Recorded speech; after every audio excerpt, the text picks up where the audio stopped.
17 times. And meanwhile the bard was sitting at the loom of thought, composing day and night, and nimbly weaving his sweet numbers giant carpet, where the poet interwove with skill his country's chronicles from times of fable, Farsistan's primeval monarchs, favorite heroes of his nation, knightly deeds, adventures wondrous, magic beings, hateful demons, intertwined with flowers of fable.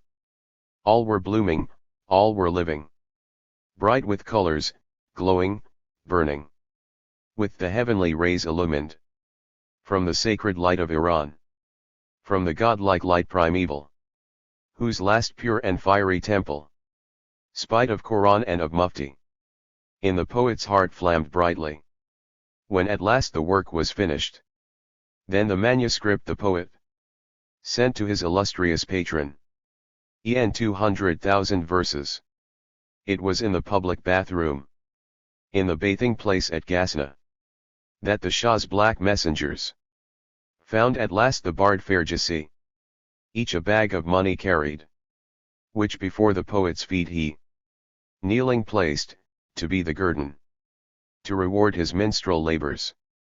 Hastily the poet opened both the bags, his eyes to gladden with the gold so long kept from him, when he saw with consternation that the bags contained within them silver only, silver thomans, some 200,000 of them.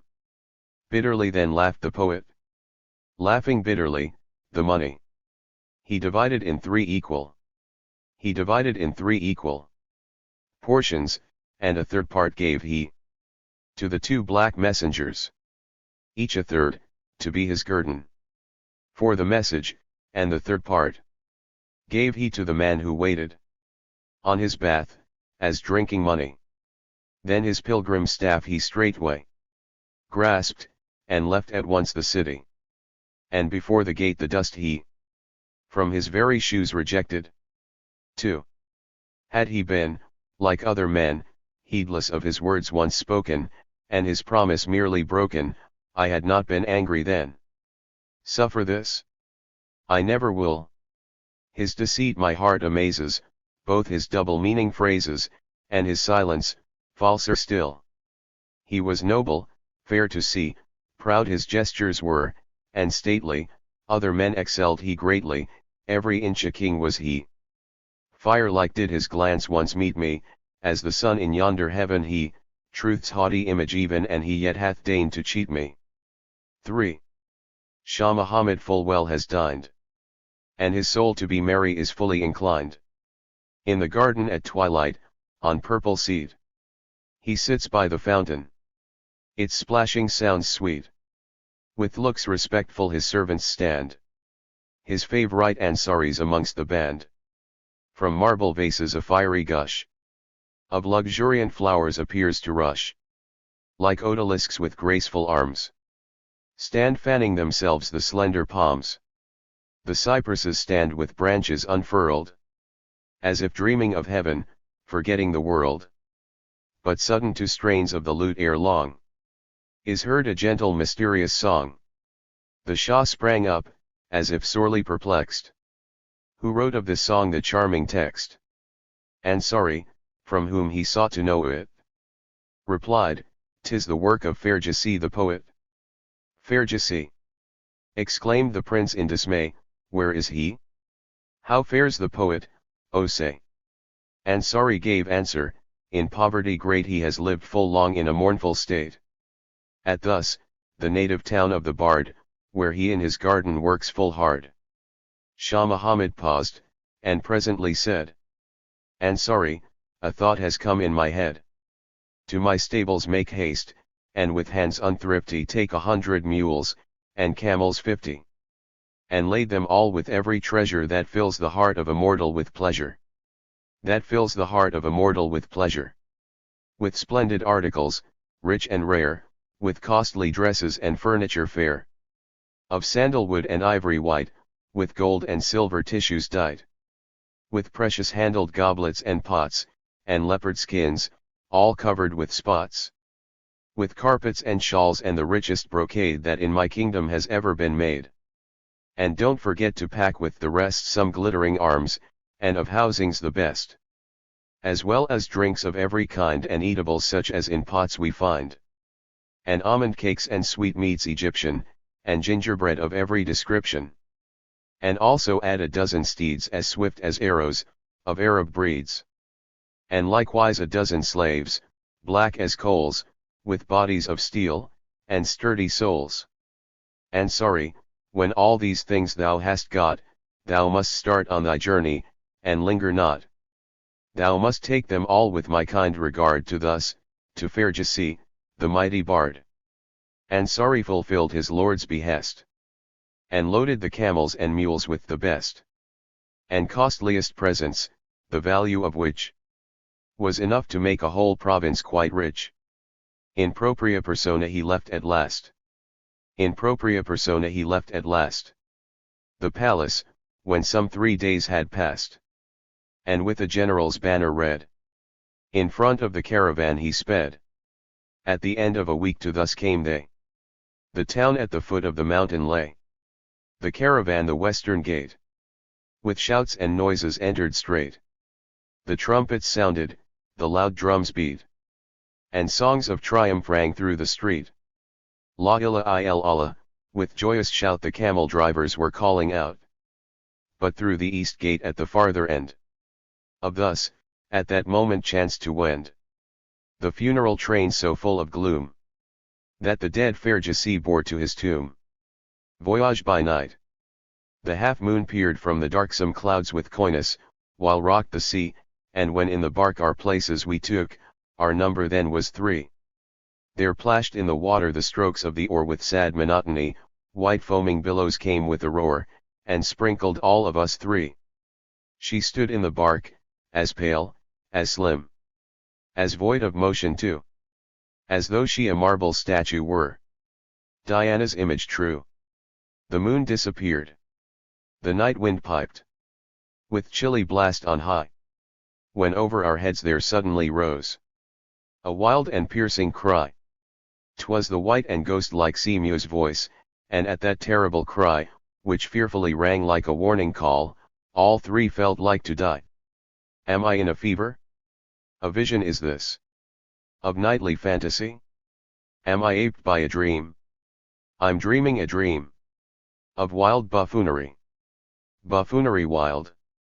Methinks in my dream that I a Saviour am, and faithfully bear the weight of the cross, as gentle as a lamb. Poor beauty beside me is sore distressed, but soon I'll set her free from sin and shame and sorrow and pain, and earthly misery, and earthly misery. Poor beauty, oh be not thou terrified, though bitter the medicine be. Although my heart may break, I myself will mete out death to thee. O folly wild and terrible dream! O madness fearful to see! The night is yawning, the ocean yells. O God, have mercy on me! Have mercy on me, O merciful God! O merciful God! Shaddy. 75. A something falls in the sea alas. Shaddy. Shaddy. Adonai. 76. The sun arose, we came to the land. Sweet smiled the spring to the view. And when at length we left the bark, our number then was 2. The prelude. This, then, is America. This indeed the new world is. Not the present, which already Europeanized, is withering. This indeed the new world is. As by Christopher Columbus. From the ocean extricated. In its billowy freshness gleams it. With its watery pearls still dripping. Which are scattered, color sprinkling. When the sunlight fair it kisses. Oh how healthy this new world is. 'Tis no churchyard of romance, 'tis no ancient Scarenberg, all made up of moldy symbols, and of petrified perukes. From the healthy earth are shooting healthy trees, and none amongst them blasé is, or has consumption, eating up its spinal marrow. On the branches are disp ording, mighty birds, of checkered colors, is their plumage, with their solemn, lengthy beaks, and eyes encircled, with black marks, like spectacles. They in silence gaze upon thee, till they shriek with sudden clamour, and like washerwomen chatter. Yet I know not what they're saying, notwithstanding that I'm learned in birds' tongues as Solomon, in birds' tongues as Solomon, who 1,000 wives rejoiced in, and with birds' tongues was acquainted, not the modern ones alone, but all dialects whatever, whether dead, or old, or worn out. Knew the land is, knew the flowers and knew the fragrance wild, and never heard of, piercing sweetly through my nostrils, teasing, cling, full of passion, and my subtle sense of smelling racks itself with meditating. Where have I smelt this odor? Was tea in Regent Street, perchance, in the sunny arms so yellow of that Javanese thin woman who was always eating flowers? Was it else at Rotterdam, near the column of Erasmus, in the wafer shop notorious with its most mysterious curtain? Whilst I in this puzzled fashion the new world was contemplating, seeming to instill into it still more bashfulness, a monkey, who, affrighted, sought the bushes, crossed himself at my appearance, crying with alarm, a spirit. Yes, a spirit from the old world. Monkey, be not thus confounded. I'm no spirit, I'm no spectre, life within my veins is boiling, I'm life's most true-hearted son. I'm life's most true-hearted son. Yet by living many years with the dead, have I adopted dead men's manners very likely, and peculiar ways of thinking.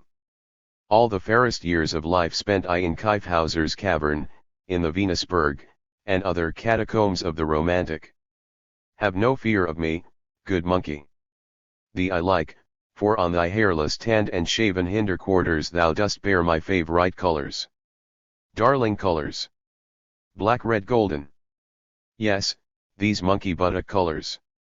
Sorrowfully they remind me of the flag of Barbarossa. Vitzliputzli. 1. On his head he wore the laurel, and upon his boots there glittered golden spurs, but notwithstanding, he was neither knight nor hero. He was but a robber captain, who within the book of glory wrote with his own wicked hand his own wicked name of Cortes. Underneath Columbus' name he wrote his own, yes, close beneath it. And the schoolboy at his lessons learns by heart both names together. After Christopher Columbus, he now names Fernando Cortes as the second greatest man in the New World's proud pantheon.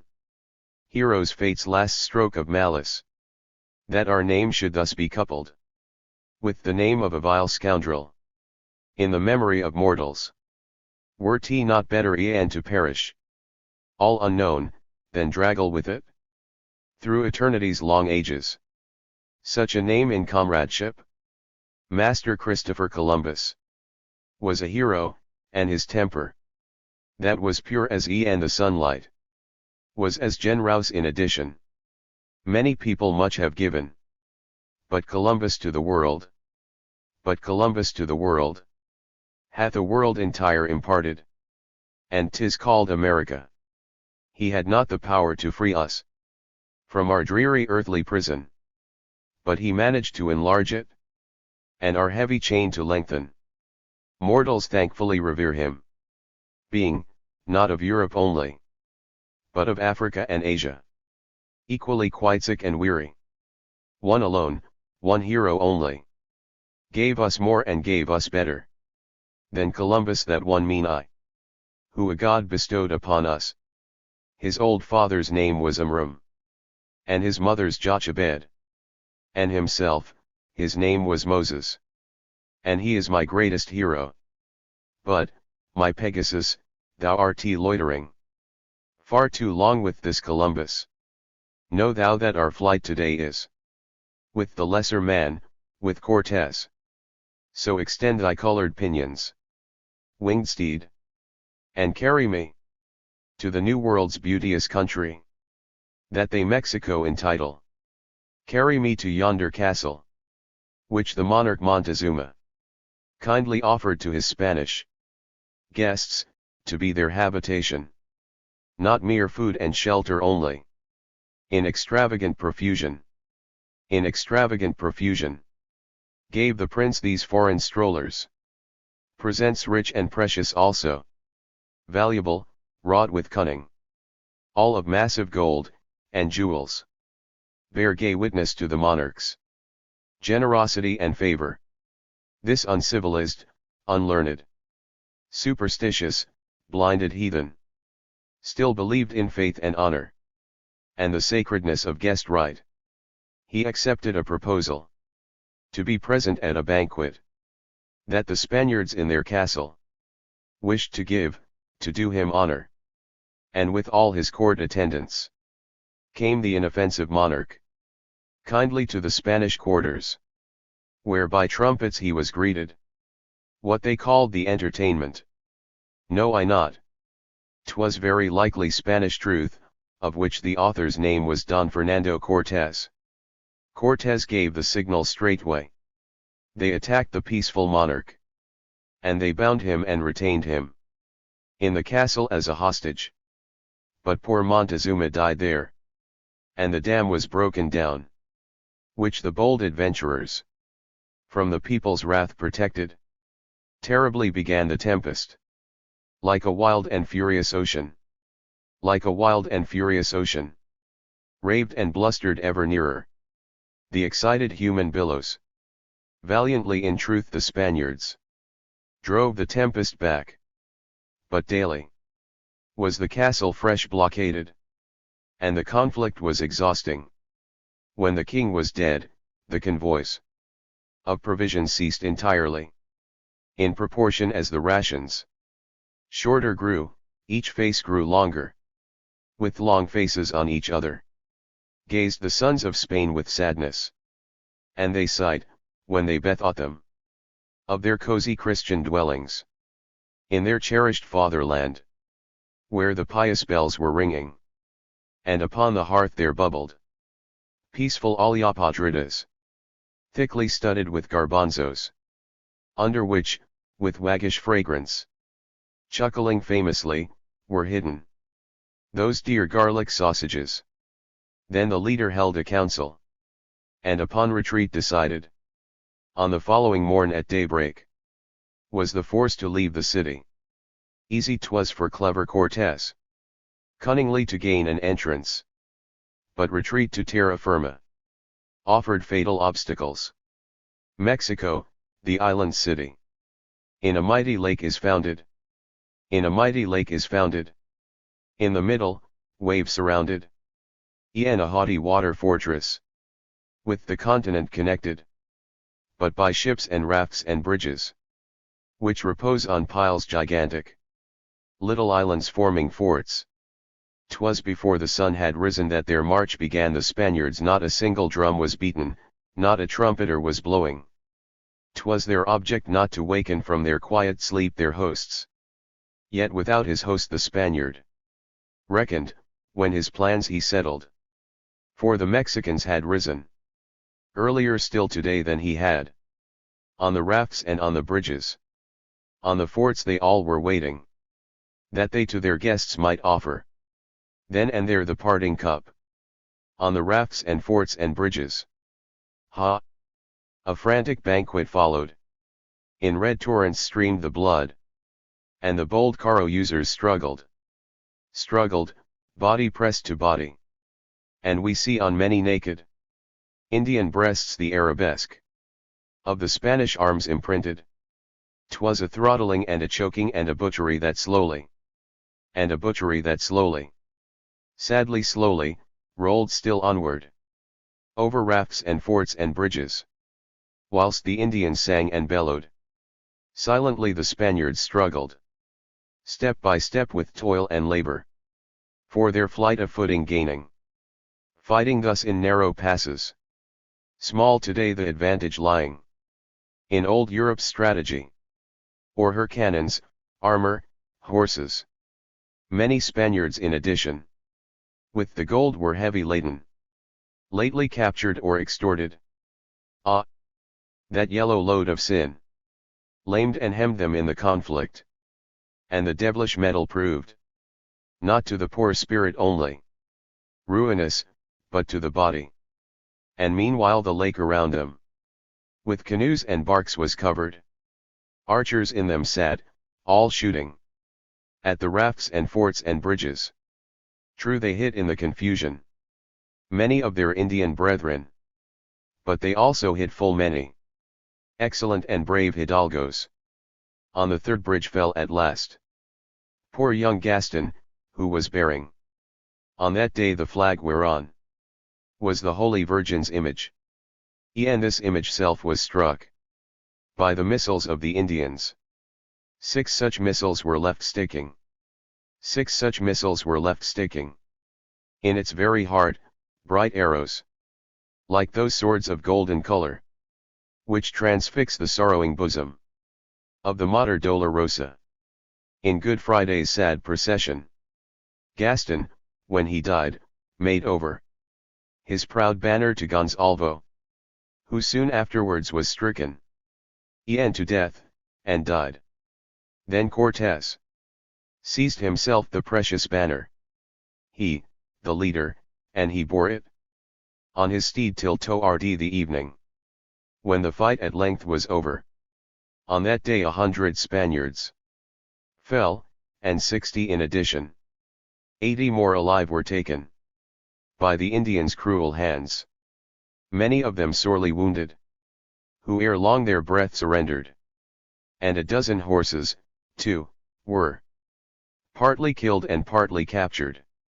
Cortés and his army only, just at evening, gained the shelter of the shore, a sea coast planted niggardly with weeping willows. 2. When the battle day is over, comes the frantic night of triumph. So in Mexico 100,000 lamps of joy are flaring.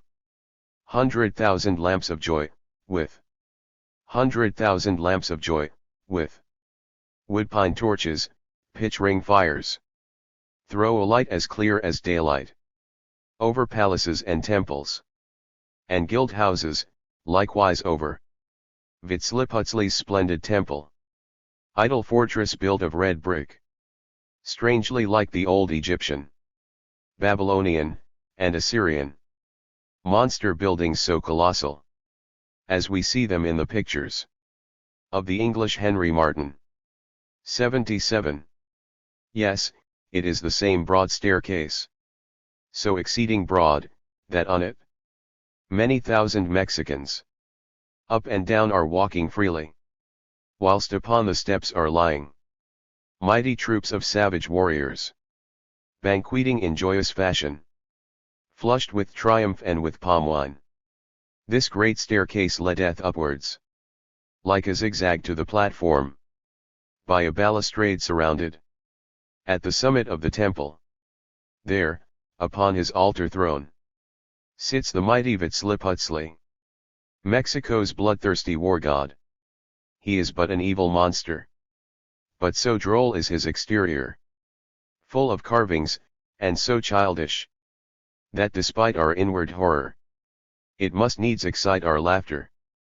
His appearance altogether, brought to mind a combination of the dance of death at Basle, and the Meneken at Brussels. On the god's left side his priests are stationed, on his right the people. Ornaments of colored feathers are today the former wearing. On the altar stairs of marble squats a man 100 years old. On his chin and skull no hair is, and he wears a scarlet waistcoat.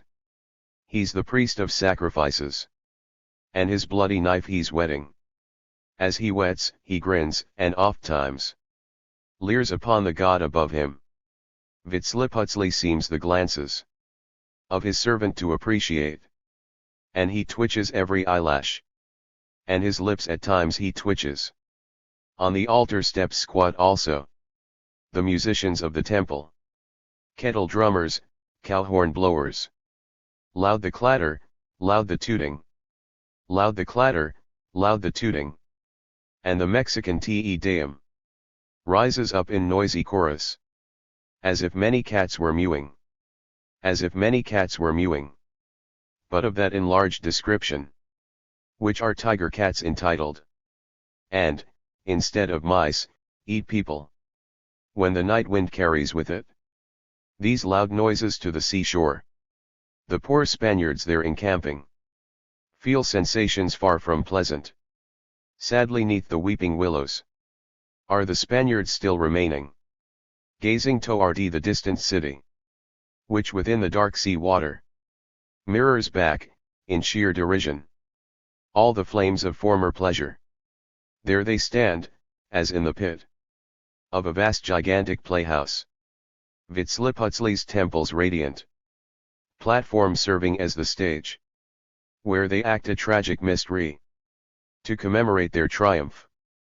Human sacrifice. The play is old, full old, its plot, its fable, but the piece is not so fearful in the Christian treatment of it.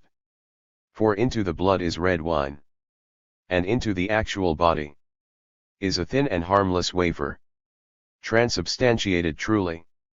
Mongst these savages at present was the joke in downright earnest taken up. They fed on flesh, and the blood was human blood. This time 'twas indeed the pure blood of old Christians, which had never mingled with the baser blood of Jews or of Moriscos. O be joyful, Vitzliputzli! O be joyful, Vitzliputzli! For today 'tis Spanish blood, and thou mayst refresh thy nostrils with its warm scent greedily. 80 Spaniards will be slaughtered on this day to do thee honor. Proud repast to grace the table of thy priests, who flesh delight in. For the priest is but a mortal, and poor man, unhappy glutton, cannot, like the gods, live only on sweet smells and savory odors. Hark! The death drum now is beating, and the evil cowhorn screeches. They proclaim the approaching advent of the victim's sad procession. 80 Spaniards, vilely naked, with their hands securely fastened to their backs, are harshly driven up the temple's lofty staircase, and to Vitzliputzli's image they must bow the knee right humbly, and must dance the wildest dances, forcibly constrained by tortures, all so terrible and fearful, that their maddened screams of anguish overpower the whole collective. Cannibals' wild chivalry. Poor spectators by the ocean, Cortez and his warlike comrades, but too plainly could distinguish all their friends' loud cries of torment. On the stage, too clearly lighted. On the stage, too clearly lighted. They could see, alas, too plainly, every figure, every gesture. See the knife and see the blood. Then from off their heads their helmets silently they took, and kneeling chaunted they the death psalm sadly. And they sang the De Profundis. Mongst the number of the victims was young Raymond de Mendoza, offspring of the lovely abbess, Cortez' first and youthful love. When he on the stripling's bosom saw the well-remembered locket, which enclosed his mother's portrait, bitter, bitter tears wept Cortez. But from off his eyes he wiped them with his buffalo's hard gauntlet, deeply sighed, and sang in chorus with the others, Misraer. 3. Now the stars are glimmering paler, and the morning mists are rising from the ocean flood, like spirits, dragging their white shrouds behind them. Feasts and lights are all extinguished in the temple of the idol, where, upon the blood-soaked pavement, priest and laity lie snoring. None are waking, save Red Jacket, by the last lamp's flickering glimmer, sickly grinning, grimly jesting. Thus the priest his God addresses. Thus the priest his God addresses. Vitsliputsley, Putslivitsly. Darling God, my Vitsliputsley. Thou today hast had amusement, and has smelt a fragrant odor. Spanish blood today we offered, oh how savourily steamed it! And thy fine and dainty nostrils sucked the scent in, full of rapture. We'll tomorrow slay the horses, neighing noble monsters are they, offspring of the tempest spirits amorous toying with the sea cow. If thou lt gracious be, I'll slaughter in thine honour my 2 grandsons, pretty children, sweet their blood is, my old age's only pleasure. But indeed thou must be gracious, and must grant us further triumphs, let us conquer, darling Godhead, Putslivitsly, Vitsliputsley. All our enemies destroy thou, all these strangers who from distant and still undiscovered countries hither came across the ocean. Wherefore did they leave their dwellings? Was it crime or hunger drove them? Stop at home and live in quiet, is a sensible old proverb. What is their desire? Our money stick they in their greedy pockets, and they wish us to be happy, so they tell us, in the heavens. So they tell us, in the heavens. We at first believed them fully beings of a higher order, children of the sun, immortal, armed with lightning and with thunder. But they're only men, as mortal as ourselves. My knife tonight has proved beyond all doubt and question their extreme mortality. They are mortal, and no fairer than ourselves, and many of them are as ugly as the monkeys, and their faces, like the latter, are all hairy, and 'tis whispered many of them carry hidden in their breeches monkeys' tails, for those not monkeys need no breeches. Morally they're also ugly, and of piety know nothing, and 'tis said that they're accustomed their own deities to swallow. O destroy this vile abandoned wicked brood, these god-devourers Vitsliputsley, Putslivitsly, let us conquer, Vitsliputsley. Thus the priest addressed the god. And the god's reply resounded. Sighing, rattling, like the night wind. Toying with the ocean sedges. Redcoat, bloody slayer. Thou hast slaughtered many thousands, plunge thy sacrificial knife now in thine own old worn-out body. In thine own old worn-out body. From thy body, thus slit open, will thy spirit make its exit, over roots and over pebbles tripping to the green frog's pond. There thou lt find my aunt, the rat queen, squatting, and she'll thus address thee. So good morning, naked spirit. Pray how fares it with my nephew? Is he Vitsliputsleyed nicely in the gold light, sweet as honey? Does good fortune from his forehead brush away all flies and sorrows? Or does Katslagara scratch him, hated goddess of all evil, with her black paws made of iron, which are steeped in adder's poison? Naked spirit, give this answer. Vitsliputsley sends thee greeting, and a pestilence he wishes in thy belly, thou accursed one. Thou didst urge him to the conflict, and thy counsel was destruction. Soon will be fulfilled the evil old and mournful prophecy of the kingdom's subjugation by the men so fiercely bearded, who on wooden birds all flying from the eastern land come hither. There's an ancient proverb also. Woman's will is God's will likewise, and the God's will is redoubled when the woman is his mother. She it is that wakes my anger, she, the haughty queen of heaven, she, a pure and spotless virgin, working charms and versed in magic. She protects the Spanish people, and we all at length must perish, I, the poorest of the Godheads, and my poor, dear Mexico. When thou hast fulfilled thy message, Redcoat, let thy naked spirit in a sand-hole creep, sleep soundly out of sight of all my misery. This proud temple will be shattered, I myself shall in its ruins disappear, mere dust and rubbish, no one again will see me. Yet I shall not die, we Godheads grow as old as do the parrots, and we cast our skins, and like them only change at times our feathers. To my foeman's native country, which they give the name of Europe, I shall fly away, beginning there a really new career. I'll turn devil, and the God then shall be a God be with us, as my foeman's evil spirit I can work as best may suit me. There my enemies I'll trouble, and alarm them all with phantoms, as a foretaste of hell's torments, brimstone they shall smell in plenty. Both their wise men and their doltards. Both their wise men and their doltards I'll allure with my seductions, and their virtue will I tickle till it laughs like any strumpet.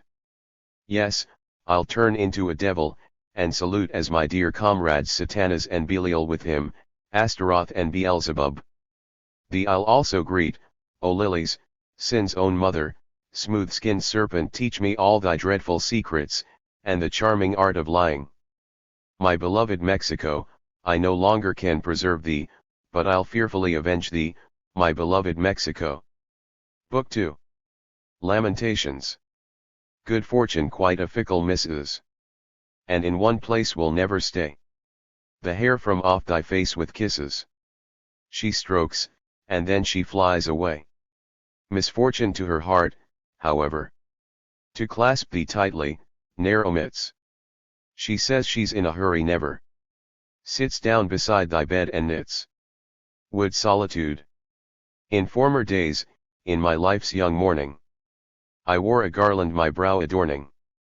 How wondrously glistened then every flower. The garland was filled with a magical power. While all in the beautiful garland took pleasure, its wearer they hated beyond all measure, I fled from the envy of mortals rude, I fled to the wood's green solitude. To the wood. To the wood. A life of enjoyment with spirits and beasts was my sole employment.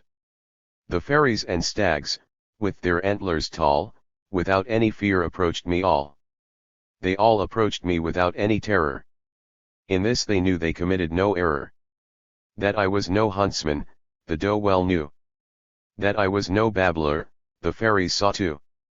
None but fools ever boast of the fays' approbation, but how the remaining gentry of station that lived in the forest treated me well, I've not the slightest objection to tell. How around me hovered the elfin rabble. That airy race, with their charming gabble. 'Tis dangerous truly their gaze to meet, the bliss it imparts is so deadly, though sweet. With May dance and May games amused they me highly, and tales of the court narrated they slyly, for instance, the scandalous chronicles of lovely Titania, the fairy queen. If I sat by the brook, with leaping and springing rose out of the flood, their tresses ringing, with long silver veils and fluttering hair, the water bacchantes, the nixes fair. The water bacchantes, the nixes fair. They played on the lute and the fiddle so sweetly, and danced the nixes' famed dances discreetly, the tunes that they sang, the antics they played, of rollicking boisterous madness seemed made. And yet at times was much less alarming. The noise that they made, these elfins charming before my feet lay quietly, their heads reclining on my knee. Some foreign romances they trilled, for example I'll name the Three Oranges song as a sample, a hymn of praise they sang also with grace on me and my noble human face. They oft interrupted their songs with loud laughter, many critical matters inquiring after, for instance, on what particular plan did God determine on fashioning man? Is each individual soul altogether immortal? These souls, are they made all of leather, or stiff linen only? How comes it to pass that almost every man is an ass? The answers I gave, I'll conceal for the present, and yet my immortal soul was not in the slightest degree ever hurt by the prattling talk of a water sprite pert. While sportive and roguish are elfins and nixes, not so the true heart earth spirits and pixies, which love to help man. I prefer most of all the race that they dwarfs or mannikins call. They all wear a long and swelling red doublet, their face is noble, though care seems to trouble it. I let them not see that I had descried. Why they their feet so carefully hide? They all have duck's feet, but object much to show it, and fancy that nobody else can know it, their sorrows so deep and hard to bear, that to tease them about it I never could dare. Alas! We all, like those dwarfs full of feeling, we all have something that needs concealing. No Christians, we fancy, have ever descried where we our duck's feet so carefully hide.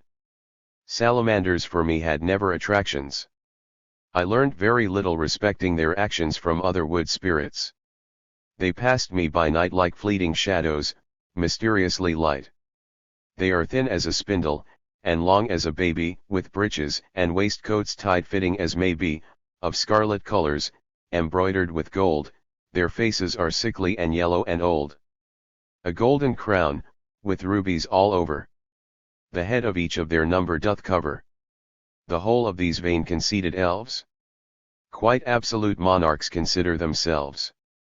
That they are not burnt in the fire is truly a great piece of art, I acknowledge it duly. And yet the uninflammable white is far from being a true fire sprite. The sharpest wood spirits are mandrakes, however. Short legs have these bearded mannikins clever, they have old men's faces, the length of a span, but whence they proceed, is a secret to man. When head over heels in the moonlight they tumble, they remind one of roots in their nature quite humble, but as my welfare they always have sought. But as my welfare they always have sought. Their origin really to me matters not. In small acts of witchcraft they gave me instructions, how to exorcise flames, ply the birds with seductions, and also to pluck on midsummer night the root that makes one invisible quite. They taught me the stars and strange signs, how astraddle to ride on the winds without any saddle, and runic sentences, able to call the dead from out of their silent graves all. They also taught me the whistle mysterious, that serves to deceive the woodpecker serious, and makes him give us the spurge, to show where secret treasures are hidden below. The words that 'tis needful for people to mutter when digging for treasure, they taught me to utter, but all in vain, for I ne'er got by heart the treasure digger's wonderful art. For money in fact I then cared not a tittle. My wants were soon satisfied, being but little. I possessed many castles in Spain's fair land, the income from which came duly to hand. O charming time, when the heavens' high arches with fiddles were hung, when elfin marches and nixes dances and kobolds glad play my story-drunk heart enchanted all day. O charming time, when into auspicious, triumphal arches the foliage delicious appeared to be twining. I wandered around, my brow, like a victor's, with laurel wreath crowned. That charming time has utterly vanished, and all those pleasures forever are banished, and, ah! they have stolen the garland so fair. And, ah! they have stolen the garland so fair that I was then wont on my head to wear. The garland is gone that my locks shaded over, but how it happened, I ne'er could discover, yet since that beauteous garland they stole, my spirit has seemed deprived of its soul. The ghosts of the world, with looks dimly staring, gaze on me, and heaven seems barren and glaring, a churchyard blue, its deities gone. I roam in the forest, depressed and alone. From the forest have vanished the elves with their graces, horns hear I, and yelping of dogs in their places, while hid in the thicket, the trembling roe is licking her wounds with tearful woe. And where are the mandrakes? Methinks they are biding in clefts of the rocks, as a safe place of hiding. My dear little friends, I'm returning again, but reft of my garland and joy I remain. Oh, where is the fairy, with hair long and golden, first beauty to whom I was ever beholden? The oak tree wherein her lifetime she passed stands mournfully stripped, and bared by the blast. The waves of the streamlet run sad as the Styxes, beside its lone bank sits one of the nixes, as pale and as mute as a figure of stone, while marks of deep grief o'er each feature are thrown. I softly approached her with heartfelt compassion, she arose and gazed on me in singular fashion, and then she fled with a terrified mien, as if she some fearful spectre had seen. Spanish Lyrics. 'Twas on Hubert's day, the year was 1383 that the king a banquet gave us in the castle at Segovia. These state banquets just the same are everywhere, and at the tables of all princes sovereign tedium yawns with uncontested vigor. Everywhere the same silk rabble, gaily dressed, and proudly nodding, like a bed of gorgeous tulips. Different only are the sauces. Whispers all the time and buzzing lull the senses like the poppy, till the sound of trumpets wakes us from our state of chewing deafness. Near me, by good luck, was sitting Don Diego Albuquerque, from whose lips the conversation flowed in one unbroken torrent. He with wondrous skill related bloody stories of the palace, of the times of old Don Pedro, whom they called the cruel monarch.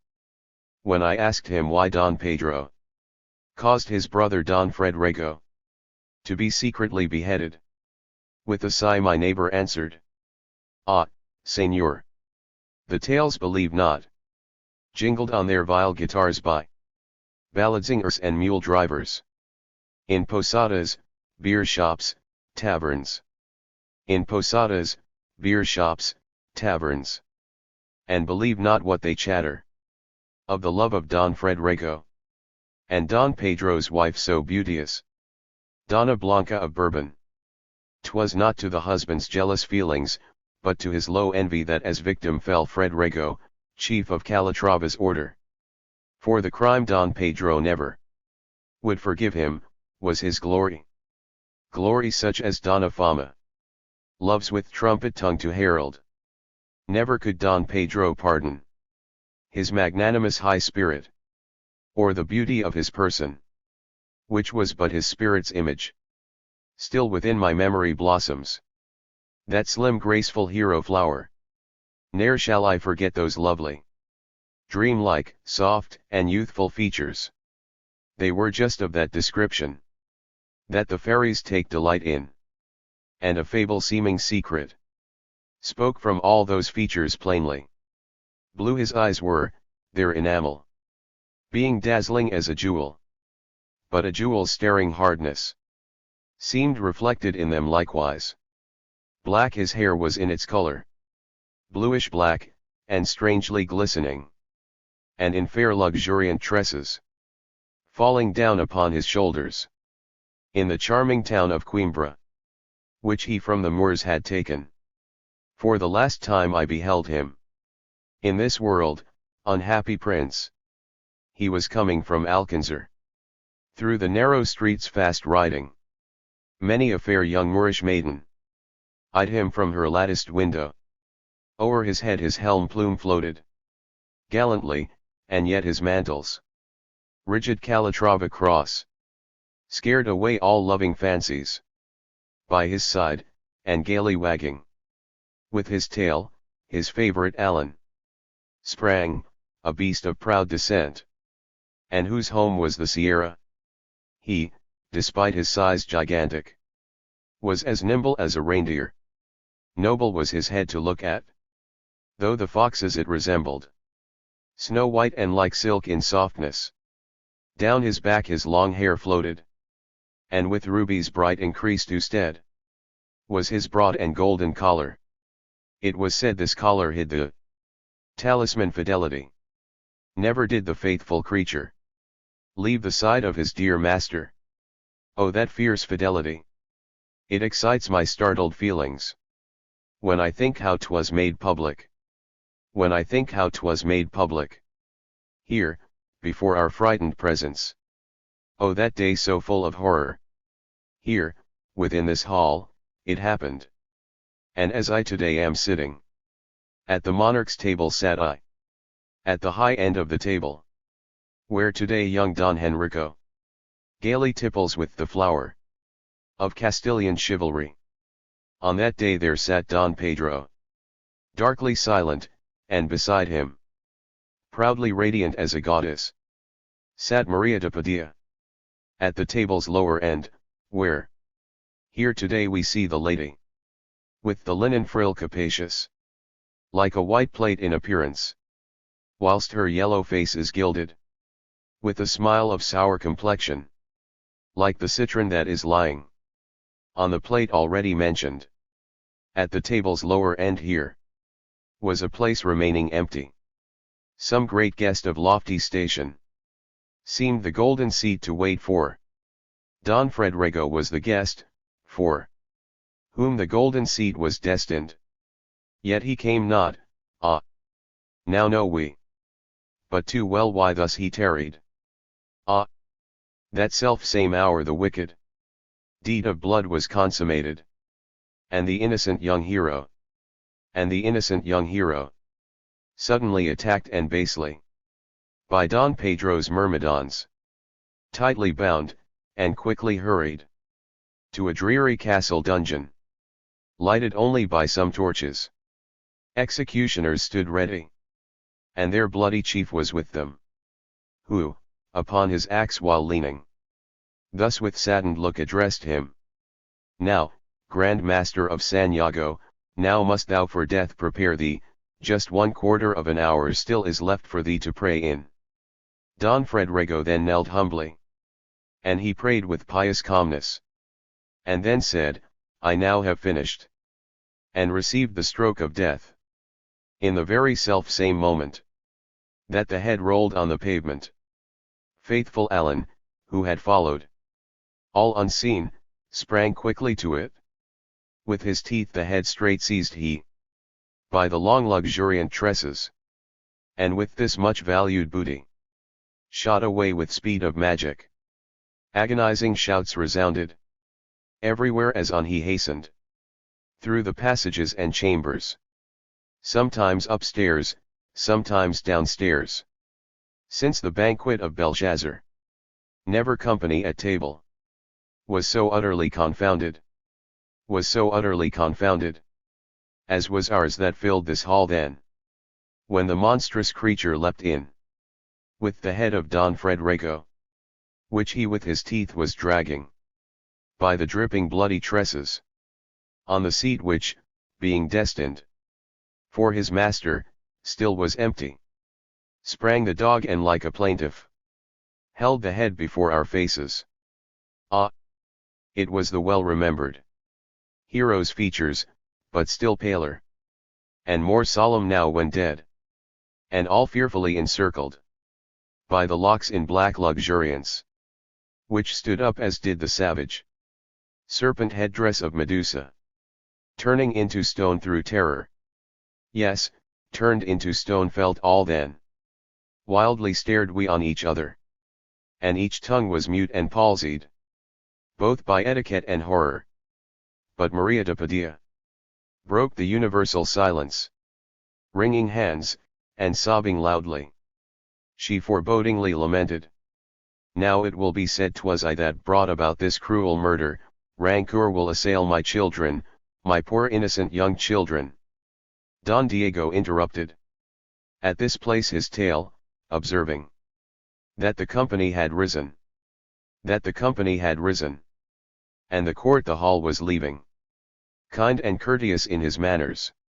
Then the knight became my escort, and we rambled on together, through the ancient Gothic castle, in the crossway which conducted to the kennels of the monarch, which proclaimed themselves already, by far growling sounds and yelpings.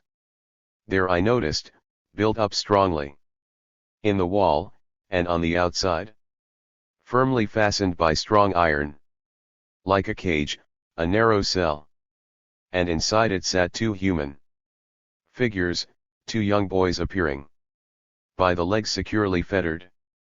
On the dirty straw they squatted. Scarcely 12 years old the one seemed, scarcely older seemed the other. Fair and noble were their faces, but through sickness thin and sallow. They were clothed in rags, half naked, and their withered bodies offered plainest signs of gross ill-treatment. Both with fever shook and trembled. From the depth of their deep misery, they upon me turned their glances. White and spirit-like their eyes were, and I felt all terror-stricken. "Who, then, are these wretched objects?" I exclaimed, with hasty action, Don Diego's hand tight grasping, which was trembling as I touched it. Don Diego seemed embarrassed, looked if anyone was listening, deeply sighed, and said, assuming a mere worldling's jaunty accents, "These are children of a monarch, early orphaned, and their father was Don Pedro, and their mother was Maria de Padilla. After the great fight at Narvaez, where Henrico Trastamara freed his brother, this Don Pedro, from his crown's oppressive burden, and from that still greater burden, which by men is life entitled, Don Henrico's victor kindness also reached his brother's children.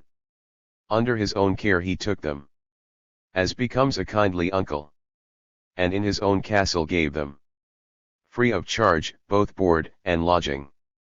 Narrow is indeed the chamber that he there allotted to them, yet in summer it is coolish, and not over cold in winter. For their food, they live on rye bread, as delicious in its flavor, as if Ceres' self had baked it, for her dear child Proserpina. Oftentimes he also sends them quite a bowlful of garbanzos. And the youngsters in this manner, learn that 'tis in Spain a Sunday. Yet not always is it Sunday. And garbanzos come not always. And the upper huntsman treats them to a banquet with his whip. For this worthy upper huntsman, who is with the care entrusted of the pack of hounds, together with the cage that holds the nephews, is the most unhappy husband of that acid citronella, with the frill so white and plate-like, whom we saw today at table. And she scolds so loud, that often on the whip her husband seizes, hither hastens, and chastises first the dogs, and then the children. But the king is very angry with his conduct, and commanded that his nephews should in future never like the dogs be treated. He will not entrust to any mercenary fist the duty of correcting them, but do it with his own right hand henceforward. Suddenly stopped Don Diego, for the castle seneschal now approached us, and politely asked, had we enjoyed our dinner? The ex-living one. Say, Brutus, where can thy Cassius be? The watchman, the crier nightly, who once on the banks of the Seine with thee used to ramble in converse sprightly, yet often were wont to gaze up on high, where the darksome clouds were scudding. A far darker cloud were the thoughts, by the by, that in your bosoms were budding. Say, Brutus, where can thy Cassius be? No longer he thinks of destroying. By the Necker he dwells, where his talents is he as a reader to tyrants employing. But Brutus replied, a fool, friend, art thou, short-sighted as every poet, to a tyrant my Cassius now reads, I allow, but his object's to kill him, I know it. So Mozzaroth's 78 poems he reads him each day, a dagger is each line in it, and so the poor tyrant, I'm sorry to say, may die of ennui any minute. The ex-watchman. From the Necker he departed, with the town of Stuttgart vexed, and as play director started in fair Munich city next. All that country's very pretty, and they in perfection here, in this fancy-stirring city, brew the very best of beer. But 'tis said the poor director rambles, like a Dante, glum, melancholy as a spectre, like Lord Byron, gloomy, dumb. Comedies no longer heeds he, nor the very worst of rhyme. Wretched tragedies oft reads he, not once smiling all the time. Oft herself some fair one flatters, she will cheer his sorrowing heart, but his coat of mail soon shatters every love-directed dart. All in vain his friends endeavor to enliven him and sing, in thy life rejoice thee ever, while thy lamp's still glimmering. Is there naught can raise thy spirits in this fair and charming town, which, among its many merits, boasts such men of great renown?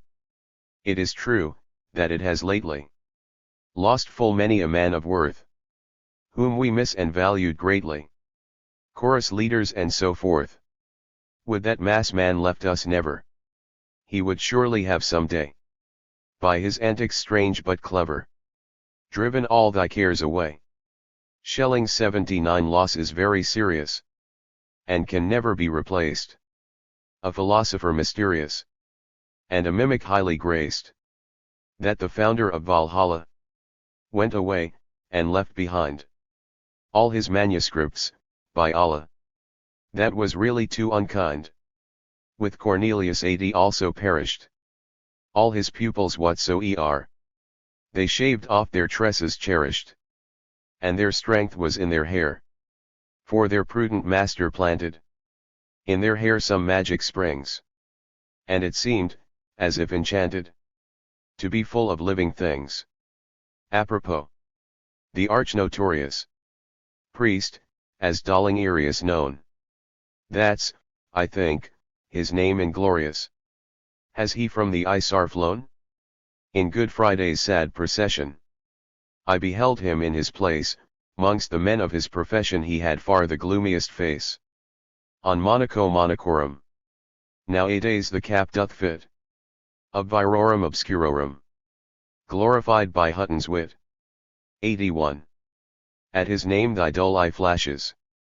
Night watchman, watchful be. There the cowls are, here the lash is. Strike away as formerly. Scourge them, worthy friend, devoutly. As at sight of every cowl. Ulrich did, he smote them stoutly. And they fearfully did howl. Old Erasmus could not master his loud laughter at the joke. And this fortunate disaster his tormenting ulcer broke. Old and young laugh, all the city in the general shout concur. And they sing the well-known ditty. Gaudium jitter. When those dirty monks we're catching, we are overwhelmed with fleas. Hutton thus was always scratching, and was never at his ease. Alia jacta est, however was the brave knight's battle shout, smiting down, with death stroke clever, both the priests and rabble rout.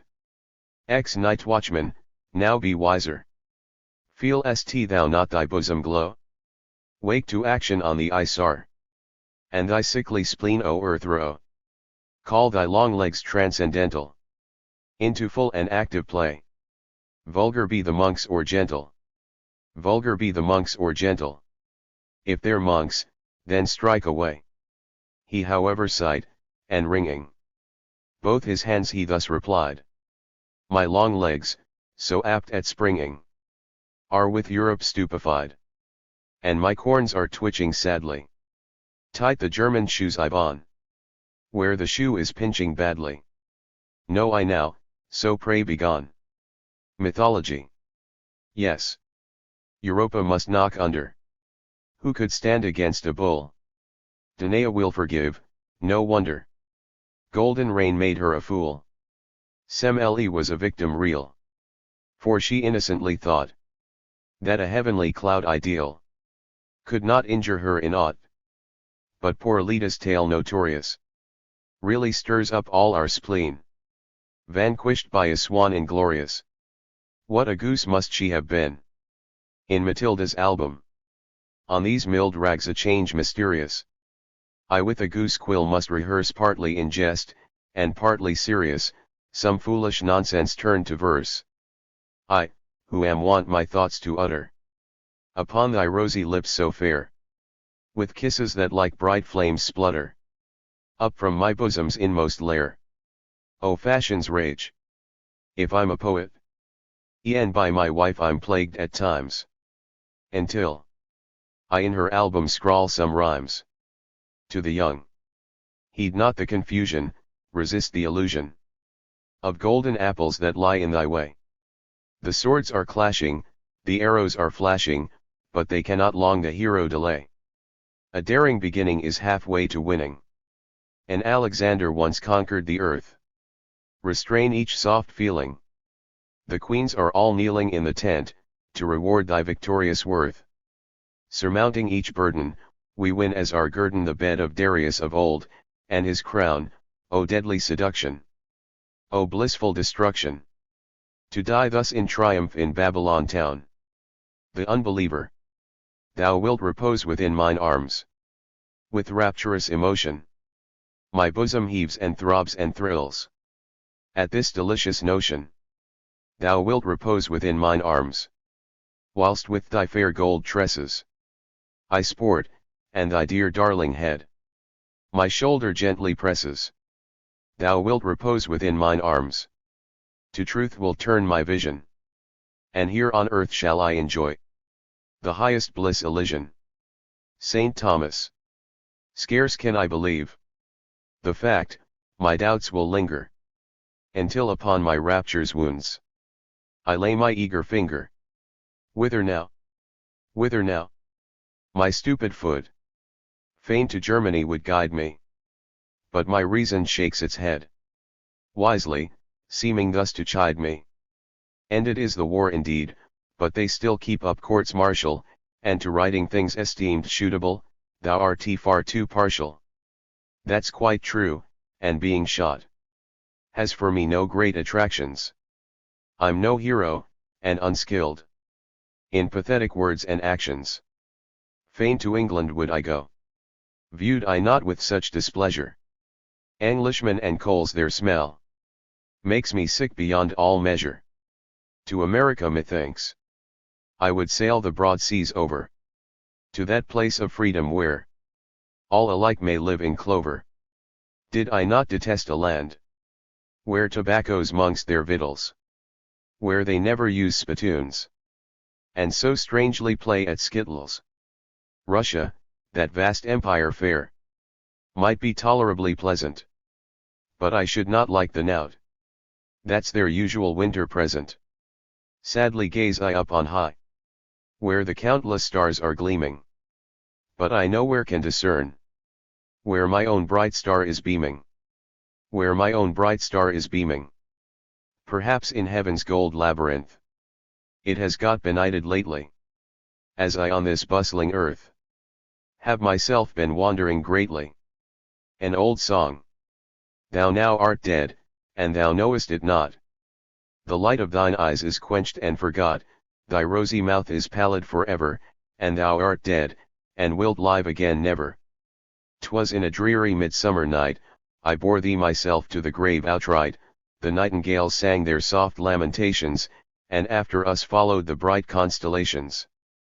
As through the forest the train moved along, they made it resound with the litany's song. The firs, in their mantles of mourning veiled closely, the prayers for the dead repeated morosely. And as o'er the willowy lake we flew, the elfins were dancing full in our view. They suddenly stopped in wondering fashion, and seemed to regard us with looks of compassion. And when we had reached the grave, full soon, from out of the heavens descended the moon, and preached a sermon, midst tears and condoling, while in the distance the bells were tolling.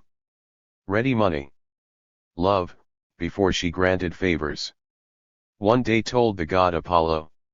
She on guarantees insisted, for the times were false and hollow. Laughingly the god made answer, yes, the times are altered truly, and thou speakest like a usurer who on pawn lends money duly. Well, then, I've a lyre, one only, 'tis of gold, a good and rare one, prithee say how many kisses thou wilt lend upon it, fair one. The old rose, she for whom my heart once beat, was a rosebud fair and tender, yet it ever grew more sweet, bursting into full-blown splendor. 'Twas the loveliest that could be, and to pluck it I bethought me, but it stung me piquantly with its thorns, and prudence taught me. Now, when withered, torn, and maimed by the wind and tempests shattered, dearest Henry I'm proclaimed, and I'm followed, sought, and flattered. Henry here and Henry there, calleth she with ceaseless din now. If a thorn is anywhere, 'tis upon the fair one's chin now. Oh how hard the bristles grow on the chin's warts of my beauty. Either to a convent go, or to shave will be thy duty. Auto da fe. See these violets, dusty tresses, and this faded ribbon blue, long forgotten cherished trifles, and these half-torn billets do all, with angry look and gesture, in the blazing fire I throw, sadly crackle up these relics of my happiness and woe. Vows of love, and fond deceiving, broken oaths all upwards fly in the chimney, while in secret Cupid laughs maliciously. Dreamily beside the fireplace sit I, while the sparkles bright glow in silence midst the ashes. So farewell. Good night. Good night. Lazarus. 1. The way of the world. He who has already much finds his wealth increasing faster. Who but little is of all soon bereft by some disaster. But if thou hast nothing, friend, go and hang thyself this minute. Only they who've aught on earth have a claim for living in it. 2. Retrospect.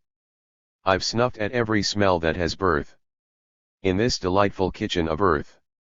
Each thing that the world contains that's delicious have I enjoyed like a hero ambitious. I've drunk my coffee, and eaten with zest, and many a charming doll caressed, worn silken waistcoats and handsome coats, and had my pockets well lined with notes. The high horse, like Gellert the poet, I rode, had house and castle all a la mode. On fortune's verdant meadow I lay, while on me the sun gleamed brightly all day. A wreath of laurel my brow embraced, and through my brain sweet visions raced, sweet visions of endless May and flowers. How happily fleeted then the hours, so dim and hazy, so full of repose. My mouth was filled with whatever I chose, and angels came, and out of their pockets the champagne bottles flew like rockets. Bright visions were these, soap bubbles, alas! They burst, and I lie on the humid grass. My limbs are now rheumatic and lame. My inmost spirit is filled with shame. Alas! Each pleasure and gratification I bought at the price of bitter vexation. I'm steeped in bitterness up to the chin. The bugs have terribly bitten my skin. Oppressed by care and gloomy sorrow, I needs must lie, and I needs must borrow from wealthy rascals, and slatterns vile. I even believe that I begged for a while. And now I would finish this wearisome race, and find in the grave a resting place. Farewell. In yon heavens, good Christian brother, once more we may hope to meet with each other. 3. Resurrection. The trumpet's wild echo fills the skies, as though it summoned to battle. From out of their graves the dead arise. Their limbs they wriggle and rattle.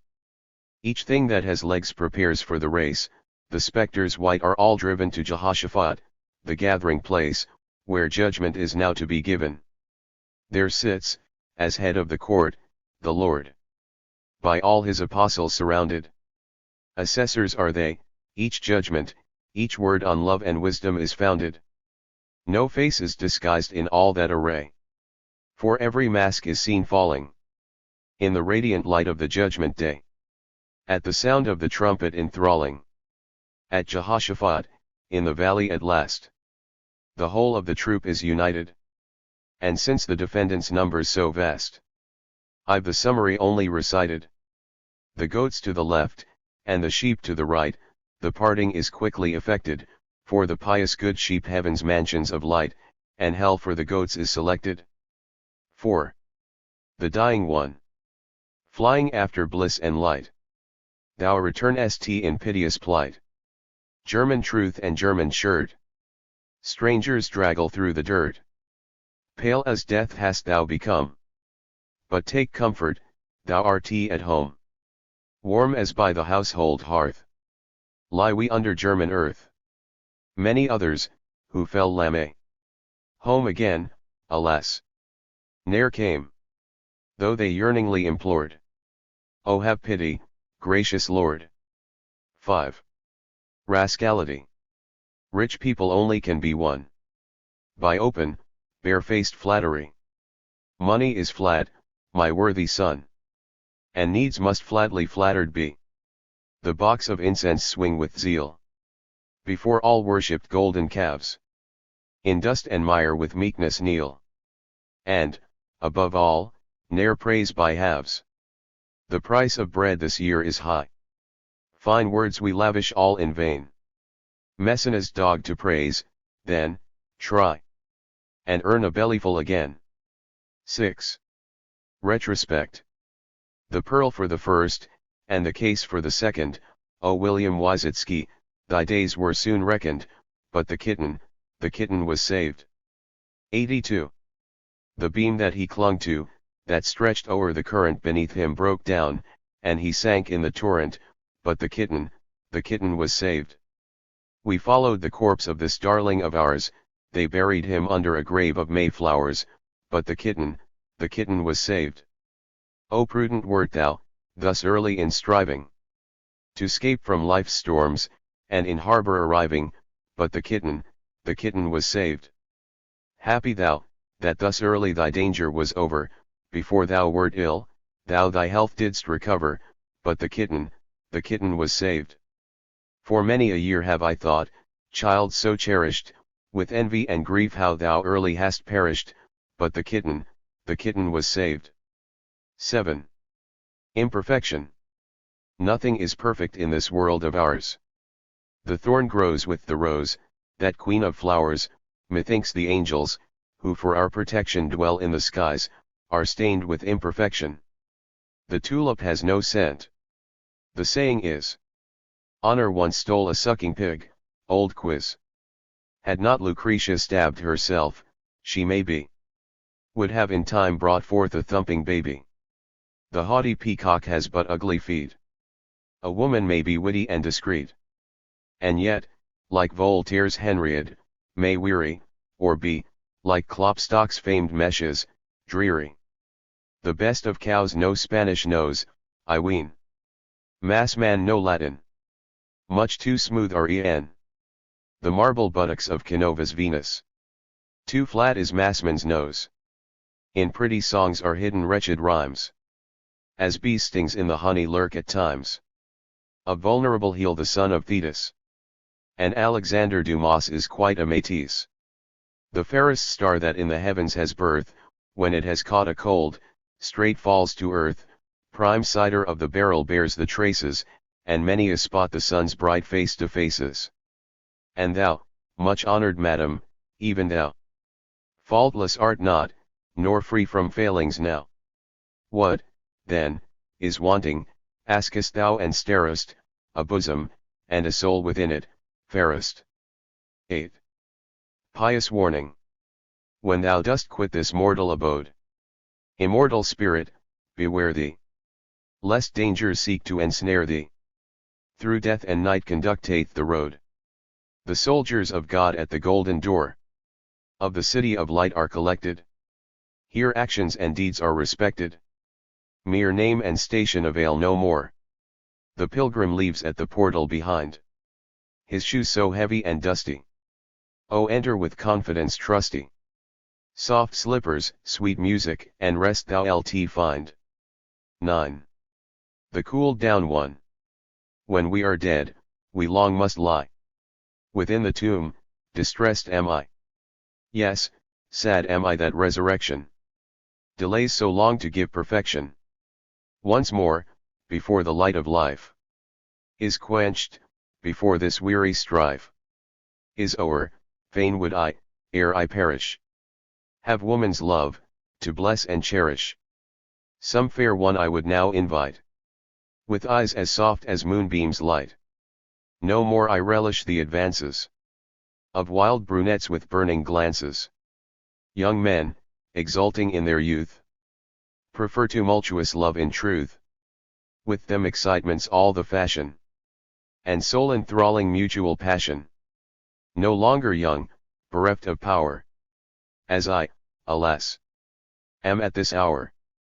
I fain once more would love in quiet, and happy be, without a riot. 10. Solomon.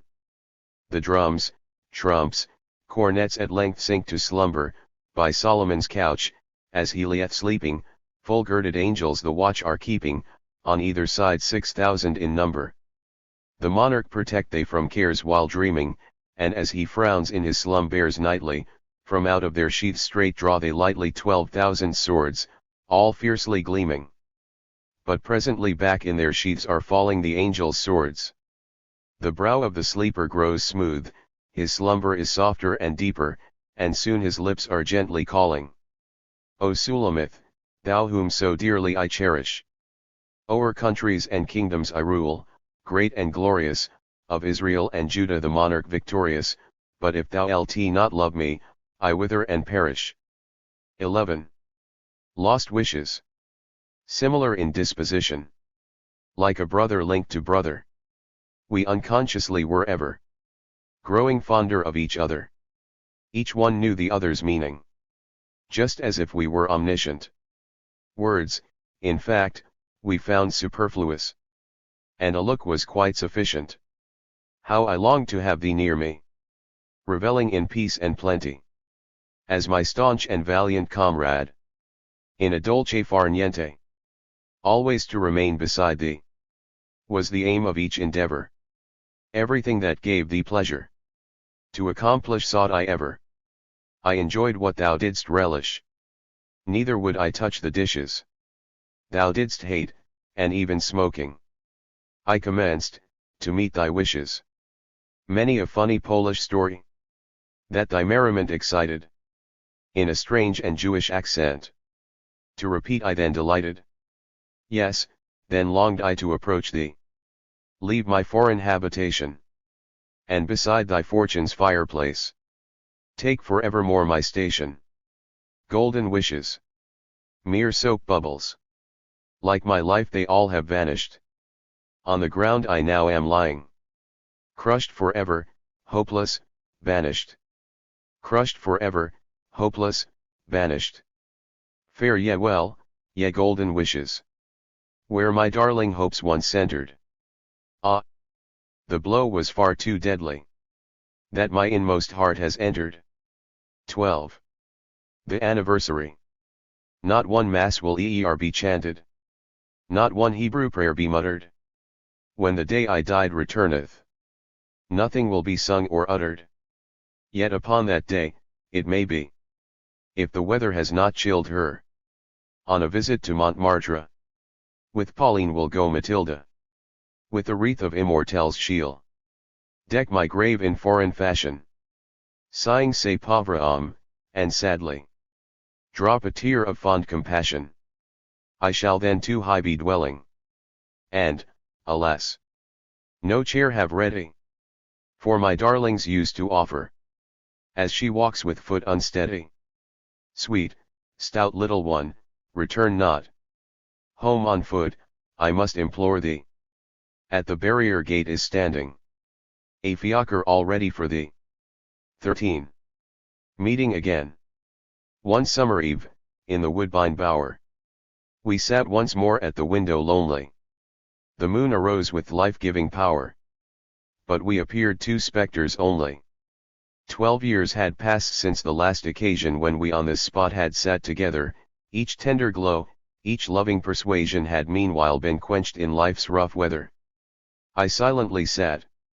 The woman, however, just like her sex, amongst love's ashes, must needs be raking, but vain her endeavor to kindle again its long-quenched flashes. And she recounted how she had contended with evil thoughts, the story disclosing how hardly she once her virtue defended. I stupidly listened to all her prosing. When homeward I rode, the trees beside me, like spirits beneath the moon's rays flitted, sad voices called, but onward I hied me, yes, I and the dead, whom I sighed ne'er quitted. 14. Mrs. Care.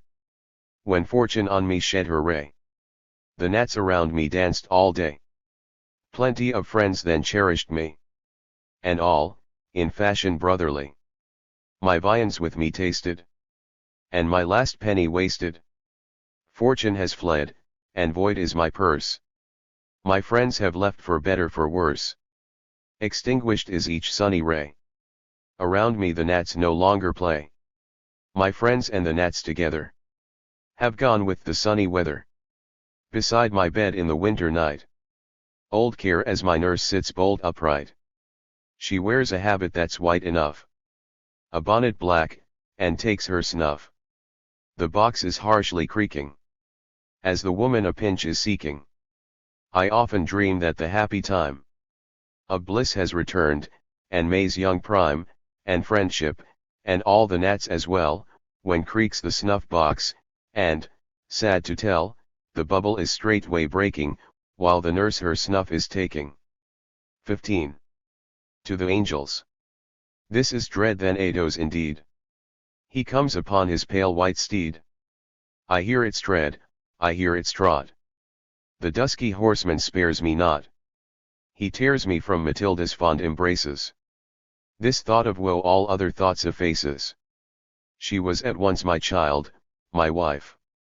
And when I quit this mortal life, an orphaned widow will she be.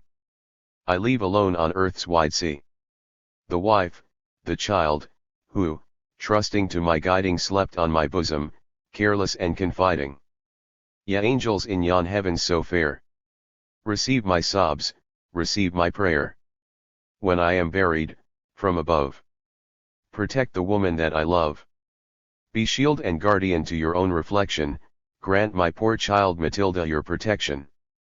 By all the tears ye are shed by you, over men's woes in pity true. By that dread word that priests alone know, and ne'er breathe without a groan. By all your beauty, gentleness, perfection. Ye angels, grant Matilda your protection. 16. In October 1849. The weather now is calm and mild, and hushed once more the tempest's voices. And Germany, that o'ergrown child, once more in its old Christmas trees rejoices. Domestic joys we now pursue. All things beyond are false and hollow. And to the house's gable too, where once he built his nest, comes Concord's swallow. Forest and stream rest peacefully, with the soft moonlight o'er them playing. But, hark, a crack. A shot may be? It is perchance some friend whom they are slaying. Perchance with weapons in his hand. Some madcap they have overtaken. Crack, crack. A fate, may I presume. Or fireworks in our Gerda's honor. Or Sontag rising from the tomb. Greeted, by rockets showering down upon her? And Francis Liszt appears again. He lives, he lies not dead and gory, on some Hungarian battle plain. Russian and Croat have not quenched his glory. Freedom's last bulwark was o'erthrown, and Hungary to death is bleeding. Francis, our knight, escaped alone. His sword a quiet life at home is leading. Francis still lives, when old and grey. Of the Hungarian war devoutly, he'll tell his grandsons, thus I lay, and thus my trusty blade I wielded stoutly. And thus my trusty blade I wielded stoutly. Hearing the name of Hungary, my German waistcoat grows too narrow. Beneath it foams a raging sea. The trumpet's clang seems thrilling through my marrow. Once more across my memory throng the hero legend strains enthralling, the wild and iron martial song. The Nibelung's overthrow appalling. 'Tis still the same heroic lot, 'tis still the same old noble stories, the names are changed, the nature's not, 'tis still the same praiseworthy hero glories. And the same issue 'tis once more. However proudly flaunts the banner, the hero, as in days of yore, yields to brute strength, but in a glorious manner. This time the oxen and the bear, in firm alliance are united. Thou fall'st, but, Magyar, ne'er despair. Still more have all our German hopes been blighted. While very decent beasts are they, who have in fight become thy masters. We have, alas, become the prey of wolves, swine, dogs, so great are our disasters. They howl, grunt, bark, the victor's smell is such, I fain would do without it. But, poet, hush. It were as well, seeing thou art ill, to say no more about it. 17. Evil dreams. In vision once more young and happy, paced I near the old country house that used to stand hard by the mountain. Down the pathway raced I, yes, raced with dear Ottilia, hand in hand. How graceful was her figure! She enchanted with the sweet magic of her sea-green eyes. On her small feet how firmly was she planted, a form where elegance with vigor vies. Her voice's tone, how true and how confiding. Her spirit's inmost depth one seems to see, wisdom her every word is ever guiding, her mouth's as like a rosebud as can be. It is not pangs of love that now steal o'er me, I wander not, my reason's in command, yet strangely am I softened, as before me she stands, with trembling warmth I kiss her hand. When I a lily from the stem had broken, I gave it her, and then these words addressed, Ottilia, be my wife by this dear token, that I may be as good as thee, and blessed. The answer that she gave, it reached me never, for presently I woke, and now lie here in my sick chamber, weak and ill as ever as I have hopeless lain for many a year. 18. It goes out. The curtain falls, as ends the play. And all the audience go away. And did the piece give satisfaction? Methinks they found it of attraction. A much respected public then. Its poet thankfully commended. But now the house is hushed again. And lights and merriment are ended. But hark to that dull heavy clang. Hard by the empty stage's middle. It was perchance the bursting twang of the worn string of some old fiddle. With rustling noise across the pit, some nasty rats like shadows flit. And rancid oil all places smell of. And the last lamp, with groans and sighs, despairing, then goes out and dies. My soul was this poor light I tell of. 19. The will. Now that life is nearly spent, here's my will and testament, giving every foe a present, as a Christian finds it pleasant. Let these gentry full of merit have my sickness as their guerdon. All that makes my life a burden, all my wretched pangs inherit, I bequeath you all the colic, which my belly tweaks in frolic, strangury and these perfidious Prussian piles so sharp and hideous. Unto you my cramps be given, pains in joints, and salivation, pains in back, and inflammation, every one the gift of heaven. Let this codicil then follow. Lord, that wretched herd demolish, and their very name abolish, as they in their vileness wallow. 20. Enfant perdu. Forlorn posts leading, 30 long years fought I stoutly and well on freedom's battle plain, hopeless of triumph, never hoped or thought I safe and uninjured home to see again. I watched both day and night, slept not a tittle, as when I camped amongst my friends of yore. In those long nights ennui would oft assail me, and fear as well, to scare them, I delighted to regale me with whistling songs all full of jibe and jeer.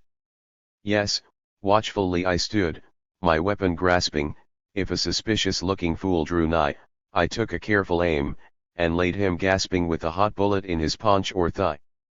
But by and by, if I may so express it, this clumsy fool, whom I so much deride, proves the best shot, and now, I must confess it, my blood pours forth, my wounds are gaping wide.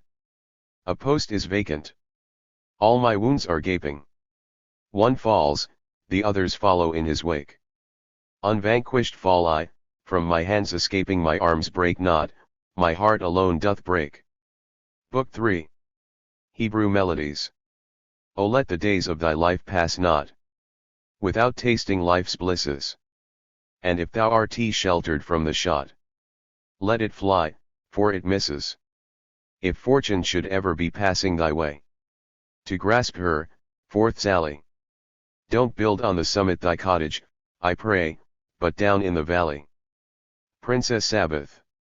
In Arabia's books of stories, read we of enchanted princes, who from time to time recovered their once handsome pristine features, or the whilome hairy monster to a king's son is converted, dressed in gay and glittering garments, and the flute divinely playing.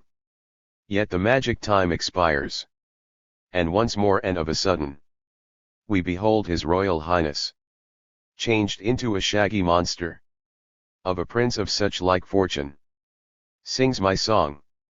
His name is Israel, and a witch's art has changed him to the figure of a dog. As a dog, with doggish notions, all the week his time he muddles through life's filthiness and sweepings, to the scavenger's derision. But upon each Friday evening, Just at twilight, the enchantment ceases suddenly. The dog once more is a human being. As a man, with human feelings.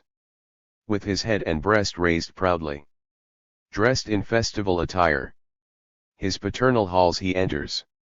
Hail, all hail, ye halls beloved of my gracious regal father. Tents of Jacob, your all-holy entrance posts my mouth thus kisses. Entrance posts my mouth thus kisses. Through the house mysteriously goes a whispering and buzzing. And the unseen master of it, shuddering breathes amid the silence. Silence, save the Seines shall here and there with vigor springing, as the lamps he seeks to kindle. Golden lights so comfort-giving. How they glitter, how they glimmer. Proudly also flare the tapers. On the rails of the almemer. At the shrine wherein the Thora is preserved, and which is covered with the costly silken sea ring, that with precious jewels sparkles. There beside his post, already, stands prepared the parish minstrel. Dandy little man, who shoulders his black cloak coquettishly, his white hand to show the better. At his neck he works, his finger pressing strangely to his temple, and his thumb against his throat. To himself then softly trills he, till at length his voice he raises. Joyfully, and loudly sings he Lecco dotty licors cal. Lecco dotty licors cal loved one, come, the bride already waiteth for thee, to uncover to thy face her blushing features. This most charming marriage ditty was composed by the illustrious, far and wide known mincinger, Don Jehuda ben Halavi. In the song was celebrated the espousals of Prince Israel with the lovely Princess Sabbath, whom they call the Silent Princess. Pearl and flower of perfect beauty is the princess. Fairer never was the famous Queen of Sheba, Solomon's old bosom friend, Ethiopian vain blue stocking, who with her esprit would dazzle, and with all her clever riddles was, I fear, extremely tedious. But our Princess Sabbath, who was peace itself personified, held in utter detestation all debates and wit encounters. Equally abhorred she noisy and declamatory passion, all that pathos which with flowing and dishevelled hair storms wildly. Modestly the silent princess in her hood conceals her tresses. Soft as the gazelles her looks are, slender as an attas blooms she allows her lover all things, save this one, tobacco smoking. Loved one, smoking is forbidden. Loved one, smoking is forbidden, for today the Sabbath is. But at noon, in compensation, thou esteeming dish shalt taste of, which is perfectly delicious. Thou shalt eat today some chalet. Chalet, beauteous spark immortal, daughter of Elysium. 83 Thus would Schiller's song have sung it, had he ever tasted chalet. Chalet is the food of heaven, which the Lord himself taught Moses how to cook, when on that visit to the summit of Mount Sinai, where the Lord Almighty also every good religious doctrine and the holy 10 commandments published in a storm of lightning. Chalet is the pure ambrosia that the food of heaven composes, is the bread of paradise, and compared with food so glorious, the ambrosia of the spurious heathen gods whom Greece once worshipped, and were naught but muffled devils, was but wretched devil's dung. When the prince this food hath tasted, gleams his eye as if transfigured, and his waistcoat he unbuttons, and he speaks with smiles of rapture. Hear I not the Jordan murmuring? Is it not the gushing fountains in the palmy vale of Bethel? In the palmy vale of Bethel, where the camels have their station? Hear I not the sheep bells ringing? Is it not the well-fed wethers whom the herdsman drives at evening down from Gilead's lofty mountain? Yet the beauteous day fades quickly, as with long and shadowy legs hastens on the fell enchantments. Evil hour, The prince sighs sadly, feeling as though with his bosom icy witch's fingers grappled. He's pervaded by the fear of canine metamorphosis. To the prince then hands the princess her own golden box of spikenard. Long he smells, once more desiring to find comfort in sweet odors. Next the parting drink the princess gives the prince, he hastily drinks, and in the goblet only some few drops are left untasted. With them sprinkles he the table. Then he takes a little waxlight, and he dips it in the moisture, till it crackles and goes out. Jehuda ben Halevi. A fragment. 1. If, Jerusalem, I ever should forget thee, let my tongue to my mouth's roof cleave, let also my right hand forget her cunning. Words and melody are whirling in my head today unceasing, and methinks I hear sweet voices singing psalms, sweet human voices. Often to the light come also beards of shadowy long proportions. Say, ye phantoms, which amongst you is Jehuda ben Halevi? But they quickly hustle by me. Spirits ever shun with terror exhortations of the living. But I recognized him well. Well I knew him by his pallid, haughty, high, and thoughtful forehead. By his eyes so sweetly staring, viewing me with piercing sorrow.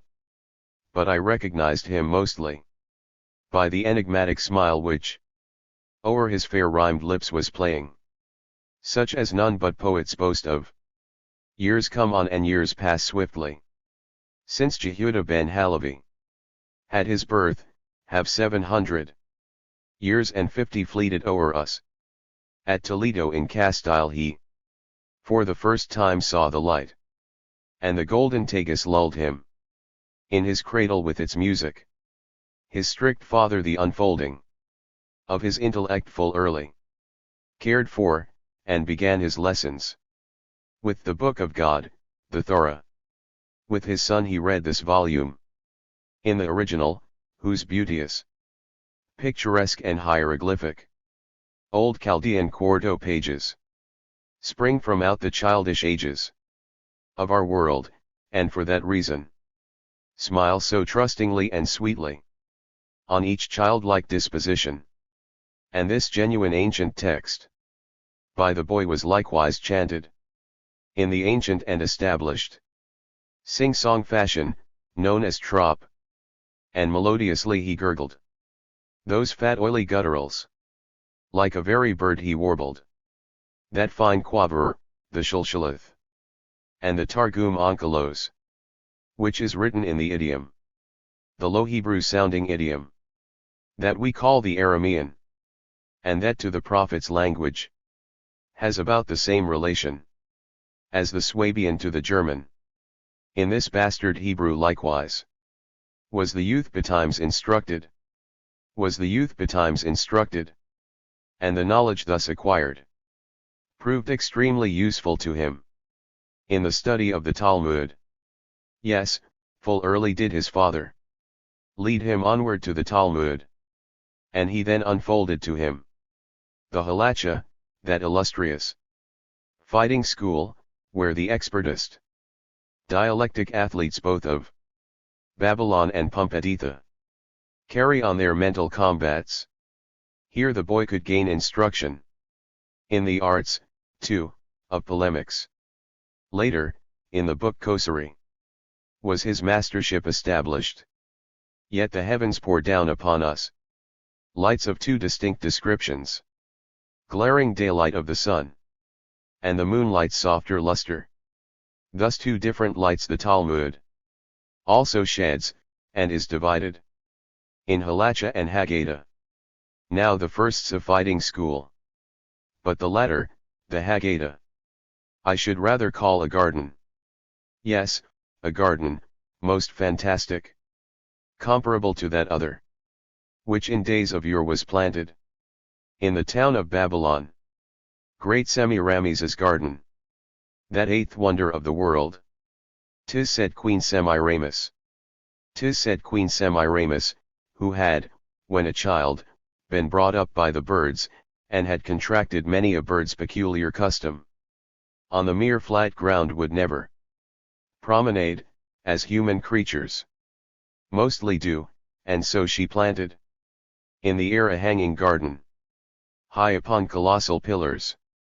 Palms and cypresses were standing. Golden oranges, fair flower beds. Marble statues, gushing fountains. Firmly, skillfully united by unnumbered hanging bridges, which appeared like climbing plants, and whereon the birds were rocking. Solemn birds, large, many-colored. All deep thinkers, never singing. While around them finches fluttered, keeping up a merry twitter. All things here were blessed, and teeming with a pure balsamic fragrance, which was free from all offensive earthly smells and hateful odors. The Haggadah is a garden that this airy whim resembles, and the youthful Talmud scholar, when his heart was overpowered, and was deafened by the squabbles of the halacha, by disputes all about the fatal egg, laid one feast day by a pullet, or about some other question,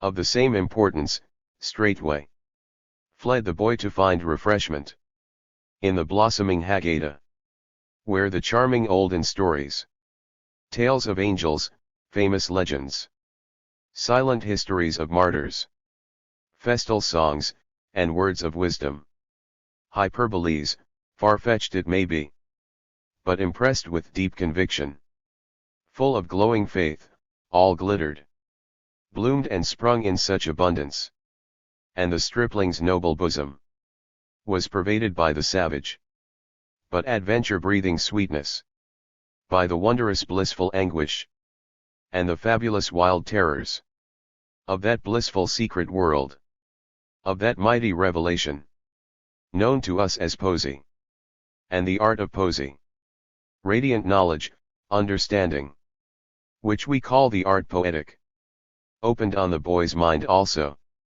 And Jehuda ben Halevi was not merely skilled in reading, but in poetry a master, and himself a first-rate poet.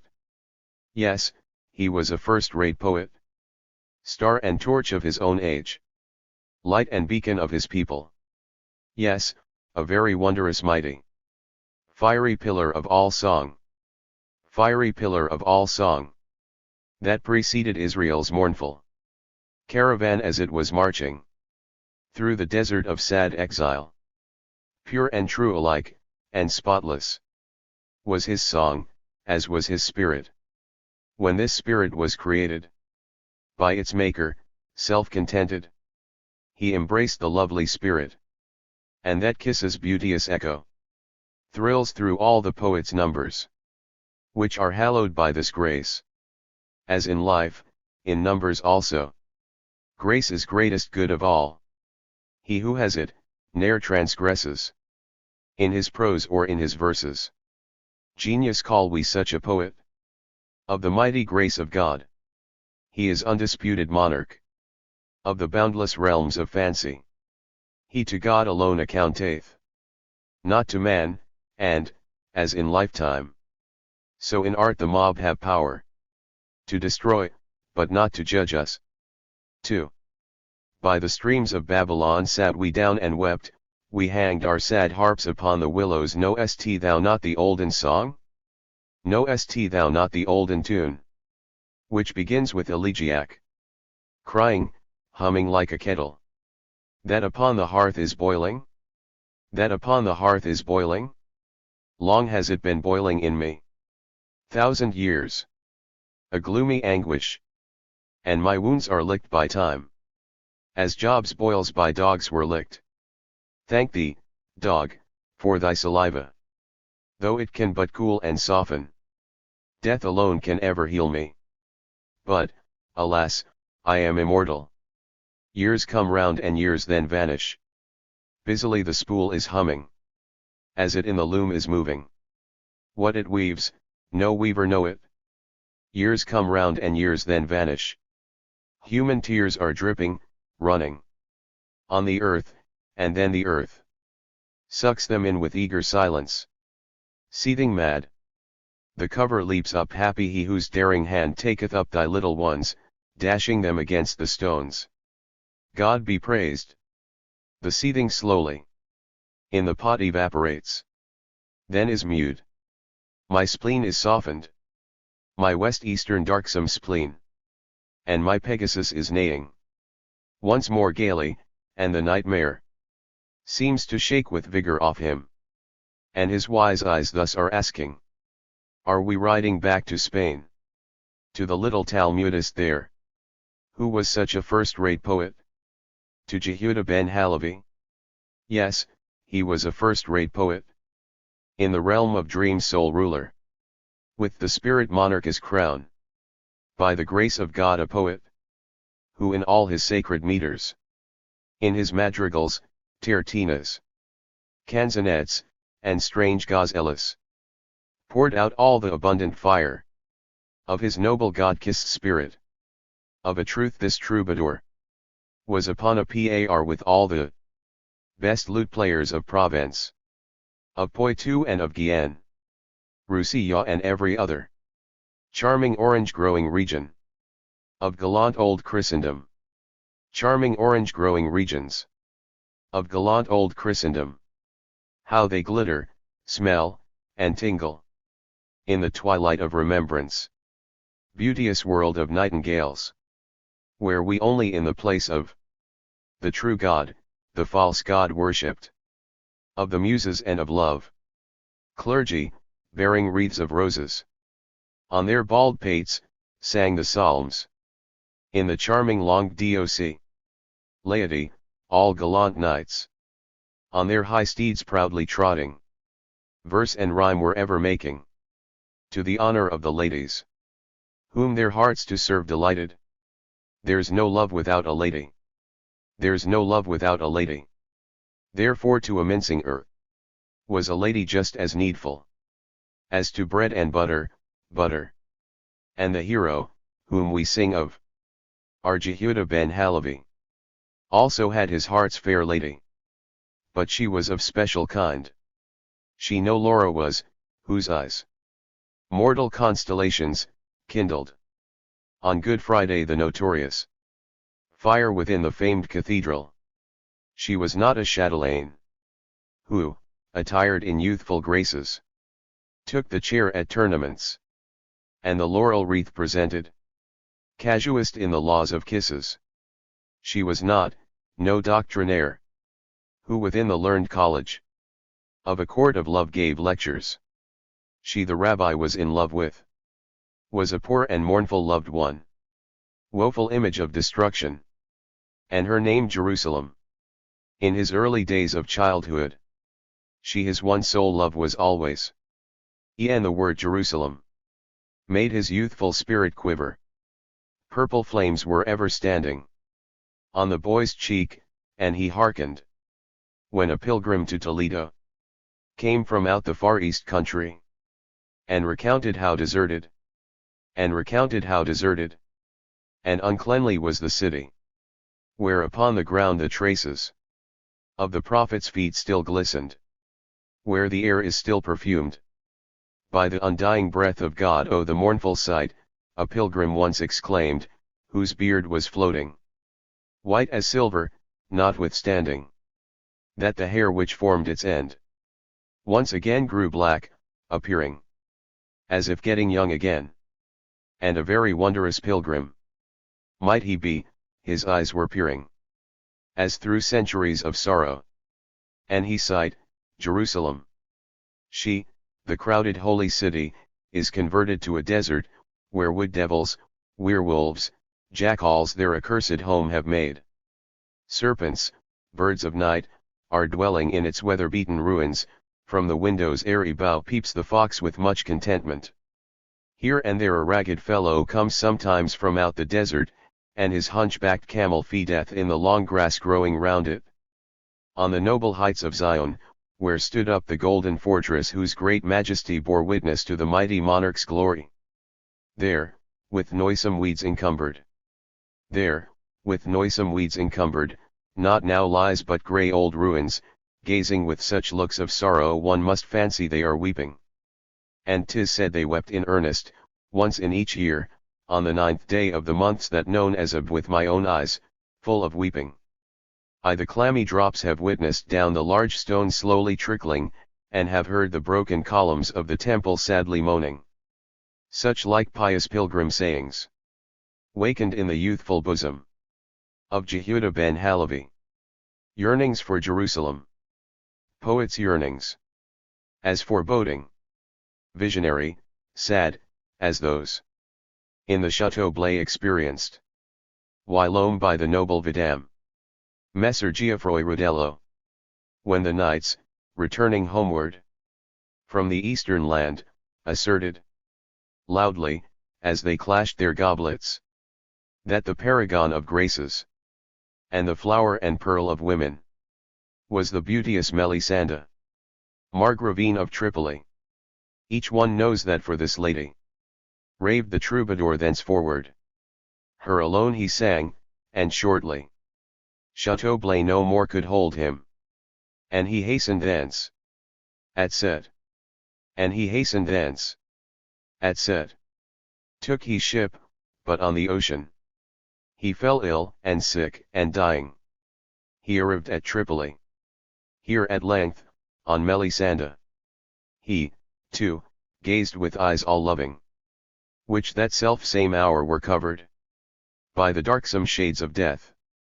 Singing his last song of love, he expired before the feet of his lady Melisande, Margravine of Tripoli. 84.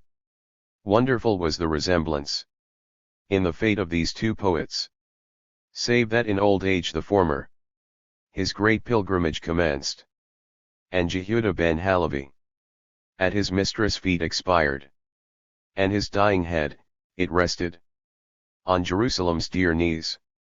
3. When the fight at Arabella had been won, great Alexander placed Darius land and people, court and harem, horses, women, elephants, and Daric coins, crown and scepter, golden lumber, placed them all inside his spacious Macedonian pantaloons, in the tent of great Darius, who himself had fled, because he feared he also might be placed there. The young hero found a casket. 'Twas a little golden box, richly ornamented over with increased usted stones and cameos, and with miniature devices. Now this casket, in itself of inestimable value, served to hold the priceless treasures of the monarch's body jewels. All the latter Alexander on his brave commanders lavished, smiling at the thought of men, childlike loving colored pebbles.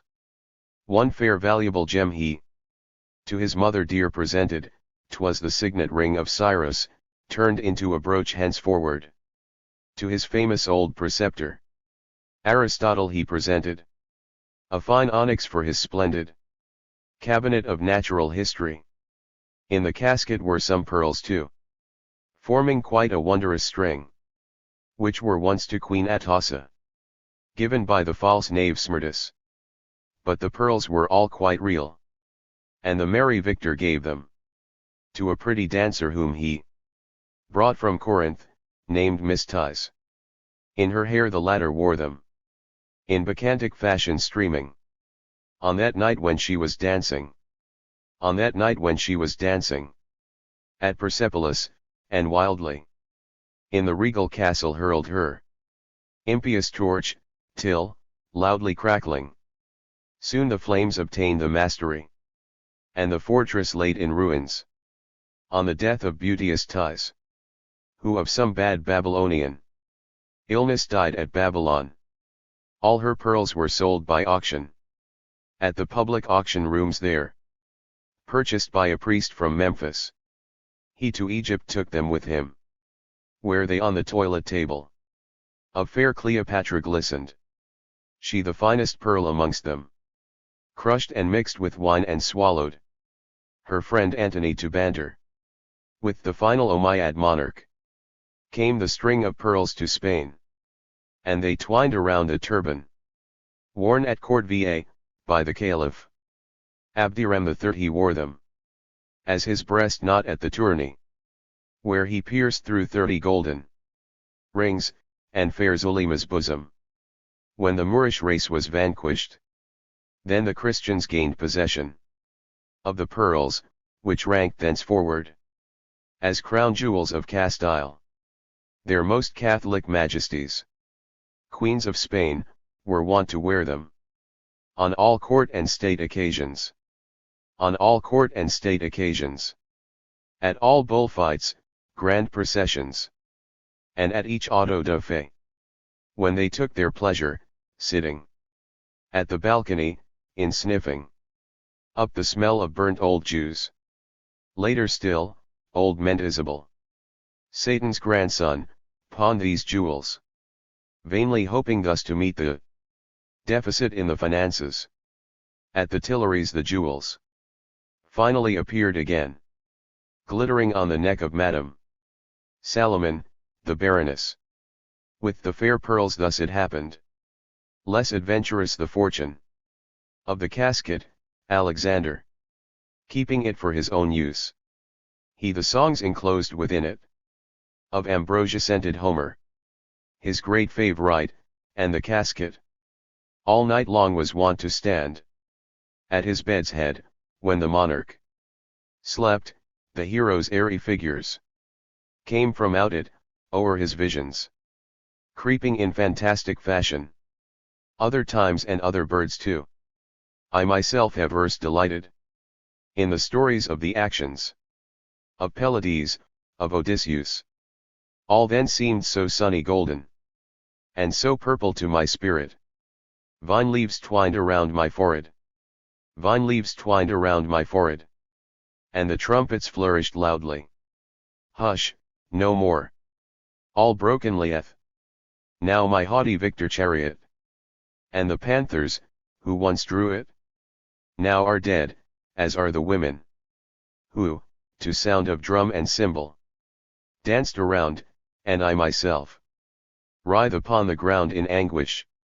Weak and crippled, hush, no more. Hush, no more.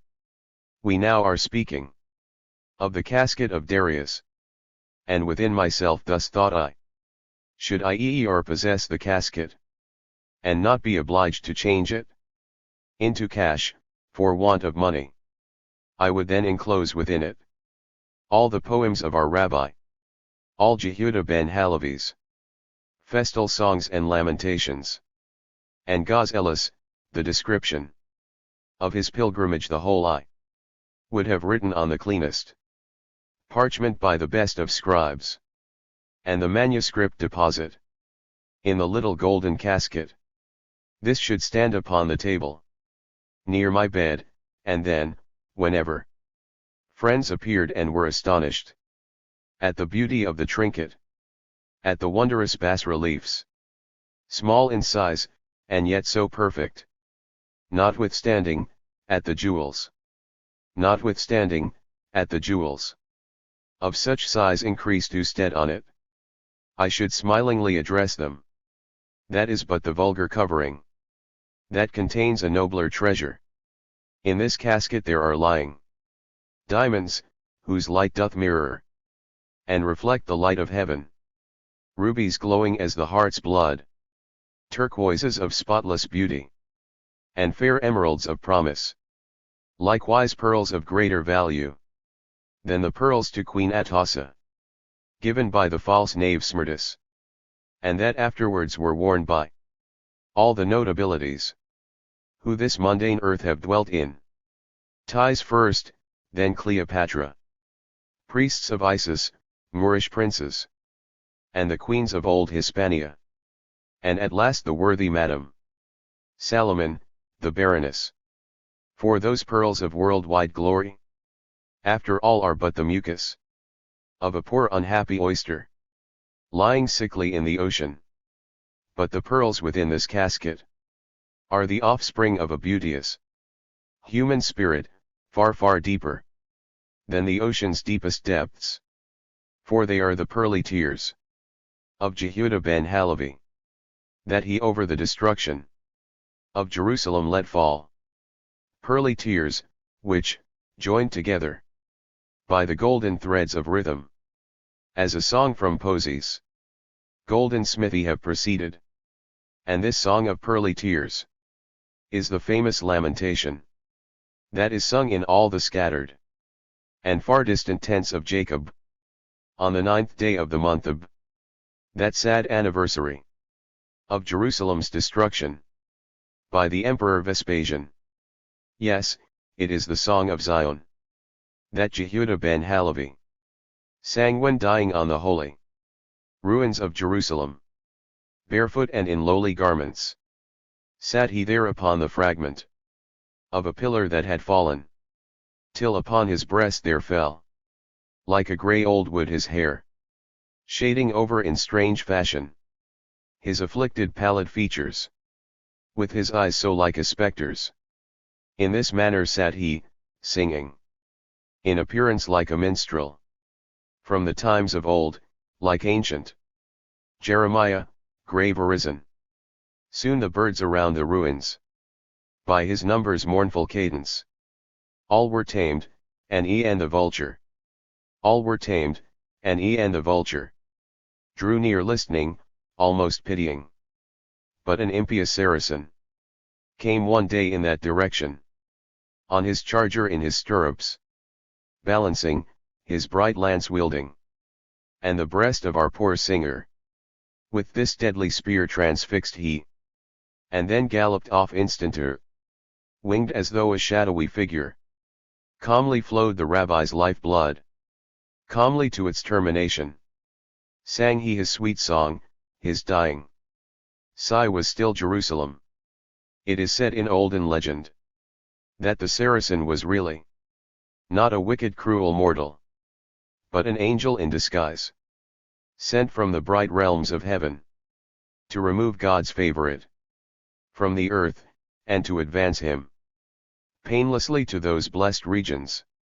There, 'tis said, there waited for him a reception highly flattering in its nature to the poet, quite a heavenly surprise. Solemnly with strains of music came the angelic choir to meet him, and instead of hymns, he heard them singing his own lovely verses, synagoguish wedding Carmen, hymeneal Sabbath numbers, with their well-known and exulting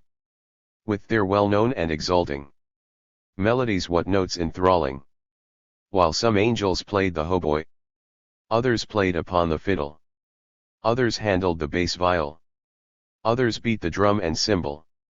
Sweetly all the music sounded, sweetly through the far extending vaults of heaven these strains re-echoed. Lecco doti licris cal. 4. My good wife is not contented with the chapter just concluded, and especially the portion speaking of Darius' casket. Almost bitterly observes she that a husband with pretensions to religion, into money, straightway would convert the casket, that he with it might be able, for his poor and lawful spouse, that nice cashmere shawl to purchase, that she stands so much in need of, that Jehudah ben Halevi would, she fancies, with sufficient honor be preserved, if guarded in a pretty box of pasteboard, decked with Chinese elegant arabesques, like those enchanting sweetmeat boxes of marquis in the passage panorama. Very strange it is, she added. Very strange it is, she added, that I never heard the name of this remarkable old poet, this Jehudah ben Halevi. Darling little wife, I answered. Your delightful ignorance but too well the gaps discloses in the education given in the boarding schools of Paris, where the girls, the future mothers of a proud and freeborn nation, learn the elements of knowledge, all about the dry old mummies and embalmed Egyptian pharaohs, Merovingian shadowy monarchs, with perukes devoid of powder, and the pig-tailed kings of China, lords of porcelain and pagodas. This they know by heart and fully. Clever girls, but, oh, good heavens! If you ask for any great names from the glorious golden ages of Arabian ancient Spanish, Jewish schools of poetry, if you ask for those three worthies, for Jehuda ben Halevi, for great Solomon Gabaral, or for Moses ibn Esra, if you ask for these or such like, then the children stare upon us with a look of stupid wonder, and in fact seem quite dumbfounded. Let me then advise you, dearest. Let me then advise you, dearest, these neglected points to study, and to take to learning Hebrew, leaving theaters and concerts. When a few years to these studies have been given, you'll be able, in the original, to read them. Ibn Esra and Gabaral, and Halevi in addition, that triumvirate poetic, who evoked the sweetest music from the instrument of David. Al-Charisi, who, I'll wager, is to you unknown, although he, a Voltairian, was, 600 years before Voltaire's time, spoke thus. In his thoughts excels Gabaral, and the thinker most he pleases. Ibn Esra shines in art, and is the favorite of the artist. But Jehuda ben Halevi is in both a perfect master, and at once a famous poet and a universal favorite.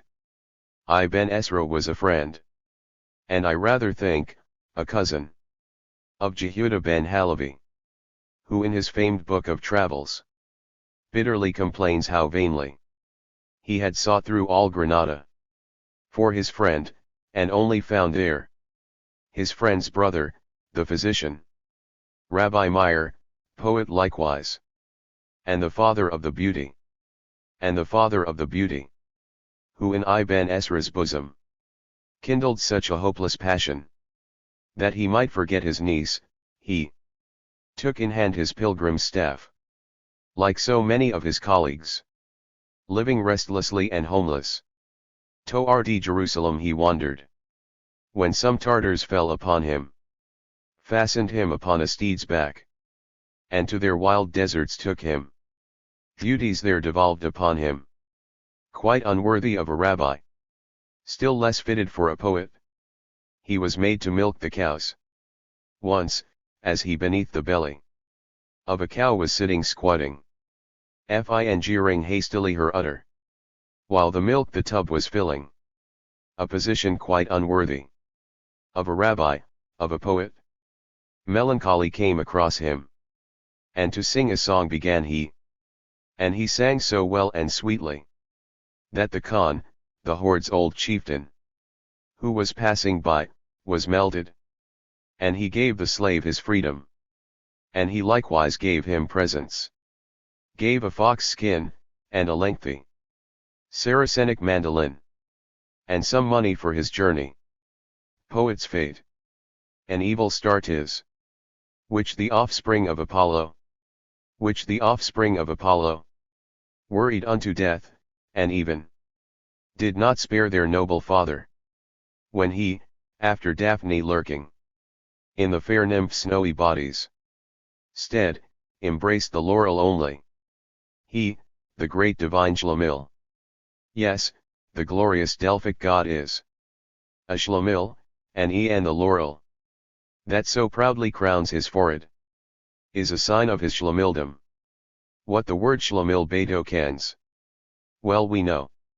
Long since Chamisso, rights of German citizenship, gained it, but its origin has ever, like the Holy Nile's far sources, been unknown. Upon this subject, many a night have I been poring. Many a year ago I traveled to Berlin, to see Chamisso on this point, and from the Dean sought information of Shlomil. But he could not satisfy me, and referred me on to Hitzig, who had made the first suggestion of the family name of Peter.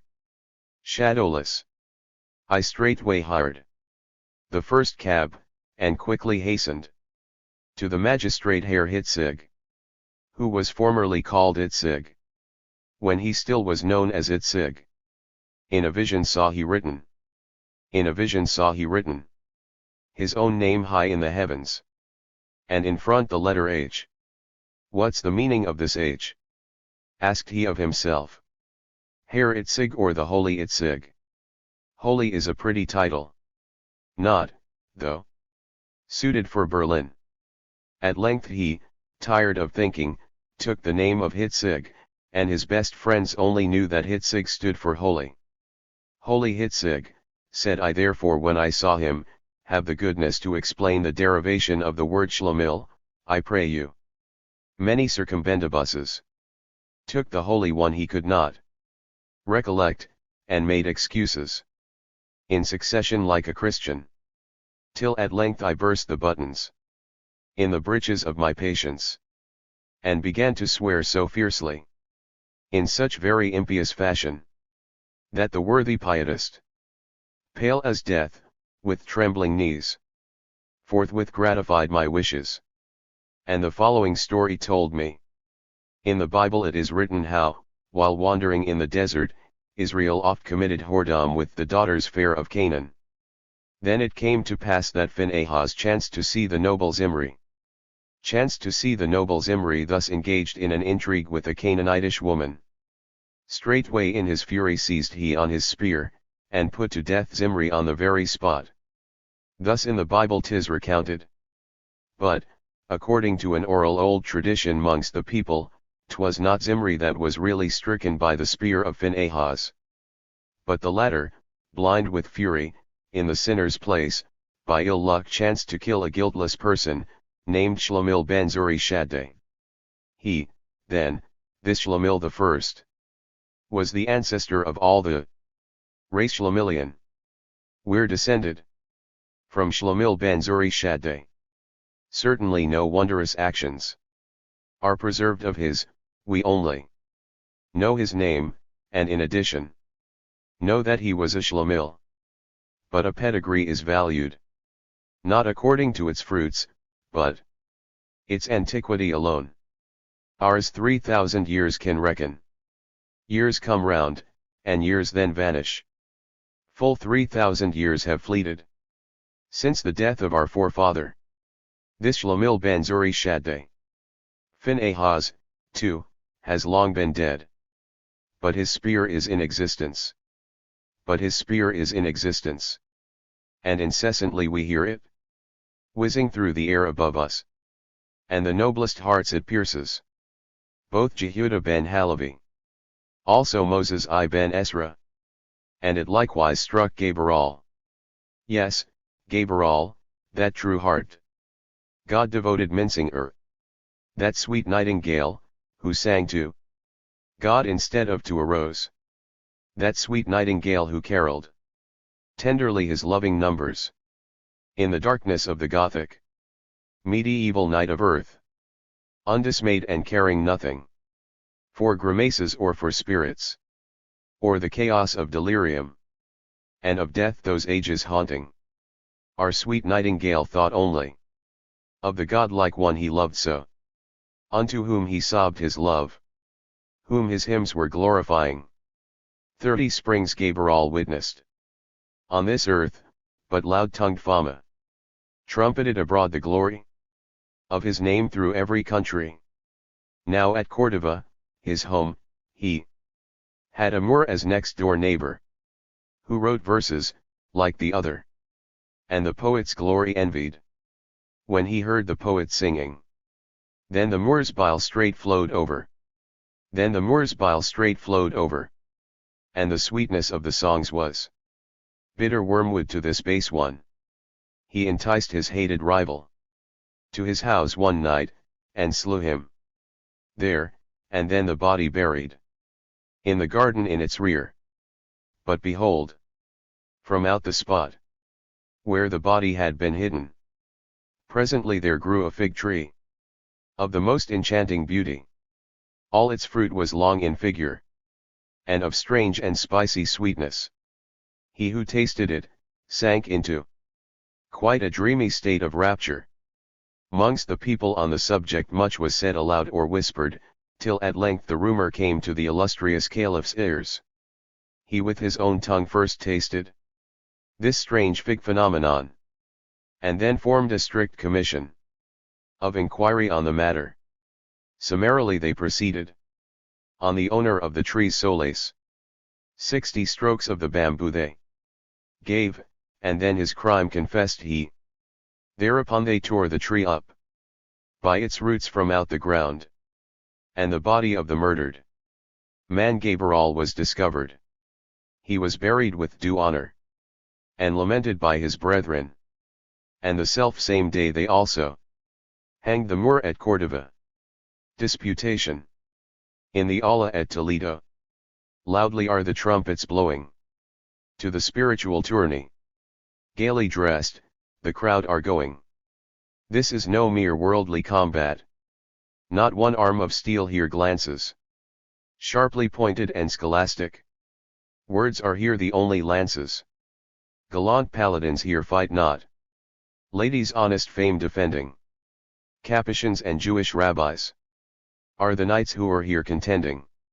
In the place of helmets are they, skull caps and capoeushes wearing. Scapular and arbicanfes are the armor they are bearing. Which God is the one true God?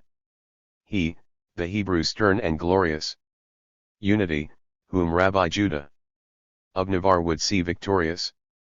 Or the triune God, whom Christians hold in love and veneration, as whose champion Friar Jose, the Franciscan, takes his station by the might of weighty reasons, and the logic taught at college, and quotations from the authors, whose repute one must acknowledge. Either champion ad absurdum his opponent would bring duly, and the pure divinity of his own God point out truly.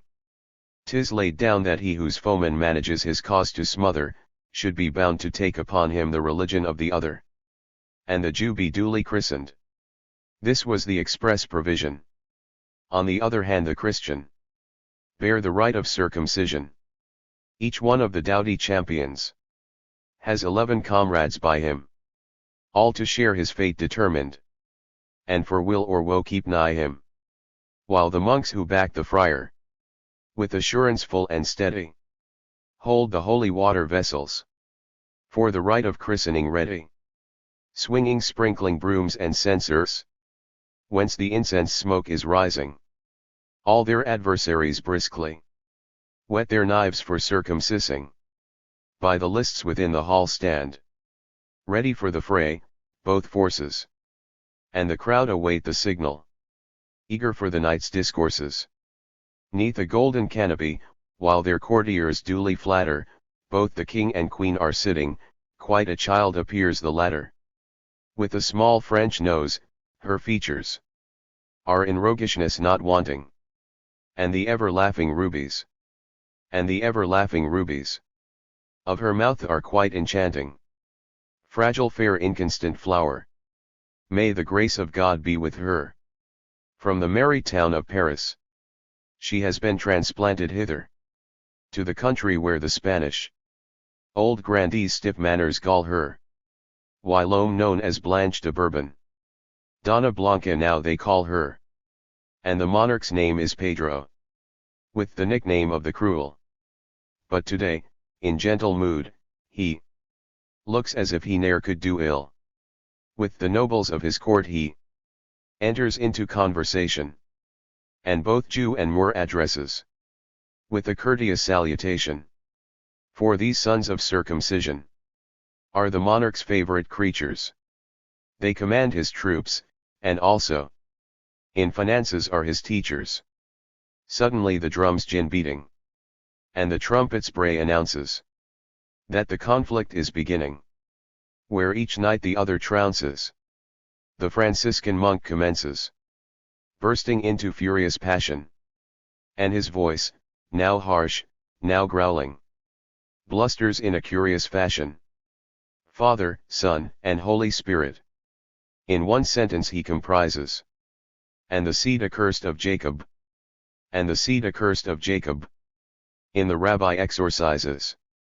For in such like controversies, little devils oft are hidden in the Jews, and give them sharpness, wit, and arguments when bidden. Having thus expelled the devil by his mighty exorcism, comes the monk, dogmatically quoting from the Catechism. He recounts how in the Godhead, persons three are comprehended, who, whenever they so will it, into one are straightway blended. 'Tis a mystery unfolded but to those who, in due season, have escaped from out the prison and the chains of human reason. He recounts how God was born at Bethlehem, of a tender-hearted Virgin, whose divine unsullied innocency ne'er departed. How they laid the Lord Almighty in a lowly stable manger, where the calf and heifer meekly stood around a newborn stranger. He recounts, too, how the Lord, from King Herod's minions flying, went to Egypt, how still later death's sharp pangs he suffered, dying in the time of Pontius Pilate, who subscribed his condemnation. Urged on by the Jews and cruel Pharisees' confederation. He recounts, too, how the Lord, bursting from the tomb's dark prison, on the third day, into heaven, had in glorious triumph risen. How, when 'tis the proper time, he would return to earth in splendor, at Jehoshaphat, to judge there every quick and dead offender. Tremble, Jews, exclaimed the friar, at the God whom ye tormented cruelly with thorns and scourges, to whose death ye all consented. Jews, ye were his murderers, nation of vindictive fierce behavior. Him who comes to free you, still ye slay, ye murder him, the Savior. Jews, the carrion where the demons coming from the lower regions dwell, your bodies are the barracks of the devil's wicked legions. Thomas of Aquin says so. He is famed in Christian story, called the mighty ox of learning, orthodoxy's light and glory. Villain race of Jews, you're not but wolves, hyenas, jackals hateful, churchyard prowlers, who deem only flesh of corpses to be grateful. Jews, O Jews, you're hogs and monkeys, monsters cruel and perfidious, whom they call rhinoceroses. Crocodiles, and vampires hideous. Ye are ravens, owls, and screech owls, rats and miserable lapwings, gallows birds, and cockatrices, very scum of all that flap wings. Ye are vipers, ye are blind worms, rattlesnakes, disgusting adders, poisonous toads. Christ soon will surely tread you out like empty bladders. Or, accursed people, would ye save your souls so wretched rather? Flee the synagogues of evil, seek the bosom of your Father. Flee to love's bright radiant churches, where the well of mercy bubbles for your sakes in hallowed basins. Hide your heads there from your troubles. Wash away the ancient Adam, and the vices that deface it, from your hearts the stains of rancor wash, and grace shall then replace it. Hear ye not the Saviour speaking? Oh, how well your new name suit you! Cleanse yourselves upon Christ's bosom from the vermin that pollute you. Yes, our God is very love, is like a lamb that's dearly cherished, and our vices to atone for, on the cross with meekness perished. Yes, our God is very love, his name is Jesus Christ the Blessed, of his patience and submission.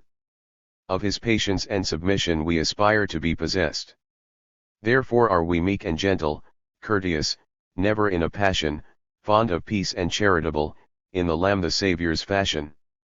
We in heaven shall be hereafter into angels blessed converted, wandering there in bliss with lily blossoms in our hands inserted. In the place of cowls, the purest robes shall we when there be wearing, made of silk, brocades, and muslin, golden lace and ribbons flaring. No more bald pates. Round our heads there will be floating golden tresses, while our hair some charming virgin into pretty top-knots dresses. Wine cups will be there presented of circumference so spacious, that, compared with them, the goblets made on earth are not capacious. On the other hand, much smaller than the mouths of earthly ladies will the mouth be of each woman who in heaven our solace mate is. Drinking, kissing, laughing will we pass through endless ages proudly, singing joyous hallelujahs, Kyrie eleison loudly. Thus the Christian ended, and the monks believed illumination pierced each heart, and so prepared for the baptismal operation. The baptismal operation. But the water-hating Hebrews shook themselves with scornful grinning. Rabbi Judah of Navarre thus his reply meanwhile beginning: that thou for thy seed mightst dung my poor soul's bare field devoutly, with whole dung carts of abuse thou hast in truth befouled me stoutly. Every one the method follows to his taste best calculated, and instead of being angry, thank you, I'm propitiated. Your fine Trinitarian doctrine we poor Jews can never swallow, though from earliest days of childhood want the rule of three to follow. That three persons in your Godhead, and no more, are comprehended, moderate appears, the ancients on 6,000 gods depended. Quite unknown to me the God is whom you call the Christ, good brother, nor have I or had the honor to have met his Virgin Mother. I regret that some 1200 years back, as your speech confesses, at Jerusalem he suffered certain disagreeablenesses. That the Jews in truth destroyed him rests upon your showing solely, seeing the delicti corpus on the third day vanished wholly. On the third day vanished wholly. It is equally uncertain whether he was a connection of our God, who had no children in, at least, our recollection. Our great God, like some poor lambkin, for humanity would never perish, for such philanthropic actions he is far too clever. Our great God of love knows nothing, never to affection yields he, for he is a God of vengeance, and as God his thunders wields he. Nothing can his wrathful lightnings from the sinner turn or soften, and the latest generations for the father's sins pay often. Our great God, he lives forever in his heavenly halls in glory, and, compared with him, eternal ages are but transitory. Our great God, he is a hardy God, not like the myths that fright us, pale and lean as any wafer, or the shadows by Cocytus. Our great God is strong. He gropeth sun and moon and constellation. Thrones are crushed, and people vanish when he frowns in indignation. And he is a mighty God. David sings, we cannot measure all his greatness, earth's his footstool, and is subject to his pleasure. And is subject to his pleasure. Our great God loves music dearly, lute and song to him are grateful, but, like grunts of sucking pigs, he finds the sounds of church bells hateful. Great Leviathan the fish is who beneath the ocean strayeth, and with him the Lord Almighty for an hour each morning playeth.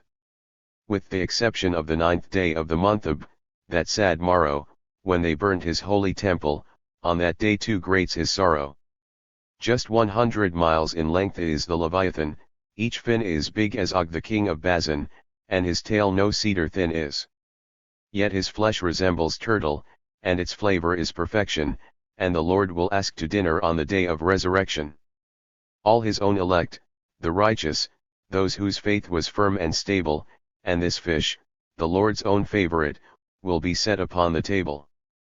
Partly dressed with garlic white sauce, partly stewed in wine and toasted, dressed with raisins and with spices, much resembling matelotes roasted. Little slices of horseradish will the white sauce much embellish, so make ready, Friar Jose, to devour the fish with relish. To devour the fish with relish. And the raisin sauce I spoke of makes a most delicious jelly, and will be full well adapted, Friar Jose, to thy belly. What God cooks, is quite perfection monk, my honest counsel follow, and be circumcised, your portion of Leviathan to swallow. Thus the rabbi to allure him spoke with inward mirth insulting.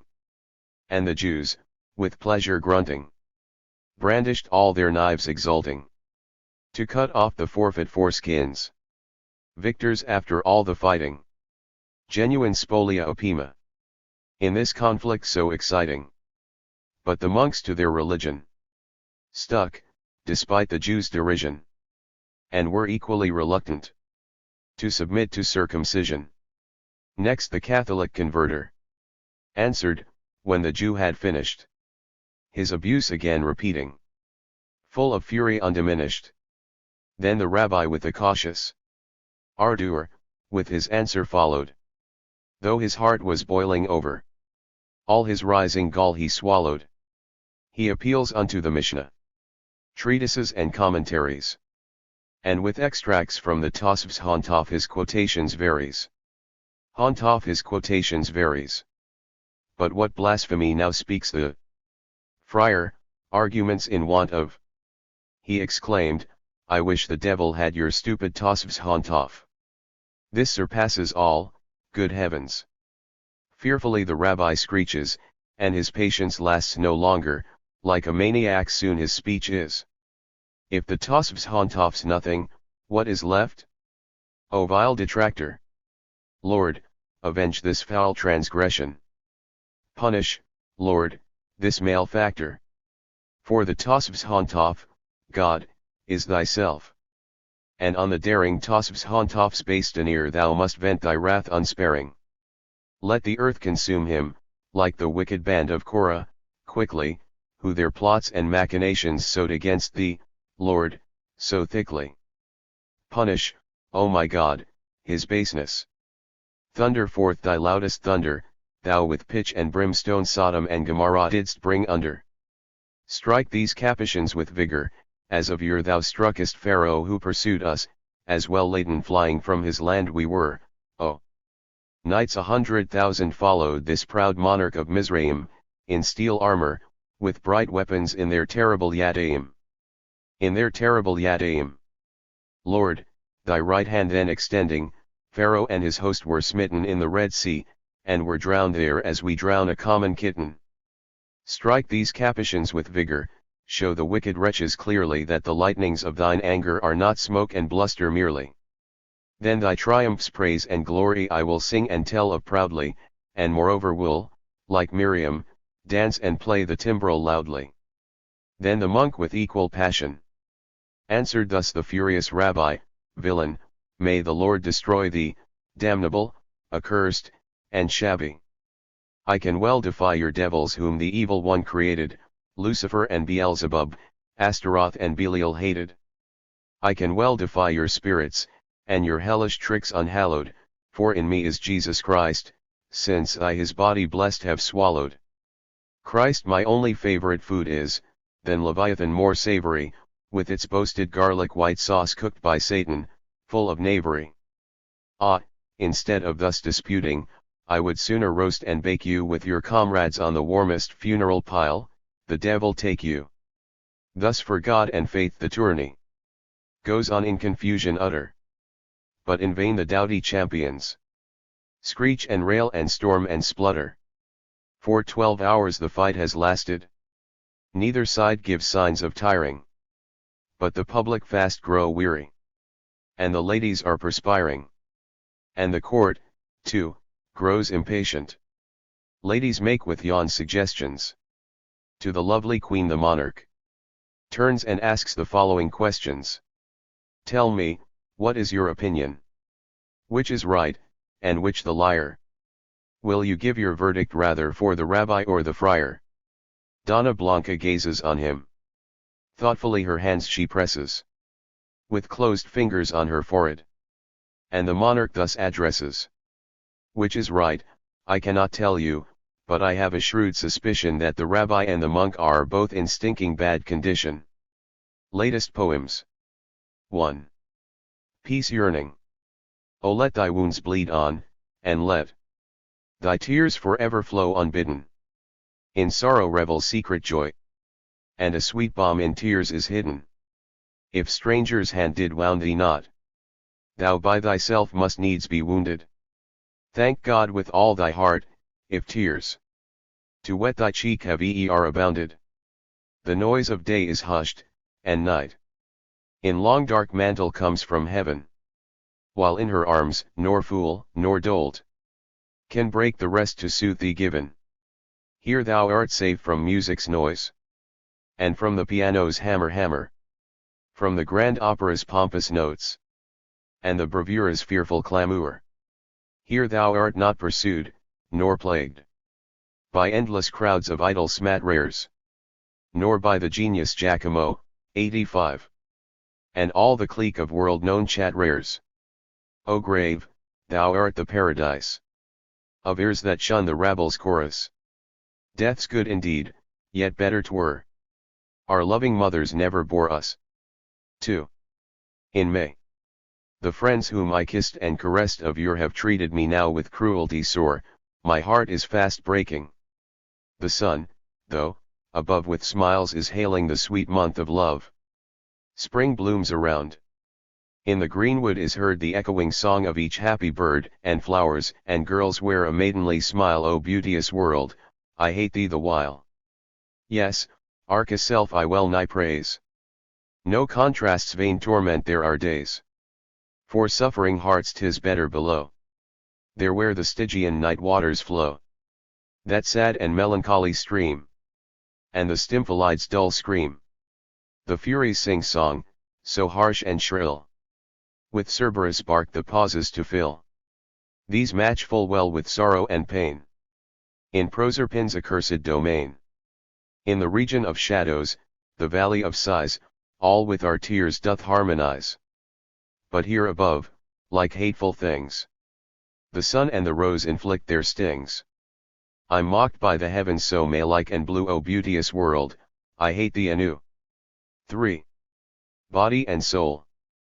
Poor soul doth to the body say, I'll never leave thee, but I'll stay with thee, yeah, I with thee will sink.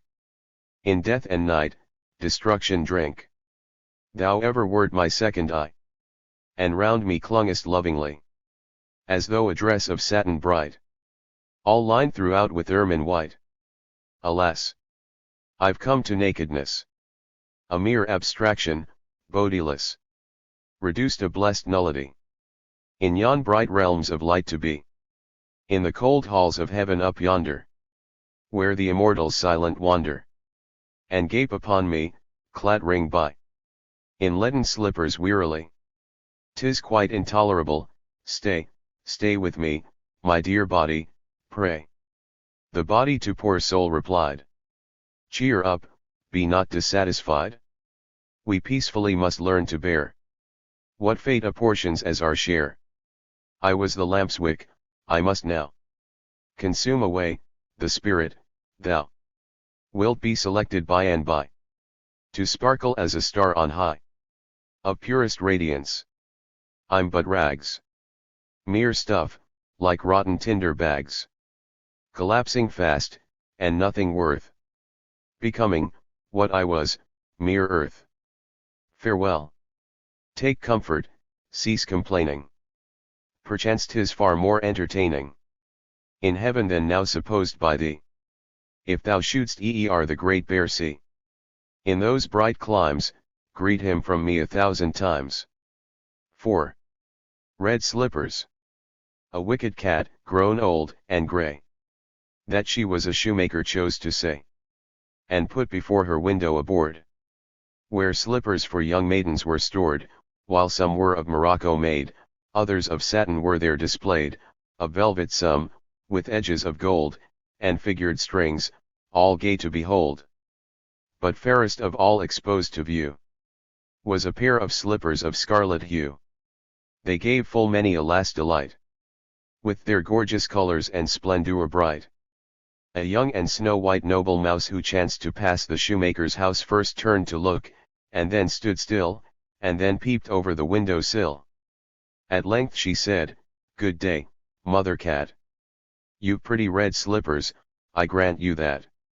If they're not dear, I'm ready to buy, so tell me the price, if it's not too high. My good young lady, the cat replied, pray do me the favor to step inside, and honor my house, I venture to pray, with your gracious presence. Allow me to say that the fairest maidens come shopping to me, and duchesses too, of high degree. The slippers I'm willing full cheap to sell, yet let us see if they'll fit you well. Pray step inside, and take a seat. Thus the wily cat did falsely entreat. And the poor white thing in her ignorance then fell plump in the snare in that murderous den. The little mouse sat down on a chair, and lifted her small leg up in the air, in order to try how the red shoes fitted, a picture of innocent calm to be pitied. A picture of innocent calm to be pitied. when sudden the wicked cat seized her fast. Her murderous talons around her cast, and bit right off her poor little head. My dear white creature, the cat then said, my sweet little mouse, you're as dead as a rat.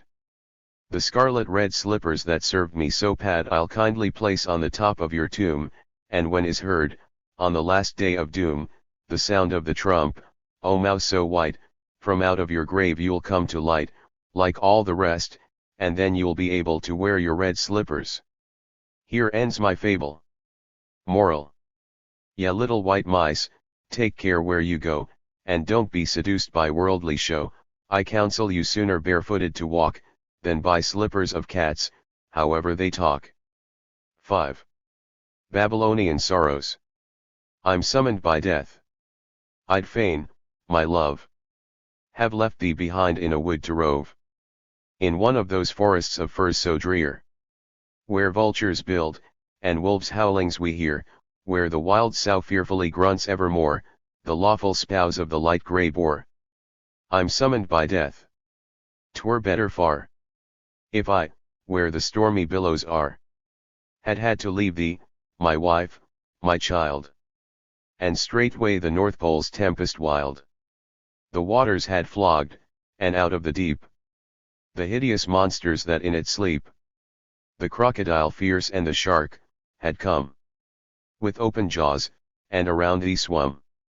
Believe me, my child, Matilda, my wife, that the angry sea, in its wildest strife, and the cruel forest less dangers give, than the city where we're now fated to live.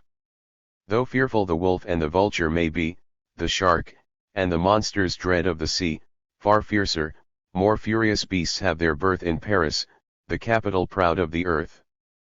Fair Paris, the singing, so gay in her revels, that hell to the angels, that heaven to devils. That thee I must leave in this dungeon sad, this drives me crazy, this drives me mad. With scornful buzzing around my bed, the black flies come, on my nose and head. They perch themselves detestable race. Amongst them are some with a human face, and elephants' trunks, like the god Gainsa in Hindustan. In my brain I hear noises and heavy knocks. It sounds as if they were packing a box. And my reason departs, alas! Alas! Ere I myself from this earth can pass. Ere I myself from this earth can pass. 6. The Slave Ship. Part I. The supercargoman Van Koch. In his cabin sits adding his figures. He calculates his cargo's amount, and the probable gain from his niggers. My gum and pepper are good, the stock is 300 chests of all sizes, I've gold dust and ivory too in store, but the blackware by far the best prize is. 600 niggers I bought dirt cheap where the Senegal River is flowing, their flesh is firm, and their sinews tough as the finest iron going. I got them by barter, and gave in exchange glass beads, steel goods, and some brandy. I shall make at least 800%. With but half of them living and handy. If only 300 niggers are left, when I get to Rio Janeiro, I shall have 100 ducats ahead from the house of Gonzales Pereiro.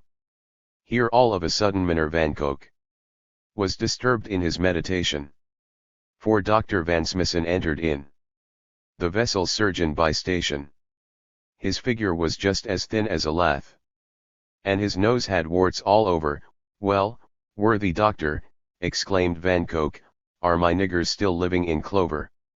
The doctor thanked him, and said in reply, I've come with a tale of disaster. Throughout the night, I'm sorry to say, the deaths have grown faster and faster. The deaths have grown faster and faster. The average daily number is 2, but today just 7 have died, sir, 4 men and 3 women. I wrote the loss at once in the log as my guide, sir. I closely inspected every corpse, for these rascals have often a notion to feign themselves dead, in hopes that they may be thrown away into the ocean. I took the irons from off the dead, and according to usual custom next morning early into the sea I bid the sailors thrust em. At once the sharks from out of the waves shot up in countless legions, they love full dearly the niggers' flesh, my boarders are they in these regions. They have followed after the track of the ship, since we've left the land in the distance, the creatures smell the scent of a corpse with ravenous snuffling persistence. In truth 'tis a capital joke to see how after the bodies they follow, one takes the head, another a leg, while the rest the fragments swallow. Then round the ship contented they roll, when they've finished their eating and crunching, and stare in my face, as if they sought to thank me for their luncheon. Then spake Van Koch, as he sadly sighed, when the doctor his story had finished, how to lessen the evil. In what way best can the rate of the deaths be diminished? Can the rate of the deaths be diminished? The doctor replied, many niggers have died by their own misconduct stealthy, their breath so bad, that it poisons the air in the ship, and makes it unhealthy. Through lowness of spirits, too, many have died, and ennui, in this dreary stillness, I think that air and music and dance would soon remove their illness. Then cried Van Koch, an excellent plan. Dear doctor, I utter no slander, when I say that like Aristotle you're wise, the tutor of Alexander. The Tulip Improvement Society's head in the town of Delft may be clever, but he hasn't one half of your brains, I'm sure, your equal I've met with never. Then, music, music. The niggers all on the deck I'll see dancing and kicking, and whosoever won't join in the fun shall receive in reward a good licking. Part 2. On high, from the heaven's blue canopy, many thousand stars are gleaming. Like the eyes of fair women, so large and clear, and with locks of yearning beaming. They're looking down on the ocean below, whose waves in the distance are curling in phosphorescent blue vapor all veiled, while the billows are joyously whirling. Not a sail on the slave ship is fluttering now, as though without tackle she's lying, but lanterns are glimmering high on the decks where the dance with the music is vying. The cook of the vessel is playing the flute. The steersman's playing the fiddle. The trumpet is blown by the doctor himself. And a lad beats the drum in the middle. 100 niggers, both women and men, are yelling and whirling and leaping, as though they were mad, and at every spring their irons the tune are keeping. They stamp on the ground in uproarious mirth, and many a swarthy maiden clasps her naked partner with warmth, while at times the air with their groanings is laden. The jailer acts as maitre de plaisirs, and dealing his lashes so fearful, the weary dancers he stimulates, and bids them be merry and cheerful. So diddle-dum-day and schnetter-a-dang, the strange unwonted commotion, aroused from their lazy slumbers below. Aroused from their lazy slumbers below, the monsters fierce of the ocean, all heavy with sleep, the sharks swam up, in numbers many 100. They stupidly stared at the ship on high, with amazement, and blindly wondered. They see that their usual breakfast time has not come as soon as 'tis wanted. So they gape and ope wide their throats, their jaws with teeth like saws being planted. And diddle-dum-day and schnetter-a-dang, there seems no end to the dances. The sharks grow impatient, and bite themselves in the tail with their teeth like lances. I presume that for music they've got no taste, like many an ignoramus. Trust not the beast that music loves not, says Albion's poet famous. And schnetter-a-dang and diddle-dum-day, not one of the dancers seems lazy. At the foremast stands Mynheer Van Koch, and with folded hands thus prays he. For Christ's dear sake, O spare, good Lord, the lives of these swarthy sinners, if they've angered thee thou knowest they're as dull as the beasts that we eat for our dinners. O spare their lives, for Christ's dear sake, who died for our salvation, for unless I have left me 300 head, there's an end to my occupation. 7. A Frontenberg.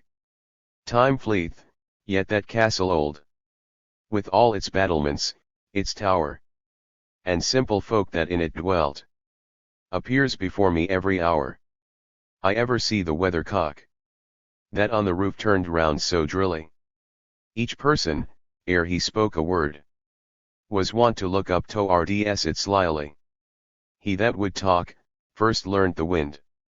For fear the ancient grumbler Boreas might turn against him suddenly, tormenting him with blast uproarious. In truth, the wisest held their tongues. For in that place an echo sported, which, when it answered back the voice, each word maliciously distorted. Amidst the castle garden stood a marble fount, with sphinxes round it, forever dry, though tears enough had flowed inside it, to have drowned it. O most accursed garden! Ah!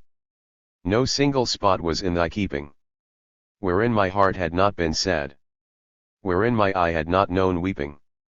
No single tree did it contain, beneath whose shade affronts injurious had not against me uttered been, by tongues ironical or furious.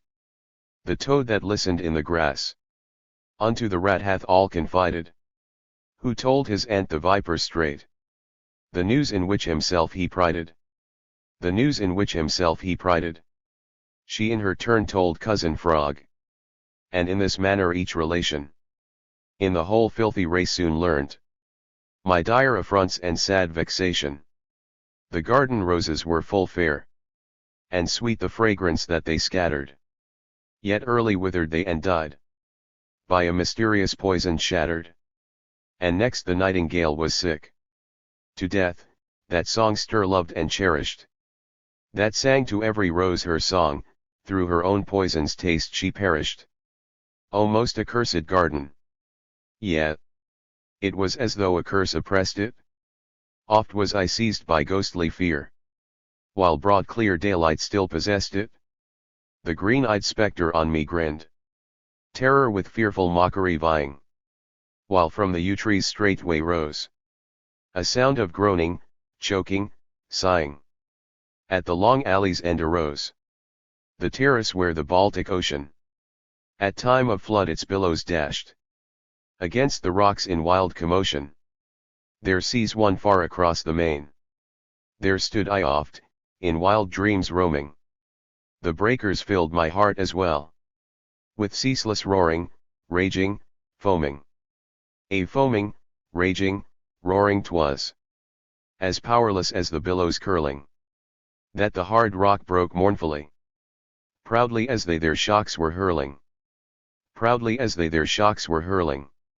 With envy saw I ships pass by, some happier country seeking gladly, while I am in this castle chained, with bonds accursed, and pining sadly. 8. Appendix to Lazarus. 87. I. Holy parables discarding, and each guess, however pious, to these awful questions plainly seek with answers to supply us.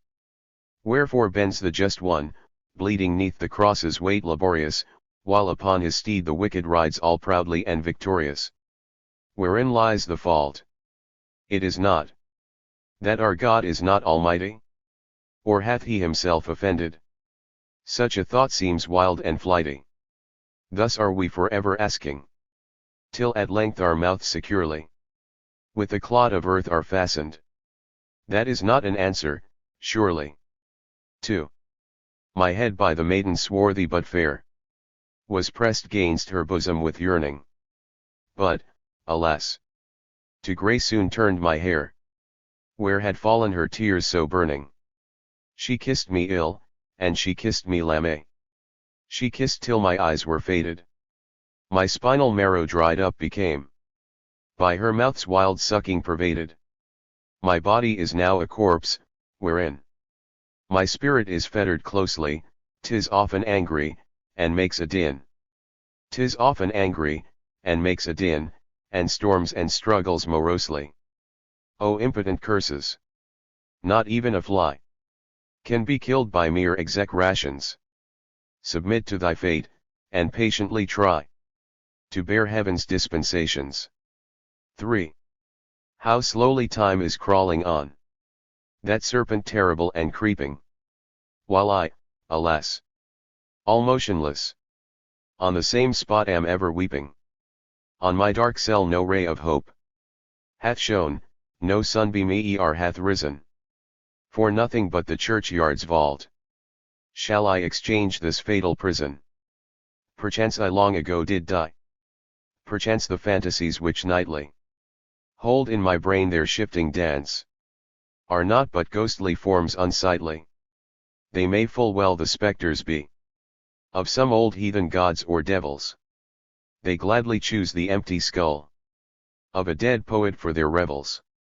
Those orgies sweet but terrible, those nightly ghost acts, full of warning, the poet's corpse hand oft times seeks to place on record in the morning. 4. Once saw I many a blooming flower upon my way, but slothfully stooped not to pluck them in that hour. And on my proud steed hastened by. And on my proud steed hastened by. Now when I'm near to death, and languish. Now when beneath me yawns the tomb. Oft in my thought, with bitter anguish, returns the unheeded flower's perfume. But most of all, my brain is burning with a bright yellow violet fair. Wild beauty! How I grieve with yearning to think that I enjoyed thee ne'er. My comfort is, oblivion's waters have not yet lost their olden might, the dull hearts of earth's sons and daughters to steep in Lethe's blissful night. V. I saw them laughing, smiling gladly. I saw them ruined utterly. I heard them weeping, dying sadly. And yet I uttered not a sigh. Each corpse I as a mourner followed. Yea, to the churchyard followed I.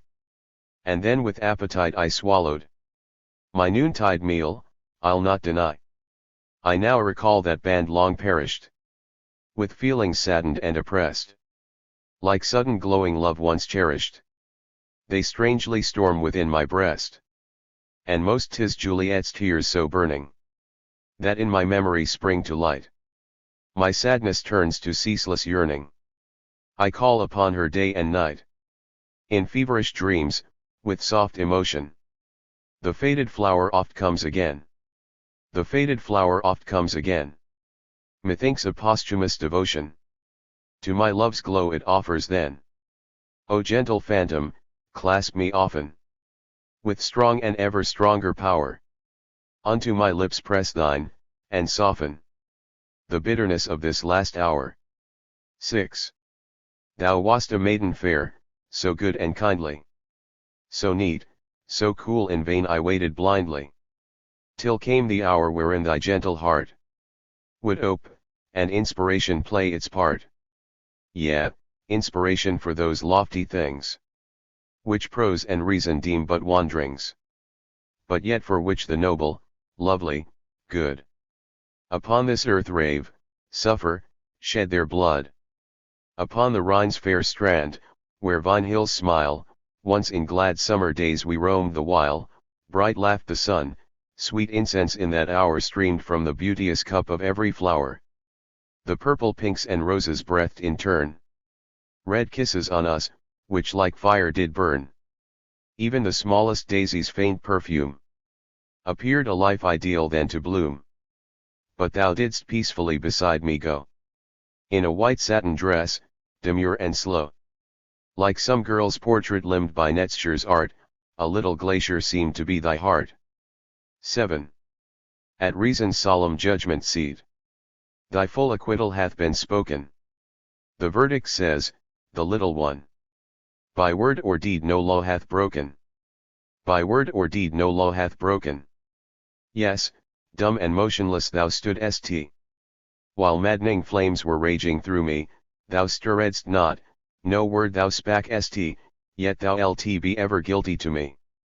Throughout my visions every night, a voice accusing ceaseth never to charge thee with ill will, and say that thou hast ruined me forever.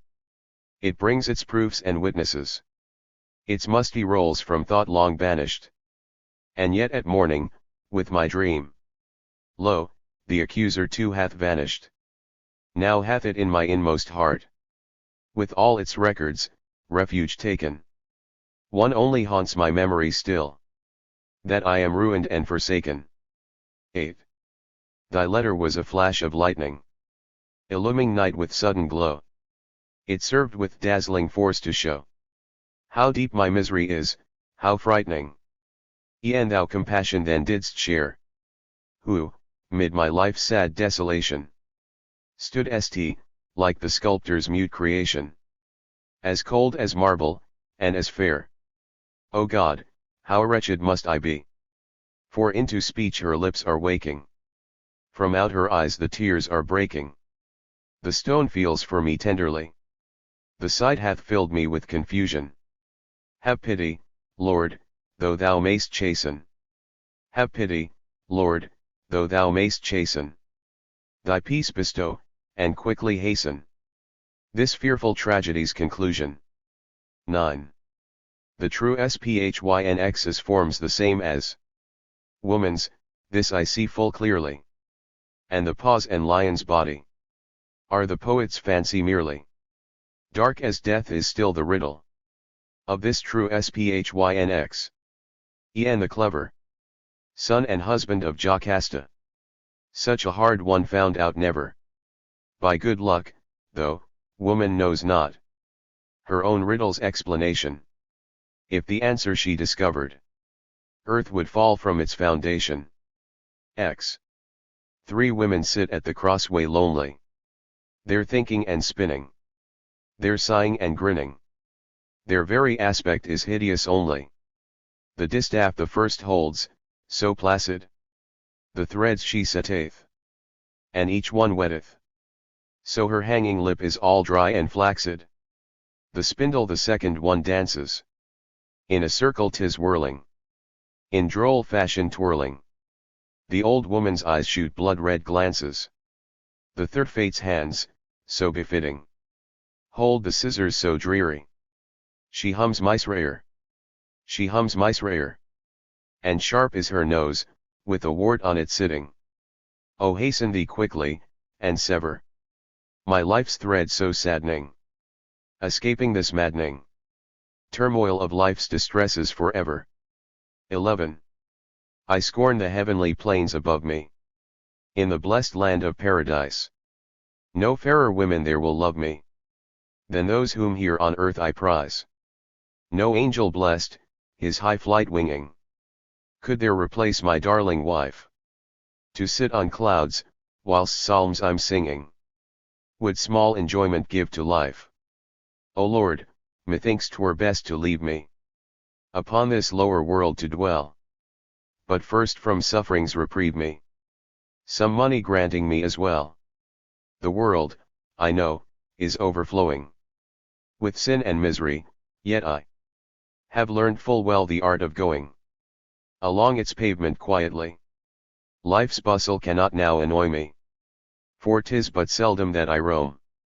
Beside my wife I'd fain employ me in slippers and loose coat at home. Leave me with her when she is prattling. My soul drinks in the music dear of that sweet voice, so gaily rattling. Her look so faithful is and clear, for health alone and means of living. Lord, ask I, let me stay below, for many a day its blessings giving, beside my wife in statu quo. 9. The dragonfly. The beauteous dragonflies dancing by the waves of the rivulet glancing.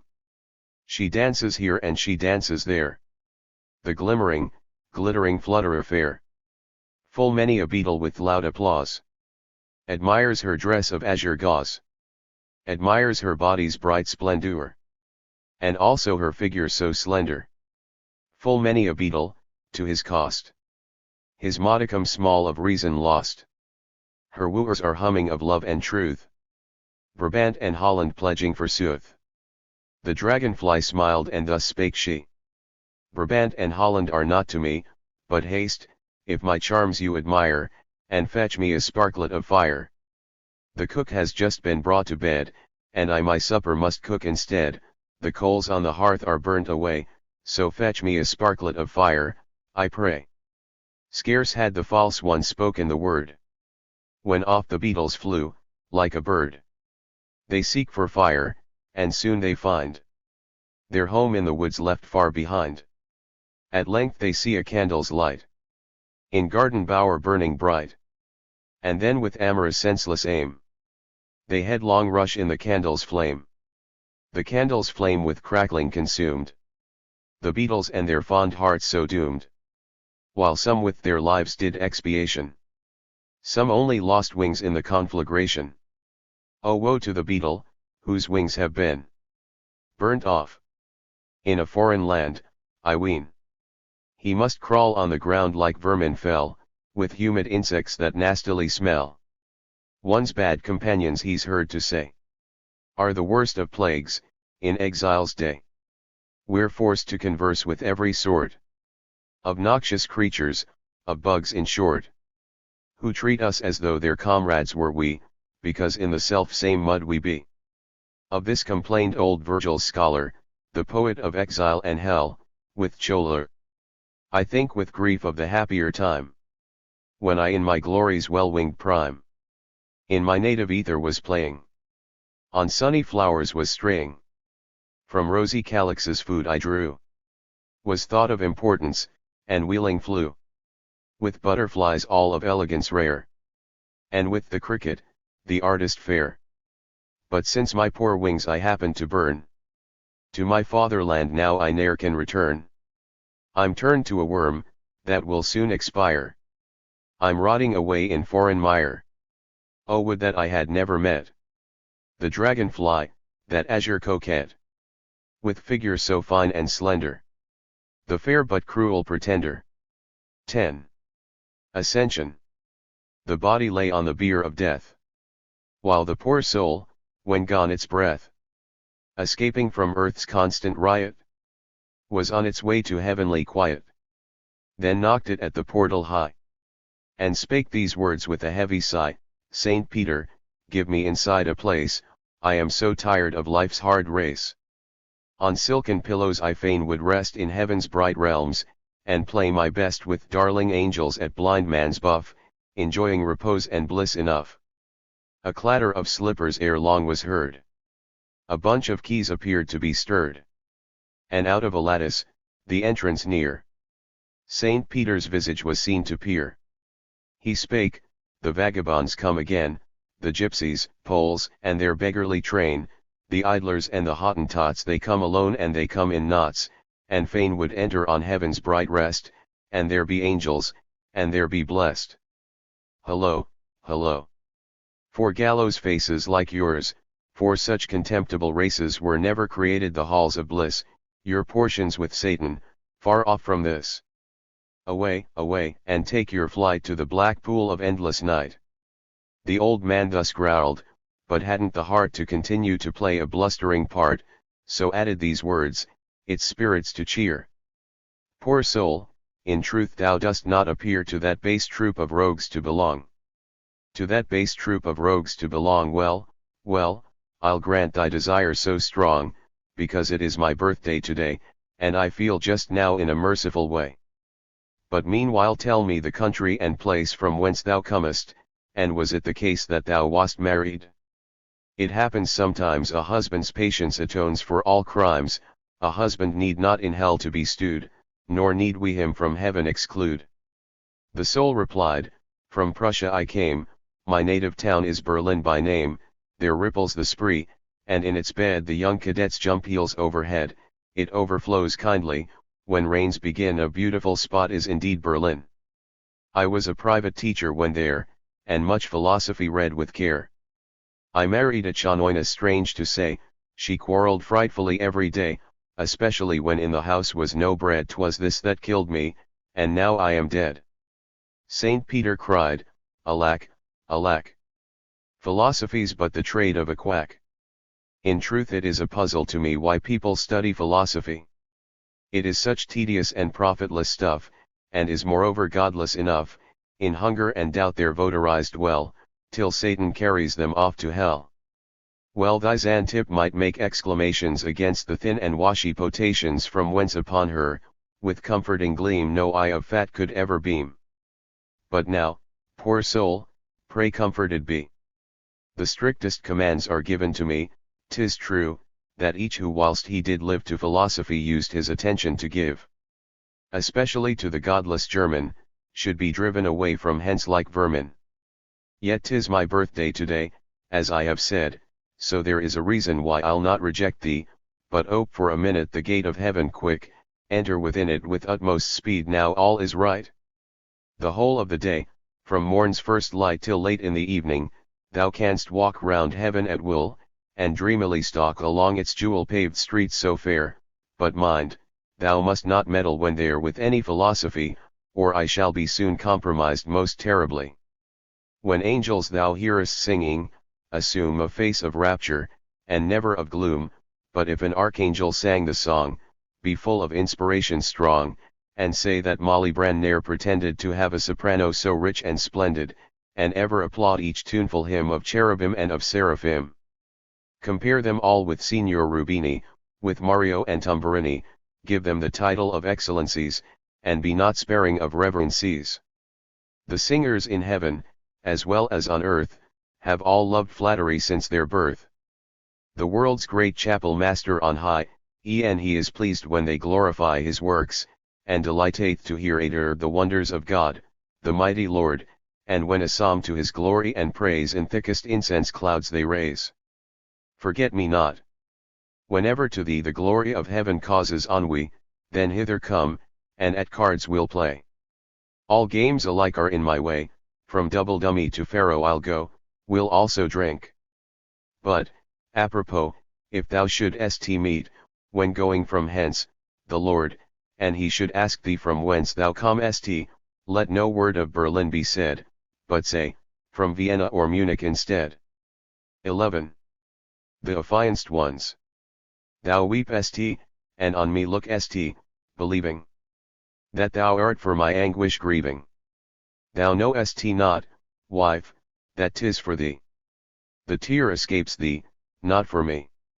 Oh, tell me if it be not true, that o'er thy spirit sometimes grew the blessed foreboding, showing thee that we were joined by fate's decree. United, bliss was ours below, but severed, naught is ours but woe. In the great book 'tis written clearly that we should love each other dearly. Thy place should be upon my breast. Here first awoke self-knowledge blessed. From out the realm of plants, with power 'twas mine to free, to kiss thee, flower. Raise thee to me, to highest life, 'twas mine to give thee soul, my wife. Now, when revealed the riddles stand, when in the hourglass is the sand, run out, weep not, 'tis ordered so.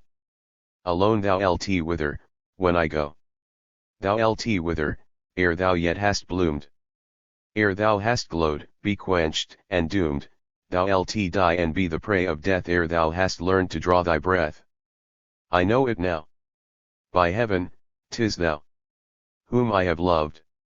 How bitter now, the moment we are joined forever, to find the hour when we must sever.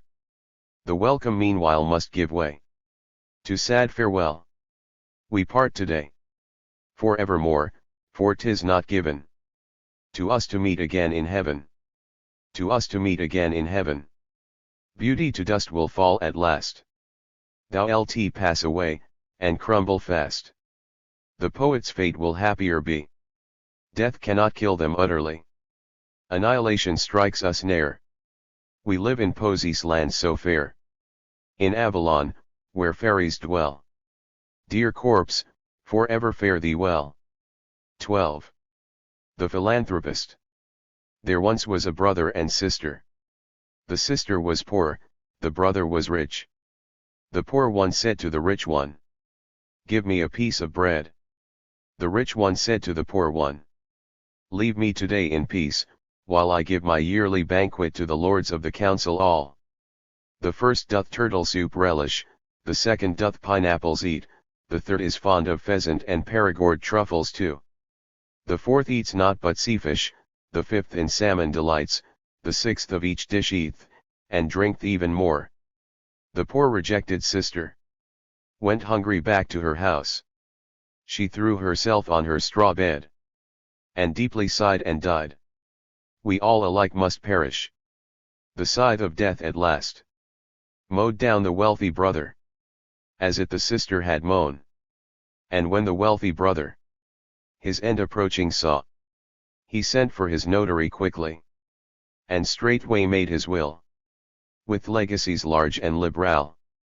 The clergy he endowed, the schools, and the great museum of zoological things, and noble sums moreover. The great testator bequeathed to the deaf and dumb asylum, and Jewish conversion fund. A handsome bell bestowed he on the new St. Stephen's Tower. It weighs 500 centners, of first-rate metal too. It is a bell enormous, and sounds both early and late. It sounds to the praise and glory of that most excellent man. It tells, with its tongue of iron, of all the good he has done to the town and his fellow townsmen, whatever might be their faith. Thou great benefactor of mortals, in death as well as in life, the great bells ever proclaiming each benefaction of thine. The funeral next with all honor and pomp was solemnized. The people crowded to see it, and reverently gazed upon a coal-black carriage, like a vast canopy, adorned with black ostrich feathers. The splendid coffin lay, tricked out with plates of silver, and silver embroidery fine. Upon the black ground the silver, the grandest effect produced. The carriage was drawn by 6 horses, in coal-black trappings disguised, that fell, like funeral mantles, down even to their hoofs. Behind the coffin were crowded the servants in liveries black, their snow-white handkerchiefs holding before their sorrowing face the people of rank in the city, in long procession formed of black and showy coaches, tottered along behind. In this grand funeral procession, remember, were also found the noble lords of the council, and yet they were not complete. The one was missing, whose fancy was pheasant and truffles to eat. An attack of indigestion had lately carried him off. 13. The whims of the amorous. Upon the hedge the beetle sits sadly. He has fallen in love with a lady fly madly. O fly of my soul, 'tis thou alone art the wife I have chosen to be my own. O marry me, and be not cold, for I have a belly of glistening gold. My back is a mass of glory and show. Their rubies glitter, their emeralds glow. Oh, would that I were a fool just now! I'd never marry a beetle, I vow. I care not for emeralds, rubies, or gold. I know that no happiness riches enfold. 'Tis toward the ideal my thought soars high, for I am in truth a haughty fly. The beetle flew off, with a heart like to break. The fly went away, a bath to take. Oh, what has become of my maid, the bee? That she when I'm washing may wait on me, that she may stroke my soft hair outside, for I am now a beetle's bride. In truth, a splendid party I'll give, for handsomer beetle never did live. His back is a mass of glory and show. Their rubies glitter, their emeralds glow. His belly is golden, and noble each feature. His belly is golden, and noble each feature. With envy will burst full many a creature. Make haste, Miss Bee, and dress my hair, and lace my waist, use perfumes rare. With otto of roses rub me o'er, and lavender oil on my feet then pour, that I mayn't stink or nastily smell, when I in my bridegroom's arms shall dwell. Already are flitting the dragonflies blue, as maids of honor to wait on me too. Into my bridal garland they'll twine the blossoms white of the orange so fine. Full many musicians are asked to the place, and singers as well, of the grasshopper race. The bittern, drone, hornet, and gadfly all come, to blow on the trumpet, and beat the drum. They're all to strike up for the glad wedding feast. The gay-winged guests, from greatest to least, are coming in families dapper and brisk. The commoner insects amongst them frisk. The grasshoppers, wasps, and the ants, and the cousins are coming, whilst trumpets are blowing by dozens. The pastor, the mole, in black dignified state, has also arrived, and the hour grows late. The bells are all sounding ding-dong, ding-a-dong, but where's my dear bridegroom lingering so long? Ding-dong, ding-a-dong, sound the bells all the day, the bridegroom however has flown far away. The bells are all sounding ding-dong, ding-a-dong, but where's my dear bridegroom lingering so long? The bridegroom has meanwhile taken his seat on a distant dunghill, enjoying the heat. 7 years there sits he, until his forgotten poor bride has long been dead and rotten. 14. Mimi. I'm no modest city creature by the hearth demurely spinning, but a free cat on the roof, in the air, with manners winning. When in summer nights I'm musing on the roof, in grateful coolness, music in me purrs, I sing from my heart's o'erpowering fullness.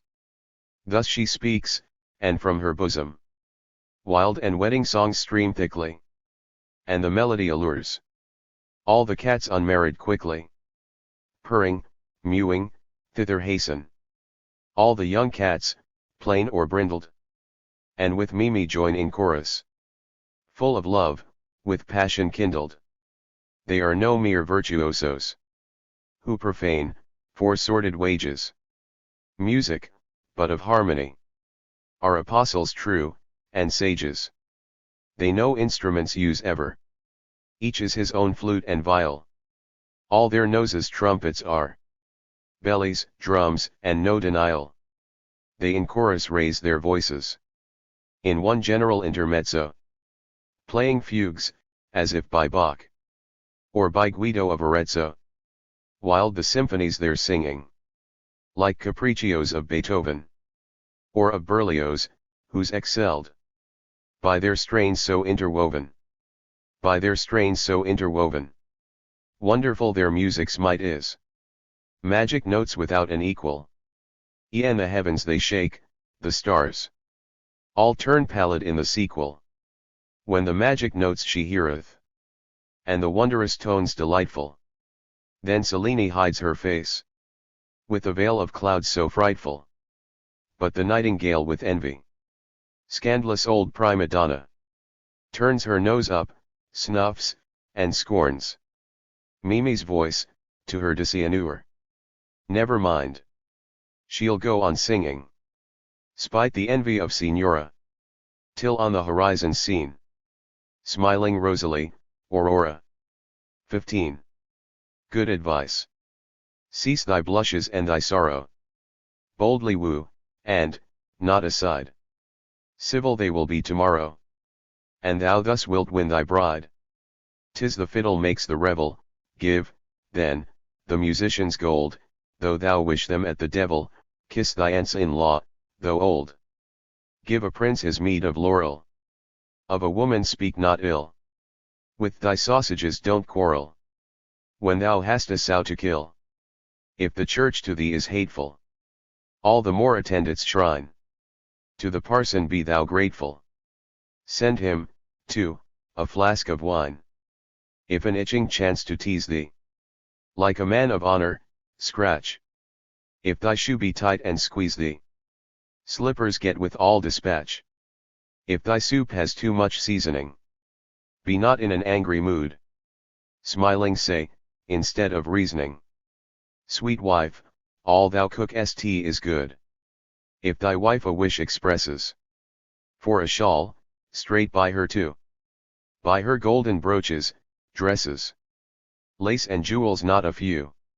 If thou lt give this plan a trial, then, my friend, thou lt surely gain heaven to bless thy self-denial, and on earth to peace attain. And on earth to peace attain. 16. Reminiscences of Hammonia. 88. Orphan children 2 and 2. Wandering gladly on we view. All of them blue coats are wearing. All of them red cheeks are bearing. Oh, the pretty orphan children. All are moved when thus they prattle. And the money boxes rattle. Liberal alms upon them flow, that their secret sires bestow. Oh, the pretty orphan children. Women of a feeling heart. Many a poor child kiss apart. Kiss his driveling nose. Give him sweetmeats as a present. Oh, the pretty orphan children. One, with timid face but willing, throws into the box a shilling. For he has a heart, then gaily follows he his business daily. Oh, the pretty orphan children. One a golden Louis d'Or. Next bestows, but not before. Heavenward looking, hoping blindly that the Lord will view him kindly. Oh, the pretty orphan children. Porters, coopers, working men, servants, make today again holiday, and drain their glasses, drinking to these lads and lasses. Oh, the pretty orphan children. Tutelar Harmonia. Tutelar Harmonia follows them incognita. As she moves, her form gigantic sways about, in manner frantic. Oh, the pretty orphan children. In the green field where they went, music fills the lofty tent, covered o'er with flag and banner. There are fed in sumptuous manner all these pretty orphan children. There in lengthy rows they sit, eating many a nice tidbit, tarts and cakes and sweet things crunching, while like little mice they're munching. All these pretty orphan children. Now my thoughts to dwell begin on an orphan house wherein there no feasting is or gladness, where lament in ceaseless sadness millions of poor orphan children. There no uniforms are seen, many want their dinner e'en. No two walk together yonder, lonely, sorrowfully wander many million orphan children. 17. The robbers. While Laura's arm, with tender feeling, embraced me on the couch, the fox, her worthy husband, from my box my banknotes quietly was stealing. My pockets now have got no cash in. Was Laura's kiss a simple lie? Ah! What is truth? In days gone by. Thus Pilate asked, his hands while washing this evil world, decayed and rotten, I soon shall ne'er again behold. I see that he who has no gold will very soon be quite forgotten. For you, pure souls, whose habitation in yonder realms of light I see, my bosom yearns. No wants have yet, so stealing is not your vocation. 18. The Young Cats Club for Poetry Music. The Philharmonic Young Cats Club upon the roof was collected tonight, but not for sensual joys. No wrong could there be detected. No summer night's wedding dream there was dreamt, no song of love did they utter in the winter season, in frost and snow, for frozen was every gutter. A newborn spirit hath recently come over the whole cat nation, but chiefly the young, and the young cat feels more earnest with inspiration. The frivolous generation of old is extinct, and a newborn yearning, a pussy springtime of poetry. In art and in life they're learning. The Philharmonic Young Cats Club is now returning to artless and primitive music, and naivete from modern fashions all heartless. It seeks in music for poetry roulades with the quaverse omitted. It seeks for poetry, music void, for voice and instrument fitted. It seeks for genius's sovereign sway, which often bungles truly, yet oft in art unconsciously attains the highest stage duly. It honors the genius which prefers Dame Nature to keep at a distance, and will not show off its learning, in fact its learning not having existence. Its learning not having existence. This is the program of our cat club. And with these intentions elated, it holds its first winter concert tonight on the roof, as before I have stated. Yet sad was the execution, alas, of this great idea so splendid. I'm sorry, my dear friend Berlioz, that by thee it wasn't attended. It was a charivari, as though with brandy elated greatly. 3 dozen pipers struck up the tune that the poor cow died of lately. It was an utter medley, as though in Noah's Ark were beginning the whole of the beasts in unison. The deluge to tell of in singing. Oh what a croaking, snarling, and noise! Oh what a mewing and yelling! And even the chimneys all joined in the wonderful chorus swelling. And loudest of all was heard a voice, which sounded languid and shrieking, as Sontag's voice became at the last, when utterly broken and squeaking. The whimsical concert, methinks that they a grand te deum were chanting, to honor the triumph o'er reason obtained, by commonest frenzy and conteing. Perchance moreover the young cats' club, the opera grand were essaying, that the greatest pianist of Hungary 89, composed for Charenton's playing. It was not till the break of day, that an end was put to the party. A cook was in consequence brought to bed, who before had seemed well and hearty. The lying-in woman lost her wits. Her memory, too, was affected. And who was the father of her child? No longer she recollected. Say, was it Peter? Say, was it Paul? Say, who is the father, Eliza? O list, thou heavenly cat, she said, and simpered and looked the wiser. 19. Hans Lackland. Farewell, my wife, said Lackland Hans. A lofty object elats me. Far different goats I now must shoot. Far different game awaits me. I'll leave thee behind my hunting horn. Thou canst in my absence daily play merrily on it, for thou hast learnt to blow on the post horn gaily. I'll also leave thee behind my hound, to be the castle's defender. My German folk, like faithful dogs, will guard me and never surrender. They offer me the imperial throne. Their affection is almost provoking. My image is graven on every heart, and every pipe they are smoking. Yet Germans are a wonderful race, so simple and yet so clever. One forgets that gunpowder, but for you, had been discovered never. Your emperor, no, your father I'll be. Your welfare shall be my sole glory. Oh blissful thought! It makes me as proud as the Gracchus mother in story. I'll govern my people by feeling alone, and not by the light of mere reason. I never could bear diplomacy, and politics hate like treason. A huntsman am I, and nature's own child, who had in the forest my training, with chamois and snipe and roebuck and boar, a foe to all nonsense and feigning. A foe to all nonsense and feigning. By proclamations I never enticed, no printed pamphlet invented. I say, my people, the salmon's all gone, with cod for today be contented. If I don't please you as emperor, take the first donkey that comes about you. I had, when I lived in the Tyrol, no lack, I plenty to eat without you. Thus speak I, but now, my wife, farewell. I must end my long discourses. My father-in-law's postilions outside, awaiting me with the horses.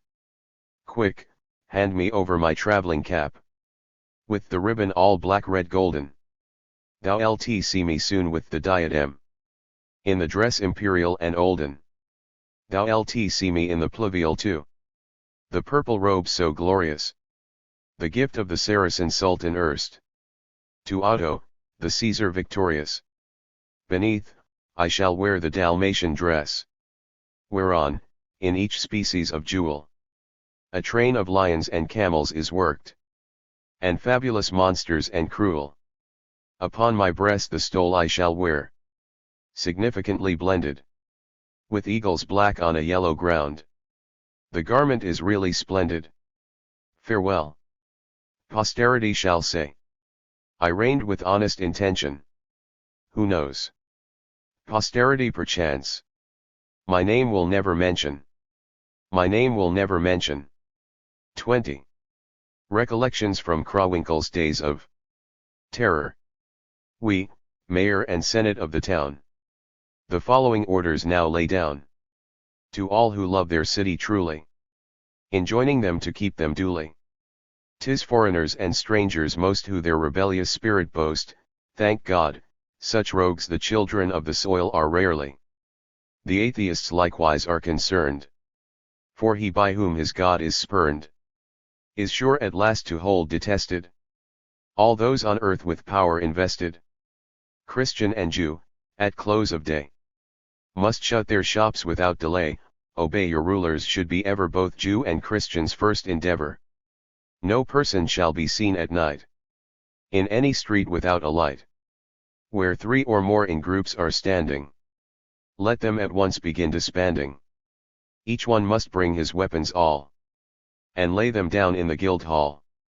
And every kind of ammunition is subject to the same condition. He who in any public spot ventures to reason, shall be shot. He who by gestures dares to reason, shall pay the penalty of treason. Confide in the authorities. So gracious, but withal so wise. So gracious, but withal so wise. Who rule the fortunes of the city. And hold your tongues, or more's the pity. 21. The audience. I'll let not my children, like Pharaoh, be drowned in the Nile's deep turbulent water, nor am I a tyrant, like Herod of old, no patron of children's slaughter. I will, as my gracious Saviour did, find the sight of the children pleasant, so suffer the children to come, and first the big one, the Swabian peasant. Thus spake the monarch. The chamberlain ran and returned, introducing slowly the stalwart child from Swabia's land, who made a reverence lowly. Thus spake the king, a Swabian art thou? There's no disgrace in that surely. Quite right. I was born in Swabia's land, replied the Swabian demurely. Art thou from the 7 Swabians sprung? Asked the other. In truth I'm descended from one of them only, the Swabian replied, and not from the whole of them blended. The king then asked, are dumplings this year in Swabia as usual eaten? I'm obliged for the question, the Swabian rejoined, they are not easily beaten. And do ye still boast big men? Next said the monarch, why, just at present the big ones are scarce, but in their place we've fat ones, answered the peasant. Has Menzel, added the king, received on his ear many boxes lately? On his ear many boxes lately. I'm obliged for the question, the Swabian said, the former ones punished him greatly. The king then said, thou art not such a fool, my friend, as thou fain wouldst persuade me. That's because I was changed in my cradle, said he, by the kobolds, who different made me. The king then spake, the Swabians are wont to love their fatherland dearly, so why hast thou left thy native home? Explain the reason clearly. The Swabian replied, each day I had naught but turnips and sauerkraut ever, and had my mother but cooked me meat, I had left my fatherland never. One wish I will grant thee, the monarch then said. Then the Swabian in deep supplication knelt down and exclaimed, O, sire, pray grant their freedom once more to the nation. Freeborn is man, and nature ne'er meant that he as a slave should perish. O, sire, restore to the German folk the rights that they manfully cherish. The monarch in deep amazement stood. The scene was really enthralling. With his sleeve the Swabian wiped from his eye the tear that was well nigh falling. At last said the king, in truth a fine dream. Farewell, and pray learn more discretion, and as a somnambulist plainly thou art, of thy person I'll give the possession to 2 trusty gendarmes, whose duty 'twill be to see thee safe over the border. To see thee safe over the border. Farewell. I must hasten to join the parade, the drums are beating to order. And so this affecting audience came to a most affecting conclusion. But from that moment the monarch allowed no more of his children's intrusion. 90. 22. Kobzai. In 1848, when passions men's minds were heating, the German nation's parliament at Frankfurt held its meeting. Just at this time, in the Senate House, appeared the White Lady ghostly, the spectre that heralds the coming of woe. They call her the housekeeper mostly. By night they say in the Senate House, She is wont to make her appearance. Whenever the Germans their foolish tricks play with extra perseverance. I saw her myself at the self-same time. As she roamed in the hours of slumber. Through the silent chambers, wherein were piled the Middle Ages old lumber. She held the lamp and a bunch of keys.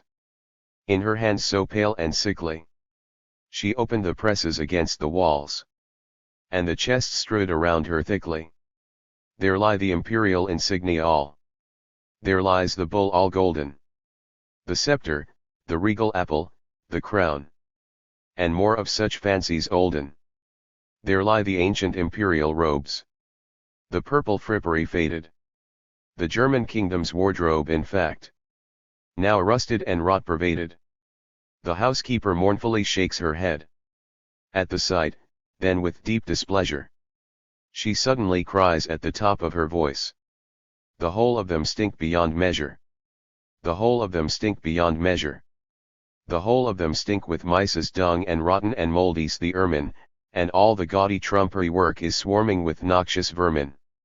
In truth, on this splendid ermine dress, once used at the coronation, the cats of the Senate House district are wont to lie, as they're lying in station.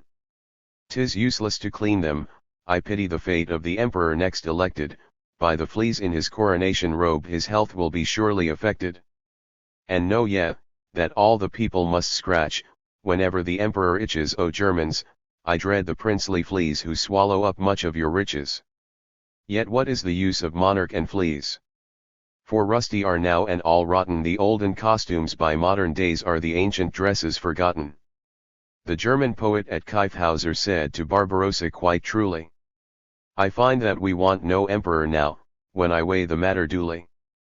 But if, spite of all, ye an empire must have, with an emperor reigning o'er ye, my worthy Germans, don't suffer yourselves to be snared by genius or glory. Choose one of the people your monarch to be, all sons of the nobles reject ye, select not the lion, select not the fox, the dullest of sheep elect ye. The dullest of sheep elect ye. Elect as your monarch Colonia's son, the crown to dull cobes awarding, the genius of dullness well nigh is he, his people he'll ne'er be defrauding. A log is ever the best of kings, as Aesop has shown in the fable, he cannot devour us poor frogs up, as the stork with his long bill is able. Be sure that Cobes no tyrant will be, no Holofernes or Nero, he boasts no terrible antique heart, a soft modern heart has our hero. Though vulgar pride might scorn such a heart, yet in the arms of the helot of work the unfortunate threw himself, becoming a regular zealot. The men of the Journeyman's Burschenschaft as President Cobes elected, he shared with them their last piece of bread, they held him vastly respected. They boasted that he in all his life had never been at college, and out of his head composed his books by the light of intuitive knowledge. Yes, his consummate ignorance was the fruit of his own endeavor, with foreign wisdom and training he had injured his intellect never. From abstract philosophy's influence he kept likewise his thoughts and his spirit entirely free. Himself he remained. Yes, Cobes has really his merit. Yes, Cobes has really his merit. The tear of the usual stereotype form in his beautiful eye is gleaming, and from his lips incessantly the grossest stupidities streaming. He prates and he grins and prates, his words with long ears are provided, a pregnant woman who heard him speak gave birth to a donkey decided. With scribbling books and knitting he's wont his idle hours to flavor, the stockings that he with his own hands knit have met with particular favor. To devote himself wholly to knitting he's begged by Apollo and all the muses, they're frightened whenever they see that his hand a goose quill laboriously uses. His knitting recalls the olden time of the Funkin, 91 who all stood knitting while mounting guard, these men of Cologne no means of amusement omitting. If Cobes is emperor, he'll surely recall to life these Funkin deserving, the valiant band will surround his throne, as the guard imperial serving. He well might be glad to go at their head, and march over France's borders, and Alsace, Lorraine, and Burgundy fair bring under Germany's orders. Yet be not afraid, at home he'll remain, intent on a scheme long suspended, a lofty idea, the completion, in fact, Of Cologne Cathedral so splendid. Of Cologne Cathedral so splendid. But when the cathedral's quite complete, then Cobes will get in a passion, and sword in hand, will bring the French to account in a regular fashion. He'll take Alsace and Lorraine away, to Burgundy, too, he'll triumphantly go, when once the cathedral's completed. Ye Germans, pray lose not your senses quite, if an emperor's needed, I'll name him, the Carnival King of Cologne let it be, as Cobes the first now proclaim him. The fools of the carnival rout at Cologne, with caps and bells ringing and mocking, shall be his ministers of state, his scutcheon and knitted stocking. Let Drix be chancellor, calling himself Count Drix of Drickeschausen, and Marisbill the mistress of state, with the emperor fondly carousing 92. Within his good sacred town of Cologne will be Cobes's habitation, and when the Cologners hear the glad news, they'll have an illumination. The bells, the iron dogs of the air, into joyous barks will be breaking, and the three holy kings from the land of the east in their chapel will soon be awaking. They'll step outside with their clattering bones, all dancing with rapture and springing, I hear them the hallelujah strains and Kyrie eleison singing. And Kyrie eleison singing. Thus spoke the dread white nightly ghost. With loud uproarious laughter. Through all the resounding halls of the place the echo rang wildly long after. 13. Epilogue. Graves they say are warmed by glory. Foolish words and empty story. Better far the warmth we prove. From a cowgirl deep in love. With her arms around us flung. Reeking with the smell of dung. And that warmth is better too. That man's entrails pierces through. When he drinks hot punch and wine. Or his fill of grog divine. In the vilest, meanest den mongst the thieves and scum of men, who escape the gallows daily, but who breathe and live all gaily, with as enviable fate as Thetis' son so great. Rightly did Pelides say. Living in the meanest way. In the upper world's worth more. Than beside the Stygian shore. King of shades to be, a hero. Such as Homer sang is zero. Addenda to the poems. 93. The Song of Songs. Fair woman's body is a song. Inscribed by our great Maker. In nature's mighty album erst. When moved to life to wake her. Ah yes. Propitious was the hour. When thus he showed compassion. The coy rebellious stuff he worked. In true artistic fashion. Yes, woman's body is, mongst songs. The song most sweet and tender. And wondrous strophes are her limbs. So snowy white and slender. And then her neck, her glistening neck. Oh what a godlike notion. Where the main thought, her little head. Rocks with a graceful motion. Like polished epigrams one loves. Her bosom's rosebuds dearly. Enchanting the caesura is. That parts her breasts severely.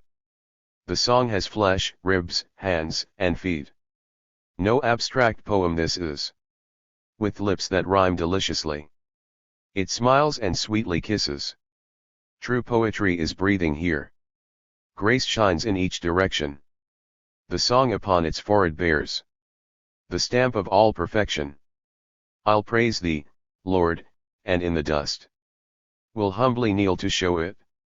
Bunglers are we, compared with thee. Thou glorious heavenly poet. Before the splendor of thy song, I'll bow in adoration, and to its study day and night pay closest application. Yes, day and night I'll study it. No loss of time admitting. So shall I soon with overwork be thinner than befitting the sutler's song. The brave hussars I dearly love. I love each gallant fellow. Without distinction I love them all. The blue as well as the yellow. The musketeers I dearly love. I love the musketeers, too. The officers, privates, and recruits. And those of older years too. The infantry and cavalry. I love the brave fellows sincerely. And then the artillery, one and all. I love them truly and dearly. I love the Germans, I love the French. I love the Italians and Dutchmen. I love the Bohemians, Spaniards, and Swedes. I love both many and much men. Whatever may be his native land. Whatever his faith or persuasion. Provided a man is sound in health. I love him on every occasion. Religion and country are nothing more than his outside clothing, God bless him. Away with his COV ring, that I to my heart may fondly and warmly press him. A mortal am I, and only too glad with any mortal to dally. And as for the man who can't pay on the spot, for him I keep a tally. The garland green in front of my tent, in the light of the sun smiles gaily. And I am now drinking Momsey wine, from a fresh opened barrel daily. Posthumous poems. Horse and Ass. A train was rushing along one day, with carriages, engine, and tender. The chimney vomited forth its smoke, like a dashing old offender. The train passed a farmyard, and over the hedge a grey horse, at the sound of the whistle, stretched out his head. An ass stood by, demurely chewing a thistle. With wondering gaze the horse long stared at the train, then strangely quivering in every limb, he sighed, and said, "The sight has set me a-shivering. I'm sure that if I by nature had been a chestnut, or black, or bay horse, my skin with the fright its color would change, and make me a grey horse. The equestrian race is doomed, beyond doubt, to be swept away in fate's eddy. Although I'm a grey horse, I cannot but see a black future before me already. The competition of these machines will certainly kill us poor horses, for riding and driving will man prefer iron steeds, if so great their force is. And if man can get on without our help, alike for riding and driving, goodbye to our oats, goodbye to our hay. What chance have we of surviving? The heart of man is hard as a stone, he gives away nothing gratis. They'll drive us out of our stables, and we shall starve. What a cruel fate 'tis. Shall starve. What a cruel fate 'tis. We cannot borrow and cannot steal like mortals whose natures are blacker, we cannot fawn like men and dogs, but shall fall a prey to the knacker." Thus grumbled the horse, and deeply sighed. Meanwhile the ass hard by him had quietly chewed 2 thistle tops, as if nothing could terrify him. He presently answered in dainty tones, with his tongue first licking his muzzle, "With what the future may have in store, my brains I shall not puzzle. You horses proud are threatened, no doubt, by a future that's far from pleasant, but we modest asses are not afraid of dangers future or present. That grey horses, and chestnut, and piebald, and black, may be done without, true, alas, is, but Mr. Steam, with his chimney long, can never replace us asses. However clever may be the machines made by man with his senses besotted, the ass as his portion will always have sure means of existence allotted. Its asses will heaven, I'm sure, ne'er desert, who, moved by a calm sense of duty, turn the mill every day, as their fathers have done, a sight not deficient in beauty. The mill wheel clatters, the miller works hard, the meal in the sack well shaking. And people eat their bread and their rolls, as soon as they've finished the baking. In nature's old-fashioned and jog-trot way the world will keep spinning forever, and as changeless even as nature herself, the ass will alter never. Asterisk asterisk asterisk. Moral. Gone are the days of chivalry, and the proud steed must hungry be. But the ass, I boldly say, will never want his oats and hay. The ass election. Being tired of freedom for some time past, the beasts' republic decided to be with a single ruler at last, as its absolute head provided. Each kind of beast prepared for the strife. Electoral billets were written. Intrigues on every side were rife. With party zeal all were bitten, by long-eared gentry at its head. The ass's committee was aided. Cockades, whose colors were black, gold, and red, 94 they boastfully paraded. A small party there was of friends of the horse, who yet were afraid of voting, so greatly they dreaded the outcry course the long-eared party denoting. but when one of them ventured the horse to name as a candidate, greater and greater waxed the noise, and an old long-ear, to his shame, shouted out, "Thou art only a traitor. A traitor art thou, in thy veins doth not flow one drop of ass's blood proper, no ass art thou, and I almost know that a foreign mare was thy dropper. From the zebra perchance thou art sprung, thy striped hide quite answers the zebra's description, the nasal twang of thy voice is allied to the Hebrew as well as Egyptian. And if not a stranger, thou must own, a dull ass, of an intellect paltry, the depths of ass nature to thee are unknown, thou hearest not its mystical psaltery. Thou hearest not its mystical psaltery. But with sweet stupefaction my soul drinks in that sound which all others surpasses, an ass am I, and each hair in the skin of my tail the hair of an ass is. I am not a papist, I am not a slave, a German ass am I solely, the same as my fathers, who all were so brave, so thoughtful, demure, and so holy. They were not addicted to doing ill, or practicing gallantry gaily, but trotted off with the sack to the mill in frolicsome fashion daily. Our fathers still live. In the tomb only lie their skins, their mortal covering, their happy spirits, high up in the sky, complacently o'er us are hovering. Ye glorified asses, ye need not doubt that we fain would resemble you ever, and from the path that duty points out we'll swerve a finger's breadth never. Oh, what a delight an ass to be, from such long-eared worthies descended. From every housetop I'd fain shout with glee, an ass I was born, how splendid! The noble jackass who gave me birth was of genuine German extraction, from my mother, a German ass of worth, my milk sucked I with great satisfaction. An ass am I, and fully intend, like my fathers who now are departed, to stand by the asses, yes, stand to the end by the asses so dear and true-hearted. And since I'm an ass, I advise you all round to choose your king from the asses, a mighty ass kingdom we thus will found, they being the governing classes. We all are asses. Hee ha! Hee ha! As ostlers we will not demean us, away with the horses. Long live, hurrah, the king of the asinine genus. Thus spake the patriot. Through the hall, the asses cheered him proudly. They all, in fact, were national, and with their hoofs stamped loudly. An oaken wreath on the orator's head they put as a decoration. He wagged his tail with evident gratification. Bertha! She seemed so gentle, she seemed so good. An angel I thought, my lover. She wrote the dearest letters to me, with kindness teeming all over. The wedding was very soon to take place. Her relations heard this by dozens. My Bertha was a silly thing, for she listened to aunts and cousins. She kept not her word, she broke her oath. And yet I have been forgiving. Had I married her first, I ne'er should have known either pleasure or love while living. When I of a faithless woman think, I think of Bertha the faithless. The only wish I have left, is that she may pass through her confinement scatheless.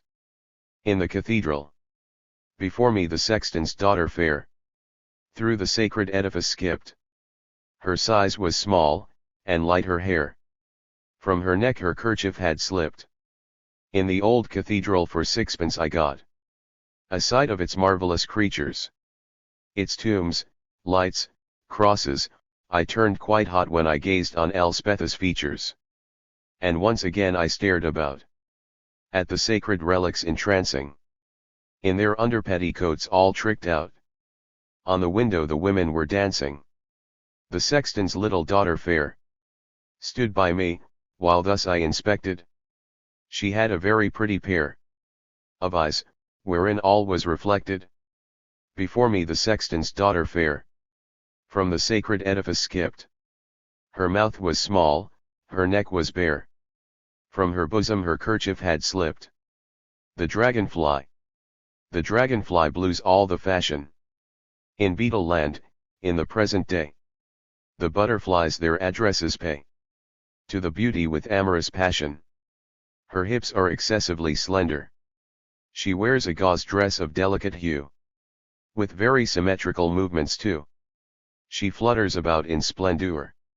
Her colored admirers hover in her train, and many a young gallant thus swears, I'll Holland give, and Brabant if thou wilt be my lover. She answers, Brabant and Holland are nothing to me, I want but a spark of light, to see in my little chamber clearly. When she imposes this duty, her lovers hasten to join in the race, and eagerly seek, from place to place, a spark of light for the beauty. As soon as one sees a taper, he blindly rushes on to his doom, and the cruel flames the victim consume, and his loving heart, like paper. Asterisk asterisk asterisk asterisk. It comes from Japan, this fable. Yet even in Germany, my dear child, are plenty of dragonflies, devilish wild, perfidious, and unstable. Old sense. The nosegay Matilda twined for me, and smilingly offered entreatingly. I pushed away, o'erpowered completely by the sight of the flowers that blossomed so sweetly. At the scent of the flowers, my tears fast flow, I feel that in all this fair world below, its beauty, sunlight, joy, love are bereft me, and naught but its bitter tears are left me. They tell me that I no longer share a part in life and its circle fair, that I belong to death's kingdom dreary. Yes, I, a corpse unburied and weary. How happy was I when erst I saw the dance of rats at the opera. But now I hear the odious scuffling of churchyard rats and grave moles shuffling. The scent of the flowers recalls again a perfect ballet, a joyous train of recollections perfumed and glowing, from the hidden depths of the past o'erflowing, to sound of cornet and castanet. In spangled dresses, yet all their toying, each laugh, each titter, can only render my thoughts more bitter. Away with the flowers. Oh, how I abhor the scent that maliciously tells once more of days long vanished and hours of gladness. I weep at the thought with speechless sadness. Mice rare. The sons of fortune I envy not, for their lives, in pleasure vying. I envy them only their happy death, their easy and painless dying. In gala dresses, with garlanded heads, their lips in laughter extended, they joyously sit at the banquet of life. The sickle falls, all is ended. In festal attire, with roses adorned, still blooming with life, these glad mortals, these favorites of fortune reach at last the shadowy realm's dark portals. They ne'er were disfigured by fever's attack, they die with a joyous demeanor, and gladly are welcomed at her sad court by Proserpine, hell's Tsarina. Oh, how I envy a fate like theirs! 7 years I daily languish for death, as on the ground I writhe in bitter and speechless anguish. O God! My agony shorten, that I may be buried, my sole ambition. Thou knowest that I no talent possess for filling a martyr's position. I feel astonished, gracious Lord, at a course so unconsequential. Thou madest a joyous poet, without that joy that is so essential. My torments blunt each feeling of mirth, and melancholy make me, unless I get better ere long, to the faith of a Catholic I must betake me. Of a Catholic I must betake me.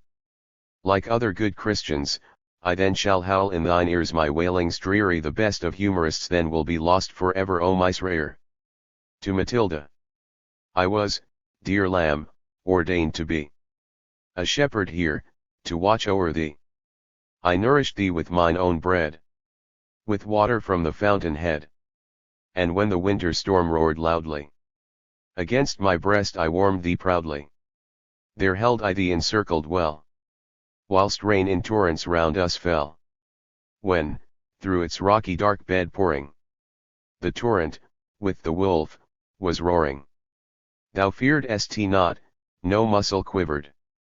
E'en when the highest pine was shivered by the forked flash within mine arm, thou sleptst in peace without alarm. My arm grows weak, and fast draws near. Pale death, my shepherd's task so dear, and pastoral care approach their end. Into thy hands, God, I commend my staff once more.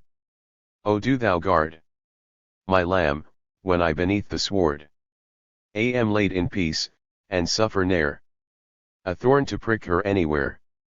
From thorny hedges guard her fleece. May quagmires ne'er disturb her peace. May there spring up beneath her feet an ample crop of pasture sweet, and let her sleep without alarm, as erst she slept within mine arm. For the Mush. 95. I had a dream. It was a summer's night. And in the moonlight, pale and weather-beaten, lay buildings, relics of past ages bright, the style, Renaissance, of these wrecks time-eaten. And here and there, with stately Doric head, rose single columns from the mass there lying, and on the firmament high o'er them spread gazed they, as if its thunderbolts defying. In broken fragments lay there on the ground, mingled with many a portal, many a gable. Sculptures where man, beast, centaur, sphinx were found, chimera, satyr, creatures of old fable. The contrasts there presented were grotesque, the emblems of Judea's god combining with Grecian grace, in fashion arabesque the ivy round them both, its tendrils twining. A fair sarcophagus of marble white amid the ruins stood, unmutilated. And in the coffin lay a corpse in sight, of features mild, with sadness penetrated. The power supporting it appeared supplied by caryatides, with necks extended, and many a bas-relief on either side was seen, of chiseled figures strangely blended. The glories of Olympus there saw I, with all its heathen deities misguided. Adam and Eve were there, decorously, with fig-leaf aprons round their loins provided.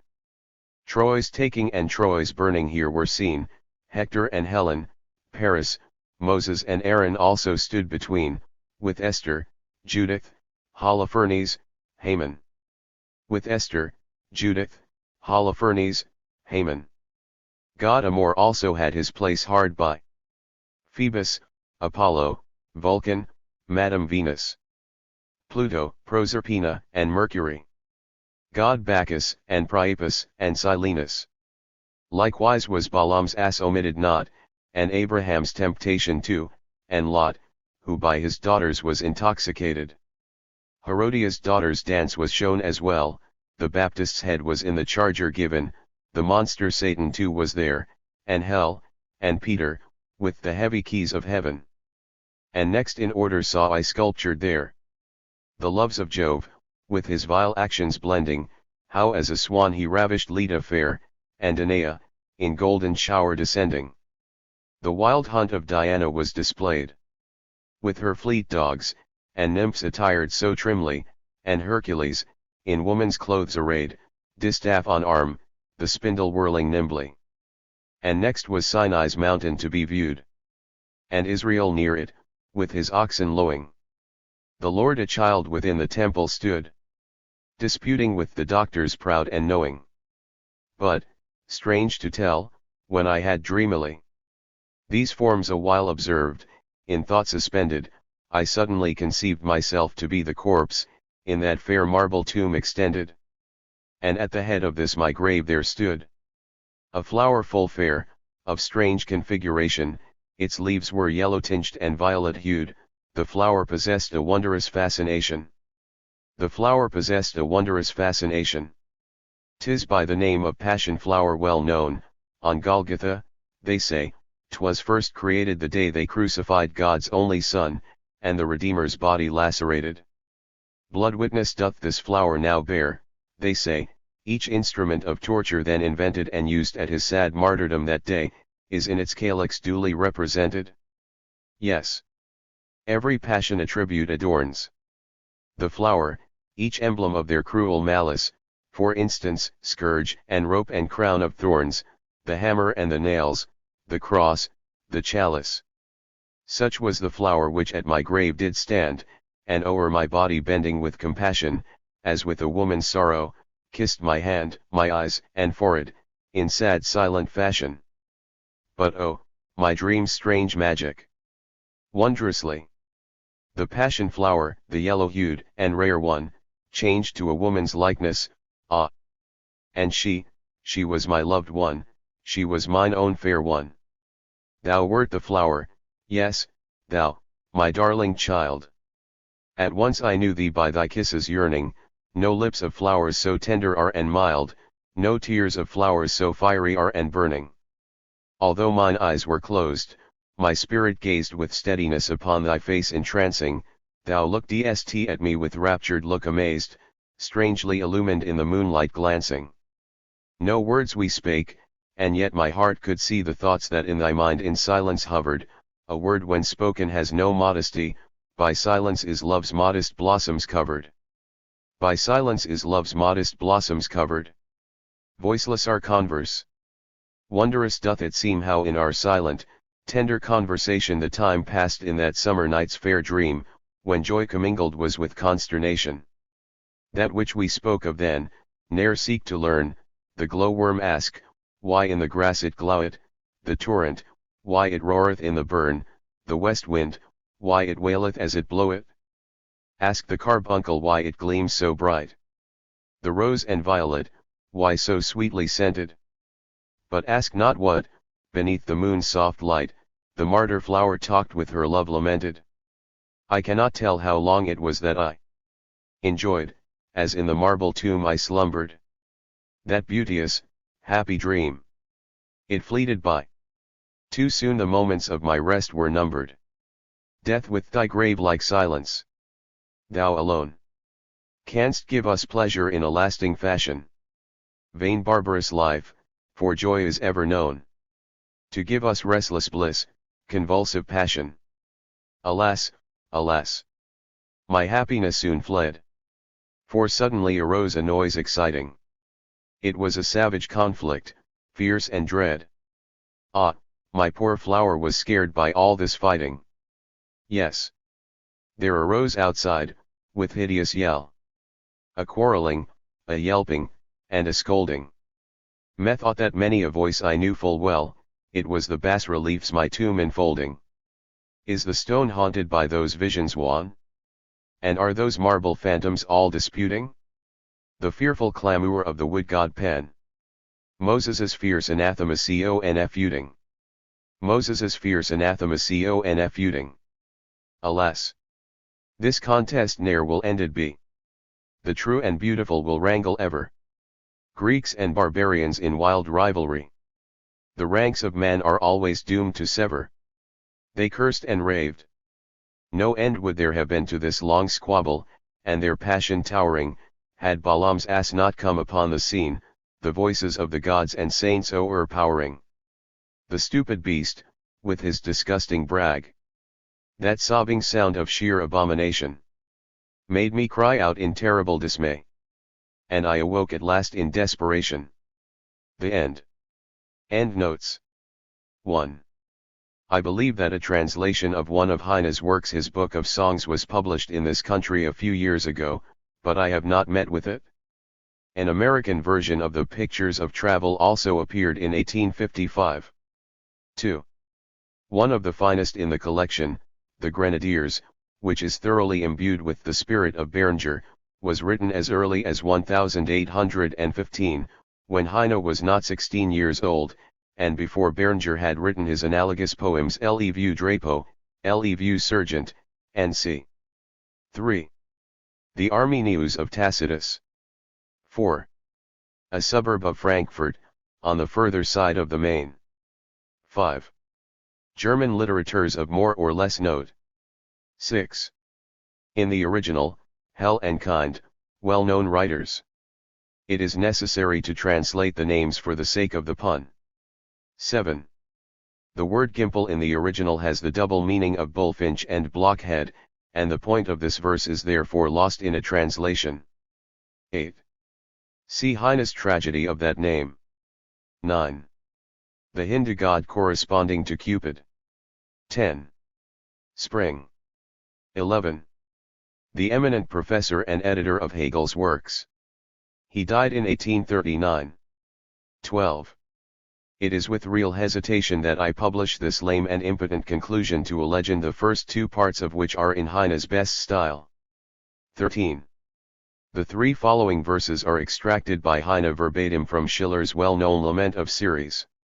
The version of them here given is taken from the translation of Schiller's poems published by me in 1851.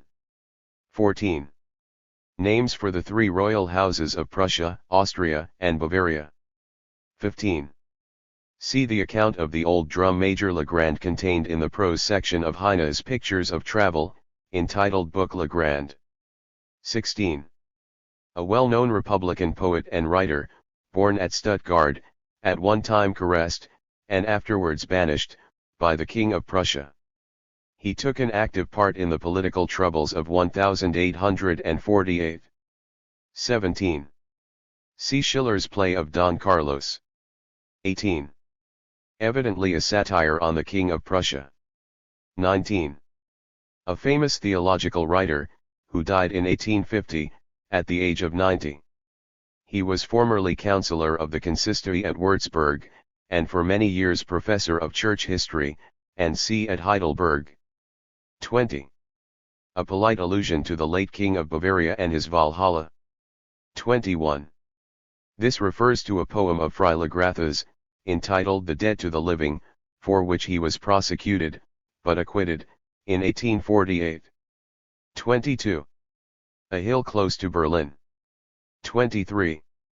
I have here attempted to imitate a wretched pun in the original. 24. A blind passenger means in German a person who travels without paying his fare. 25. Berlin. 26. It will be remembered that the sun is feminine in German. 27. Edward Gans, a distinguished German professor, and pupil of Hegel, whose works he edited. He died in 1839. 28. One section of the famous Bremen cellar is called the Rose, and is said to contain hock of between 2 and 3 centuries old. Another part is called the Apostles' cellar, and has in it 12 vats, known as the 12 Apostles, also full of very old wine.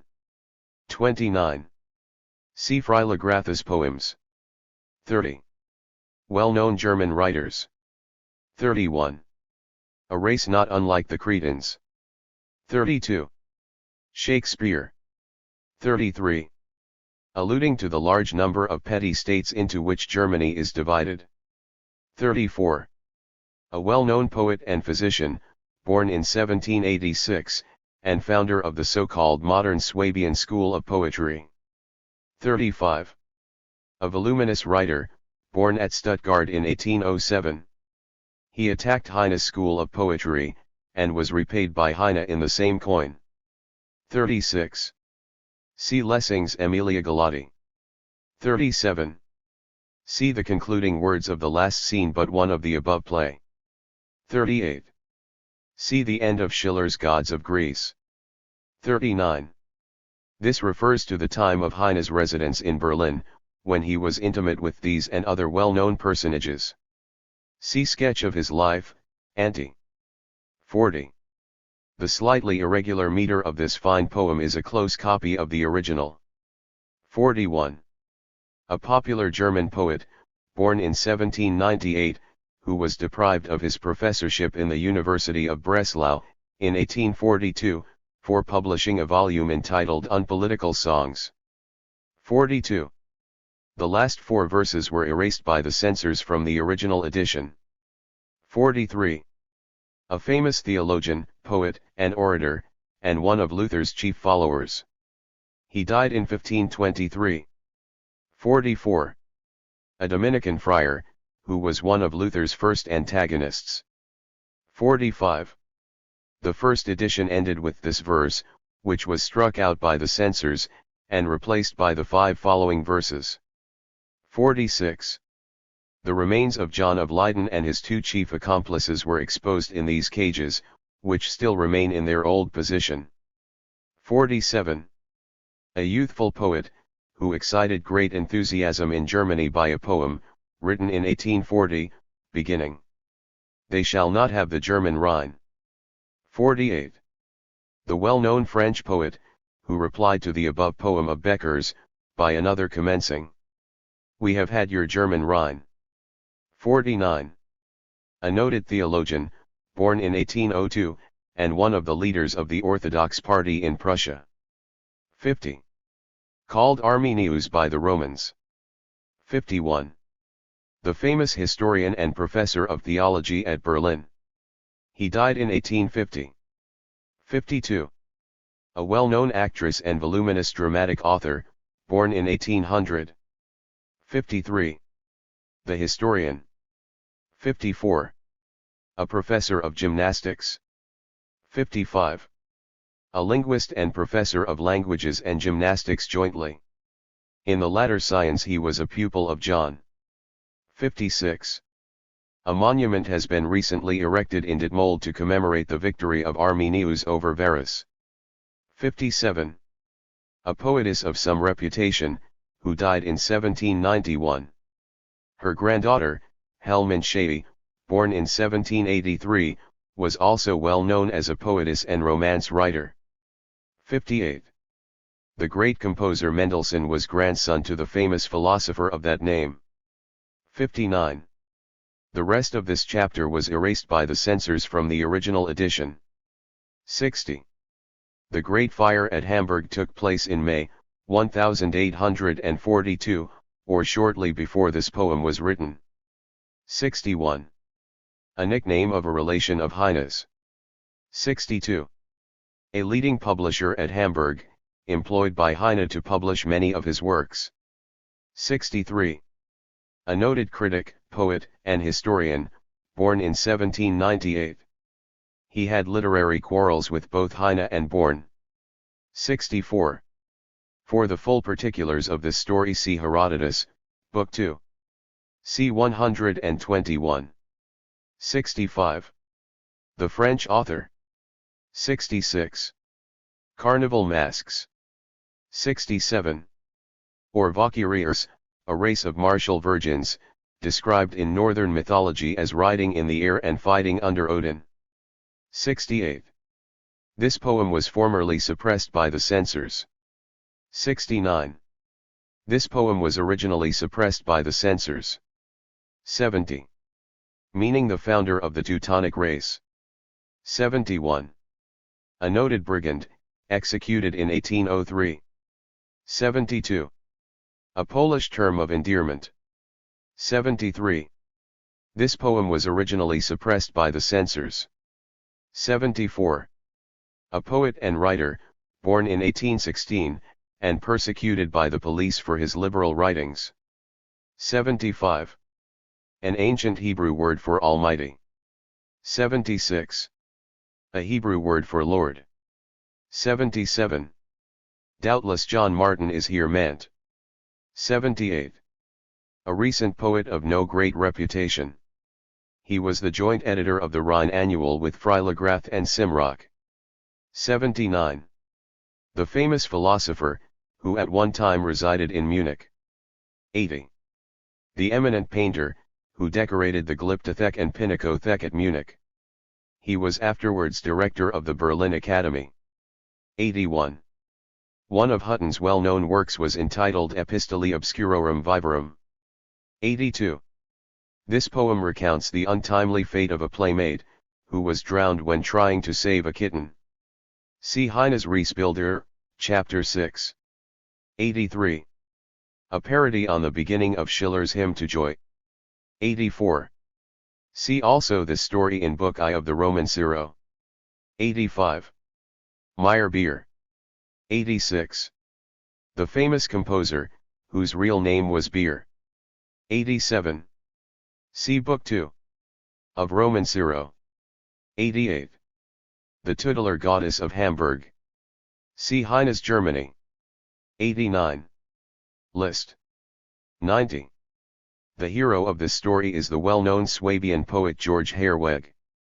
91. Funken was the name given to the soldiers of Cologne before the Revolution, who used to knit when on guard. 92. Drix and Mareisbill are popular masks at the carnival at Cologne. 93.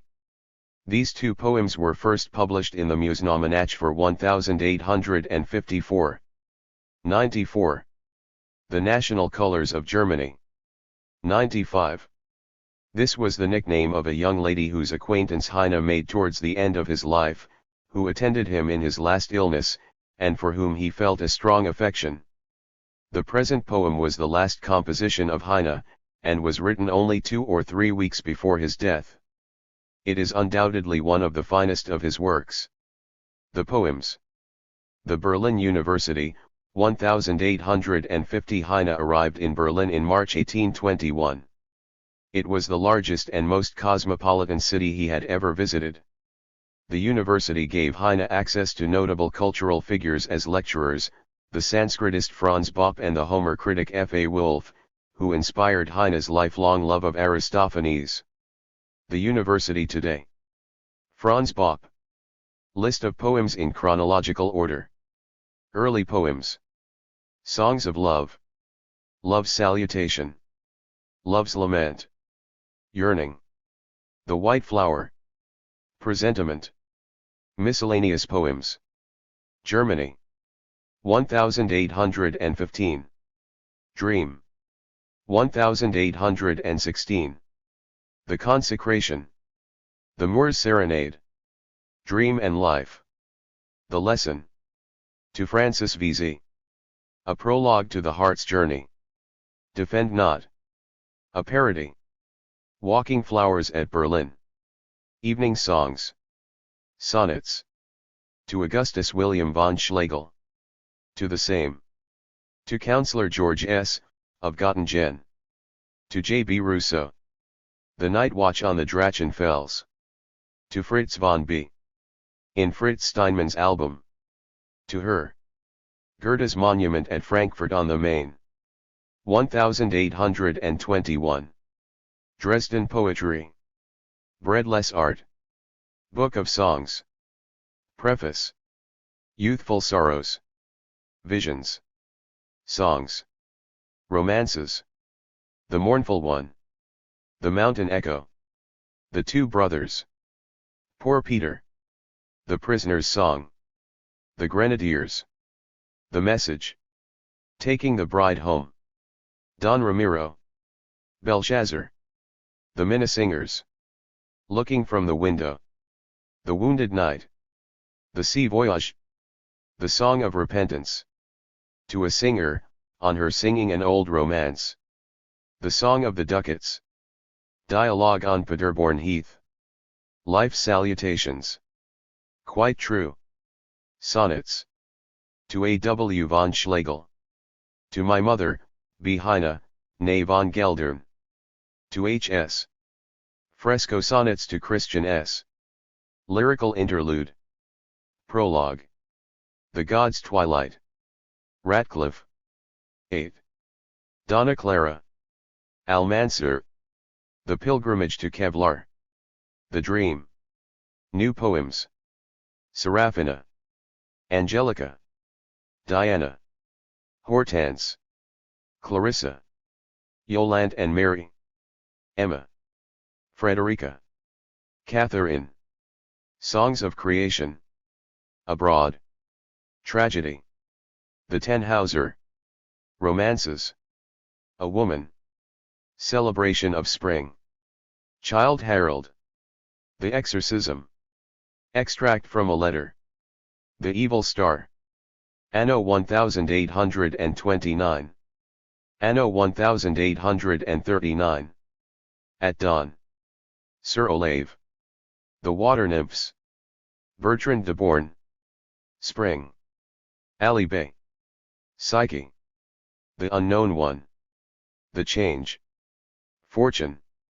Lamentation of an Old German Youth. Away. Madame Met. The Meeting. King Harald Harfagar. The Lower World. Miscellanies. Muletum. The Symbol of Madness. Pride. Away.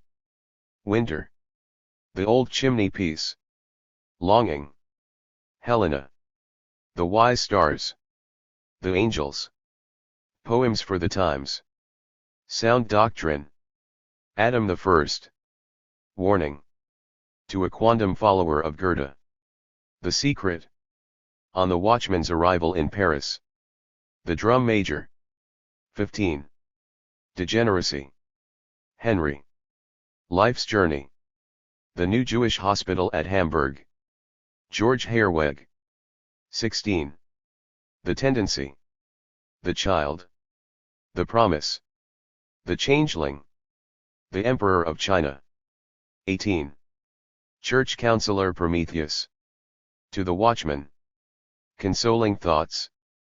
The World Turned Upside Down. Enlightenment. Wait a While. Night Thoughts. New Spring. Prologue. Pictures of Travel. The Return Home. 1823-4. The Heart's Journey. Preface. The Baltic. Part I 1825. Evening Twilight.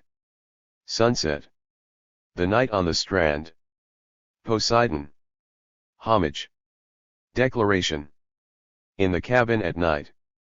Storm. Calm at Sea. The Ocean Spectre. Purification.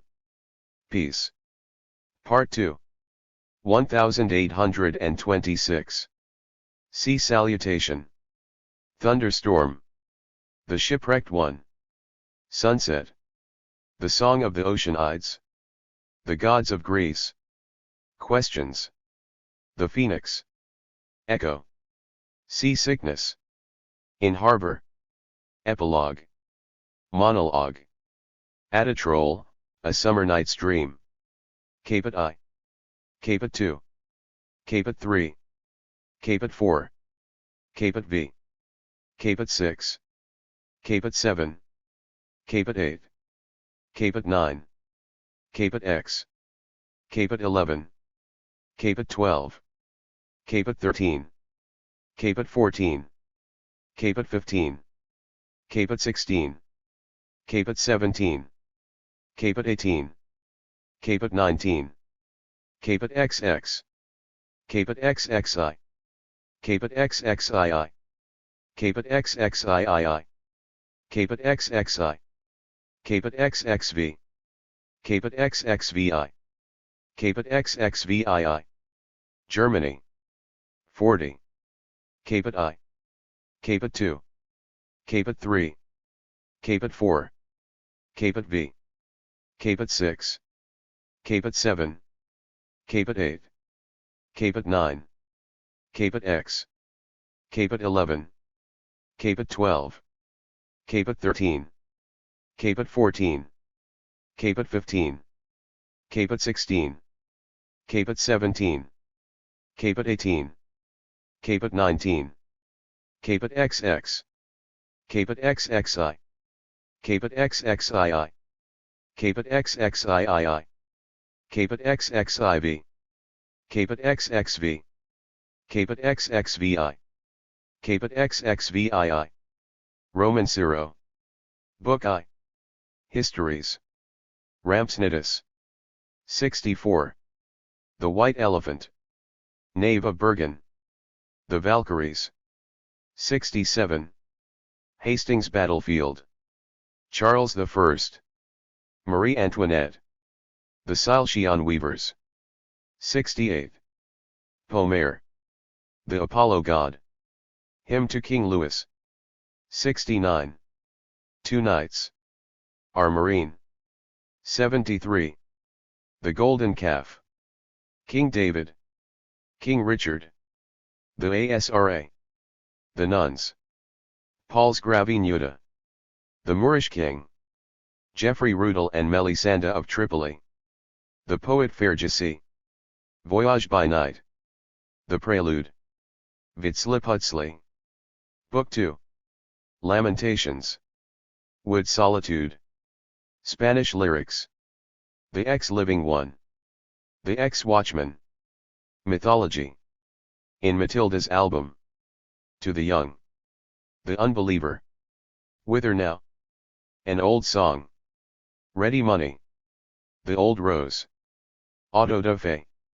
Lazarus. The Way of the World. Retrospect. Resurrection. The dying one. Rascality. Retrospect. Imperfection. Pious warning. The cooled down one. Solomon. Lost wishes. The anniversary. Meeting again. MRS. Care. To the angels. In October 1849. Evil dreams. It goes out. The will. Enfant perdu. Book 3. Hebrew melodies. Princess Sabbath. Jehuda ben Halevi. Disputation. Latest poems. Peace yearning. In May. Body and soul. Red slippers. Moral. Babylonian sorrows. The slave ship. Part I. Part 2. A Frontenberg. Appendix to Lazarus. 87. The Dragonfly. Ascension. The Affianced Ones. The Philanthropist. The Whims of the Amorous. Mimi. Good Advice. Reminiscences of Hammonia. 88. The Robbers. The Young Cats Club for Poetry Music. Hans Lackland. Recollections from Krawinkel's Days of Terror. The Audience. Cobb's Eye. Epilogue. Addenda to the Poems. 93. The Song of Songs. The Sutler's Song. Posthumous Poems. Horse and Ass. The Ass Election. Bertha. In the Cathedral. The Dragonfly. Old Sense. Mice-Rayer. To Matilda. For the Mush. 95. List of poems in alphabetical order. ADEHILMOPSTVWZ. 1823-4. A parody. A prologue to the heart's journey. A woman. Abroad. Adam the First. Addenda to the poems. 93. A Frontenberg. Ali Bey. Al-Mansur. An Old Song. Angelica. Anno 1829. Anno 1839. Appendix to Lazarus. 87. Ascension. At Dawn. Atatrol, A Summer Night's Dream. Autodafé. Away. Away. Babylonian Sorrows. Belshazzar. Bertha. Bertrand de Born. Body and Soul. Book I. Histories. Book 2. Lamentations. Book 3. Hebrew Melodies. Book of Songs. Breadless Art. Calm at Sea. Caput I. Caput I. Caput 2. Caput 2. Caput 3. Caput 3. Caput 4. Caput 4. Caput 9. Caput 9. Caput V. Caput V. Caput 6. Caput 6. Caput 7. Caput 7. Caput 8. Caput 8. Caput X. Caput X. Caput 11. Caput 11. Caput 12. Caput 12. Caput 13. Caput 13. Caput 14. Caput 14. Caput 19. Caput 19. Caput 15. Caput 15. Caput 16. Caput 16. Caput 17. Caput 17. Caput 18. Caput 18. Caput XX. Caput XX. Caput XXI. Caput XXI. Caput XXI. Caput XXII. Caput XXII. Caput XXIII. Caput XXIII. Caput XXIV. Caput XXV. Caput XXV. Caput XXVI. Caput XXVI. Caput XXVII. Caput XXVII. Catherine. Celebration of Spring. Charles I. Child Harold. Church Councillor Prometheus. Clarissa. Consoling thoughts. Declaration. Defend not. Degeneracy. Dialogue on Paderborn Heath. Diana. Disputation. Don Ramiro. Donna Clara. Dream and Life. Dream. 1816. Dresden Poetry. Echo. Emma. Enfant perdu. Enlightenment. Epilogue. Epilogue. Evening songs. Evening twilight. Evil dreams. Extract from a letter. For the Mush. 95. Fortune. Frederica. Fresco sonnets to Christian S. Geoffrey Rudel and Melisande of Tripoli. George Herweg. 16. Germany. 1815. Germany. 40. Goethe's monument at Frankfurt on the Main. 1821. Good advice. Hans Lackland. Hastings battlefield. Helena. Henry. Homage. Horse and Ass. Hortense. Hymn to King Louis. 69. Imperfection. In Fritz Steinmann's album. In Harbor. In Matilda's album. In May. In October 1849. In the cabin at night. In the cathedral. It goes out. Jehuda ben Halevi. King David. King Harold Harfagar. King Richard. Knave of Bergen. Kobzai. Lamentation of an Old German Youth. Latest Poems. Lazarus. Life's Journey. Life's Salutations. Longing. Looking from the Window. Lost Wishes. Love's Lament. Love's Salutation. Lyrical Interlude. Madame Med. Marie Antoinette. Meeting Again. Mimi. Miscellaneous Poems. Miscellanies. Misraer. Monologue. Moral. MRS. Care. Muletum. Mythology. New Poems. New Spring. Night Thoughts. Old Sense. On the Watchman's Arrival in Paris. Our Marine. 73. Paul's Gravinuta. Part I. Part I 1825. Part 2. Part 2. 1826.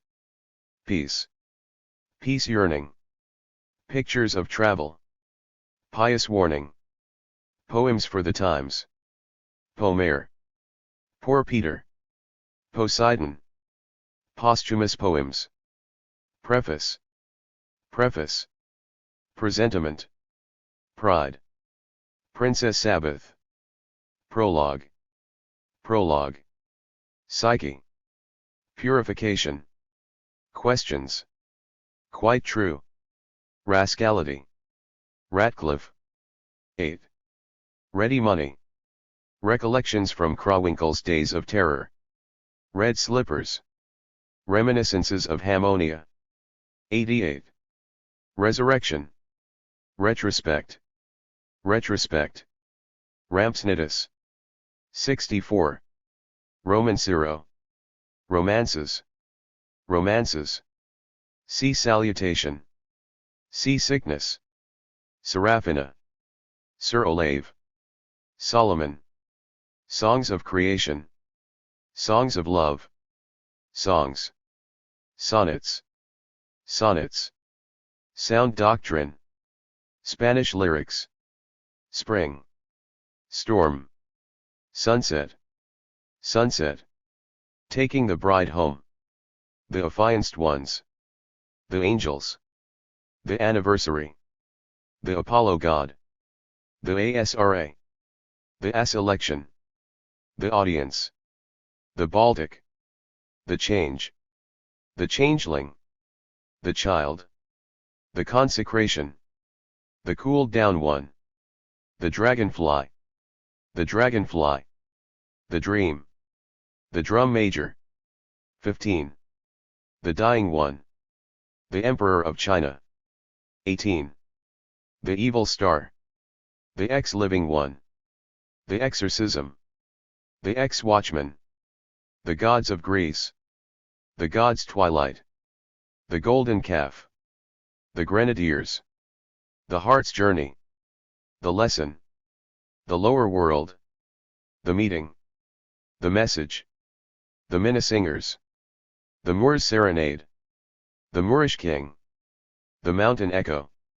The Mournful One. The New Jewish Hospital at Hamburg. The Night on the Strand. The Night Watch on the Drachenfels. To Fritz von B. The Nuns. The Ocean Spectre. The Old Chimney Piece. The Old Rose. The Philanthropist. The Phoenix. The Pilgrimage to Kevlar. The Poet Fergusy. The Prelude. The Prisoner's Song. The Promise. The Return Home. The Robbers. The Sea Voyage. The Secret. The Shipwrecked One. The Salchion Weavers. 68. The Slave Ship. The Song of Repentance. The Song of Songs. The Song of the Ducats. The Song of the Oceanides. The Sutler's Song. The Symbol of Madness. The Tannhauser. The Tendency. The Two Brothers. The Unbeliever. The Unknown One. The Valkyries. 67. The Water Nymphs. The Way of the World. The Whims of the Amorous. The White Elephant. The White Flower. The Will. The Wise Stars. The World Turned Upside Down. The Wounded Knight. The Young Cats Club for Poetry Music. Thunderstorm. To a quondam follower of Goethe. To a singer, on her singing an old romance. To A. W. von Schlegel. To Augustus William von Schlegel. To Councillor George S., of Göttingen. To Francis V.Z. To H.S. To her. To J.B. Rousseau. To Matilda. To my mother, B. Heine, née von Geldern. To the angels. To the same. To the watchman. To the young. Tragedy. Two nights. Visions. Vitzliputzli. Voyage by night. Wait a while. Walking flowers at Berlin. Warning. Whither now? Winter. Wood solitude. Yearning. Yolande and Mary. Youthful sorrows. The prose. Louis Philippe going from the Palais Royal to the Hôtel de Ville, July 31, 1830 by Horace Vernet. In 1831 Heine left Germany for France, settling in Paris for his remaining 25 years. His move was prompted by the July Revolution of 1830, which had made Louis Philippe the citizen king of the French. Heine's prose works. Translated by Havelock Ellis and Charles Godfrey Leland. Contents. Heine. Rise Builder. Chapter I. Chapter 2. Chapter 3. Chapter 4. Chapter V. Chapter 6. Chapter 7. Chapter 8. Chapter 9. Chapter X. Chapter 11. Last words. English fragments. London. Wellington. The Liberation. Jan Steen. The Romantic School. Religion and Philosophy in Germany. Florentine Nights. Don Quixote. Gods in Exile. Confessions. The Journey to the Harz. Boyhood Days. 6. Lafayette. 8. The Romantic School. 9. The Rabbi of Bacharach. 10. Chapter I. Chapter 2. Chapter 3. Endnotes. Heine by Moritz Daniel Oppenheim, 1831. Heine. Heine gathers up and focuses for us in one vivid point all those influences of his own time which are the forces of today. He appears before us, to put it in his own way, as a youthful and militant knight of the Holy Ghost, tilting against the specters of the past and liberating the imprisoned energies of the human spirit. His interest from this point of view lies, largely, apart from his interest as a supreme lyric poet, the brother of Catullus and Villon and Burns. We here approach him on his relatively prosaic side. One hemisphere of Heine's brain was Greek, the other Hebrew. He was born when the genius of Goethe was at its height. His mother had absorbed the frank earthliness, the sane and massive paganism, of the Roman elegies, and Heine's ideals in all things, whether he would or not, were always Hellenic, using that word in the large sense in which Heine himself used it even while he was the first in rank and the last in time of the Romantic poets of Germany. He sought, even consciously, to mold the modern emotional spirit into classic forms. He wrought his art simply and lucidly. The aspirations that pervade it are everywhere sensuous, and yet it recalls oftener the turbulent temper of Catullus than any serener ancient spirit. For Heine arose early in active rebellion against a merely passive classicism, just as fiercer and more ardent cries, as from the Orient, pierce through the songs of Catullus. The mischievous Hermes was irritated by the calm and quiet activities of the aged Zeus of Weimar. And then the earnest Hebrew nature within him, liberated by Hegel's favorite thought of the divinity of man, came into play with its large revolutionary thirsts. Thus it was that he appeared before the world as the most brilliant leader of a movement of national or even worldwide emancipation. The greater part of his prose works, from the youthful Reisbilder onwards, and a considerable portion of his poetic work, record the energy with which he played this part. But whether the Greek or the Hebrew element happened to be most active in Heine, the ideal that he set up for life generally was the equal activity of both sides, in other words, the harmony of flesh and spirit. It is this thought which dominates the history of religion and philosophy in Germany, his finest achievement in this kind. That book was written at the moment when Heine touched the highest point of his enthusiasm for freedom and his faith in the possibility of human progress. It is a sort of program for the immediate future of the human spirit, in the form of a brief and bold outline of the spiritual history of Germany and Germany's great emancipators, Luther, Lessing, Kant, and the rest. It sets forth in a fresh and fascinating shape that everlasting gospel which, from the time of Joachim of Flora downwards, has always gleamed in dreams before the minds of men as the successor of Christianity. Heine's vision of a democracy of cakes and ale, founded on the heights of religious, philosophical, and political freedom, still spurs and thrills us even nowadays, when we have wearied of stately bills of fare for a sulky humanity that will not feed at our bidding, no, not on cakes and ale. Heine is wise enough to see, however imperfectly, that it is unreasonable to expect the speedy erection of any new Jerusalem, for, as he expresses it in his own way, the holy vampires of the Middle Ages have sucked away so much of our lifeblood that the world has become a hospital. A sudden revolution of fever-stricken or hysterical invalids can effect little of permanent value. Only a long and invigorating course of the tonics of life can make free from danger the open air of nature. Our first duty, he asserted in this book, is to become healthy. Heine confesses that he too was among the sick and decrepit souls. In reality he was at no period so full of life and health, so harmoniously inspired and upborne by a great enthusiasm. He laughs a little at Goethe.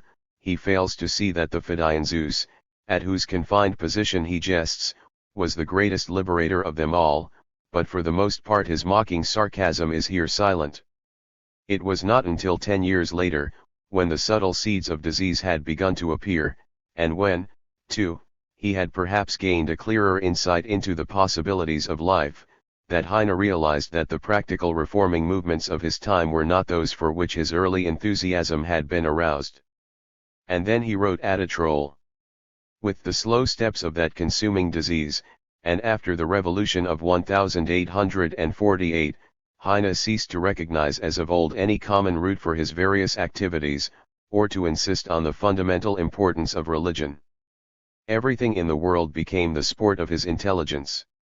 The brain still functioned brilliantly in the atrophied body, the lightning-like wit still struck unerringly, it spared not even himself. The confessions are full of irony, covering all things with laughter that is half reverence, or with reverence that is more than half laughter, and woe to the reader who is not at every moment alert. In the romantic, satirical poem of Atatroll, written at the commencement of this last period, this, his final altitude, is most completely revealed. It needs a little study today, even for a German, but it is well worth that study. Atatroll, the history of a dancing bear who escapes from servitude, is a protest against the radical party, with their narrow conceptions of progress, their tame ideal of bourgeois equality, their little watchwords, their solemnity, their indignation at the human creatures who smile even in their enthusiasm. All these serious concerns of the tribunes of the people are bathed in soft laughter as we listen to the delicious childlike monotonous melody in which the old bear, surrounded by his family, mumbles or mutters of the future. Atatroll is not, as many have thought, a sneer at the most sacred ideals of men. It is, rather, the assertion of those ideals against the individuals who would narrow them down to their own petty scope. There are certain mirrors, Heine said, so constructed that they would present even Apollo as a caricature. But we laugh at the caricature, not at the god. It is well to show, even at the cost of some misunderstanding, that above and beyond the little ideals of our political progress, there is built a yet larger ideal city, of which also the human spirit claims citizenship. The defense of the inalienable rights of the spirit, Heine declares, had been the chief business of his life. In the history of Germany it was her two great intellectual liberators, Luther and Lessing, to whom Heine looked up with the most unqualified love and reverence. By his later vindication of the rights of the spirit, not less than by his earlier fight for religious and political progress, he may be said to have earned for himself a place below, indeed, but not so very far below, those hardy and sound-chord iconoclasts. 2. To reach the root of the man's nature we must glance at the chief facts of his life. He was born at Düsseldorf on the Rhine, then occupied by the French, probably on the 13th of December 1799. He came, by both parents, of that Jewish race which is, as he said once, the dough whereof gods are kneaded. The family of his mother, Betty van Geldern, had come from Holland a century earlier. Betty herself received an excellent education, she shared the studies of her brother, who became a physician of repute, she spoke and read English and French, her favorite books were Rousseau's Emile and Goethe's Elegies. Some letters written during her 24th year reveal a frank, brave, and sweet nature. She was a bright, attractive little person, and had many wooers. In the summer of 1796 Samson Heine, bearing a letter of introduction, entered the house of the Van Gelderns. He was the son of a Jewish merchant settled in Hanover, and he had just made a campaign in Flanders and Brabant, in the capacity of commissary with the rank of officer, under Prince Ernest of Cumberland. He was a large and handsome man, with soft blonde hair and beautiful hands. There was something about him, said his son, a little characterless and feminine. After a brief courtship he married Betty and settled at Düsseldorf as an agent for English velveteens. Harry was the first child. While from his rather weak and romantic father came whatever was loose and unbalanced in Heine's temperature, it was his mother, with her strong and healthy nature, well developed both intellectually and emotionally, who, as he himself said, played the chief part in the history of his evolution. Harry was a quick child, his senses were keen, though he was not physically strong. He loved reading, and his favorite books were Don Quixote and Gulliver's Travels. He used to make rhymes with his only and much-loved sister Lottie, and at the age of 10 he wrote a ghost poem which his teachers considered a masterpiece. At the Lyceum he worked well, at night as well as by day. Only once, at the public ceremony at the end of a school year, he came to grief. He was reciting a poem, when his eyes fell on a beautiful, fair-haired girl in the audience. He hesitated, stammered, was silent, fell down fainting. So early he revealed the extreme cerebral irritability of a nature absorbed in dreams and taken captive by visions. It was not long after this, at the age of 17, when his rich uncle at Hamburg was trying in vain to set him forward on a commercial career, that Heine met the woman who aroused his first and last profound passion, always unsatisfied except in so far as it found exquisite embodiment in his poems. He never mentioned her name. It was not till after his death that the form standing behind this Maria, Zulema, Evelina of so many sweet, strange, or melancholy songs was known to be that of his cousin, Amalie Heine. With his uncle's help he studied law at Bonn, Göttingen, and Berlin. At Berlin he fell under the dominant influence of Hegel, the vanquisher of the Romantic school of which Schelling was the philosophic representative. Heine afterwards referred to this period as that in which he herded swine with the Hegelians.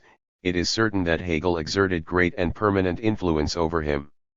At Berlin, in 1821, appeared his first volume of poems, and then he began to take his true place. At this period Heine is described as a good-natured and gentle youth, but reserved, not caring to show his emotions. He was of middle height and slender, with rather long light brown hair framing the pale and beardless oval face, the bright blue short-sighted eyes, the Greek nose, the high cheekbones, the large mouth, the full half-cynical, half-sensual lips. He was not a typical German. Like Goethe, he never smoked, he disliked beer, and until he went to Paris he had never tasted sauerkraut. For some years he continued, chiefly at Göttingen, to study law. But he had no liking and no capacity for jurisprudence, and his spasmodic fits of application at such moments as he realized that it was not good for him to depend on the generosity of his rich and kind-hearted uncle Solomon, failed to carry him far. A new idea, a sunny day, the opening of some flower-like light, a pretty girl and the Pandects were forgotten. Shortly after he had at last received his doctor's diploma he went through the ceremony of baptism in hope of obtaining an appointment from the Prussian government. It was a step which he immediately regretted, and which, far from placing him in a better position, excited the enmity both of Christians and Jews. Although the Heine family had no very strong views on the matter, Heine's mother, it should be said, was a deist, his father indifferent, but the Jewish rites were strictly kept up. He still talked of becoming an advocate, until, in 1826, the publication of the first volume of the Reisbilder gave him a reputation throughout Germany by its audacity, its charming and picturesque manner, its peculiarly original personality. The second volume, bolder and better than the first, was received with delight very much mixed with horror, and it was prohibited by Austria, Prussia, and many minor states. At this period Heine visited England. He was then disgusted with Germany and full of enthusiasm for the land of freedom, an enthusiasm which naturally met with many rude shocks, and from that time dates the bitterness with which he usually speaks of England. He found London, although, owing to a clever abuse of Uncle Solomon's generosity, exceedingly well supplied with money, frightfully damp and uncomfortable. Only the political life of England attracted him, and there were no bounds to his admiration of Canning. He then visited Italy, to spend there the happiest days of his life, and having at length realized that his efforts to obtain any government appointment in Germany would be fruitless, he emigrated to Paris. There, save for brief periods, he remained until his death. This entry into the city which he had called the New Jerusalem was an important epoch in Heine's life. He was 31 years of age, still youthful, and eager to receive new impressions. He was apparently in robust health, notwithstanding constant headaches. Gautier describes him as in appearance a sort of German Apollo. He was still developing, as he continued to develop, even up to the end. The ethereal loveliness of the early poems vanished, it is true, but only to give place to a closer grasp of reality, a larger laughter, a keener cry of pain. He was now heartily welcomed by the extraordinarily brilliant group then living and working in Paris, including Victor Hugo, George Sand, Balzac, Michelet, Alfred de Musset, Gautier, Chopin, Louis Blanc, Dumas, Saint-Beuve, Quinet, Berlioz, and many others, and he entered with eager delight into their manifold activities.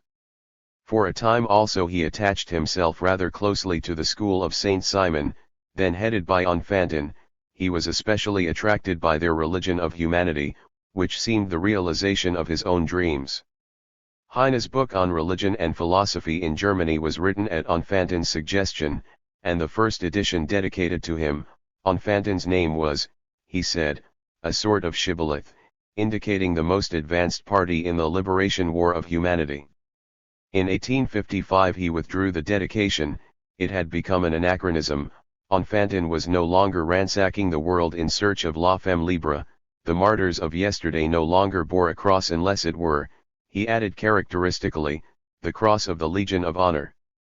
A few years after his arrival in Paris, Heine entered on a relationship which occupied a large place in his life. Mathilde Murat, a lively grisette of 16, was the illegitimate daughter of a man of wealth and position in the provinces, and she had come up from Normandy to serve in her aunt's shoe shop. Heine often passed this shop, and an acquaintance, at first carried on silently through the shop window, gradually ripened into a more intimate relationship. Mathilde could neither read nor write. It was decided that she should go to school for a time. After that they established a little common household, one of those ménages Parisians, recognized as almost legitimate, for which Heine had always had a warm admiration, because, as he said, he meant by marriage something quite other than the legal coupling effected by parsons and bankers. As in the case of Goethe, it was not until some years later that he went through the religious ceremony, as a preliminary to a duel in which he had become involved by his remarks on Born's friend, Madame Strauss. He wished to give Mathilde an assured position in case of his death. After the ceremony at Saint Sulpice he invited to dinner all those of his friends who had contracted similar relations, in order that they might be influenced by his example. That they were so influenced is not recorded. It is not difficult to understand the strong and permanent attraction that drew the poet, who had so many intellectual and aristocratic women among his friends, to this pretty, laughter-loving grisette. It lay in her bright and wild humor, her childlike impulsiveness, not least in her charming ignorance.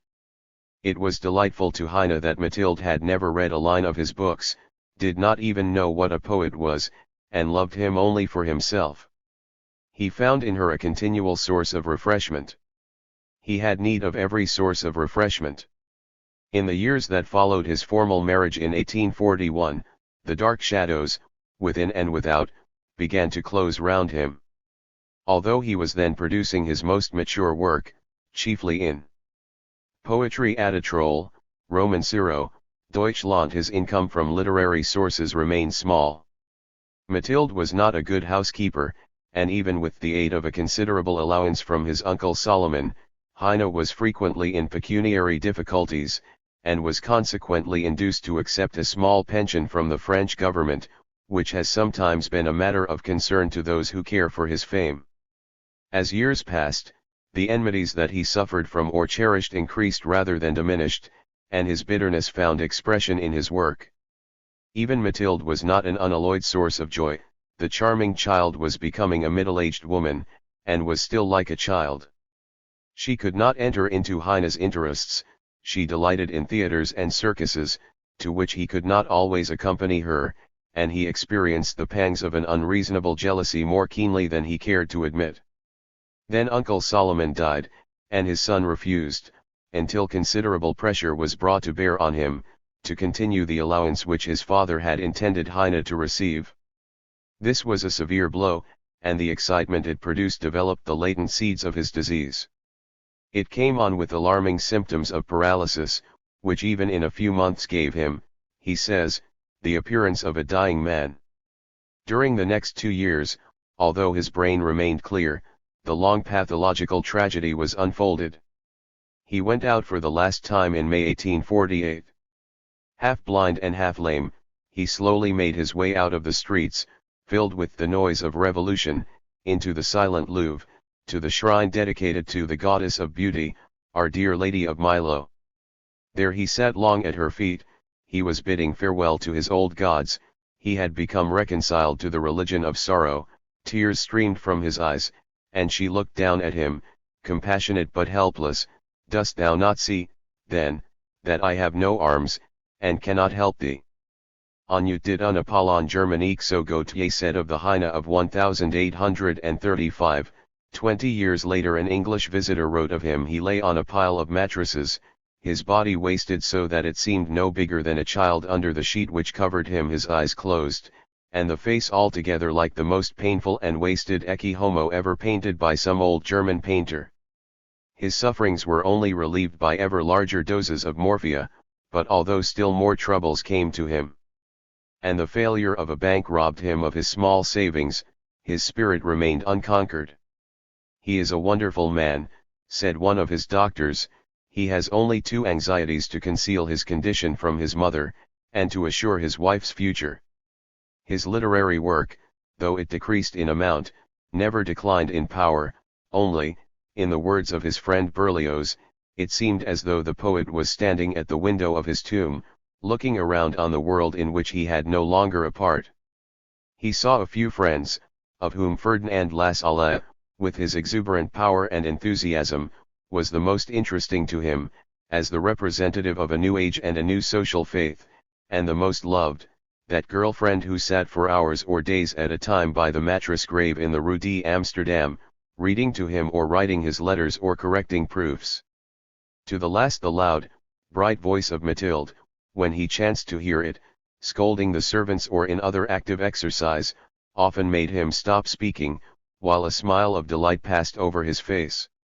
He died on the 16th of February 1856.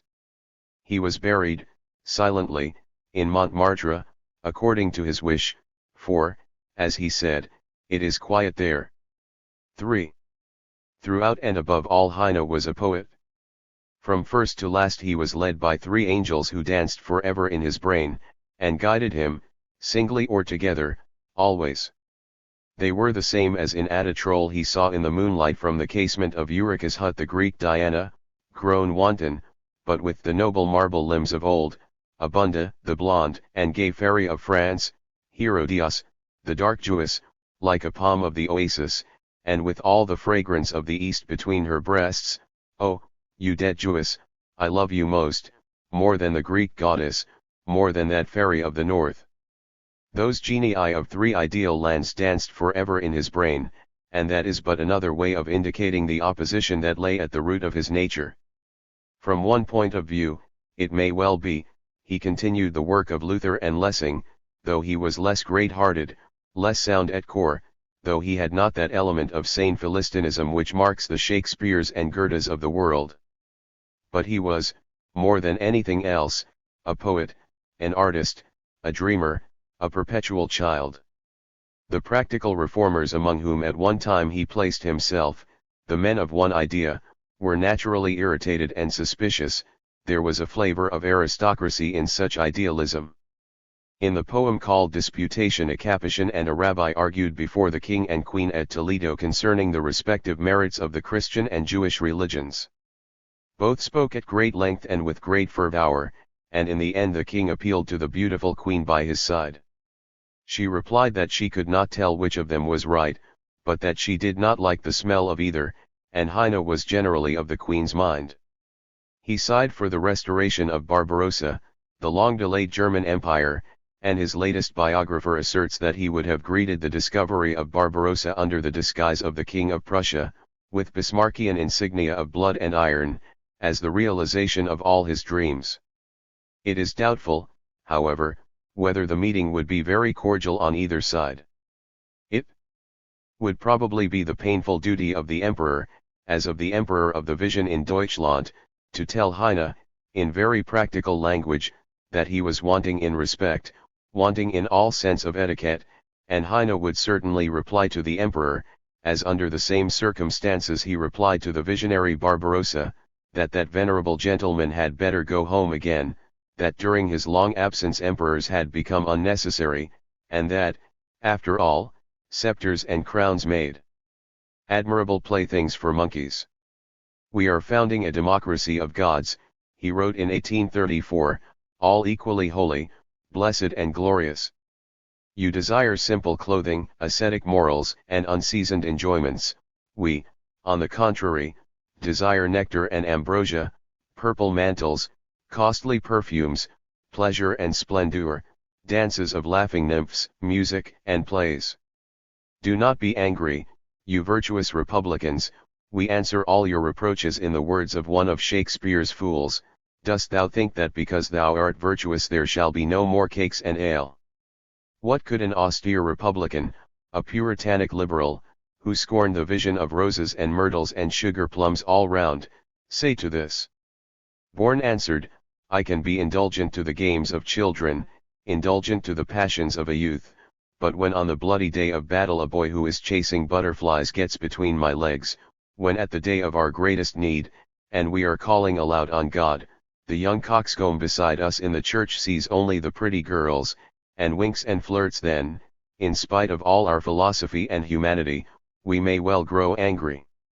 Heine, with his sybaritic nature, is so effeminate that the fall of a rose leaf disturbs his sleep. How, then, should he rest comfortably on the knotty bed of freedom? Where is there any beauty without a fault? Where is there any good thing without its ridiculous side? Nature is seldom a poet and never rhymes, let him whom her rhymeless prose cannot please turn to poetry. Bourne was right, Heine was not the man to plan a successful revolution, or defend a barricade, or edit a popular democratic newspaper, or represent adequately a radical constituency. All this was true. Let us be thankful that it was true. Bournes are ever with us, and we are grateful. There is but one Heine. The same complexity of nature that made Heine an artist made him a humorist. But it was a more complicated complexity now, a cosmic game between the real world and the ideal world. He could go no further.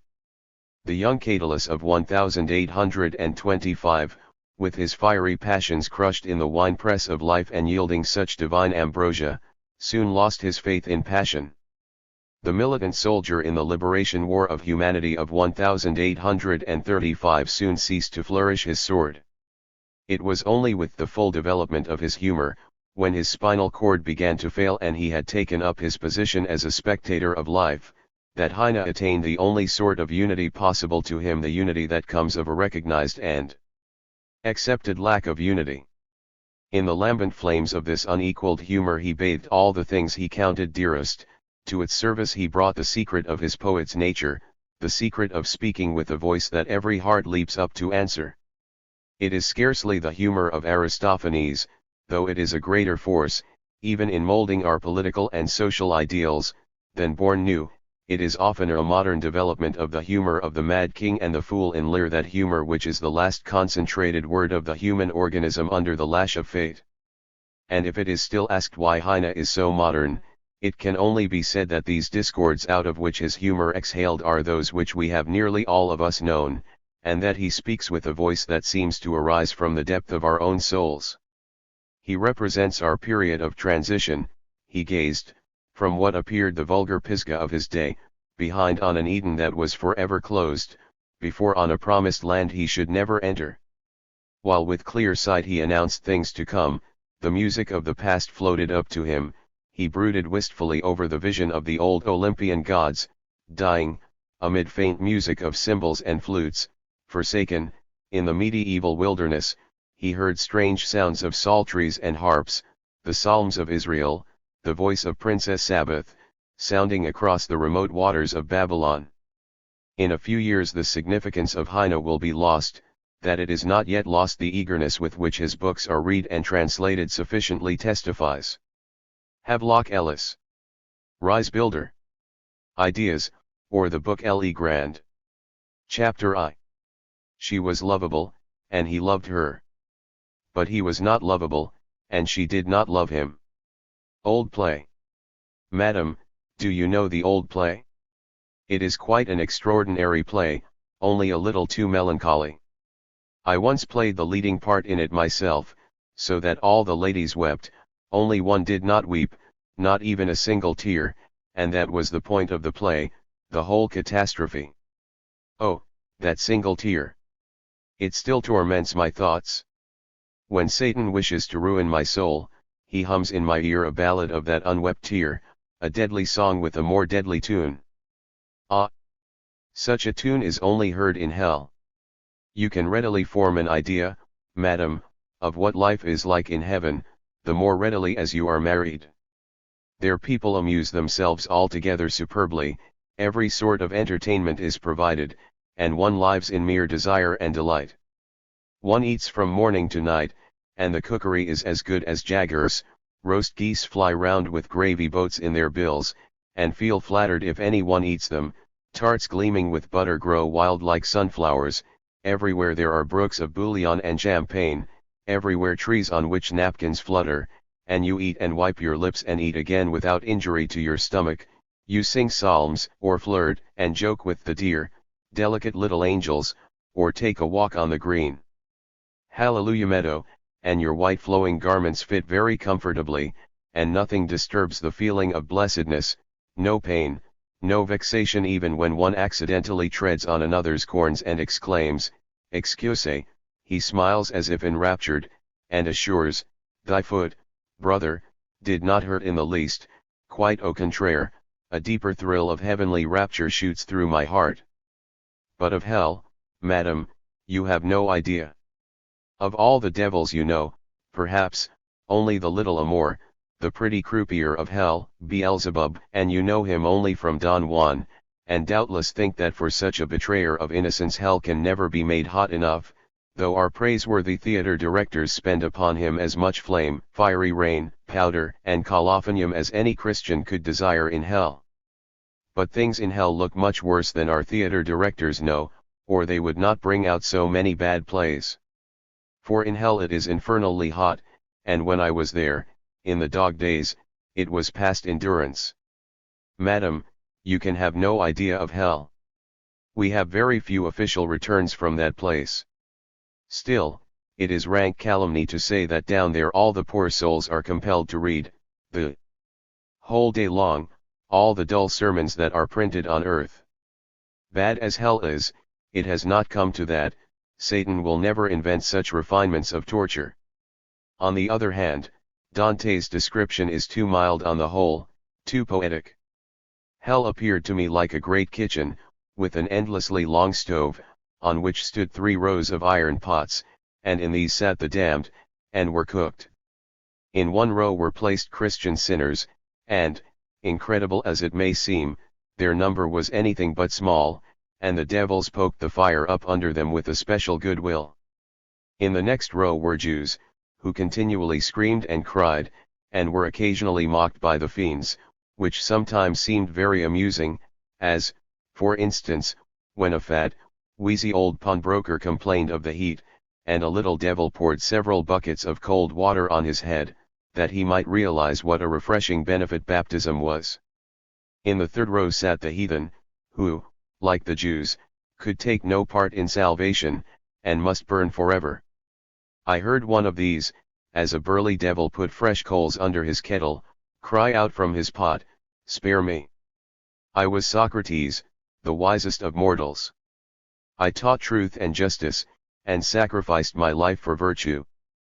But the stupid, burly devil went on with his work, and grumbled, "Oh, shut up, there!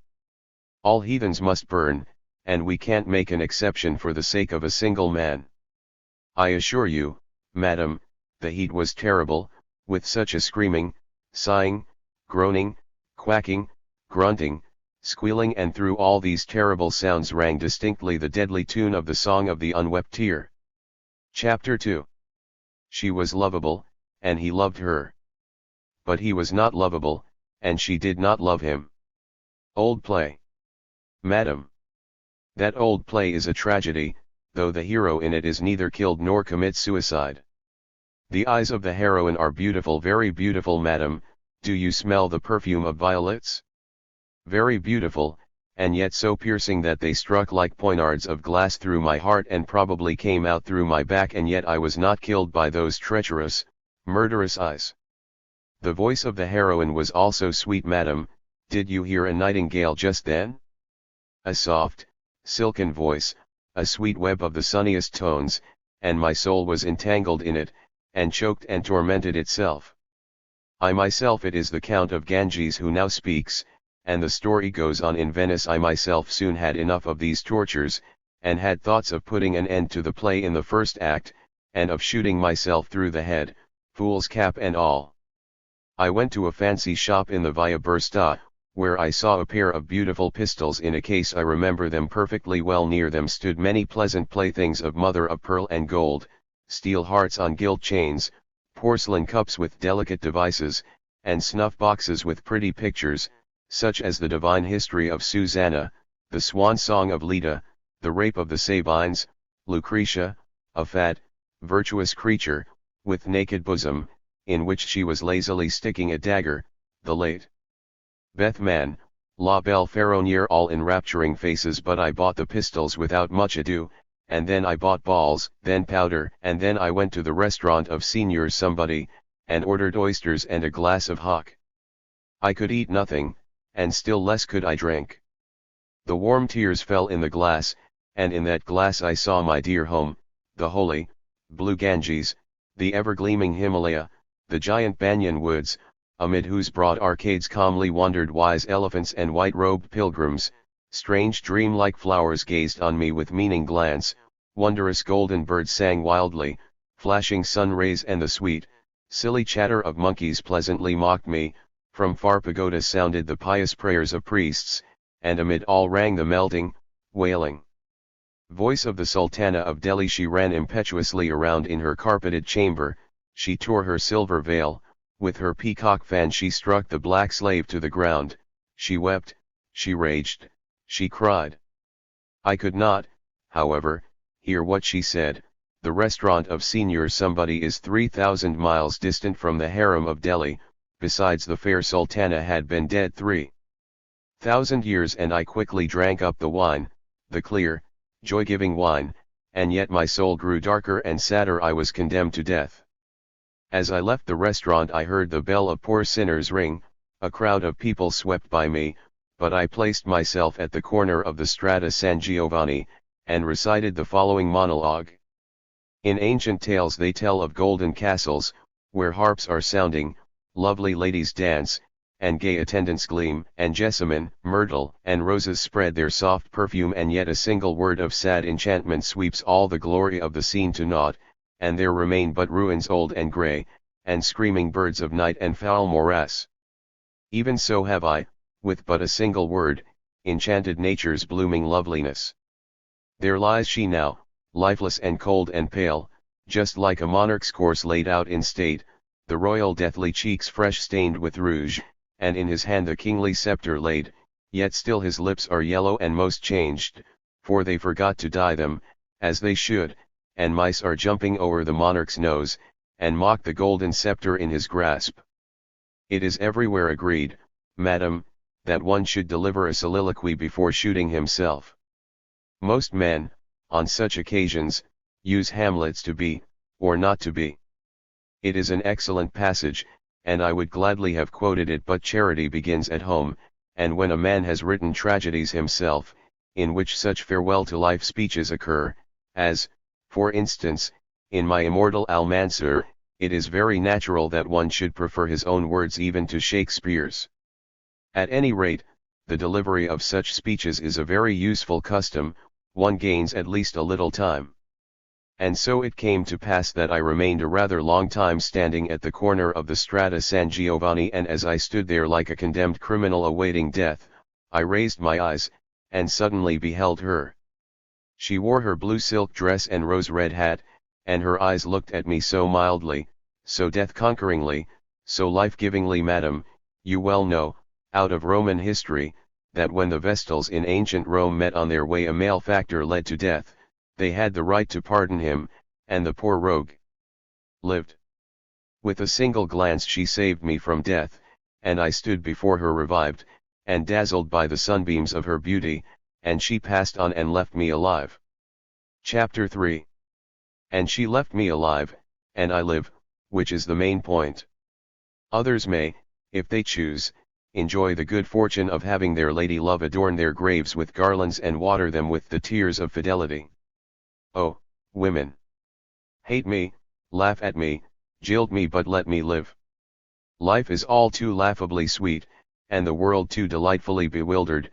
It is the dream of an intoxicated god, who has taken French leave of the carousing multitude of immortals, and has laid himself down to sleep in a solitary star, and knows not himself that he creates all that he dreams, and the dream images form themselves in such a mad variegated fashion, and often so harmoniously reasonable. The Iliad, Plato, the Battle of Marathon, Moses, Medicean Venus, Strasbourg Cathedral, the French Revolution, Hegel, the steamboat, etc., etc., are single good thoughts in this divine dream, but it will not last long, and the god awakes and rubs his sleepy eyes, and smiles, and our world has run to nothing. Yes, has never been. No matter. I live. If I am but a shadowy image in a dream, still this is better than the cold, black, void annihilation of death. Life is the greatest good and death the worst evil. Berlin lieutenants of the guard may sneer and call it cowardice, because the Prince of Hamburg shudders when he beholds his open grave. Henry Kleist had, however, as much courage as his high-breasted, tightly laced colleagues, and has, alas, proved it. But all strong men love life. Goethe's Egmont does not part willingly from the cheerful want of being and working. Immermann's Edwin clings to life like a little child to its mother's breast, and though he finds it hard to live by stranger mercy, he still begs for mercy, for life and breath is still the highest.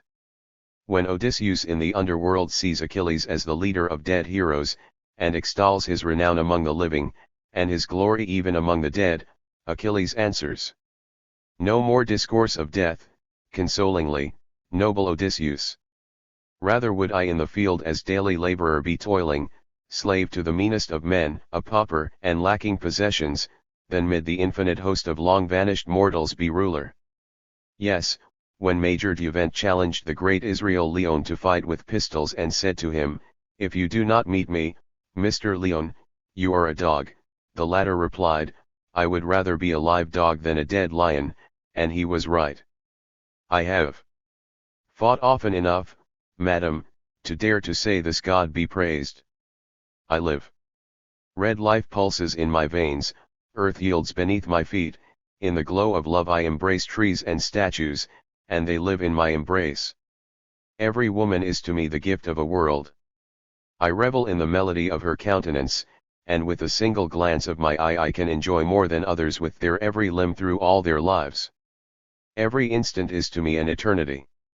I do not measure time with the ell of Brabant or of Hamburg, and I need no priest to promise me a second life, for I can live enough in this life, when I live backwards in the life of those who have gone before me, and win myself an eternity in the realm of the past.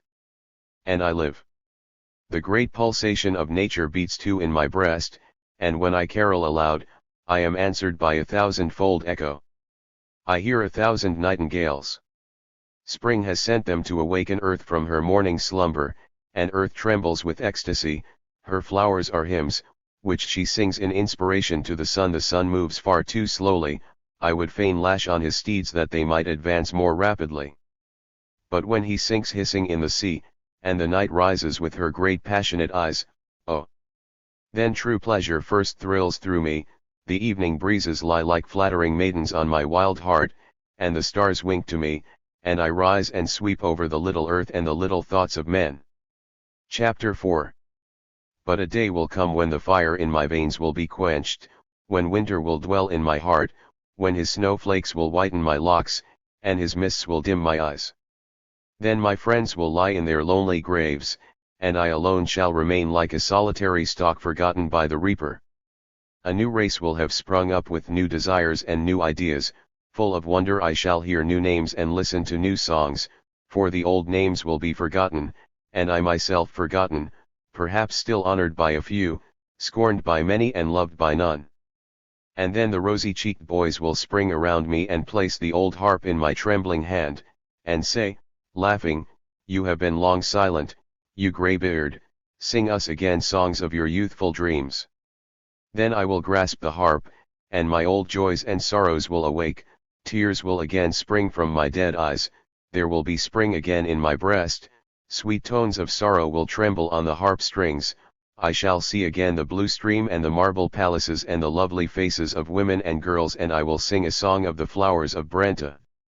It will be my last song, the stars will gaze on me as in the nights of my youth, the loving moonlight will once more kiss my cheeks, the spirit chorus of nightingales long dead will sound from afar, my sleep-drunken eyes will close, my soul will echo with the notes of my harp, I shall smell the flowers of Brenta.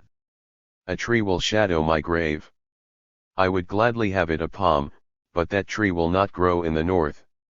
It will be a linden, and on summer evenings lovers will sit there and caress, the green finch, who rocks himself on the branches, will be listening silently, and my linden will rustle tenderly over the heads of the happy ones, who will be so happy that they will have no time to read what is written on the white tombstone. But when later the lover has lost his love, then he will come again to the well-known linden, and sigh and weep, and gaze long and oft upon the stone, and read the inscription, he loved the flowers of Brenta. Chapter V. Madam, I have deceived you. I am not the Count of the Ganges. Never in my life have I seen the holy stream, nor the lotus flowers which are mirrored in its sacred waves. Never did I lie dreaming under Indian palms, nor in prayer before the diamond deity Juggernaut, who with his diamonds might have easily aided me out of my difficulties. I have no more been in Calcutta than the turkey, of which I ate yesterday at dinner, had ever been in the realms of the Grand Turk.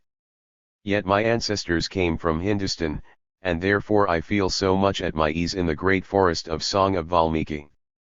The heroic sorrows of the divine Ramal move my heart like familiar griefs, from the flower lays of Kalidasa the sweetest memories bloom, and when a few years ago a gentle lady in Berlin showed me the beautiful pictures which her father, who had been governor in India, had brought from thence, the delicately painted, holy, calm faces seemed as familiar to me as though I were gazing at my own family gallery. Franz Bach, madam, you have of course read his Nalus, and his system of Sanskrit conjugations gave me much information relative to my ancestry, and I now know with certainty that I am descended from Brahma's head, and not from his corns. I have also good reason to believe that the entire Mahabharata, with its 200,000 verses, is merely an allegorical love letter which my first forefather wrote to my first foremother. Oh! They loved dearly, their souls kissed, they kissed with their eyes, they were both but one single kiss. An enchanted nightingale sits on a red coral bough in the silent sea, and sings a song of the love of my ancestors, the pearls gaze eagerly from their shells, the wonderful water flowers tremble with sorrow, the cunning sea snails, bearing on their backs many-colored porcelain towers, come creeping onwards, the ocean roses blush with shame, the yellow, sharp-pointed starfish, and the thousanded glassy jellyfish quiver and stretch, and all swarm and listen. Unfortunately, madam, this nightingale song is far too long to be set down here, it is as long as the world itself, even its dedication to Anangas, the god of love, is as long as all Scott's novels, and there is a passage referring to it in Aristophanes, which in German reads thus: Sciatio, sciatio, sciatinx, toto toto toto toto totodinx. No, I was not born in India. I first beheld the light of the world on the shores of that beautiful stream, in whose green hills folly grows and is plucked in autumn, laid away in cellars, poured into barrels, and exported to foreign lands. In fact, only yesterday I heard someone speaking a piece of folly which, in the year 1811, was imprisoned in a bunch of grapes, which I myself then saw growing on the Johannesburg. But much folly is also consumed at home, and men are the same there as everywhere, they are born, eat, drink, sleep, laugh, cry, slander each other, are greatly troubled about the propagation of their race, try to seem what they are not and to do what they cannot, never shave until they have a beard, and often have beards before they get discretion, and when they at last have discretion, they drink it away in white and red folly. Mon Dieu! If I had faith, so that I could remove mountains, the Johannesburg would be just the mountain which I would carry with me everywhere. But as my faith is not strong enough, imagination must aid me, and she quickly sets me by the beautiful Rhine. Oh, that is a fair land, full of loveliness and sunshine. In the blue stream are mirrored the mountain shores, with their ruined towers, and woods, and ancient towns. There, before the house door, sit the good townspeople, of a summer evening, and drink out of great cans, and gossip confidentially about how the wine, the Lord be praised, thrives, and how justice should be free from all secrecy, and how Marie Antoinette's being guillotined is none of our business, and how dear the tobacco tax makes tobacco, and how all mankind are equal, and what a glorious fellow goers is. I have never troubled myself about such conversation, and sat rather with the maidens in the arched window, and laughed at their laughter, and let them throw flowers in my face, and pretended to be ill-natured until they told me their secrets, or some other important stories. Fair Gertrude was half wild with delight when I sat by her.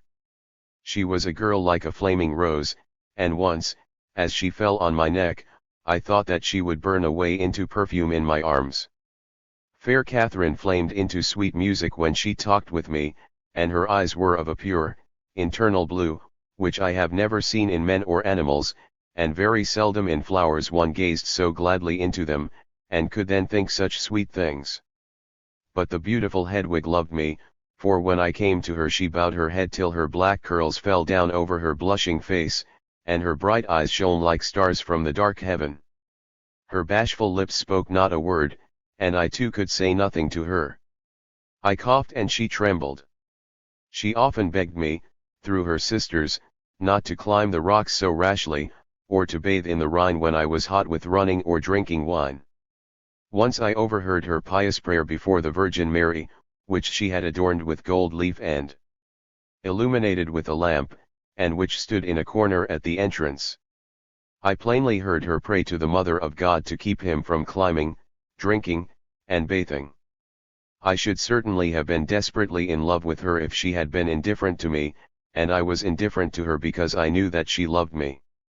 Madam, to win my love, I must be treated en canile. Johanna was the cousin of the three sisters, and I was glad to be with her. She knew the most beautiful old legends, and when she pointed with her white hand through the window out to the mountains where all had happened which she narrated, I became enchanted. The old knights rose visibly from the ruined castles and hewed away at each other's iron clothes. The Loreley sat again on the mountain summit, singing a down her sweet, seductive song, and the Rhine rippled so reasonably soothing and yet so mockingly horrible, and the fair Johanna looked at me so strangely, with such enigmatic tenderness, that she seemed herself one with the legend that she told. She was a slender, pale girl, sickly and musing. Her eyes were clear as truth itself, her lips piously arched, in her face lay a great story. Was it a love legend? I know not, and I never had the courage to ask. When I looked at her long, I grew calm and cheerful. It seemed to me as though it was Sunday in my heart and the angels held service there. In such happy hours I told her tales of my childhood, and she listened earnestly, and, strangely, when I could not think of the names she remembered them. When I then asked her with wonder how she knew the names, she would answer with a smile that she had learned it of the birds that had built a nest on the sill of her window, and she tried to make me believe that these were the same birds which I once bought with my pocket money from a hard-hearted peasant boy, and then let fly away. But I believed that she knew everything because she was so pale, and really soon died. She knew, too, when she would die, and wished that I would leave Andernach the day before. When I bade her farewell she gave me both her hands. They were white, sweet hands, and pure as the host, and she said, "You are very good, and when you are not, think of the little dead Veronica." Did the chattering birds also tell her this name? Often in hours of remembrance I had wearied my brain in trying to think of that dear name, but could not. And now that I have it again, my earliest infancy shall bloom into memory again, and I am again a child, and play with other children in the castle court at Dusseldorf on the Rhine. Chapter 6. Yes, madam, there was I born, and I am particular in calling attention to the fact, lest after my death 7 cities, those of Schilde, Krawinkel, Pokwitz, Bochum, Dulken, Göttingen, and Schopenstadt, should contend for the honor of being my birthplace. Dusseldorf is a town on the Rhine, 16,000 people live there, and many hundred thousands besides are buried there. And among them are many of whom my mother says it were better if they were still alive. For example, my grandfather and my uncle, the old Herr von Geldern, and the young Herr von Geldern, who were both such celebrated doctors, and saved the lives of so many men, and yet must both die themselves. And pious Ursula, who carried me as a child in her arms, also lies buried there, and a rosebush grows over her grave. She loved rose perfume so much in her life, and her heart was all rose perfume and goodness. And the shrewd old Canonicus also lies there buried. Lord, how miserable he looked when I last saw him. He consisted of nothing but soul and plasters, and yet he studied night and day as though he feared lest the worms might find a few ideas missing in his head. Little William also lies there, and that is my fault. We were schoolmates in the Franciscan cloister, and were one day playing on that side of the building where the Dussel flows between stone walls, and I said, "William, do get the kitten out, which has just fallen in," and he cheerfully climbed out on the board which stretched over the brook, and pulled the cat out of the water, but fell in himself, and when they took him out he was cold and dead. The kitten lived to a good old age. The town of Dusseldorf is very beautiful, and if you think of it when in foreign lands, and happen at the same time to have been born there, strange feelings come over the soul. I was born there, and feel as if I must go directly home. And when I say home, I mean the Folkerstrasse and the house where I was born. This house will be some day very remarkable, and I have sent word to the old lady who owns it, that she must not for her life sell it. For the whole house she would now hardly get as much as the present which the green-veiled distinguished English ladies will give the servant when she shows them the room where I was born, and the hen-house wherein my father generally imprisoned me for stealing grapes, and also the brown door on which my mother taught me to write with chalk. Ah me! Should I ever become a famous author, it has cost my poor mother trouble enough. But my fame still slumbers in the marble quarries of Carrara. The waste paper laurel with which they have bedecked my brow has not yet spread its perfume through the wide world, and when the green-veiled distinguished English ladies visit Dusseldorf, they leave the celebrated house unvisited, and go direct to the market-place, and there gaze on the colossal black equestrian statue which stands in its midst. This represents the Prince Elector, Jan Wilhelm. He wears black armor and a long, hanging wig. When a boy, I was told that the artist who made the statue observed with terror while it was being cast that he had not metal enough, and then all the citizens of the town came running with all their silver spoons, and threw them in to fill the mold, and I often stood for hours before the statue puzzling my head as to how many spoons were sticking in it, and how many apple tarts all that silver would buy. Apple tarts were then my passion, now it is love, truth, freedom, and crab soup. And not far from the statue of the Prince Elector, at the theatre corner, generally stood a curiously constructed saber-legged rascal with a white apron, and a basket girt around him full of smoking apple tarts, which he knew how to praise with an irresistible treble voice. Apple tarts, quite fresh, so delicious. Truly, whenever in my later years the evil one sought to win me, he always cried in just such an enticing treble, and I should certainly have never remained 12 hours by the Signora Giulietta, if she had not thrilled me with her sweet, fragrant, apple tart tones.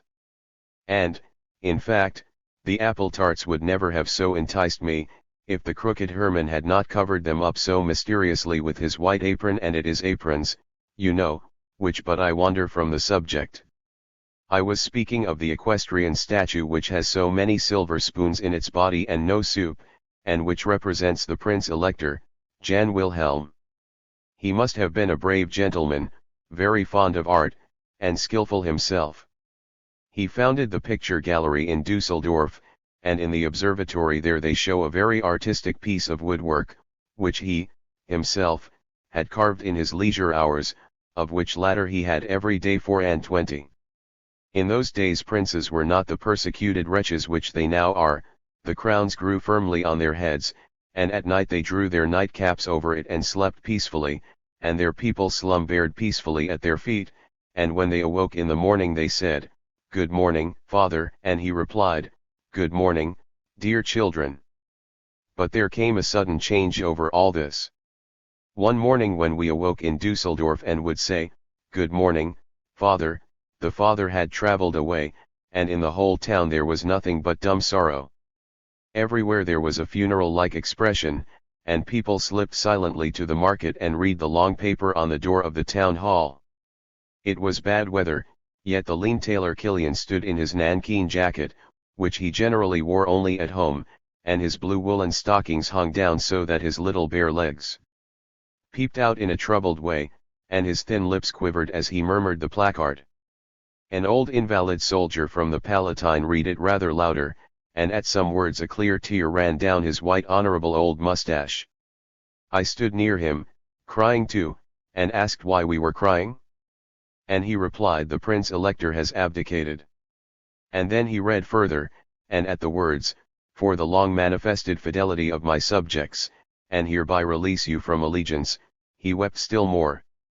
It is a strange sight to see, when an old man, in faded uniform, and scarred veteran's face, suddenly bursts into tears. While we read, the princely electoral coat of arms was being taken down from the town hall, and everything began to appear as anxiously dreary as though we were waiting for an eclipse of the sun. The town councillors went about at an abdicating, wearisome gait, even the omnipotent beadle looked as though he had no more commands to give, and stood calmly indifferent, although the crazy Aloysius stood upon one leg and chattered the names of French generals with foolish grimaces, while the tipsy, crooked Gumperts rolled around in the gutter, singing Caira. Caira. But I went home crying and lamenting, the Prince-Elector has abdicated. My mother might do what she would, I knew what I knew, and went crying to bed, and in the night dreamed that the world had come to an end. The fair flower gardens and green meadows of the world were taken up and rolled away like carpets from the floor. The beadle climbed up on a high ladder and took down the sun, and the tailor Killian stood by and said to himself, I must go home and dress myself neatly, for I am dead and am to be buried this afternoon. And it grew darker and darker. A few stars glimmered on high, and even these fell down like yellow leaves in autumn. Men gradually vanished, and I, poor child, wandered in anguish around, until before the willow fence of a deserted farmhouse I saw a man digging up the earth with a spade, and near him an ugly, spiteful-looking woman, who held something in her apron like a human head, but it was the moon. And she laid it carefully in the open grave, and behind me stood the Palatine soldier sobbing, and spelling, the Prince-Elector has abdicated.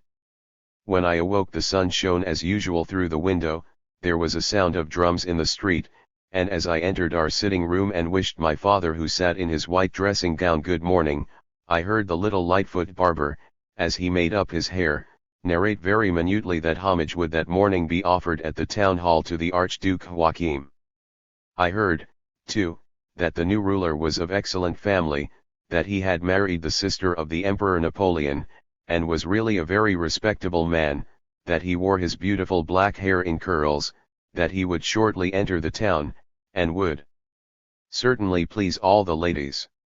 Meanwhile, the drumming in the streets continued, and I stood before the house door and looked at the French troops marching, those joyous and famous people who swept over the world, singing and playing, the merry, serious faces of the grenadiers, the bearskin shakos, the tricolored cockades, the glittering bayonets, the voltigeurs full of vivacity and point d'honneur, and the giant-like silver-laced tambour major, who cast his baton with the gilded head as high as the first story, and his eyes to the second, where pretty girls gazed from the windows. I was so glad that soldiers were to be quartered in our house. My mother was not glad, and I hastened to the marketplace. There everything looked changed. It was as though the world had been new whitewashed. A new coat of arms was placed on the town hall, its iron balconies were hung with embroidered velvet drapery, French grenadiers stood as sentinels, the old town councillors had put on new faces and Sunday coats, and looked at each other French fashion, and said, Bonjour. Ladies peeped from every window, inquisitive citizens and soldiers filled the square, and I, with other boys, climbed on the shining Prince-Elector's great bronze horse, and looked down on the motley crowd. Neighbor Peter and Long Conrad nearly broke their necks on this occasion, and that would have been well, for the one afterwards ran away from his parents, enlisted as a soldier, deserted, and was finally shot in Mayence, while the other, having made geographical researches in strange pockets, became a working member of a public treadmill institute. But having broken the iron bands which bound him to his fatherland, he passed safely beyond sea, and eventually died in London, in consequence of wearing a much too long cravat, one end of which happened to be firmly attached to something, just as a royal official removed a plank from beneath his feet. Long Conrad told us there was no school today on account of the homage. We had to wait a long time till this was over. At last the balcony of the council house was filled with gay gentlemen, flags and trumpets, and our burgomaster, in his celebrated red coat, delivered an oration, which stretched out like India rubber, or like a nightcap into which one has thrown a stone, only that it was not the stone of wisdom, and I could distinctly understand many of his phrases, for instance, that we are now to be made happy, and at the last words the trumpets and drums sounded, and the flags waved, and the people cried hurrah. And as I myself cried hurrah, I held fast to the old Prince Elector. And that was necessary, for I began to grow giddy. It seemed to me that the people were standing on their heads while the world whizzed around, and the Prince Elector, with his long wig, nodded and whispered, "Hold fast to me." And not till the cannon re-echoed along the wall did I become sobered, and climbed slowly down from the great bronze horse. As I went home I saw crazy Aloysius again dancing on one leg, while he chattered the names of French generals, and crooked Gumpertz was rolling in the gutter drunk, and growling "Caira, Caira," and I said to my mother that we were all to be made happy, and so there was no school today. Chapter 7. The next day the world was again all in order, and we had school as before, and things were got by heart as before. The Roman kings, chronology, the nomina in Im, the verba irregularia, Greek, Hebrew, geography, German, mental arithmetic. Lord, my head is still giddy with it. All must be learnt by heart. And much of it was eventually to my advantage. For had I not learnt the Roman kings by heart, it would subsequently have been a matter of perfect indifference to me whether Niebuhr had or had not proved that they never really existed.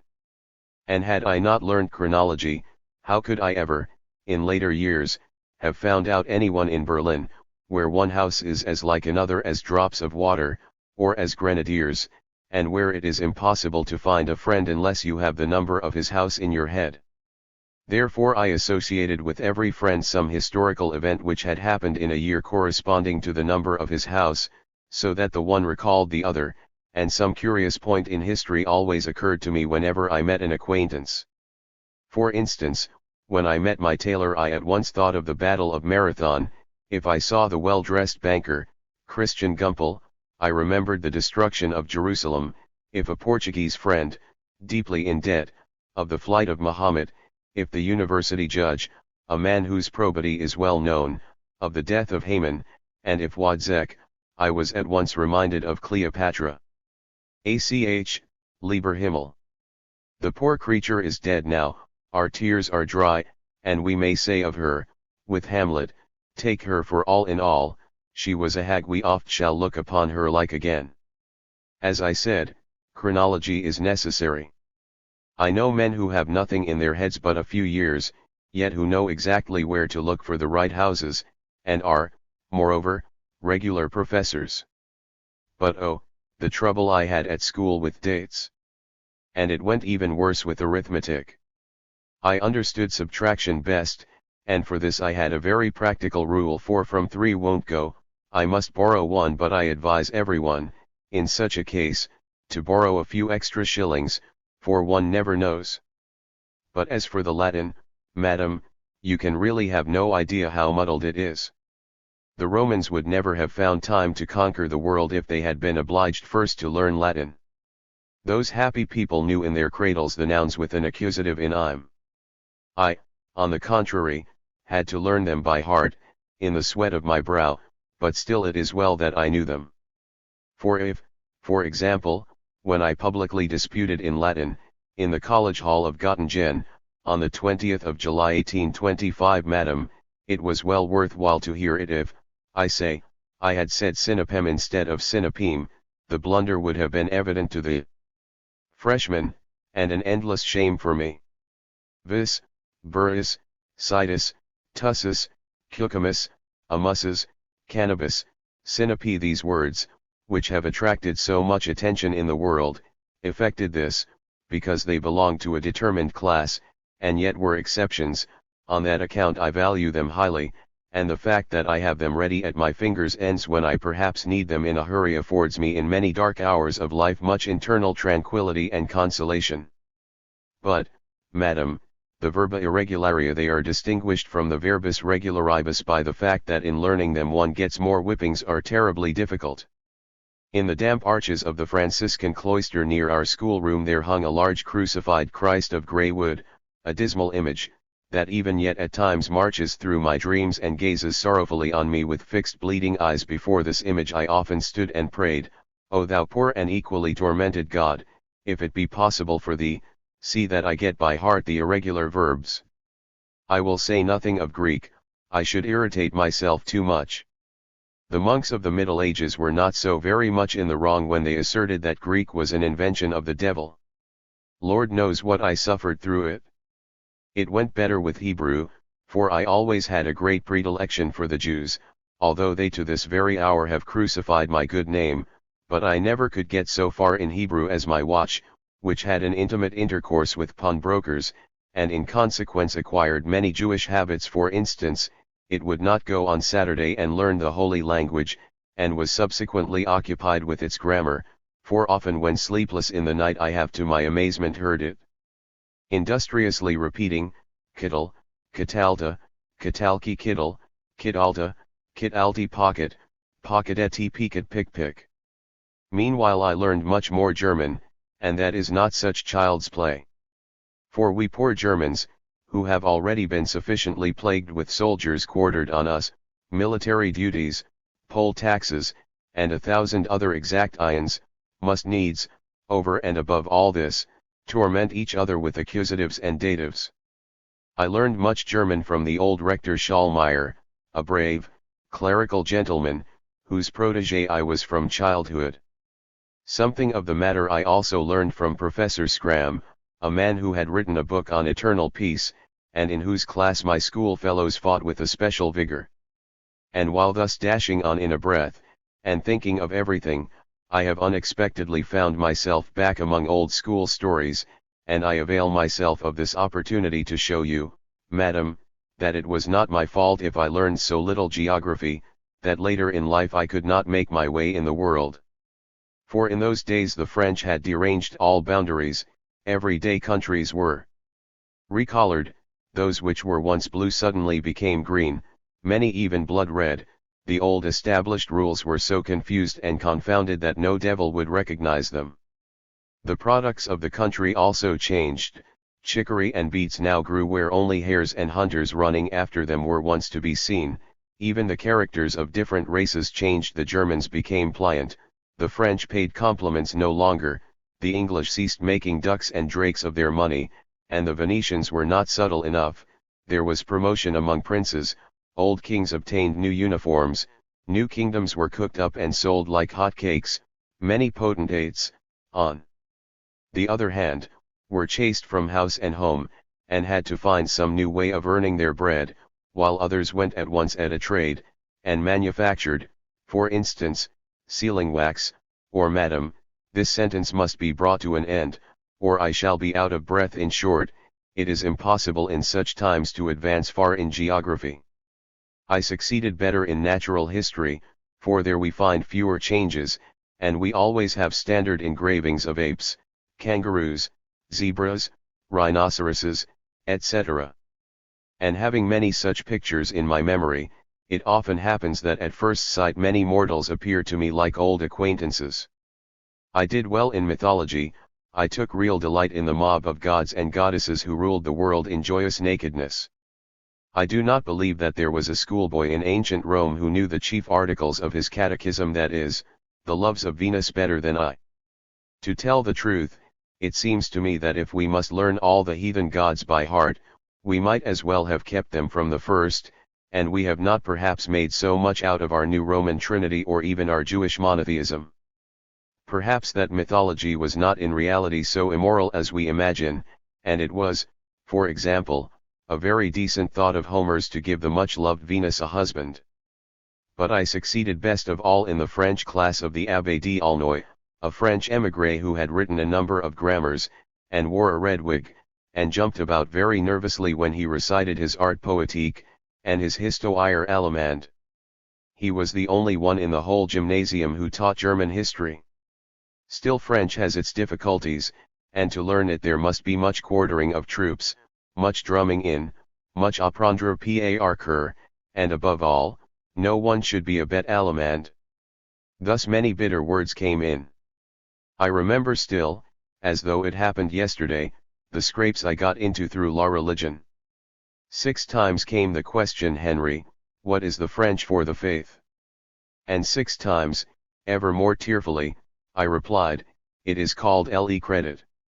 And at the 7th question, with a deep cherry red face, my furious examiner cried, it is called La Religion, and there was a rain of blows, and all my schoolfellows laughed.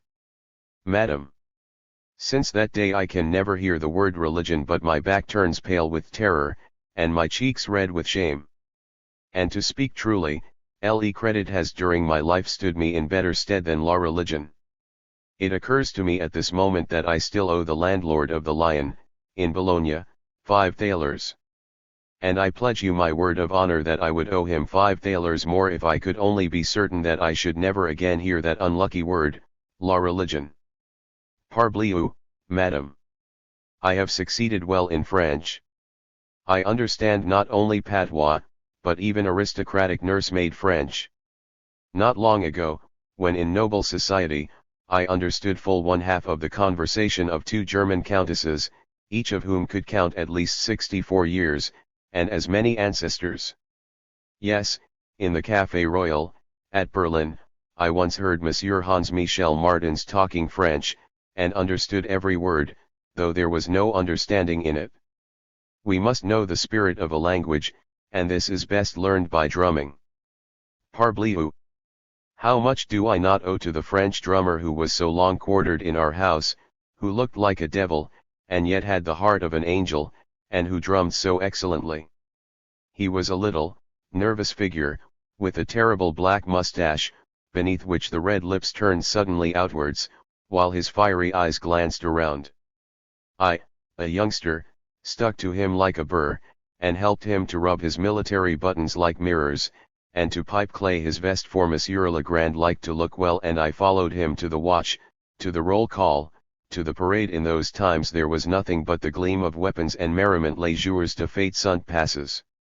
Monsieur Legrand knew only a little broken German, only the chief expressions bread, kiss, honor, but he could make himself very intelligible with his drum.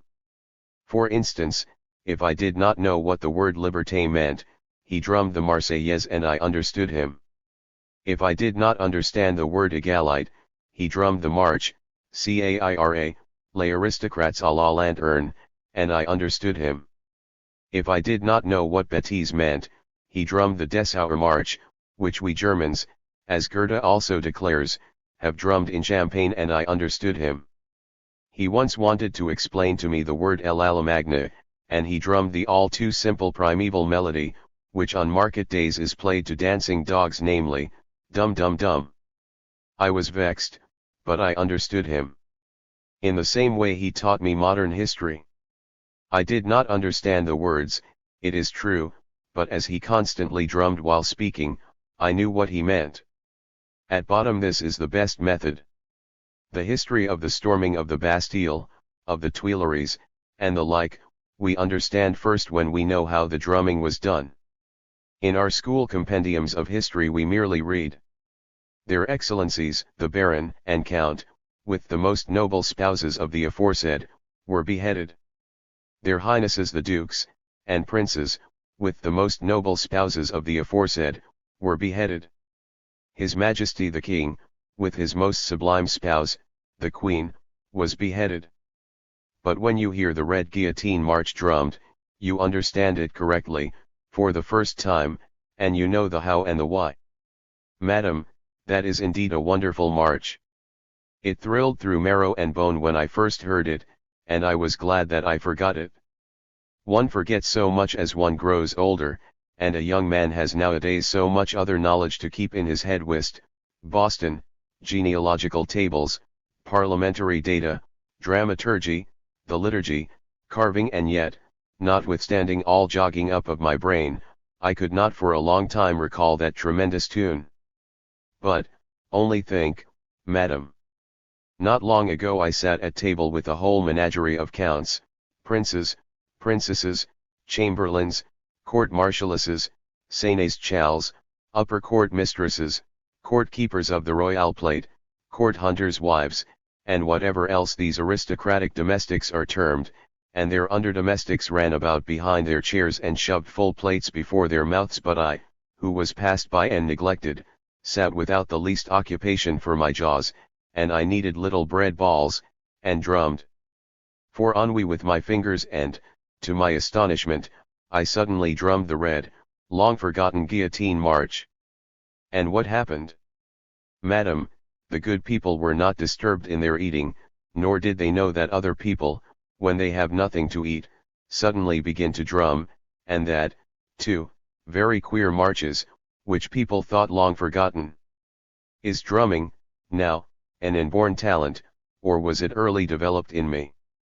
Enough, it lies in my limbs, in my hands, in my feet, and often manifests itself involuntarily.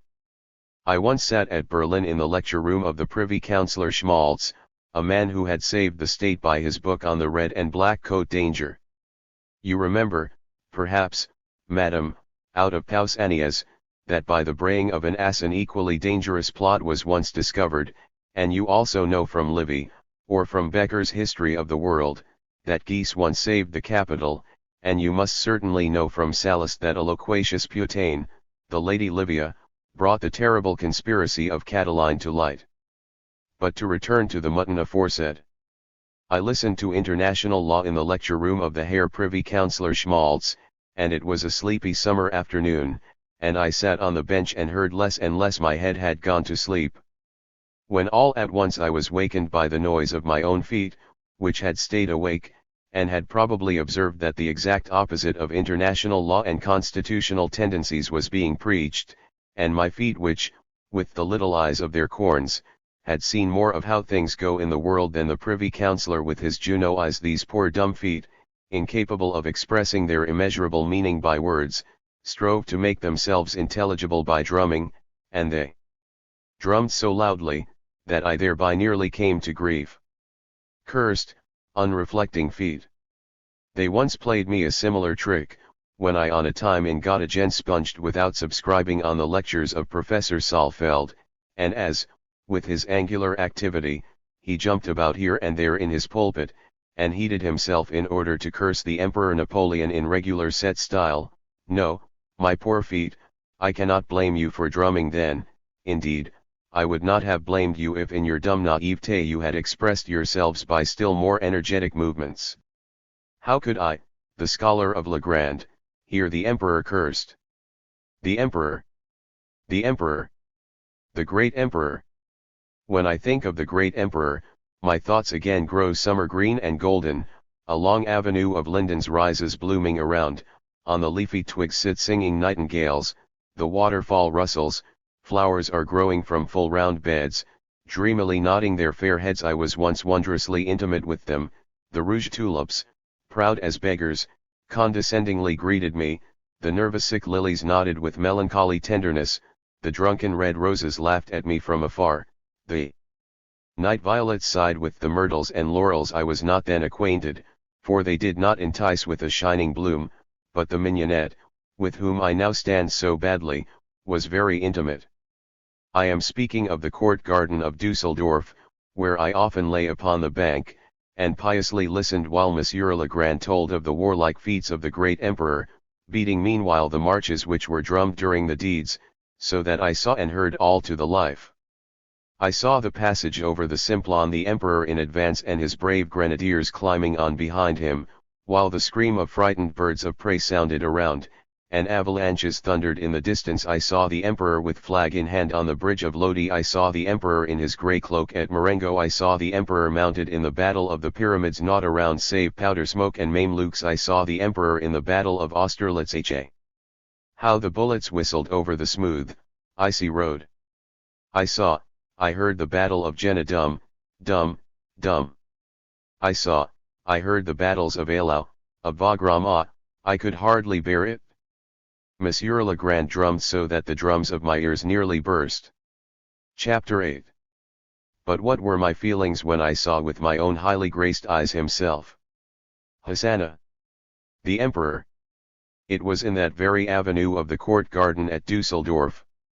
As I pressed through the gaping crowd, thinking of the doughty deeds and battles which Monsieur Legrand had drummed to me, my heart beat the general march, yet at the same time I thought of the police regulation, that no one should dare ride through the avenue under penalty of a fine of 5 thalers. And the Emperor with his retinue rode directly down the avenue.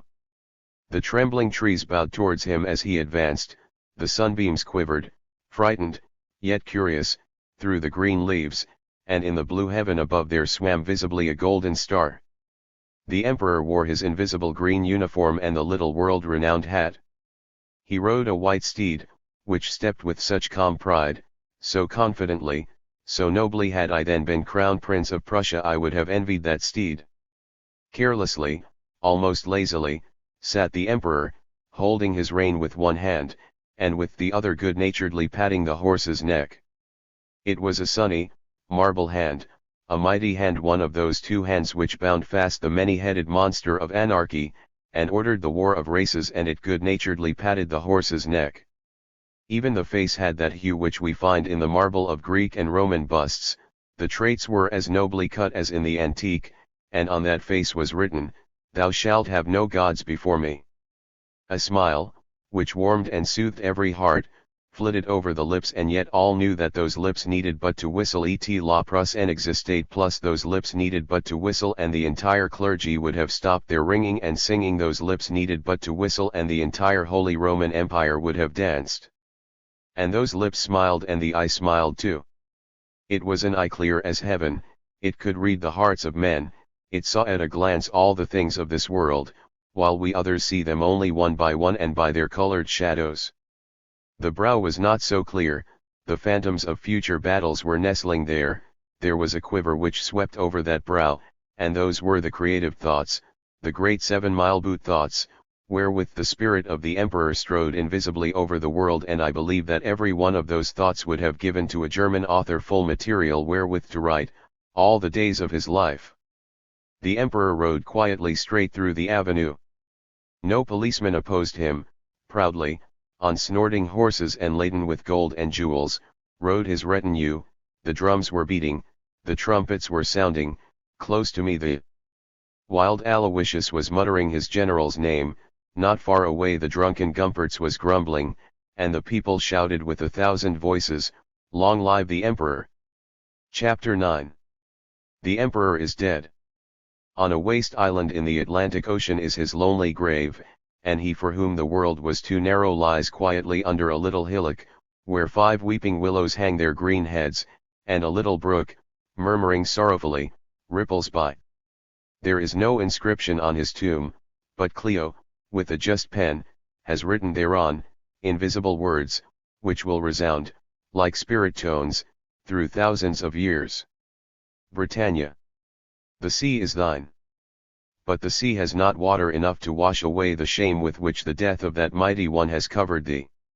Not thy windy Sir Hudson, no, thou thyself wert the Sicilian bravo with whom perjured kings bargained, that they might revenge on the man of the people that which the people had once inflicted on one of themselves. And he was thy guest, and had seated himself by thy hearth. Until far ages the boys of France will sing and tell of the terrible hospitality of the Bellerophon, and when those songs of mockery and tears resound across the Channel, the cheeks of every honorable Briton will blush.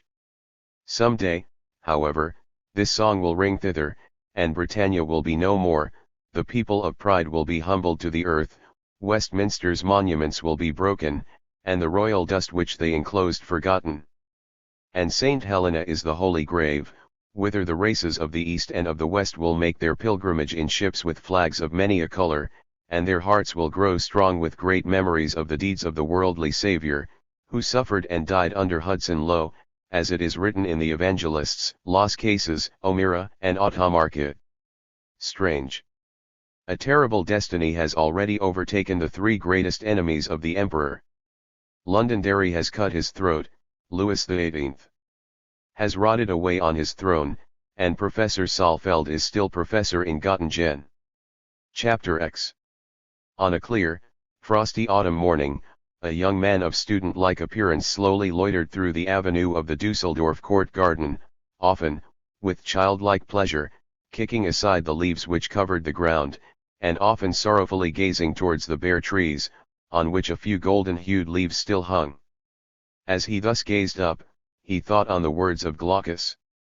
Like the leaves in the forests, so are the races of mortals, leaves are blown down to the earth by the wind, while others are shooting again in the green budding wood, when fresh upliveth the springtide, so are the races of man, this grows and the other departeth.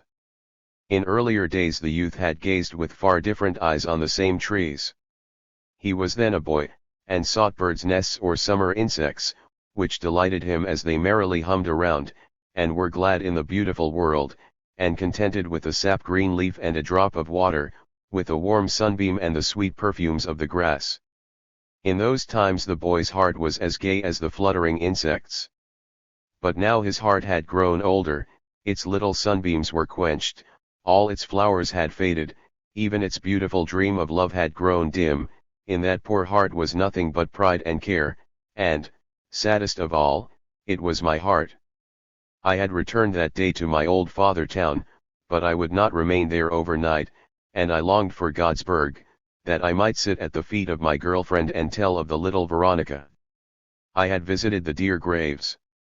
Of all my living friends I had found but an uncle and an aunt. Even when I met once known forms in the street they knew me no more, and the town itself gazed on me with strange glances. Many houses were colored anew, strange faces gazed on me through the window panes, worn-out old sparrows hopped on the old chimneys, everything looked dead and yet fresh, like a salad growing in a graveyard.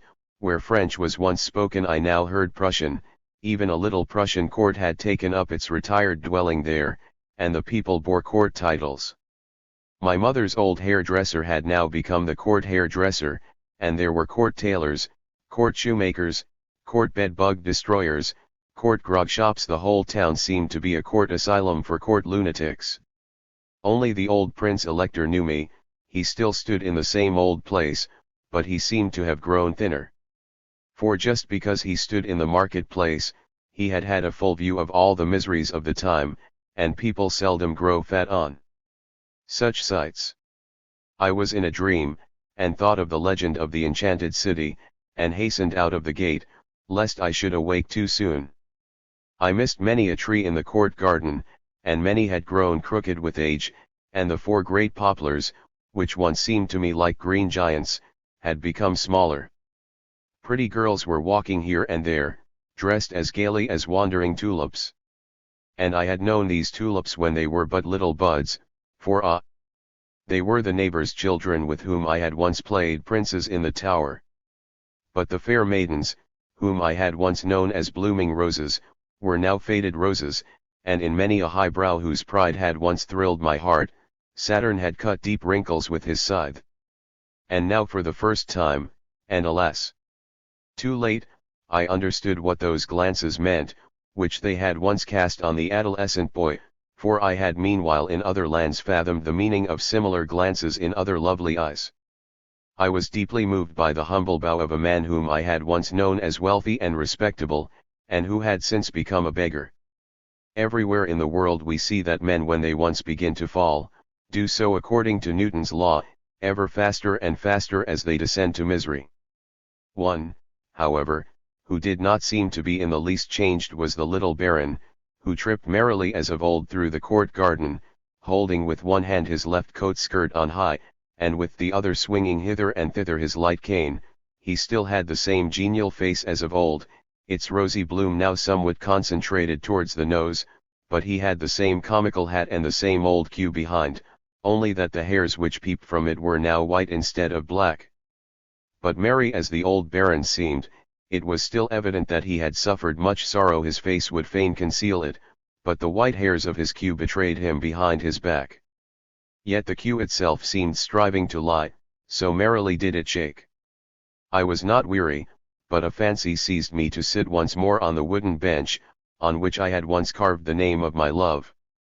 I could hardly discover it there, so many new names were cut around. Ah! Once I slept upon this bench, and dreamed of happiness and love. Dreams are foam. And the old games of childhood came again to my memory, and with them old and beautiful stories, but a new treacherous game, and a new terrible tale ever resounded through them, and it was the story of two poor souls who were untrue to each other, and went so far in their untruth, that they were at last untrue to the dear God himself. It is a sad story, and when one has nothing better to do, one can weep over it. Oh, Lord! Once the world was so beautiful, and the birds sang thy eternal praise, and little Veronica looked at me with silent eyes, and we sat by the marble statue before the castle court. On one side lies an old ruined castle, wherein ghosts wander, and at night a headless lady in long, trailing black silken garments sweeps around, and on the other side is a high, white dwelling, in whose upper rooms gay pictures gleamed beautifully in their golden frames, while below stood thousands of mighty books, which Veronica and I beheld with longing when the good Ursula lifted us up to the window. In later years, when I had become a great boy, I climbed every day to the very top of the library ladder, and brought down the topmost books, and read in them so long, that finally I feared nothing least of all ladies without heads, and became so wise that I forgot all the old games and stories and pictures and little Veronica, even her name. But while I sat upon the old bench in the court garden, and dreamed my way back into the past, there was a sound behind me of the confused voices of men lamenting the ill fortune of the poor French soldiers, who, having been taken prisoners in the Russian war and sent to Siberia, had there been kept prisoners for many a long year, though peace had been re-established, and who now were returning home. As I looked up, I beheld in reality these orphan children of fame. Through their tattered uniforms peeped naked misery, deep sorrowing eyes were couched in their desolate faces, and though mangled, weary, and mostly lame, something of the military manner was still visible in their mien. Singularly enough, they were preceded by a drummer who tottered along with a drum, and I shuddered as I recalled the old legend of soldiers, who had fallen in battle, and who by night rising again from their graves on the battlefield, and with the drummer at their head, marched back to their native city. And of them the old ballad sings thus. He beat on the drum with might and main, to their old night quarters they go again, through the lighted street they come, trillery trillere trallira, they march before sweethearts home. And their bones lie there at break of day, as white as tombstones in cold array.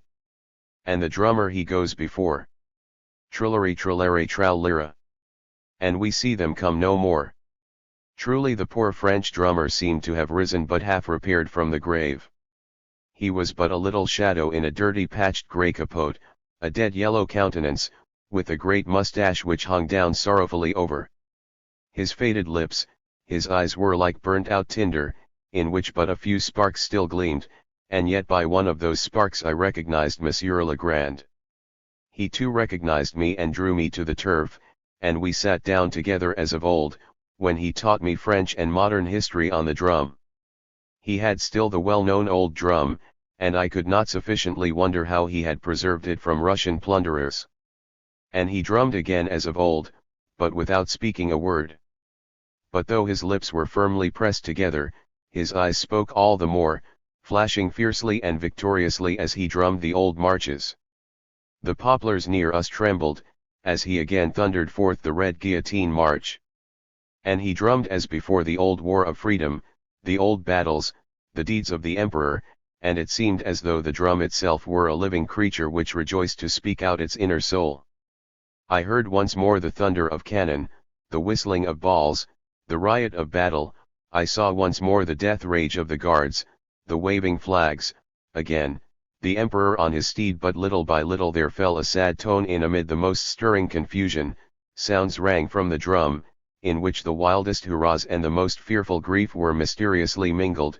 It seemed a march of victory and a march of death. Le Grand's eyes opened spirit-like and wide, and I saw in them nothing but a broad white field of ice covered with corpses. It was the Battle of Moscow. I had never thought that the hard old drum could give forth such wailing sounds as Monsieur Legrand had drawn from it. They were tears which he drummed, and they sounded ever softer and softer, and, like a troubled echo, deep sighs broke from Le Grand's breast. And he became ever more languid and ghost-like, his dry hands trembled, as if from frost, he sat as in a dream, and stirred with his drumstick nothing but the air, and seemed listening to voices far away, and at last he gazed on me with a deep, entreating glance. I understood him, and then his head sank down on the drum. In this life Monsieur Legrand never drummed more. And his drum never gave forth another sound. It was not destined to serve the enemies of liberty for their servile roll calls. I had well understood Le Grand's last entreating glance, and at once drew the sword from my cane, and pierced the drum. Chapter 11. Du sublimo ridicule il n'y un pas, madame. But life is in reality so terribly serious, that it would be insupportable without such union of the pathetic and the comic, as our poets well know. The most harrowing forms of human madness Aristophanes exhibits only in the laughing mirror of wit, Goethe only presumes to set forth the fearful pain of thought comprehending its own nothingness in the doggerel of a puppet show, and Shakespeare puts the most deadly lamentation over the misery of the world into the mouth of a fool, who rattles his cap and bells in agony. They have all learned from the great first poet, who, in his world tragedy in thousands of acts, knows how to carry humor to the highest point, as we see every day. After the departure of the heroes, the clowns and graciosos enter with their baubles and wooden swords, and after the bloody scenes of the Revolution there came waddling on the stage the fat Bourbons, with their stale jokes and tender legitimate bon mots, and the old noblesse with their starved laughter hopped merrily before them, while behind all swept the pious Capuchins with candles, cross, and banners of the church. Yes, even in the highest pathos of the world tragedy, bits of fun slip in. The desperate Republican, who, like Brutus, plunged a knife to his heart, perhaps smelt it first to see whether someone had not split a herring with it, and on this great stage of the world all passes exactly the same as on our beggarly boards. On it, too, there are tipsy heroes, kings who forget their part, scenes which obstinately stay up in the air, prompters' voices sounding above everything, danseuses who create astonishing effects with the poetry of their legs, and costumes which are the main thing. And high in heaven, in the first row of the boxes, sit the dear little angels, and keep their lorgnettes on us comedians here down below, and the blessed Lord himself sits seriously in his great box, and, perhaps, finds it dull, or calculates that this theatre cannot be kept up much longer because this one gets too high a salary, and that one too little, and that they all play much too badly. Du sublimo ridicule il n'y un pas, madame. As I ended the last chapter, narrating to you how Monsieur Legrand died, and how I conscientiously executed the testamentum militaire which lay in his last glance, someone knocked at my door, and there entered a poor old lady, who asked if I were not a doctor. And as I assented, she kindly asked me to go home with her and cut her husband's corns. Last words. Written November 29, 1830. It was a depressed, an arrested time in Germany when I wrote the second volume of the Reisbilder, and had it printed as I wrote. But before it appeared something was whispered about it. It was said that my book would awaken and encourage the cowed spirit of freedom, and that measures were being taken to suppress it. When such rumors were afloat, it was advisable to advance the book as quickly as possible, and drive it through the press. As it was necessary, too, that it should contain a certain number of leaves, to escape the requisitions of the estimable censorship, I followed the example of Benvenuto Cellini, who, in founding his Perseus, was short of bronze, and to fill up the mold threw into the molten metal all the tin plates he could lay his hands on. It was certainly easy to distinguish between the tin, especially the tin termination of the book, and the better bronze. Anyone, however, who understands the craft will not betray the workman. But as everything in this world is liable to turn up again, so it came to pass that, in this very volume, I found myself again in the same scrape, and I have been obliged to again throw some tin into the mold. Let me hope that this renewed melting of baser metal will simply be attributed to the pressure of the times. Alas! The whole book sprang from the pressure of the times, as well as the earlier writings of similar tendency. The more intimate friends of the writer, who are acquainted with his private circumstances, know well how little his own vanity forced him to the tribune, and how great were the sacrifices which he was obliged to make for every independent word which he has spoken since then, and if God will, which he still means to speak. Nowadays, a word is a deed whose consequences cannot be measured, and no one knows whether he may not in the end appear as witness to his words in blood. For many years I have waited in vain for the words of those bold orators, who once in the meetings of the German Burschenschaft so often claimed a hearing, who so often overwhelmed me with their rhetorical talent, and spoke a language spoken so oft before. They were then so forward in noise, they are now so backward in silence. How they then reviled the French and the foreign babble, and the un-German frivolous betrayers of the fatherland, who praised Frenchdom. That praise verified itself in the Great Week. Ah, the Great Week of Paris! The spirit of freedom, which was wafted thence over Germany, has certainly upset the night lamps here and there, so that the red curtains of several thrones took fire, and golden crowns grew hot under blazing nightcaps, but the old catchpoles, in whom the royal police trusted, are already bringing out the fire buckets, and now scent around all the more suspiciously, and forge all the more firmly their secret chains, and I mark well that a still thicker prison vault is being invisibly arched over the German people. Poor imprisoned people! Be not cast down in your need. Oh, that I could speak catapults! Oh, that I could shoot Phalerica from my heart! The distinguished ice rind of reserve melts from my heart, a strange sorrow steals over me. Is it love, and love for the German people? Or is it sickness? My soul quivers and my eyes burn, and that is an unfortunate occurrence for a writer, who should command his material, and remain charmingly objective, as the art school requires, and as Goethe has done. He has grown to be 80 years old in so doing, and a minister, and portly poor German people. That is thy greatest man. I still have a few octavo pages to fill, and I will therefore tell a story. It has been floating in my head since yesterday, a story from the life of Charles V. But it is now a long time since I heard it, and I no longer remember its details exactly. Such things are easily forgotten, if one does not receive a regular salary for reading them every half-year from his lecture books. But what does it matter if places and dates are forgotten, so long as one holds their significance, their moral meaning, in his memory? It is this which stirs my soul and moves me even to tears. I fear I am getting ill. The poor emperor was taken prisoner by his enemies, and lay in stern imprisonment. I believe it was in Tyrol. There he sat in solitary sorrow, forsaken by all his knights and courtiers, and no one came to his help. I know not if he had even in those days that cheese-yellow complexion with which Holbein painted him.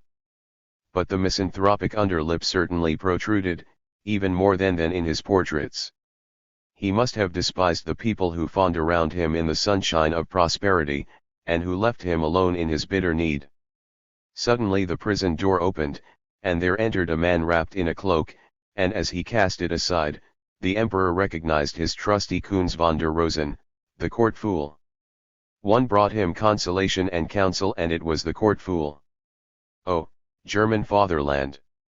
Dear German people! I am thy Kunz von der Rosen. The man whose real office was pastime, and who should only make thee merry in happy days, forces his way into thy prison, in time of need. Here, beneath my mantle, I bring thee thy strong scepter and the beautiful crown. Dost thou not remember me, my emperor? If I cannot free thee, I will at least console thee, and thou shalt have some one by thee who will talk with thee about thy most pressing oppressions, and will speak courage to thee, and who loves thee, and whose best jokes and best blood are ever at thy service. For thou, my people, art the true emperor, the true lord of the land. Thy will is sovereign and more legitimate than that purple tel est notre plaisir, which grounds itself upon divine right, without any better guarantee than the quackery of shaven jugglers. Thy will, my people, is the only righteous source of all power. Even though thou liest down there in fetters, thy good right will arise in the end. The day of freedom draws near, a new time begins, my emperor, the night is over, and the dawn shines outside. Kunz von der Rosen, my fool, thou errest. Thou hast perhaps mistaken a bright axe for the sun, and the dawn is nothing but blood. No, my emperor, it is the sun, though it rises in the west for 6,000 years. Men have always seen it rise in the east. It is high time that it for once made a change in its course. Kunz von der Rosen, my fool, thou hast lost the bells from thy red cap, and it now has such a strange look, that red cap. Ah, my emperor, I have shaken my head in such mad earnest over your distress that the fool's bell fell from my cap, but it is none the worse for that. Kunz von der Rosen, my fool, what is that breaking and cracking outside there? Hush, it is the saw and the carpenter's axe. The doors of your prison will soon be broken in, and you will be free, my emperor. Am I then really emperor? Alas! It is only the fool who tells me so. Oh, do not sigh, my dear lord, it is the air of the dungeon which so dispirits you. When you have once regained your power, you will feel the bold imperial blood in your veins, and you will be proud as an emperor, and arrogant, and gracious, and unjust, and smiling, and ungrateful as princes are. Kunz von der Rosen, my fool, when I am free again, what wilt thou be doing? I will sew new bells on my cap. And how shall I reward thy fidelity? Ah, dear master, do not let me be put to death. English fragments. London. I have seen the greatest wonder which the world can show to the astonished spirit. I have seen it, and am more astonished than ever, and still there remains fixed in my memory that stone forest of houses, and amid them the rushing stream of faces, of living human faces, with all their motley passions, all their terrible impulses of love, of hunger, and of hate. I am speaking of London. Send a philosopher to London, but no poet. Send a philosopher there, and stand him at a corner of Cheapside, he will learn more there than from all the books of the last Leipzig fair, and as the human waves roar around him, so will a sea of new thoughts rise before him, and the eternal spirit which moves upon the face of the waters will breathe upon him. The most hidden secrets of social harmony will be suddenly revealed to him. He will hear the pulse of the world beat audibly, and see it visibly, for, if London is the right hand of the world, its active, mighty right hand, then we may regard that which leads from the Exchange to Downing Street is the world's radial artery. But send no poet to London. This downright earnestness of all things, this colossal uniformity, this machine-like movement, this moroseness even in pleasure, this exaggerated London, smothers the imagination and rends the heart. And should you ever send a German poet thither, a dreamer, who stands staring at every single phenomenon, even a ragged beggar woman, or a shining jeweler's shop, why, then he will find things going badly with him, and he will be hustled about on every side, or even be knocked over with a mild "God damn! God damn! The damned pushing!" I soon saw that these people have much to do. They live on a large scale, and though food and clothes are dearer with them than with us, they must still be better fed and clothed than we are, as gentility requires. Moreover, they have enormous debts, yet occasionally in a vainglorious mood they make ducks and drakes of their guineas, pay other nations to fight for their pleasure, give their respective kings a handsome douceur into the bargain, and, therefore, John Bull must work day and night to get the money for such expenses.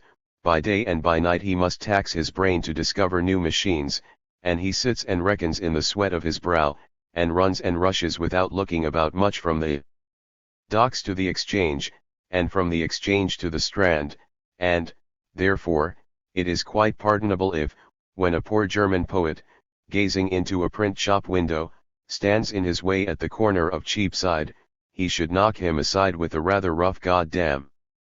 But the picture at which I was gazing as I stood at the corner of Cheapside, was that of the passage of the French across the Bersina. And when, jolted out of my gazing, I looked again on the raging street, where a parti-colored coil of men, women, and children, horses, stagecoaches, and with them a funeral, world groaning and creaking along. It seemed to me as though all London were such a Bersina bridge, where every one presses on in mad haste to save his scrap of life, where the daring rider stamps down the poor pedestrian, where every one who falls is lost forever, where the best friends rush, without feeling, over each other's corpses, and where thousands, weak and bleeding, grasp in vain at the planks of the bridge, and slide down into the ice pit of death. How much more pleasant and homelike it is in our dear Germany! How dreamily comfortable, how sabbatically quiet all things glide along here! Calmly the sentinels are changed, uniforms and houses shine in the quiet sunshine, swallows flit over the flagstones, fat court counciloruses smile from the windows, while along the echoing streets there is room enough for the dogs to sniff at each other, and for men to stand at ease and chat about the theatre, and bow low, oh, how low! When some small aristocratic scamp or vice scamp, with colored ribbons on his shabby coat, or some powdered and gilded court-martial struts by, graciously returning salutations. I had made up my mind not to be astonished at that immensity of London of which I had heard so much. But it happened to me as to the poor schoolboy, who had made up his mind not to feel the whipping he was to receive. The facts of the case were, that he expected to get the usual blows with the usual stick in the usual way on the back, whereas he received a most unusually severe thrashing on an unusual place with a slender switch. I anticipated great palaces, and saw nothing but mere small houses. But their very uniformity and their limitless extent are wonderfully impressive. These houses of brick, owing to the damp atmosphere and coal smoke, become uniform in color, that is to say, of a brown olive green. They are all of the same style of building, generally 2 or 3 windows wide, 3 stories high, and adorned above with small red tiles, which remind one of newly extracted bleeding teeth, so that the broad and accurately squared streets seem to be bordered by endlessly long barracks. This has its reason in the fact that every English family, though it consist of only 2 persons, must still have a house to itself for its own castle, and rich speculators, to meet the demand, build wholesale entire streets of these dwellings, which they retail singly. In the principal streets of the city, where the business of London is most at home, where old-fashioned buildings are mingled with the new, and where the fronts of the houses are covered with names and signs, yards in length, generally gilt, and in relief, this characteristic uniformity is less striking, the less so, indeed, because the eye of the stranger is incessantly caught by the new and brilliant articles exposed for sale in the windows. And these articles do not merely produce an effect because the Englishman completes so perfectly everything which he manufactures, and because every article of luxury, every astral lamp and every boot, every tea kettle and every woman's dress, shines out so invitingly and so finished. There is a peculiar charm in the art of arrangement, in the contrast of colors, and in the variety of the English shops. Even the most commonplace necessaries of life appear in a startling magic light through this artistic power of setting forth everything to advantage. Ordinary articles of food attract us by the new light in which they are placed. Even uncooked fish lie so delightfully dressed that the rainbow gleam of their scales attracts us. Raw meat lies, as if painted, on neat and many-colored porcelain plates, garlanded about with parsley. Yes, everything seems painted, reminding us of the brilliant, yet modest pictures of Franz Mieris. Only the people are not so cheerful as in the Dutch paintings. They sell the most delightful playthings with the most serious faces, and the cut and color of their clothes is as uniform as that of their houses. At the opposite side of the town, which they call the West End, where the more aristocratic and less occupied world lives, this uniformity is still more dominant. Yet here there are very long and very broad streets, where all the houses are large as palaces, though outwardly anything but distinguished, unless we accept the fact that in these, as in all the better class of houses in London, the windows of the first story are adorned with iron-barred balconies, and also on the ground floor there is a black railing protecting the entrance to certain cellar apartments buried in the earth. In this part of the city there are also great squares, where rows of houses, like those already described, form a quadrangle, in whose center there is a garden enclosed by a black iron railing, and containing some statue or other. In all of these squares and streets the eye is never shocked by the dilapidated huts of misery. Everywhere we are stared down on by wealth and respectability, while crammed away in retired lanes and dark, damp alleys poverty dwells with her rags and her tears.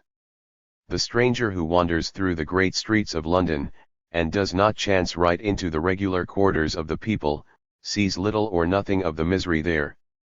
Only here and there, at the mouth of some dark alley, stands a ragged woman with a suckling babe at her wasted breast, and begs with her eyes. Perhaps if those eyes are still beautiful, one glances into them and shrinks back at the world of wretchedness within them. The common beggars are old people, generally blacks, who stand at the corners of the streets cleaning pathways, a very necessary thing in muddy London, and ask for coppers in reward. It is in the dusky twilight that poverty with her mates, vice and crime, glide forth from their lairs. They shun daylight the more anxiously, the more cruelly their wretchedness contrasts with the pride of wealth which glitters everywhere.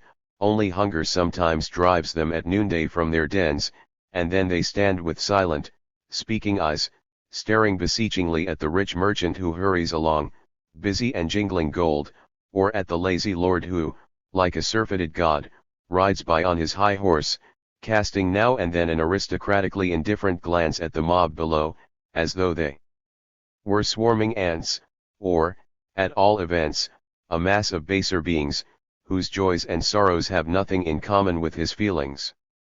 Yes, over the vulgar multitude which sticks fast to the soil, soar, like beings of a higher nature, England's nobility, who regard their little island as only a temporary resting place, Italy as their summer garden, Paris as their social saloon, and the whole world as their inheritance.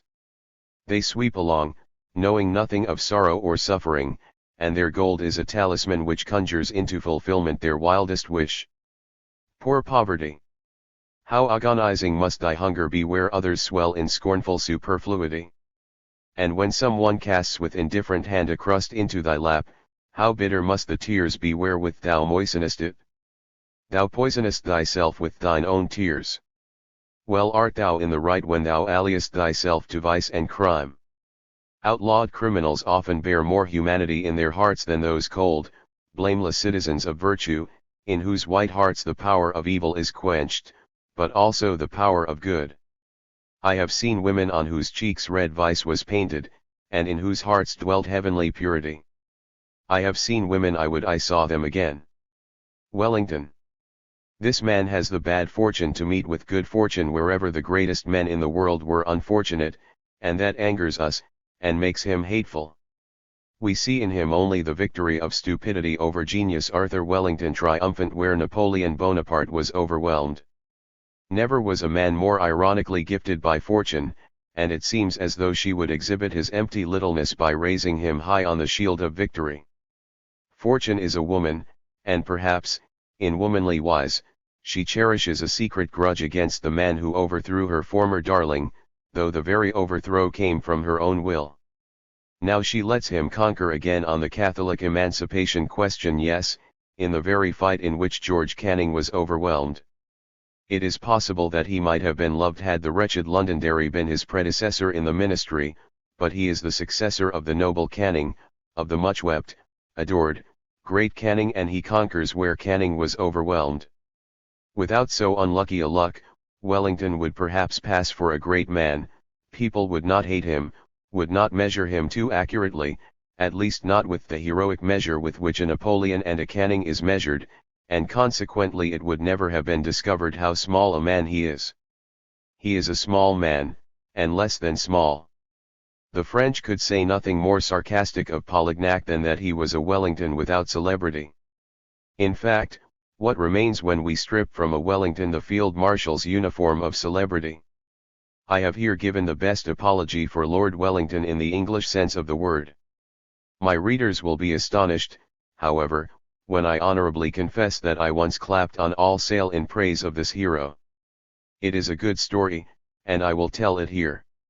My barber in London was a radical named Mr. White, a poor little man in a shabby black dress, worn until it almost shone white, he was so lean that even his full face looked like a profile, and the sighs in his bosom were visible before they rose.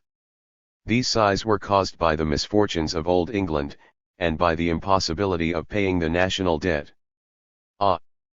I often heard him sigh, why need the English people trouble themselves as to who reigns in France, and what the French are doing at home? But the nobility, sir, and the church were afraid of the principles of liberty of the French Revolution, and, to keep down these principles, John Bull must give his gold and his blood, and make debts into the bargain. We've got all we wanted. Out of the war the revolution has been put down, the French eagles of liberty have had their wings cut, and the church may be quite sure that none of them will come flying over the channel, and now the nobility and the church ought to pay for the debts which were made for their own good, and not for any good of the poor people. Ah! The poor people! Whenever Mr. White came to the poor people, he always sighed more deeply than ever, and the refrain then was, that bread and beer were so dear that the poor people must starve to feed fat lords, staghounds, and priests, and that there was only one remedy. At these words he was wont to whet his razor, and as he drew it murderously up and down the strop, he muttered grimly to himself, lords, priests, hounds. But his radical rage boiled most fiercely against the Duke of Wellington. He spat gall and poison whenever he alluded to him, and as he lathered me, he himself foamed with rage. Once I was fairly frightened, when he, while barbering just at my neck, burst out against Wellington, murmuring all the while, if I only had him so under my razor, I'd save him the trouble of cutting his own throat, as his brother in office and fellow countryman, Londonderry, did, who killed himself that way at North Cray, in Kent. God damn him. I felt already that the man's hand trembled, and fearing lest he might imagine in his excitement that I really was the Duke of Wellington, I endeavoured to allay his violence, and in an underhanded manner, to soothe him, I called up his national pride. I represented to him that the Duke of Wellington had advanced the glory of the English, that he had always been an innocent tool in the hands of others, that he was fond of beefsteak, and that he but the Lord only knows what fine things I said of Wellington as that razor tickled my throat. What vexes me most is the reflection that Arthur Wellington will be as immortal as Napoleon Bonaparte. It is true that in like manner the name of Pontius Pilate is as little likely to be forgotten as that of Christ. Wellington and Napoleon. It is a wonderful phenomenon that the human mind can at the same time think of both these names. There can be no greater contrast than these two, even in their external appearance. Wellington, the dull ghost, with an ashy grey soul in a buckram body, a wooden smile on his freezing face, and by the side one thinks of the figure of Napoleon, every inch a god. That figure never disappears from my memory. I still see him, high on his horse, with eternal eyes in his marble, imperial face, gazing down calm as destiny on the guards defiling past. He was then sending them to Russia, and the old grenadiers glanced up at him, so terribly devoted, so consciously serious, so proud in death. Caesar, morituri salutant. There often steals over me a secret doubt whether I ever really saw him, if we were really his contemporaries, and then it seems to me as if his portrait, torn from the little frame of the present, vanished away more proudly and imperiously in the twilight of the past.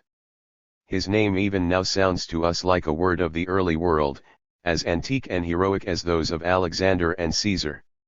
It has become a rallying word among races, and when the East and the West meet, they fraternize through that single name. How significant and magical that name can sound I once felt in the deepest manner in the harbour of London, at the India Docks, as I stood on board an East Indiaman just arrived from Bengal. It was a giant-like ship, fully manned with Hindus. The grotesque forms and groups, the singularly variegated dresses, the enigmatical expressions, the strange gestures, the wild and foreign ring of their language, their shouts of joy and their laughter, and the seriousness ever rising and falling on certain soft, yellow faces, their eyes like black flowers which looked at me as with melancholy woe. All this awoke in me a feeling like that of enchantment. I was suddenly as if transported into Scheherazades' story, and I thought that broad-leaved palms, and long-necked camels, and gold-covered elephants, and other fable-like trees and animals, must forthwith appear. The supercargo who was on the vessel, and who understood as little of the language as I myself, could not, in his genuine English narrowness, narrate to me enough of what a ridiculous race they were, nearly all Mahometans collected from every land of Asia, from the limits of China to the Arabian Sea, even jet-black, woolly-haired Africans. To one whose whole soul was weary of the spiritless West, and who was as sick of Europe as I then was, this fragment of the East which moved cheerfully and changingly before my eyes was a refreshing solace. My heart enjoyed at least a few drops of that draught which I had so often longed for in gloomy Hanoverian or Prussian winter nights, and it is very possible that the foreigners saw how agreeable the sight of them was to me, and how gladly I would have spoken a kind word to them. It was also plain from the depths of their eyes that I pleased them well, and they would also have willingly said something pleasant to me, and it was a vexation that neither understood the other's language. At length a means occurred to me of expressing to them with a single word my friendly feelings, and stretching forth my hands reverently, as if in loving greeting, I cried the name, Mohammed. Joy suddenly flashed over the dark faces of the foreigners, they folded their arms reverently in turn, and greeted me back with the exclamation, Bonaparte. The liberation. Should the time for leisurely research ever return to me, I will prove in the most tiresomely fundamental manner that it was not India, but Egypt which originated that system of castes which has for 2000 years disguised itself in the garb of every country, and has deceived every age in its own language, which is now perhaps dead, yet which, counterfeiting the appearance of life, wanders about among us evil-eyed and mischief-making, poisoning our blooming life with its corpse vapor. Yes, like a vampire of the Middle Ages, sucking the blood and the light from the heart of nations. From the mud of the Nile sprang not merely crocodiles which well could weep, but also priests who understand it far better, and that privileged hereditary race of warriors, who in their lust of murder and ravenous appetites far surpass any crocodiles. Two deeply thinking men of the German nation discovered the soundest counter-charm to the worst of all Egyptian plagues, and by the black art, by gunpowder and the art of printing, they broke the force of that spiritual and worldly hierarchy which had formed itself from the union of the priesthood and the warrior caste, that is to say, from the so-called Catholic Church, and from the feudal nobility, which enslaved all Europe, body and spirit. The printing press burst asunder the dogma structure in which the archpriest of Rome had imprisoned souls, and northern Europe again breathed free, delivered from the nightmare of that clergy which had indeed abandoned the form of Egyptian inheritance of rank, but which remained all the truer to the Egyptian priestly spirit, since it presented itself, with greater sternness and asperity, as a corporation of old bachelors, continued not by natural propagation, but unnaturally by a Mameluke system of recruiting. In like manner we see how the warlike caste has lost its power, since the old routine of the business is worth nothing in the modern methods of war. For the strongest castles are now thrown down by the trumpet tones of the cannon as of old the walls of Jericho. The iron harness of the knight is no better protection against the leaden rain than the linen blouse of the peasant. Powder makes men equal, a citizen's musket goes off just as well as a nobleman's. The people rise. The earlier efforts of which we read in the history of the Lombard and Tuscan republics, of the Spanish communes, and of the free cities in Germany and other countries, do not deserve the honor of being classed as movements on the part of the people. They were not efforts to attain liberty, but merely liberties, not battles for right, but for municipal rights. Corporations fought for privileges, and all remained fixed in the bonds of guilds and trades unions. Not until the days of the Reformation did the battle assume general and spiritual proportions, and then liberty was demanded, not as an imported, but as an aboriginal right, not as inherited, but as inborn. Principles were brought forward instead of old parchments, and the peasants in Germany, and the Puritans in England, fell back on the gospel, whose texts then were of as high authority as the reason, even higher, since they were regarded as the revealed reason of God. There it stood legibly written that men are of equal birth, that the pride which exalts itself will be damned, that wealth is a sin, and that the poor are summoned to enjoyment in the beautiful garden of God, the common Father. With the Bible in one hand and the sword in the other, the peasants swept over South Germany, and announced to the insolent burghers of high-towered Nuremberg, that in future no house should be left standing which was not a peasant's house. So truly and so deeply had they comprehended equality. Even at the present day in Franconia and in Suabia we see traces of this doctrine of equality, and a shuddering reverence of the Holy Spirit creeps over the wanderer when he sees in the moonshine the dark ruins of the days of the peasants' war. It is well for him, who, in sober, waking mood, sees naught besides, but if one is a Sunday child and every one familiar with history is that he will also see the high hunt in which the German nobility, the rudest and sternest in the world, pursued their victims. He will see how unarmed men were slaughtered by thousands, racked, speared, and martyred, and from the waving cornfields one will see the bloody peasant heads nodding mysteriously, and above one hears a terrible lark whistling, piping revenge, like the piper of Helfenstein. The brothers in England and Scotland were rather more fortunate, their defeat was not so disgraceful and so unproductive, and even now we see there the results of their rule. But they did not obtain a firm foundation for their principles. The dainty cavaliers ruled again just as before, and amused themselves with merry tales of the stiff old Roundheads, which a friendly bard had written so prettily to entertain their leisure hours. No social overthrow took place in Great Britain, the framework of civil and political institutions remained undisturbed, the tyranny of castes and of corporations has remained there till the present day, and though drunken with the light and warmth of modern civilization, England is still congealed in a medieval condition, or rather in the condition of a fashionable Middle Age. The concessions which have there been made to liberal ideas, have been with difficulty wrested from this medieval rigidity, and all modern improvements have there proceeded, not from a principle, but from actual necessity, and they all bear the curse of that halfness system which inevitably makes necessary new exertion and new conflicts to the death, with all their attendant dangers. The religious reformation in England is consequently but half completed, and one finds himself much worse off between the four bare prison walls of the Episcopal Anglican Church than in the large, beautifully painted, and softly cushioned spiritual dungeon of Catholicism. Nor has the political reformation succeeded much better.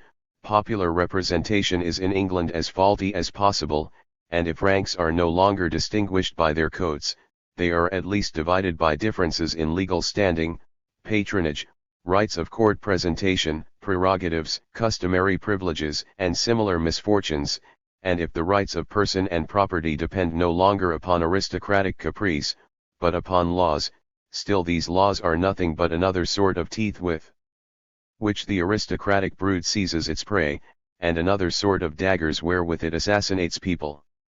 For in reality, no tyrant upon the continent squeezes, by his own arbitrary will, so many taxes out of his subjects as the English people are obliged to pay by law, and no tyrant was ever so cruel as England's criminal law, which daily commits murder for the amount of 1 shilling, and that with the coldest formality.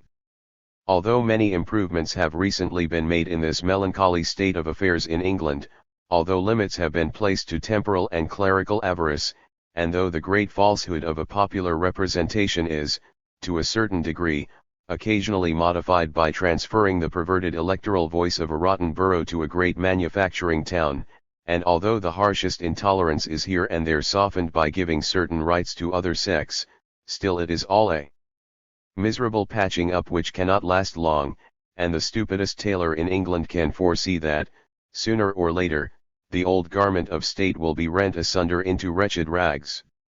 No man seweth a piece of new cloth on an old garment, else the new piece that filled it up taketh away from the old, and the rent is made worse.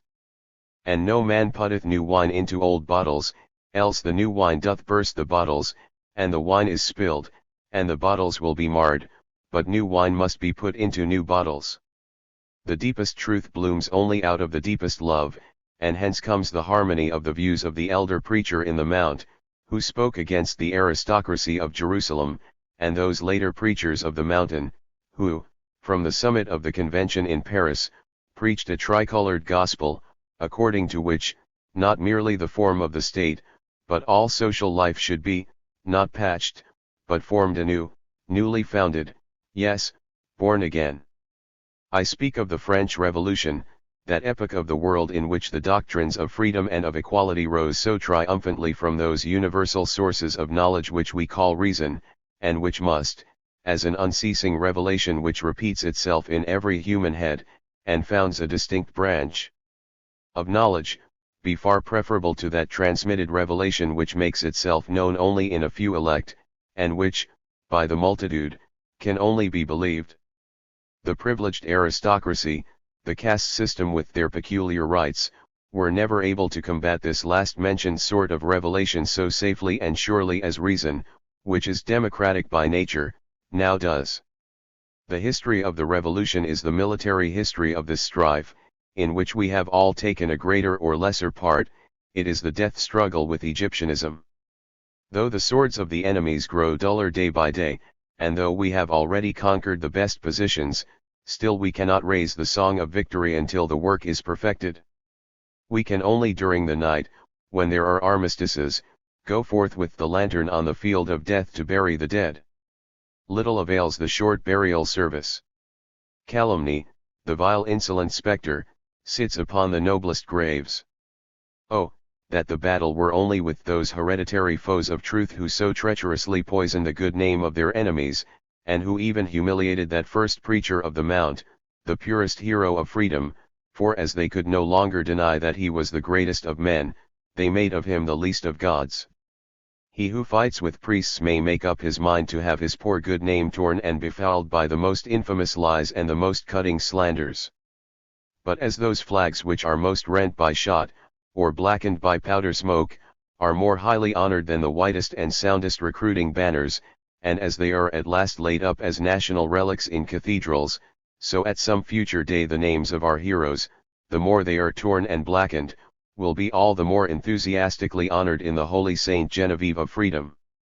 The revolution itself has been slandered, like its heroes, and represented as a terror to princes, and as a popular scarecrow, in libels of every description. All the so-called horrors of the revolution have been learned by heart by children in the schools, and at one time nothing was seen in the public fairs but harshly colored pictures of the guillotine. It cannot be denied that this machine, which was invented by a French physician, a great world orthopedist, Monsieur Guillotin, and with which stupid heads are easily separated from evil hearts, this wholesome machine has indeed been applied rather frequently, but still only in incurable diseases, in such cases, for example, as treachery, falsehood, and weakness, and the patients were not long tortured, not racked and broken on the will as thousands upon thousands of roturiers and villains. Citizens and peasants were tortured, racked, and broken on the will in the good old time.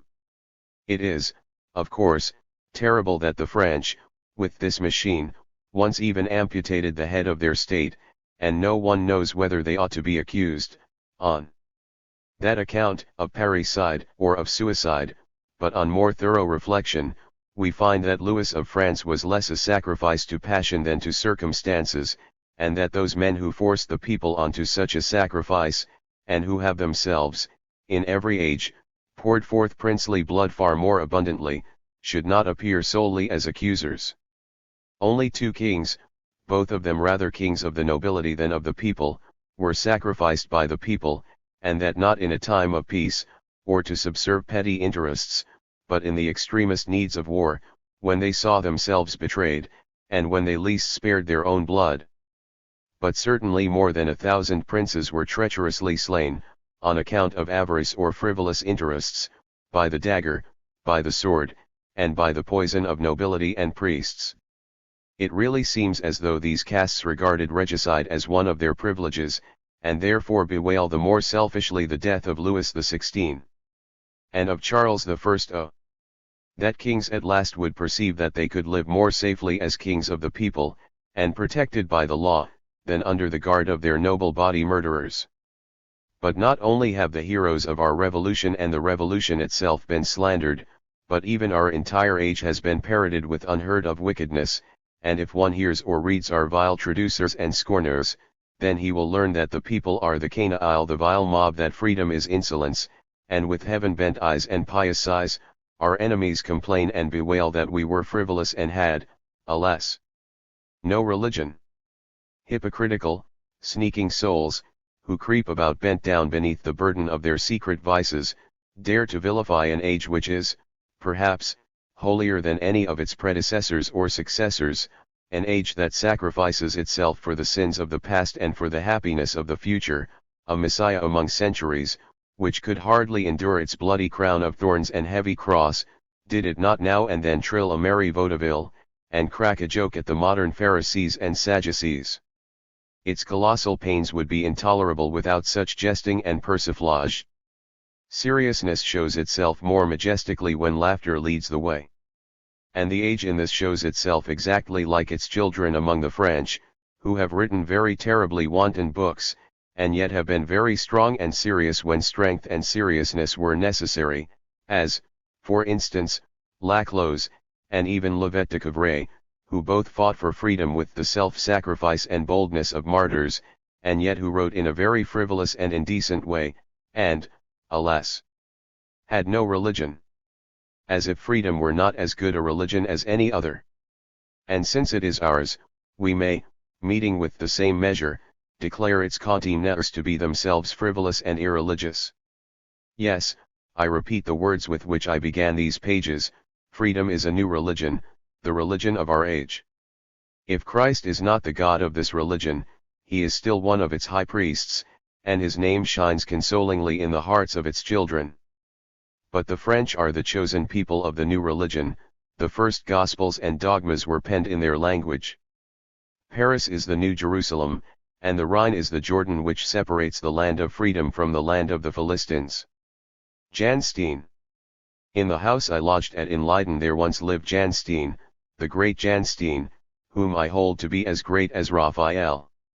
Even as a sacred painter Jan was as great, and that will be clearly seen when the religion of sorrow has passed away, and the religion of joy has torn off the thick veil that covers the rosebushes of the earth, and the nightingales dare at last to sing joyously out their long-concealed raptures.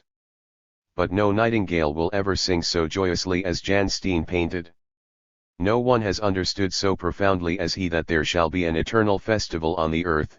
He comprehended that our life is only the pictured kiss of God, and he felt that the Holy Ghost is revealed most gloriously in light and in laughter. His eye laughed into the light, and the light mirrored itself in his laughing eye. And Jan remained always a dear, good child. The stern old pastor of Leiden sat near him by the hearth, and delivered a lengthy discourse concerning his jovial life, his laughing, unchristian conduct, his love of drinking, his disorderly domestic affairs, his obdurate gaiety, and Jan listened quietly for 2 long hours, and betrayed not the slightest impatience at the lengthy sermon. Only once he broke in with the words, "Yes, Domine, that light is far better, yes, Domine, I beg of you to draw your stool a little nearer to the fire, so that the flame may cast its red gleam over your whole face, and leave the rest of the figure in shade." The Domine stood up wrathful and departed. But Jan seized his palette and painted the stern old man, just as in that sermon on vice he had unconsciously furnished a model. The picture is excellent, and hung in my bedroom at Leiden. Now that I have seen so many of Jan Steen's pictures in Holland, I seem to know the whole life of the man. I know all his relations, his wife, his children, his mother, all his cousins, his enemies, his various connections. Yes, I know them all by sight. These faces greet us out of all his pictures, and a collection of them would be a biography of the painter. He has often with a single stroke revealed the deepest secrets of his soul. As I think, his wife reproached him far too often about drinking too much. For in the picture which represents the bean feast, where Jan and his family are sitting at table, we see his wife with a large jug of wine in her hand, and eyes beaming like a bacchante's. I am convinced, however, that the good lady never indulged in too much wine, only the rogue wanted us to believe that it was his wife, and not he, who was too fond of drinking. That is why he laughs so joyously out of the picture. He is happy, he sits in the midst of his family, his little son is bean king, and, with his tinsel crown, stands upon a stool.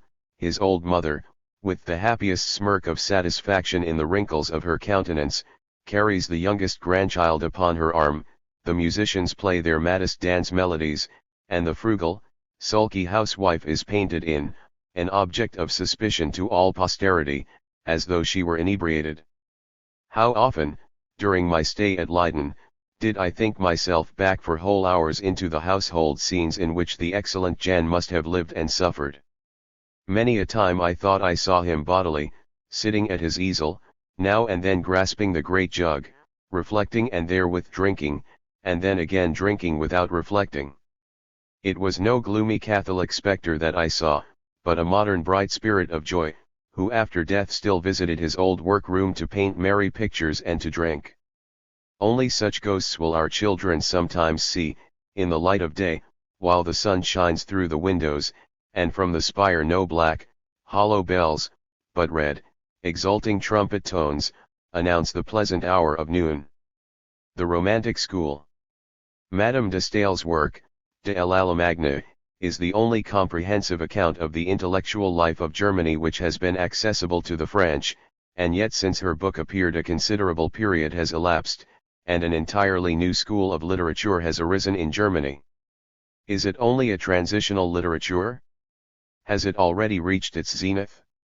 Has it already begun to decline? Opinions are divided concerning it. The majority believe that with the death of Goethe a new literary era begins in Germany, that with him the old Germany also descended to its grave, that the aristocratic period of literature was ended, and the democratic just beginning, or, as a French journal recently phrased it, the intellectual dominion of the individual has ceased, the intellectual rule of the many has commenced. So far as I am concerned, I do not venture to pass so decided an opinion as to the future evolutions of German intellect. I had already prophesied many years in advance the end of the Goethean art period, by which name I was the first to designate that era. I could safely venture the prophecy, for I knew very well the ways and the means of those malcontents who sought to overthrow the Goethean art empire, and it is even claimed that I took part in those seditious outbreaks against Goethe. Now that Goethe is dead, the thought of it fills me with an overpowering sorrow. While I announce this book as a sequel to Madame de Staël's De l'Allemagne, and extol her work very highly as being replete with information, I must yet recommend a certain caution in the acceptance of the views enunciated in that book, which I am compelled to characterize as a coterie book. Madame de Staël, of glorious memory, here opened, in the form of a book, a salon in which she received German authors and gave them an opportunity to make themselves known to the civilized world of France. But above the din of the most diverse voices, confusedly discoursing therein, the most audible is the delicate treble of Herr A. W. Schlegel. Where the large-hearted woman is wholly herself, where she is uninfluenced by others, and expresses the thoughts of her own radiant soul, displaying all her intellectual fireworks and brilliant follies, there the book is good, even excellent. But as soon as she yields to foreign influences, as soon as she begins to glorify a school whose spirit is wholly unfamiliar and incomprehensible to her, as soon as through the commendation of this school she furthers certain ultramontane tendencies which are in direct opposition to her own Protestant clearness, just so soon her book becomes wretched and unenjoyable. To this unconscious partisanship she adds the evident purpose, through praise of the intellectual activity, the idealism, of Germany, to rebuke the realism then existing among the French, and the materialistic splendors of the empire. Her book De l'Allemagne resembles in this respect the Germania of Tacitus, who perhaps likewise designed his eulogy of the Germans as an indirect satire against his countrymen. In referring to the school which Madame de Staël glorified, and whose tendencies she furthered, I mean the Romantic school. That this was in Germany something quite different from that which was designated by the same name in France, that its tendencies were totally diverse from those of the French Romanticists, will be made clear in the following pages. But what was the Romantic school in Germany? It was nothing else than the reawakening of the poetry of the Middle Ages as it manifested itself in the poems, paintings, and sculptures, in the art and life of those times. This poetry, however, had been developed out of Christianity, it was a passion flower which had blossomed from the blood of Christ. I know not if the melancholy flower which in Germany we call the passion flower is known by the same name in France, and if the popular tradition has ascribed to it the same mystical origin. It is that motley-hued, melancholic flower in whose calyx one may behold a counterfeit presentment of the tools used at the crucifixion of Christ, namely, hammer, pincers, and nails. This flower is by no means unsightly, but only spectral. Its aspect fills our souls with a dread pleasure, like those convulsive, sweet emotions that arise from grief. In this respect the passion flower would be the fittest symbol of Christianity itself, whose most awe-inspiring charm consists in the voluptuousness of pain. Although in France Christianity and Roman Catholicism are synonymous terms, yet I desire to emphasize the fact, that I here refer to the latter only. I refer to that religion whose earliest dogmas contained a condemnation of all flesh, and not only admitted the supremacy of the spirit over the flesh, but sought to mortify the latter in order thereby to glorify the former. I refer to that religion through whose unnatural mission vice and hypocrisy came into the world, for through the odium which it cast on the flesh the most innocent gratification of the senses were accounted sins, and, as it was impossible to be entirely spiritual, the growth of hypocrisy was inevitable. I refer to that religion which, by teaching the renunciation of all earthly pleasures, and by inculcating abject humility and angelic patience, became the most efficacious support of despotism. Men now recognize the nature of that religion, and will no longer be put off with promises of a heaven hereafter. They know that the material world has also its good, and is not wholly given over to Satan, and now they vindicate the pleasures of the world, this beautiful garden of the gods, our inalienable heritage. Just because we now comprehend so fully all the consequences of that absolute spirituality, we are warranted in believing that the Christian Catholic theories of the universe are at an end, for every epoch is a sphinx which plunges into the abyss as soon as its problem is solved. We by no means deny the benefits which the Christian Catholic theories effected in Europe. They were needed as a wholesome reaction against the terrible colossal materialism which was developed in the Roman Empire, and threatened the annihilation of all the intellectual grandeur of mankind. Just as the licentious memoirs of the last century form the pieces justificatives of the French Revolution, just as the Reign of Terror seems a necessary medicine when one is familiar with the confessions of the French nobility since the Regency, so the wholesomeness of ascetic spirituality becomes manifest when we read Petronius or Apuleius, books which may be considered as pieces justificatives of Christianity. The flesh had become so insolent in this Roman world that Christian discipline was needed to chasten it. After the banquet of a Trimachion, a hunger cure, such as Christianity, was required. Or did, perhaps, the hoary sensualists seek by scourgings to stimulate the cloyed flesh to renewed capacity for enjoyment? Did aging Rome submit to monkeyish flagellations in order to discover exquisite pleasure in torture itself, voluptuous bliss in pain? Unfortunate excess! It robbed the Roman body politic of its last energies.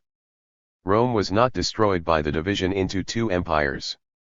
On the Bosphorus as on the Tiber, Rome was eaten up by the same Judaic spiritualism, and in both Roman history became the record of a slow dying away, a death agony that lasted for centuries. Did perhaps murdered Judea, by bequeathing its spiritualism to the Romans, seek to avenge itself on the victorious foe, as did the dying centaur, who so cunningly wheedled the son of Jupiter into wearing the deadly vestment poisoned with his own blood? In truth, Rome, the Hercules among nations, was so effectually consumed by the Judaic poison that helm and armor fell from its decaying limbs, and its imperious battle tones degenerated into the prayers of snivelling priests and the trilling of eunuchs. But that which enfeebles the aged strengthens the young. That spiritualism had a wholesome effect on the over-robust races of the North. The ruddy barbarians became spiritualized through Christianity. European civilization began. This is a praiseworthy and sacred phase of Christianity. The Catholic Church earned in this regard the highest title to our respect and admiration. Through grand, genial institutions it controlled the bestiality of the barbarian hordes of the North, and tamed their brutal materialism. The works of art in the Middle Ages give evidence of this mastery of matter by the spirit, and that is often their whole purpose. The epic poems of that time may be easily classified according to the degree in which they show that mastery. Of lyric and dramatic poems nothing is here to be said, for the latter do not exist, and the former are comparatively as much alike in all ages as are the songs of the nightingales in each succeeding spring. Although the epic poetry of the Middle Ages was divided into sacred and secular, yet both classes were purely Christian in their nature, for if the sacred poetry related exclusively to the Jewish people and its history, which alone was considered sacred, if its themes were the heroes of the Old and the New Testaments, and their legends in brief, the Church still all the Christian views and aims of that period were mirrored in the secular poetry. The flower of the German sacred poetry of the Middle Ages is, perhaps, Barlaam and Josaphat, a poem in which the dogma of self-denial, of continence, of renunciation, of the scorn of all worldly pleasures, is most consistently expressed. Next in order of merit I would rank Lobgesang auf den Heiligen Anno, but the latter poem already evinces a marked tendency towards secular themes. It differs in general from the former somewhat as a Byzantine image of a saint differs from an old German representation. Just as in these Byzantine pictures, so also do we find in Barlaam and Josaphat the greatest simplicity, there is no perspective, and the long, lean, statue-like forms, and the grave, ideal countenances, stand severely outlined, as though in bold relief against a background of pale gold. In the Lobgesang auf den Heiligen Anno, as in the old German pictures, the accessories seem almost more prominent than the subject, and, notwithstanding the bold outlines, every detail is most minutely executed, and one knows not which to admire most, the giant-like conception or the dwarf-like patience of execution. Ottfried's Evangeliengedicht, which is generally praised as the masterpiece of this sacred poetry, is far inferior to both of these poems. In the secular poetry we find, as intimated above, first, the cycle of legends called the Nibelungenlied, and the Book of Heroes. In these poems all the anti-Christian modes of thought and feelings are dominant, brute force is not yet moderated into chivalry, the sturdy warriors of the north stand like statues of stone, and the soft light and moral atmosphere of Christianity have not yet penetrated their iron armor. But dawn is gradually breaking over the old German forests, the ancient Druid oaks are being felled, and in the open arena Christianity and paganism are battling. All this is portrayed in the cycle of traditions of Charlemagne, even the Crusades with their religious tendencies are mirrored therein. But now from this Christianized, spiritualist brute force is developed the peculiar feature of the Middle Ages, chivalry, which finally becomes exalted into a religious knighthood. The earlier knighthood is most felicitously portrayed in the legends of King Arthur, which are full of the most charming gallantry, the most finished courtesy, and the most daring bravery. From the midst of the pleasing, though bizarre, arabesques, and the fantastic, flowery mazes of these tales, we are greeted by the gentle Gawain, the worthy Lancelot of the Lake, by the valiant, gallant, and honest, but somewhat tedious, Wigwa. By the side of this cycle of legends we find the kindred and connected legends of the Holy Grail, in which the religious knighthood is glorified, and in which are to be found the three grandest poems of the Middle Ages, Titurel, Parsifal, and Lohengrin. In these poems we stand face to face, as it were, with the muse of romantic poetry, we look deep into her large, sad eyes, and ere we are aware she has ensnared us in her network of scholasticism, and drawn us down into the weird depths of medieval mysticism. But further on in this period we find poems which do not unconditionally bow down to Christian spirituality, poems in which it is even attacked, and in which the poet, breaking loose from the fetters of an abstract Christian morality, complacently plunges into the delightful realm of glorious sensuousness. Nor is it an inferior poet who has left us Tristan and Isolde, the masterpiece of this class. Verily, I must confess that Gottfried von Strasberg, the author of this, the most exquisite poem of the Middle Ages, is perhaps also the loftiest poet of that period. He surpasses even the grandeur of Wolfram von Eschelbach, whose Parsifal and fragments of Titurel are so much admired. At present, it is perhaps permissible to praise Meister Gottfried without stint, but in his own time his book and similar poems, to which even Lancelot belonged, were considered godless and dangerous. Francesca da Polenta and her handsome friend paid dearly for reading together such a book. The greater danger, it is true, lay in the fact that they suddenly stopped reading. All the poetry of the Middle Ages has a certain definite character, through which it differs from the poetry of the Greeks and Romans. In reference to this difference, the former is called Romantic, the latter Classic. These names, however, are misleading, and have hitherto caused the most vexatious confusion, which is even increased when we call the antique poetry plastic as well as classic. In this, particularly, lay the germ of misunderstandings, for artists ought always to treat their subject matter plastically. Whether it be Christian or pagan, the subject ought to be portrayed in clear contours. In short, plastic configuration should be the main requisite in the modern Romantic as well as in antique art. And, in fact, are not the figures in Dante's Divine Comedy or in the paintings of Raphael just as plastic as those in Virgil or on the walls of Herculaneum? The difference consists in this, that the plastic figures in antique art are identical with the thing represented, with the idea which the artist seeks to communicate. Thus, for example, the wanderings of the Odyssey mean nothing else than the wanderings of the man who was a son of Laertes and the husband of Penelope, and was called Ulysses. Thus, again, the Bacchus which is to be seen in the Louvre is nothing more than the charming son of Semele, with a daring melancholy look in his eyes, and an inspired voluptuousness on the soft arched lips. It is otherwise in Romantic art. Here the wanderings of a knight have an esoteric signification, they typify, perhaps, the mazes of life in general. The dragon that is vanquished is sin, the almond tree, that from afar so encouragingly wafts its fragrance to the hero, is the Trinity, the God Father, God Son, and God Holy Ghost, who together constitute one, just as shell, fiber, and kernel together constitute the almond. When Homer describes the armor of a hero, it is naught else than a good armor, which is worth so many oxen, but when a monk of the Middle Ages describes in his poem the garments of the Mother of God, you may depend upon it, that by each fold of those garments he typifies some special virtue, and that a peculiar meaning lies hidden in the sacred robes of the Immaculate Virgin Mary. As her son is the kernel of the almond, she is quite appropriately described in the poem as an almond blossom. Such is the character of that poesy of the Middle Ages which we designate Romantic. Classic art had to portray only the finite, and its forms could be identical with the artist's idea.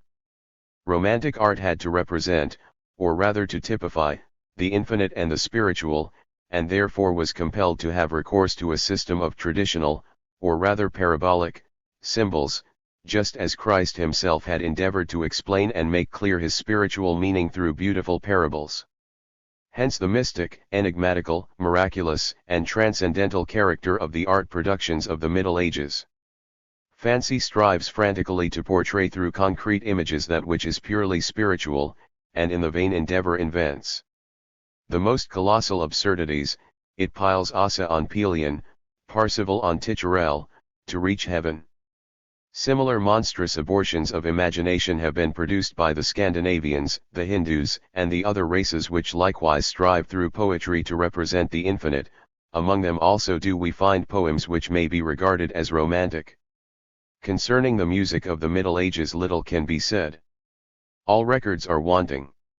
It was not until late in the 16th century that the masterpieces of Catholic Church music came into existence, and, of their kind, they cannot be too highly prized, for they are the purest expression of Christian spirituality. The recitative arts, being spiritual in their nature, quite appropriately flourished in Christendom. But this religion was less propitious for the plastic arts, for as the latter were to represent the victory of spirit over matter, and were nevertheless compelled to use matter as a means to carry out this representation, they had to accomplish an unnatural task. Hence sculpture and painting abounded with such revolting subjects as martyrdoms, crucifixions, dying saints, and physical sufferings in general.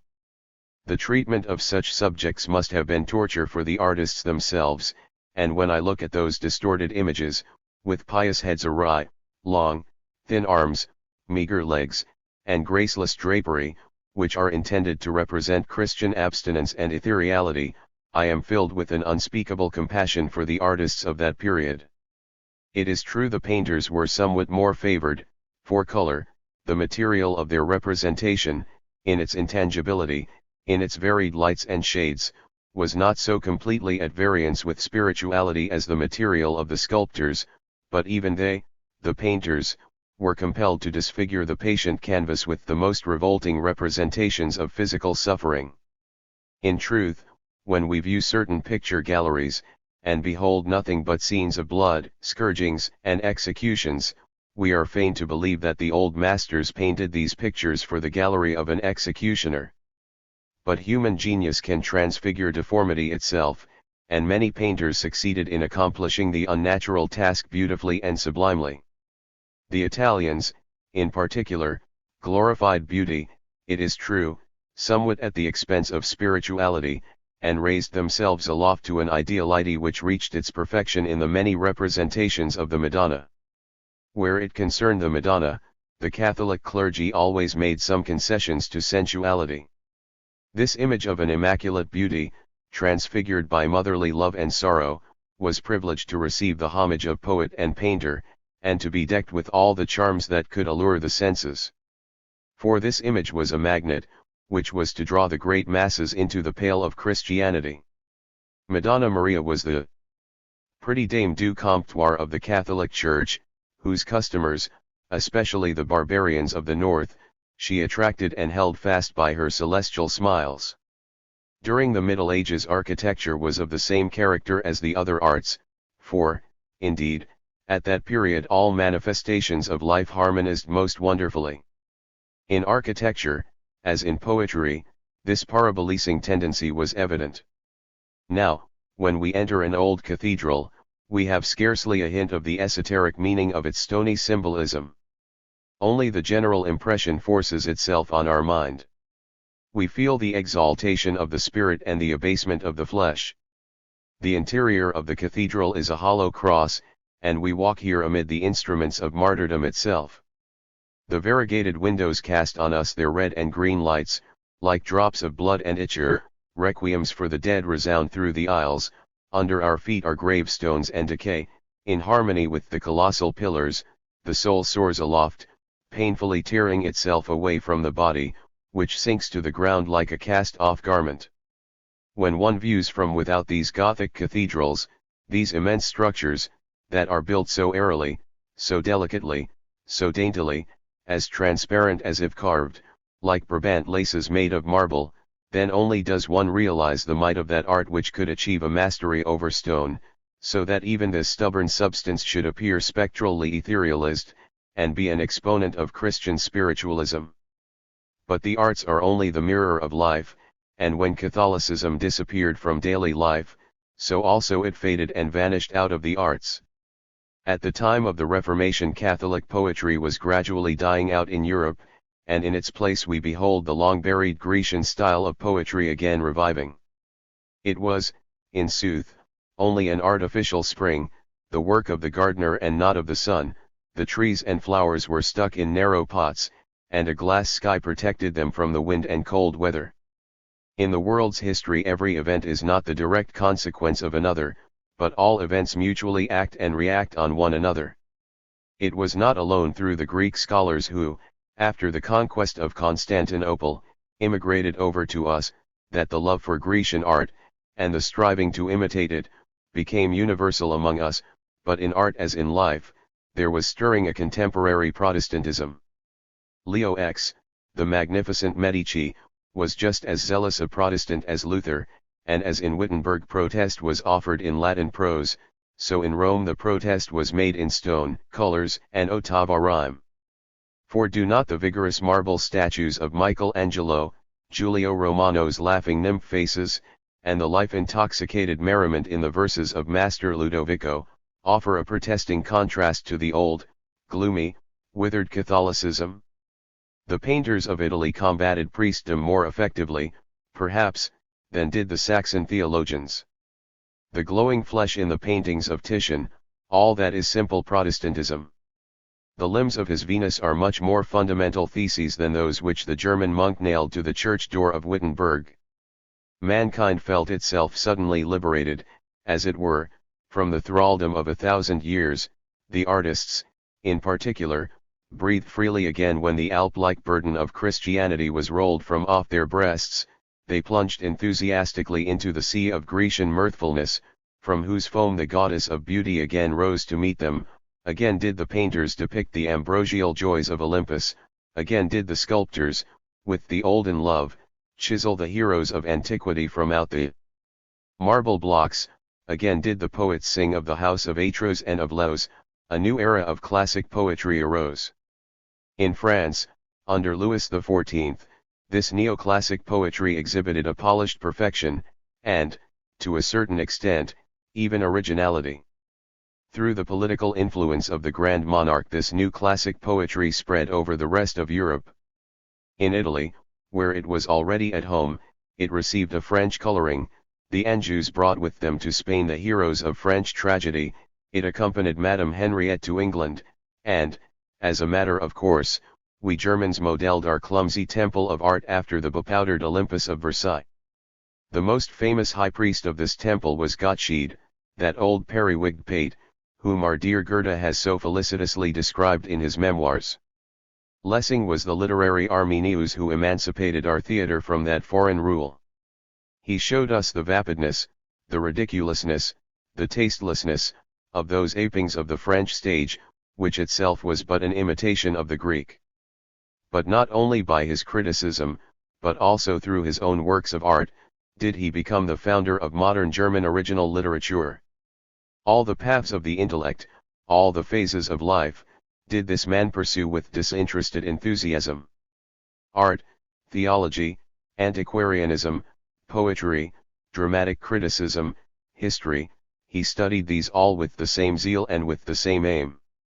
In all his works breathes the same grand social idea, the same progressive humanity, the same religion of reason, whose John he was, and whose Messiah we still await. This religion he preached always, but alas, often quite alone and in the desert. Moreover, he lacked the skill to transmute stones into bread. The greater portion of his life was spent in poverty and misery, a curse which rests on almost all the great minds of Germany, and which probably will only be overcome by the political emancipation. Lessing was more deeply interested in political questions than was imagined, a characteristic which we entirely miss in his contemporaries. Only now do we comprehend what he had in view by his description of the petty despotisms in Emilia Galati. At that time he was considered merely a champion of intellectual liberty and an opponent of clerical intolerance. His theological writings were better understood. The fragments concerning the education of the human race, which have been translated into French by Eugene Rodrigue, will perhaps suffice to give the French an idea of the wide scope of Lessing's genius. His two critical works which have had the most influence on art are his Hamburger Dramaturgy and his Lacan, or Concerning the Limits of Painting and Poetry. His best dramatic works are Emilia Galati, Minna von Barnhelm, and Nathan the Wise. Gotthold Ephraim Lessing was born January 22, 1729, at Kamenz, in Upper Lusatia, and died February 15, 1781, at Brunswick.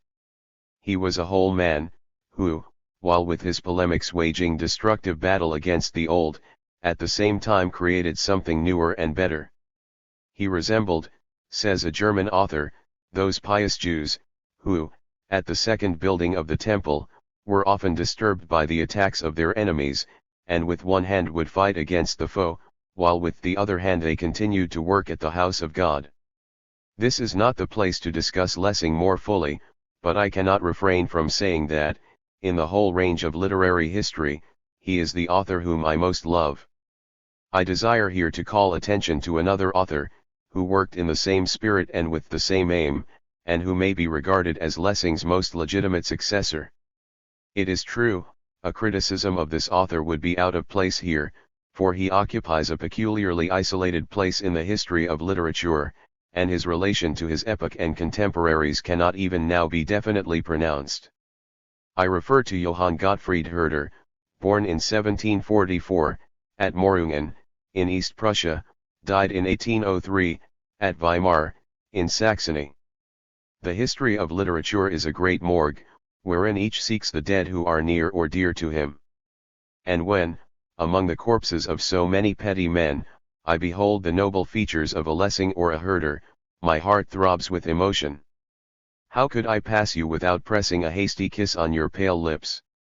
But if Lessing effectually put an end to the servile apings of Franco-Grecian art, yet, by directing attention to the true art works of Grecian antiquity, to a certain extent he gave an impetus to a new and equally silly species of imitation. Through his warfare against religious superstition he even advanced a certain narrow-minded jejune enlightenment, which at that time vaunted itself in Berlin. The sainted Nicolai was its principal mouthpiece, and the German encyclopedia its arsenal. The most wretched mediocrity began again to raise its head, more disgustingly than ever. Imbecility, vapidity, and the commonplace distended themselves like the frog in the fable. It is an error to believe that Goethe, who at that time had already appeared upon the scene, had met with general recognition. His Getz von Berlichingen and his Werther were received with enthusiasm, but the works of the most ordinary bungler not less so, and Goethe occupied but a small niche in the temple of literature. It is true, as said before, that the public welcomed Getz and Werther with delight, but more on account of the subject matter than their artistic merits, which few were able to appreciate. Of these masterpieces, Getz von Berlichingen was a dramatist romance of chivalry, which was the popular style at that time. In Werther the public saw only an embellished account of an episode in real life, namely, the story of young Jerusalem, a youth who shot himself from disappointed love, thereby creating quite a commotion in that dead calm period. Tears were shed over his pathetic letters, and it was shrewdly observed that the manner in which Werther had been ostracized from the society of the nobility must have increased his weariness of life. The discussion concerning suicide brought the book still more into notice. A few fools hit upon the idea of shooting themselves in imitation of Werther, and thus the book made a marked sensation. But the romances of Auguste Lafontaine were in equal demand, and as the latter was a voluminous writer, it followed that he was more famous than Wolfgang Goethe. Wieland was the great poet of that period, and his only rival was Herr Rammler of Berlin. Wieland was worshipped idolatrously, more than Goethe ever was. Iffland, with his lachrymose domestic dramas, and Kotzebue's farces, with their stale witticisms, ruled the stage. It was against this literature that, in the closing years of the last century, there arose in Germany a new school, which we have designated the Romantic School. At the head of this school stand the brothers August William and Frederick Schlegel. Jena, where these two brothers, together with many kindred spirits, were wont to come and go, was the central point from which the new aesthetic dogma radiated. I advisedly say dogma, for this school began with a criticism of the art productions of the past, and with recipes for the art works of the future. In both of these fields the Schlegelian school has rendered good service to aesthetic criticism. In criticizing the art works of the past, either their defects and imperfections were set forth, or their merits and beauties illustrated. In their polemics, in their exposure of artistic shortcomings and imperfections, the Schlegels were entirely imitators of Lessing. They seized upon his great battle sword, but the arm of August William Schlegel was far too feeble, and the sight of his brother Frederick too much obscured by mystic clouds. The former could not strike so strong, nor the latter so sure and telling a blow as Lessing. In reproductive criticism, however, where the beauties of a work of art were to be brought out clearly, where a delicate perception of individualities was required, and where these were to be made intelligible, the Schlegels are far superior to Lessing. But what shall I say concerning their recipes for producing masterpieces? Here the Schlegels reveal the same impotency that we seem to discover in Lessing. The latter also, strong as he is in negation, is equally weak in affirmation. Seldom can he lay down any fundamental principle, and even more rarely, a correct one. He lacks the firm foundation of a philosophy, or a synthetic system. In this respect the Schlegels are still more woefully lacking. Many fables are rife concerning the influence of Fichtean idealism and Schelling's philosophy of nature upon the Romantic school, and it is even asserted that the latter is entirely the result of the former. I can, however, at the most discover the traces of only a few stray thoughts of Fichte and Schelling, but by no means the impress of a system of philosophy.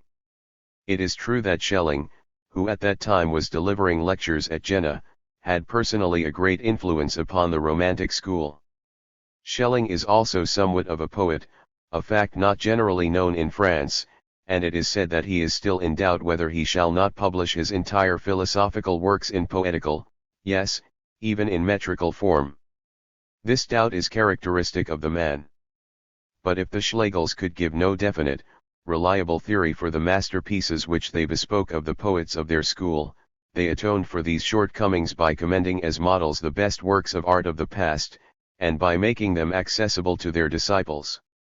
These were chiefly the Christian Catholic productions of the Middle Ages. The translation of Shakespeare, who stands at the frontier of this art and with Protestant clearness smiles over into our modern era, was solely intended for polemical purposes, the present discussion of which space forbids. It was undertaken by A. W. Schlegel at a time when the enthusiasm for the Middle Ages had not yet reached its most extravagant height. Later, when this did occur, Calderon was translated and ranked far above Shakespeare. For the works of Calderon bear most distinctly the impress of the poetry of the Middle Ages, particularly of the two principal epochs of knight-errantry and monasticism. The pious comedies of the Castilian priest-poet, whose poetical flowers had been besprinkled with holy water and canonical perfumes, with all their pious grandeza, with all their sacerdotal splendor, with all their sanctimonious balderdash, were now set up as models, and Germany swarmed with fantastically pious, insanely profound poems, over which it was the fashion to work oneself into a mystic ecstasy of admiration, as in the Devotion to the Cross, or to fight in honor of the Madonna. As in the Constant Prince. Zacharias Werner carried the nonsense as far as it might be safely done without being imprisoned by the authorities in a lunatic asylum. Our poetry, said the Schlegels, is superannuated, our muse is an old and wrinkled hag, our Cupid is no fair youth, but a shrunken, grey-haired dwarf. Our emotions are withered, our imagination is dried up, we must reinvigorate ourselves. We must seek again the choked-up springs of the naive, simple poetry of the Middle Ages, where bubbles the elixir of youth. When the parched, thirsty multitude heard this, they did not long delay. They were eager to be again young and blooming, and, hastening to those miraculous waters, quaffed and gulped with intemperate greediness. But the same fate befell them as happened to the aged waiting maid who noticed that her mistress possessed a magic elixir which restored youth. During her lady's absence she took from the toilet drawer the small flagon which contained the elixir, but, instead of drinking only a few drops, she took a long deep draught, so that through the power of the rejuvenating beverage she became not only young again, but even a puling babe. In sooth, so was it with our excellent Ludwig Tieck, one of the best poets of this school. He drank so deeply of the medieval folk tales and ballads that he became almost as a child again, and dropped into that childlike lisping which it cost Madame de Staël so much painstaking to admire. She confesses that she found it rather strange to have one of the characters in a drama make his debut with a monologue, which begins with the words "I am the brave Bonifacius, and I come to tell you," etc. By his romance, Sternbald's Wanderungen, and through his publication of the Herzensurgisungen eines Kunstlebenden Klosterbruders, written by a certain Wackenroder, Ludwig Tieck sought to set up the naive, crude beginnings of art as models. The piety and childishness of these works, which are revealed in their technical awkwardness, were recommended for imitation. Raphael was to be ignored entirely. His teacher, Perugino, fared almost as badly, although rated somewhat higher, for it was claimed that he showed some traces of those beauties which were to be found in their full bloom in the immortal masterpieces of Fra Giovanni Angelico da Fiesole, and were so devoutly admired.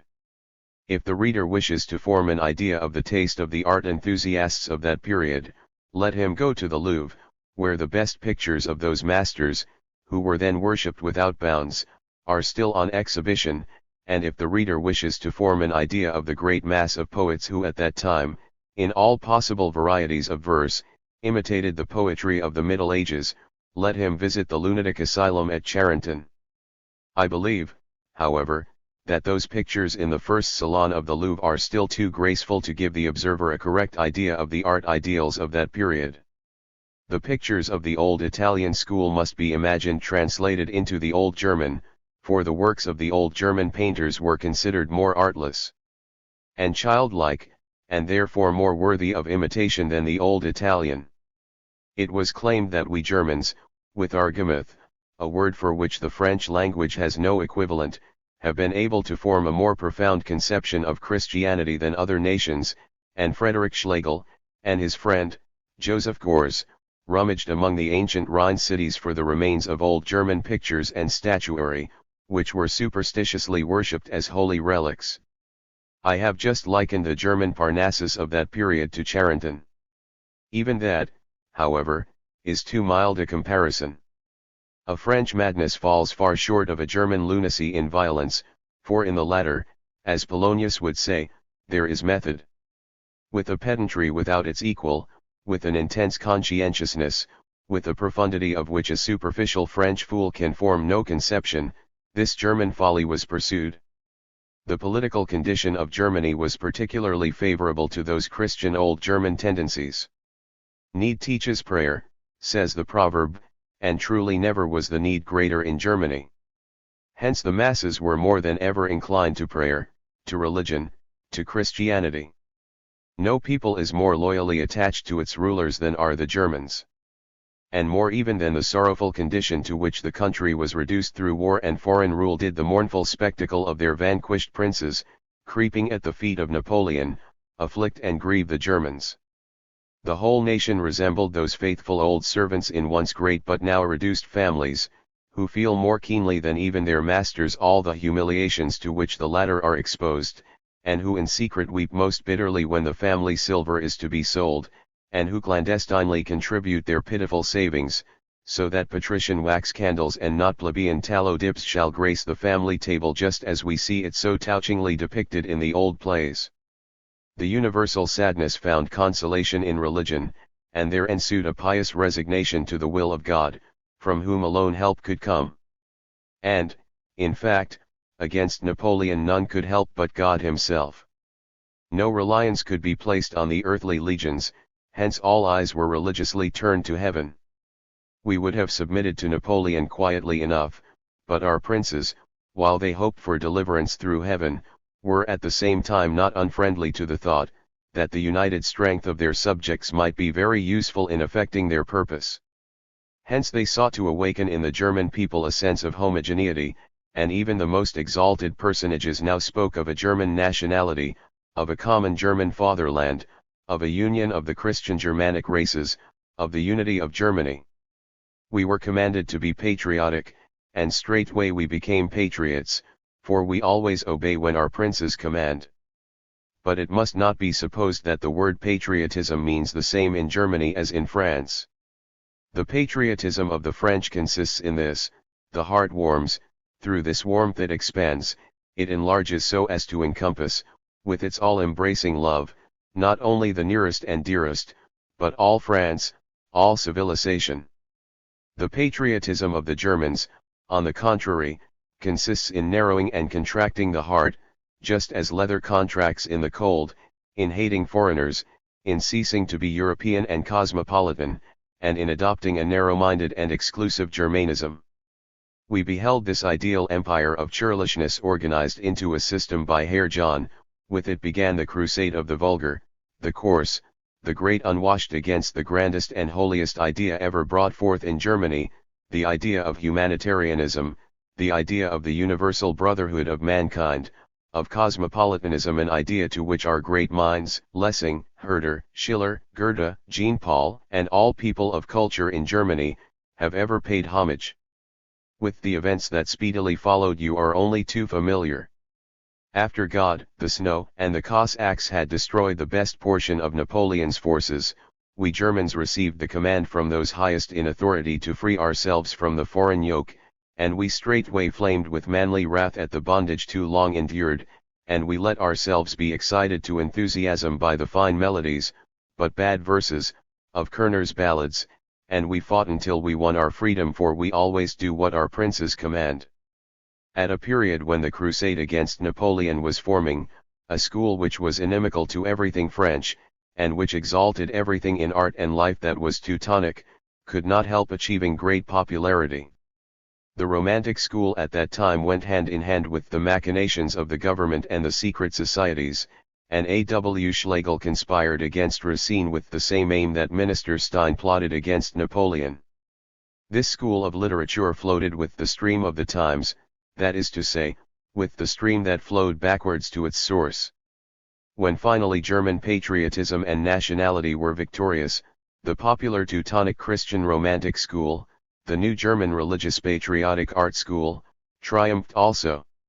Napoleon, the great classic, who was as classic as Alexander or Caesar, was overthrown, and August William and Frederick Schlegel, the petty romanticists, who were as romantic as Tom Thumb and Puss in Boots, strutted about as victors. But the reaction which always follows excess was in this case not long in coming.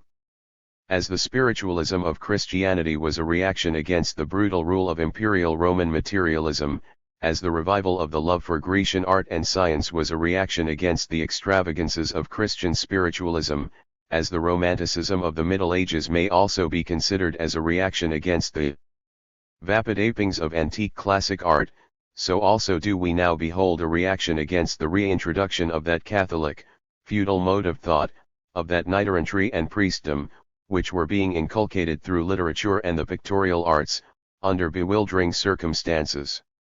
For when the artists of the Middle Ages were recommended as models, and were so highly praised and admired, the only explanation of their superiority that could be given was that these men believed in that which they depicted, and that, therefore, with their artless conceptions they could accomplish more than the later sceptical artists, notwithstanding that the latter excelled in technical skill. In short, it was claimed that faith worked wonders, and, in truth, how else could the transcendent merits of a Fra Angelico da Fiesole or the poems of Brother Ottfried be explained? Hence the artists who were honest in their devotion to art, and who sought to imitate the pious distortions of those miraculous pictures, the sacred uncouthness of those marvel-abounding poems, and the inexplicable mysticisms of those olden works, these artists determined to wander to the same Hippocrene whence the old masters had derived their supernatural inspiration. They made a pilgrimage to Rome, where the vicegerent of Christ was to reinvigorate consumptive German art with ass's milk. In brief, they betook themselves to the lap of the Roman Catholic Apostolic Church, where alone, according to their doctrine, salvation was to be secured. Many of the adherents of the Romantic school, for instance, Joseph Gors and Clemens Brentano, were Catholics by birth, and required no formal ceremony to mark their readhesion to the Catholic faith. They merely renounced their former free-thinking views. Others, however, such as Frederick Schlegel, Ludwig Tieck, Novalis, Werner, Schütz, Karov, Adam Müller, etc., were born and bred Protestants, and their conversion to Catholicism required a public ceremony. The above list of names includes only authors. The number of painters, who in swarms simultaneously abjured Protestantism and reason, was much larger. When it was seen how these young people made obeisance, as it were, to the Roman Catholic Church, and pressed their way into ancient prisons of the mind, from which their fathers had so valiantly liberated themselves, much misgiving was felt in Germany. But when it was discovered that this propaganda was the work of priests and aristocrats, who had conspired against the religious and political liberties of Europe, when it was seen that it was Jesuitism itself which was seeking, with the dulcet tones of Romanticism, to lure the youth of Germany to their ruin, after the manner of the mythical rat-catcher of Hamelin, when all this became known, there was great excitement and indignation in Germany among the friends of Protestantism and intellectual freedom. I have mentioned intellectual freedom and Protestantism together, although, in Germany, I profess the Protestant religion, yet I trust no one will accuse me of a prejudice in its favor. It is entirely without partiality that I have named Protestantism and free thought together, for in Germany they really stand on a friendly footing towards one another. At all events they are akin, and that as mother and daughter. Even if the Protestant Church may be charged with a certain odious narrow-mindedness, yet to its immortal honor be it said, that by allowing the right of free investigation in the Christian religion, and by liberating the minds of men from the yoke of authority, it made it possible for free thought to strike root in Germany, and for science to develop an independent existence. Although German philosophy now proudly takes its stand by the side of the Protestant Church, yes, even assumes an air of superiority, yet it is only the daughter of the latter, and as such owes her filial respect and consideration, and when threatened by Jesuitism, the common foe of them both, the bonds of kindred demanded that they should combine for mutual defense. All the friends of intellectual freedom and the Protestant Church, sceptics as well as orthodox, simultaneously arose against the restoration of Catholicism, and, as a matter of course, the liberals, who were not specially concerned either for the welfare of the Protestant Church or of philosophy, but for the interests of civil liberty, also joined the ranks of this opposition. In Germany, however, the liberals had always, up to the present time, been students both of philosophy and theology, and the idea of liberty for which they fought was always the same, whether the subject under discussion was exclusively political, philosophical, or theological. This is most clearly manifest in the life of the man, who, at the very outset of the Romantic school in Germany, undermined its foundation, and contributed the most to its overthrow. I refer to Johann Heinrich Voss. This writer is altogether unknown in France, and yet there are few to whom the German people are more indebted for their intellectual development. After Lessing, he is probably the greatest citizen in German literature. He certainly was a great man, and deserves more than a mere passing mention. The biography of this man is that of nearly all German authors of the old school. He was the son of poor parents, and was born at Mecklenburg in 1751. He studied theology, but did not pursue it as a career. When, however, he became acquainted with poetry and Greek, he devoted himself zealously to both. In order not to starve he took to teaching, and became schoolmaster at Otterndorf, in Hadeln. He translated the ancients, and lived to the age of 75, poor, frugal, and industrious. He enjoyed an excellent reputation among the poets of the old school, but the poets of the new Romantic school were continually plucking at his laurels, and they scoffed not a little at the honest, old-fashioned Voss, who, however, went on in his straightforward way, picturing the life on the lower Elbe, sometimes even writing in the Plattdeutsch dialect. He selected no medieval knights or Madonnas as the heroes and heroines of his works, but chose for his theme the life of a simple Protestant parson and his virtuous family. Voss was so thoroughly wholesome, so bourgeois, so natural, while they, the new troubadours, were so morbid and somnambulistic, so high-flown and aristocratic, and altogether so unnatural. To Friedrich Schlegel, the intoxicated poet of the dissolute, romantic Lusent, the staid and sober Voss, with his chaste Louise and his aged and venerable parson of Grunau, must have been very obnoxious. August Wilhelm Schlegel, who never was so sincere as his brother in his glorification of profligacy and of Catholicism, harmonized much better with old Voss, and between the two there existed only the rivalry of translators, a rivalry which has been very beneficial for German literature. Even before the rise of the new school, Voss had translated Homer. Now, with an unprecedented industry, he translated the other heathen poets of antiquity, while August Wilhelm Schlegel translated the Christian poets of the Romantic Catholic period. Secret polemical motives inspired them both. Voss aimed to advance classic poetry and modes of thought through his translations, while A.W. Schlegel sought, through good translations, to make the Christian Romantic poets accessible to the public for imitation and culture. In sooth, this antagonism manifested itself even in the forms of speech used by the two translators. While Schlegel became ever more fastidious and finical in his style, Voss grew more brusque and rugged. The language in the latter's later translations is as rough as a file, and at times almost unpronounceable. If one is liable to slip on the smooth, highly polished, mahogany-like surface of Schlegel's poems, there is equal danger of stumbling over Voss's versified blocks of granite. In a spirit of rivalry, Voss finally attempted a translation of Shakespeare, a work which Schlegel had accomplished so successfully in his earlier years. In this undertaking Voss fared very badly, and his publisher still worse. The translation was a total failure. If Schlegel's translation, perhaps, reads too smoothly, if his verses sometimes give the impression of whipped cream, and leave the reader in doubt whether it is to be eaten or be drunk, Voss's, on the other hand, is as hard as stone, and reading his verses aloud makes one fear a dislocation of the jawbone. But that which especially distinguished Voss was the energy with which he battled against all difficulties. He not only wrestled with the German language, but also with that aristocratic Jesuitic monster, which at that period raised its unsightly head from amidst the dark forest depths of German literature, and Voss dealt the monster a telling blow. Herr Wolfgang Menzel, a German author, who is known as one of the bitterest opponents of Voss, dubs him a Saxon boor.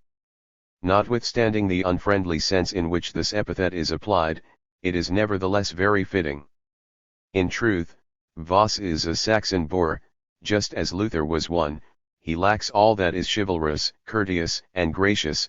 He was every inch one of that rude, rough, sturdy race, to whom Christianity could be preached only by fire and sword, and who only submitted to that religion after losing 3 battles, but who in their customs and ways still retain much of the old Norse pagan doggedness, and in their material and intellectual combats show themselves as valiant and as stubborn as their ancient gods.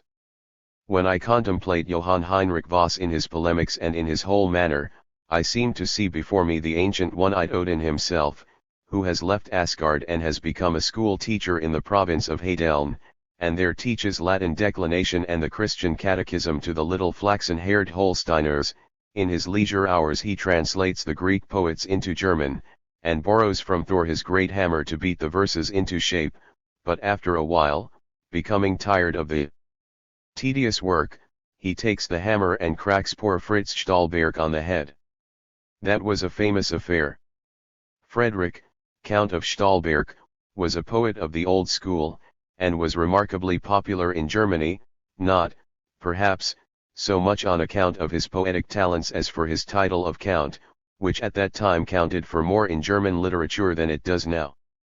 Fritz Stahlberg, however, was a liberal man and had a noble heart, and he was a friend of those less patrician youths, who in Göttingen were seeking to found a poetic school.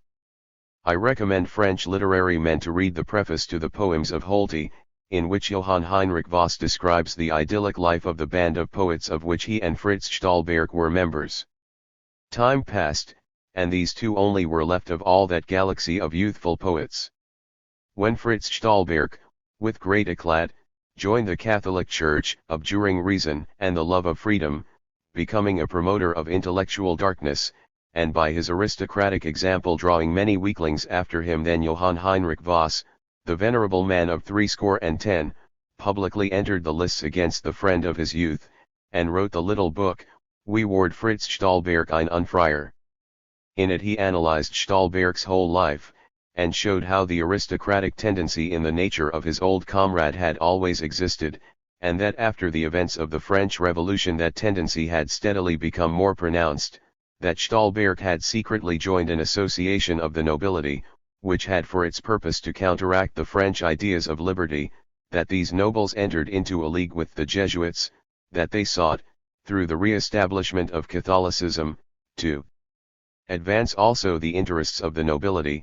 He exposed in general the ways and means by which the reactionists were seeking to bring about the restoration of the Christian Catholic feudal Middle Ages, and the destruction of Protestant intellectual freedom and the political rights of the commonalty. Once, ere the era of revolutions, good fellowship existed between German democracy and German aristocracy. The former hoped for nothing, the latter feared nothing, but now as greybeards, they faced each other, and fought a duel for life or death. That portion of the German public which did not comprehend the significance and terrible necessity of this struggle blamed poor Voss for the ruthless revelation of confidential relations and private affairs, which, however, taken as a whole, conclusively proved the correctness of his charges. Then certain so-called aesthetic souls, far too exalted and refined for such petty gossip, raised an outcry, and accused poor Voss of being a scandal-monger. Other good citizens, who feared that the curtain might be drawn from them, and their own miserable shortcomings be exposed, waxed indignant over the violation of the established rules of literary polemics, which strictly forbid all personalities and disclosures of private affairs. It so happened that Fritz Stahlberg died soon after, and his death was attributed to grief, and when, immediately after his death, his Liebesbüchlein was published, in which he assumes the true Jesuitic tone, and speaks of his poor deluded friend in terms of pious Christian forgiveness, then the tears of German compassion fell thick and fast, and the German Michel assumed his most lugubrious expression, and all this flood of sentimentality was turned into wrath against poor Voss, and most of the abuse heaped upon him came from the very ones for whose intellectual and material welfare he had battled. When one gets soundly thrashed in Germany, one can always count on the pity and tears of the multitude. In this respect the Germans resemble those old crones who never miss an opportunity of witnessing an execution, and who eagerly press to the front of the curious spectators, setting up a bitter lamentation at sight of the poor wretch, and even taking his part. The snivelling old women who attend literary executions, and put on such grief-stricken airs, would nevertheless be very much disappointed if the poor sinner was suddenly to receive a pardon, and they be sent trudging homeward without beholding the anticipated flogging. Their worst fury would then be directed against the one who had balked their expectation. Meanwhile Voss's polemical writings exerted a powerful influence upon the masses, and turned the current of public opinion against that predilection for mediaevalism which had been all the fashion. His writings aroused Germany, many declared for Voss personally, a greater portion supported his cause alone. The controversy waxed fiercer and fiercer, attacks and rejoinders followed in quick succession, and the last days of the old man were embittered by these quarrels. He had to deal with the most dangerous opponents, the priesthood, who attacked him under the most varied guises. Not only the crypto-Catholic, but also the Pietists, the Quietists, the Lutheran mystics, in brief, all the supernaturalistic sects of the Protestant Church, no matter how decidedly they differed from one another in their creeds, yet they all agreed in their great hatred of Johann Heinrich Voss, the rationalist. This name is in Germany applied to those who hold that the claims of reason should not be put aside in matters of religion, in opposition to the supernaturalists, who to a greater or less degree discard reason in religion. The latter, in their furious hate of the poor rationalists, resemble the inmates of a lunatic asylum, who, although they will not believe in each other's hallucinations, yet in a measure tolerate one another. But with all the fiercer hate do they turn against the man whom they consider their common enemy, who is no other than the physician who seeks to restore their reason. While the Romantic school was severely damaged in public opinion by the discovery of its Catholic tendencies, about the same time it received an utterly crushing blow in its own temple, and that, too, from one of those gods whom itself had enshrined there. For it was Wolfgang Goethe who descended from his pedestal to pronounce the doom of the Schlegels, the same high priests who had offered him so much incense. That voice annihilated the whole pack of hobgoblins, the spectres of the Middle Ages fled, the owls crept again into their obscure castle ruins, and the ravens fluttered back to their old church steeples. Friedrich Schlegel went to Vienna, where he attended Mass daily and ate broiled fowl. A.W. Schlegel withdrew into the pagoda of Brahma. Frankly confessed, Goethe at that time played a very ambiguous role, and cannot be unconditionally praised. It is true, the Schlegels never were sincere with him, perhaps they built him an altar, and offered him incense, and taught the multitude to kneel before him, only because, in their warfare against the old school, they needed a living poet to set up as a model, and found none more suited for their purpose than Goethe, and, perhaps, also, because they expected some literary favors from him. Moreover, he was at such an easy distance from them. The road from Jena to Weimar leads through an avenue of fine plum trees, and the luscious fruit is very acceptable to the wayfarer when parched with the summer heat. The Schlegels often traveled this road, and in Weimar they had many an interview with Herr Geheimrath von Goethe, who was always a finished diplomat. He listened quietly to what the Schlegels had to say, smiled approvingly, occasionally dined them, showed them various favors, etc. They also approached Schiller, but the latter was an honest, straightforward man, and would have nothing to do with them. The correspondence between Schiller and Goethe, which was published 3 years ago, throws considerable light on the relations between these two poets and the Schlegels. Goethe, haughtily and contemptuously, mocks at them. Schiller is angry at their impertinent scandal-mongering, and at their passion for notoriety, and he calls them puppies. But although Goethe assumed such haughty airs towards them, it is nevertheless true that he was indebted to the Schlegels for the greater portion of his fame, for it was they who introduced and promoted the study of his writings. The contemptuous and insulting manner with which he eventually cast them off has a very strong flavor of ingratitude.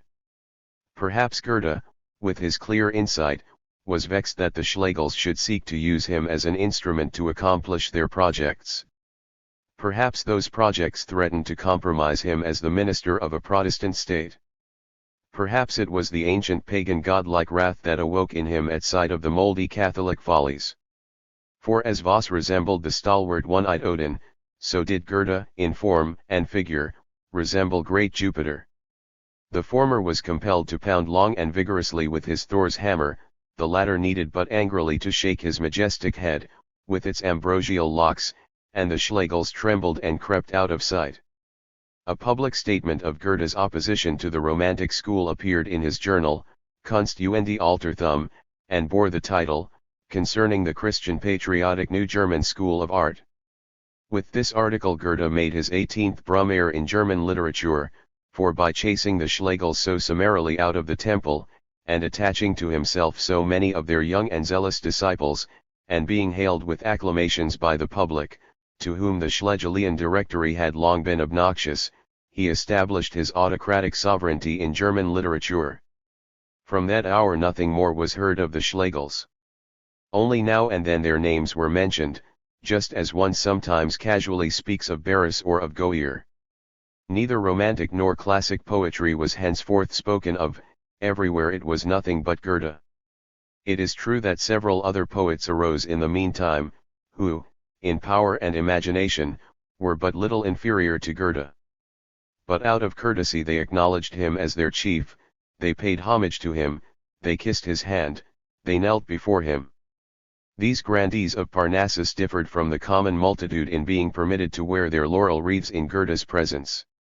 Sometimes they even attacked him, but they were always vexed when one of the lesser ones ventured to assail him. No matter how angry aristocrats are with their sovereign, they are always displeased when plebeians also dare to revolt. And, in truth, the aristocrats of intellect had, during the last 20 years, very good reasons to be irritated against Goethe. As I myself unreservedly remarked at the time, not without bitterness, Goethe resembled Louis XI of France, who abased the powerful nobility and exalted the tiers état. That was despicable. Goethe feared every writer of independence and originality, but glorified and praised all the petty authorlings. He carried this so far, that to be praised by Goethe came at last to be considered a brevet of mediocrity. Later I shall speak of the new poets who grew up during the Goethean imperialism. They constitute a forest of young trees, whose true magnitude has become perceptible only since the fall of that century-old oak by whose branches they had been so completely overtopped and overshadowed. As already stated, there was not lacking a bitter and zealous opposition against Goethe, that giant oak. Men of the most diverse opinions were banded together in this opposition. The orthodox were vexed that in the trunk of this great tree there was no niche provided for the statuettes of the saints, but that, on the contrary, even the nude dryads of heathendom were permitted to carry on their witchery beneath it. The Pietists would gladly have imitated Saint Boniface, and with consecrated axe have felled this magic oak. The liberals, on the other hand, were indignant that they could not use it as a liberty tree and as a barricade. But, in truth, the tree was too lofty to have a red cap placed on its top, or a carmagnole danced beneath it. But the public at large honored it just because it was so stately and independent, because it filled the whole world with its delicious fragrance, because its branches towered majestically to the heavens, so that the stars seemed to be merely the golden fruit of the great and wonderful tree. It is true, the opposition against Goethe began with the appearance of the so-called pseudo-Wanderjahr, which was published by Gottfried Bass of Kulenburg, under the title of Wilhelm Meister's Wanderjahr, in 1821, that is, soon after the downfall of the Schlegels. Goethe had announced a sequel to his Wilhelm Meister's Lehrjahr, under this title, and very strangely it appeared simultaneously with its literary double, in which not only was Goethe's style imitated, but the hero of Goethe's original novel was represented as the leading personage. This parody evinced much talent, and still greater tact, for as the author managed to maintain his anonymity for a considerable period, baffling all endeavors to discover his personality, public interest was artificially stimulated. Finally it transpired that the author was a hitherto unknown village parson, by the name of Pustkuchen, which translated into French would be omelette soufflé, a name which aptly describes the very essence of his book. It was nothing else than the old, stale, sourdough of the Pietists, aesthetically kneaded over. In this book it was cast up to Goethe, as a reproach, that his poems had no moral aim, that he could create no lofty characters, but only low, vulgar creatures, that Schiller, on the contrary, had produced the most ideal and exalted conceptions, and that therefore the latter was a greater poet. That Schiller was a greater poet than Goethe was the special point which Pustkuchen's book sought to establish, and for which it was written. It became the fashion to institute comparisons between the writings of the two poets, and the public divided into partisan camps. The admirers of Schiller enthusiastically praised the purity and nobility of a Max Piccolomini, of a Thekla, of Posa, and other of Schiller's dramatic heroes. On the other hand, they stigmatized Goethe's Philine, Kothchen, Klarchen, and the like pretty creatures, as immoral jades. Goethe's adherents would smilingly admit that neither Goethe's heroes nor his heroines could be called moral, but they claimed that the promotion of morality in no wise came within the province of art. In art, asserted they, as in the universe itself, there is no ulterior purpose, it is only man who introduces the conceptions of end and means. Art, like the universe, said they, exists for itself alone. Although the opinions of mankind concerning the universe are continually changing, the universe itself remains ever the same, so also must art remain uninfluenced by the temporary views of mankind. Art must be kept especially independent of systems of morality, for these change on earth as often as a new religion arises, and supersedes an older faith.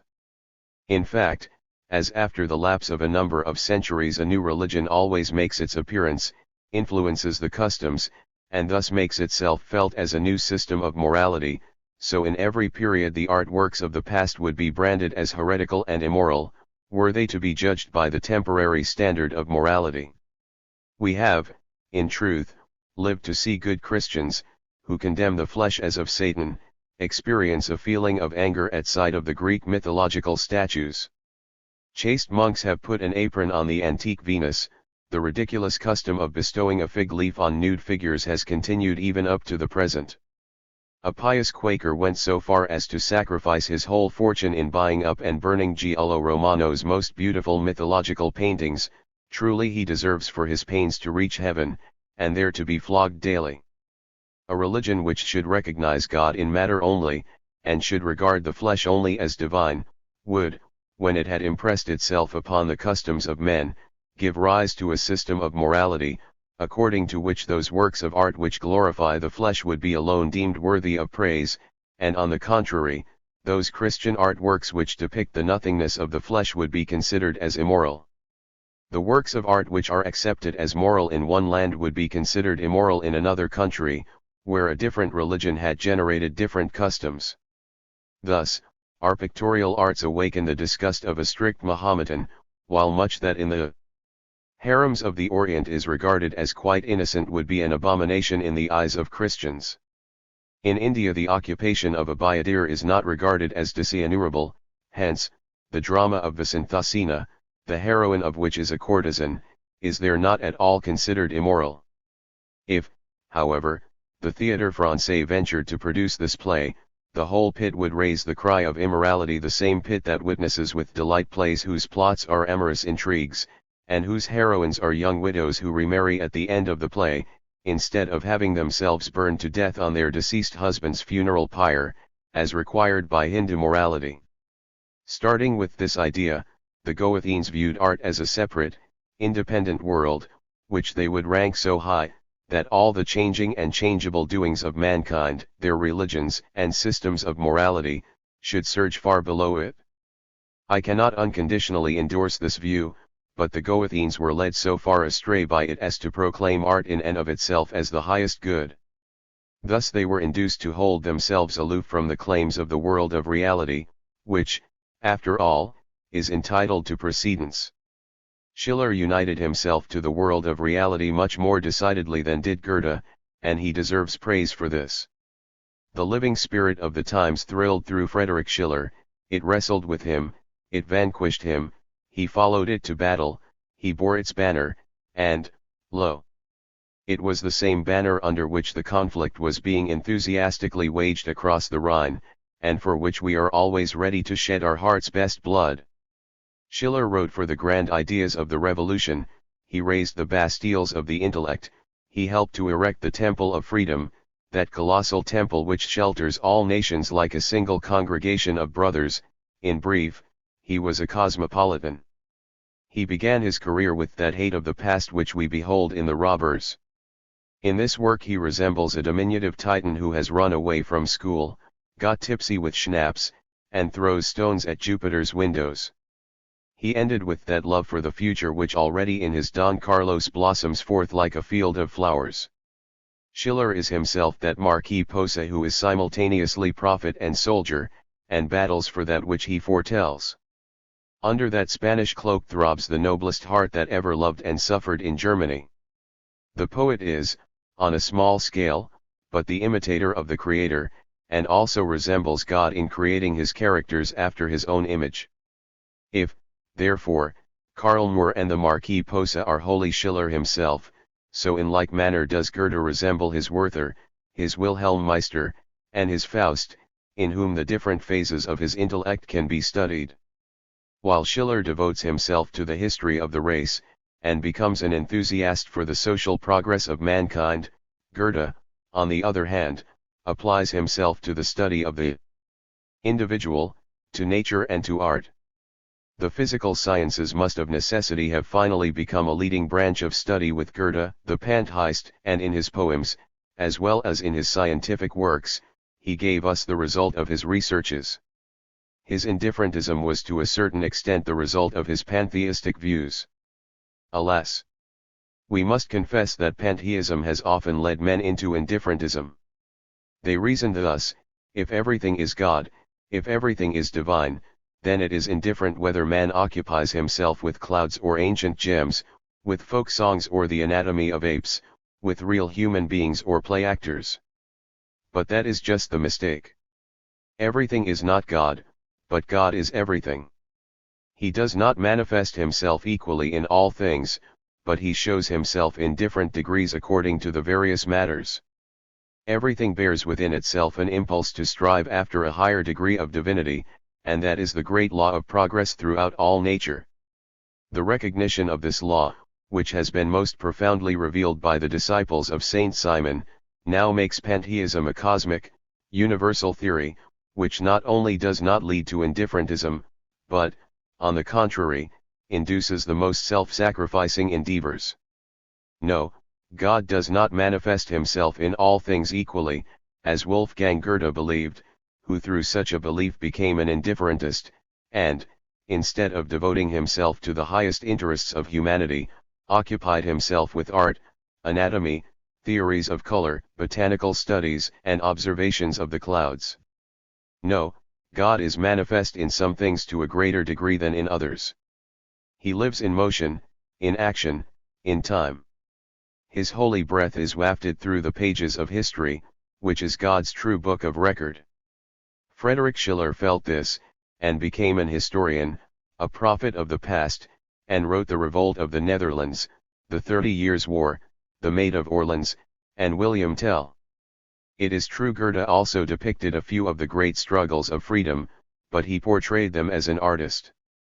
Christian zeal was odious to him, and he angrily turned from it, and the enthusiasm for philosophy, which is characteristic of our epoch, he either could not understand or purposely avoided understanding, for fear of ruffling his customary tranquility of mind, so he treated all enthusiasm objectively and historically, as a datum, as a subject to be written about. In his hands the living spirit became dead matter, and he invested it with a lovely and pleasing form. He became thus the greatest artist of our literature, and all that he wrote was a finished work of art.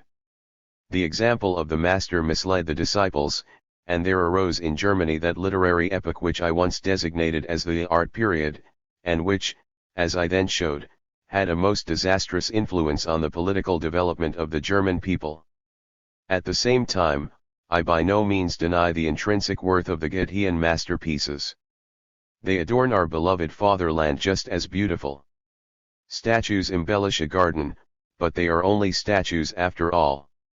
One may fall in love with them, but they are barren. Goethe's poems do not, like Schiller's, beget deeds. Deeds are the offspring of words, but Goethe's pretty words are childless. That is the curse of all that which has originated in mere art. The statue which Pygmalion wrought was a beautiful woman, and even the sculptor himself fell in love with her. His kisses warmed her into life, but, so far as we know, she never bore children. I believe a similar idea has been suggested by Charles Nodier, and this thought came into my mind while wandering through the Louvre, as my glance alighted on the statues of the ancient gods. There they stood, with their white, expressionless eyes, a mysterious melancholy in their stony smiles.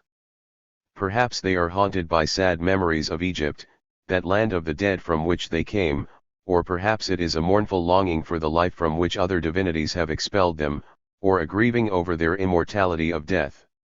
They seem to be awaiting the word that shall liberate them from their cold, motionless rigidity and bring them back to life. How strange that these antique statues should remind me of the Goethean creations, which are likewise so perfect, so beautiful, so motionless, and which also seem oppressed with a dumb grieving that their rigidity and coldness separate them from our present warm, restless life, that they cannot speak and rejoice with us, and that they are not human beings, but unhappy mixtures of divinity and stone. These few hints will explain the publicly expressed opposition of the various parties in Germany to Goethe. The Orthodox were highly incensed against the great heathen, as Goethe was generally called in Germany. They feared his influence upon the people, whom he indoctrinated with his manner of viewing the world through merry verses, even through the simplest and most unpretentious ballads. They saw in him the most dangerous foe of the cross, which, as he expressed himself, was as odious to him as vermin, garlic, and tobacco. At least, that is about the purport of the zine which Goethe dared to publish in Germany, the very country where vermin, garlic, tobacco, and the cross form a holy alliance, and are supreme over all. But it was not this that displeased us, the party of action. As previously stated, we found fault with Goethe for the barrenness of his writings, for the engrossing devotion to art, which through him was diffused over Germany, for his influence in creating among the German youth an apathy which was a hindrance to the political regeneration of our fatherland. Hence the indifferentist and pantheist was assailed from the most diverse sides. To use an illustration from French parliamentary life, the extreme right and the extreme left formed an alliance against him. While the cassocked priests brandished the crucifix over him, furious sansculottes simultaneously assaulted him with the pike. Wolfgang Menzel, who had carried on the war against Goethe with a display of talent worthy of a better cause, evinced in his polemics that he was not merely a one-sided spiritualistic Christian, or a discontented patriot. He rather based a portion of his attacks on the latest remark of Friedrich Schlegel, who, after his fall, from the recesses of his Catholic cathedral, gave utterance to his woe concerning Goethe, Goethe, whose poetry lacked a central point. Menzel went still further, and showed that Goethe was not a man of genius, but only of talent. Schiller, however, was a genius, etc. This was some time before the July Revolution. Menzel was at that time a great admirer of the Middle Ages, of medieval art as well as of institutions. He was incessantly attacking Johann Heinrich Voss, and praising Joseph Gors with an enthusiasm hitherto unheard of.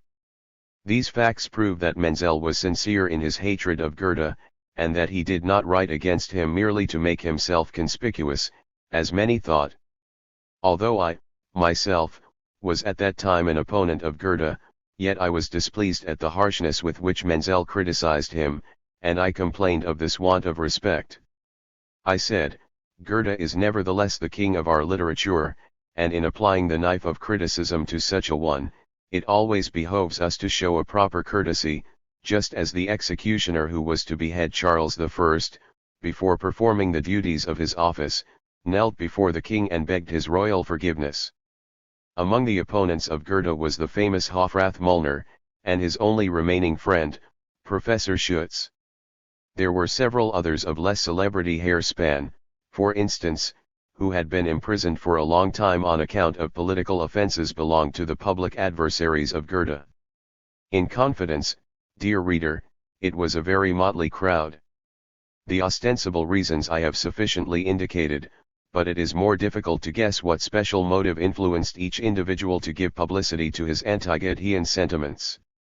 I know the secret motives of only one of these persons, and as that one is myself, I will frankly confess that I was envious of Goethe. To my credit I must say that I assailed in Goethe only the man, never the poet. Unlike those critics who, with their finely polished glasses, claim to have also detected spots upon the moon, I could never discern blemishes in Goethe's works. What these sharp-sighted people consider spots are blooming forests, silvery streams, lofty mountains, and smiling valleys.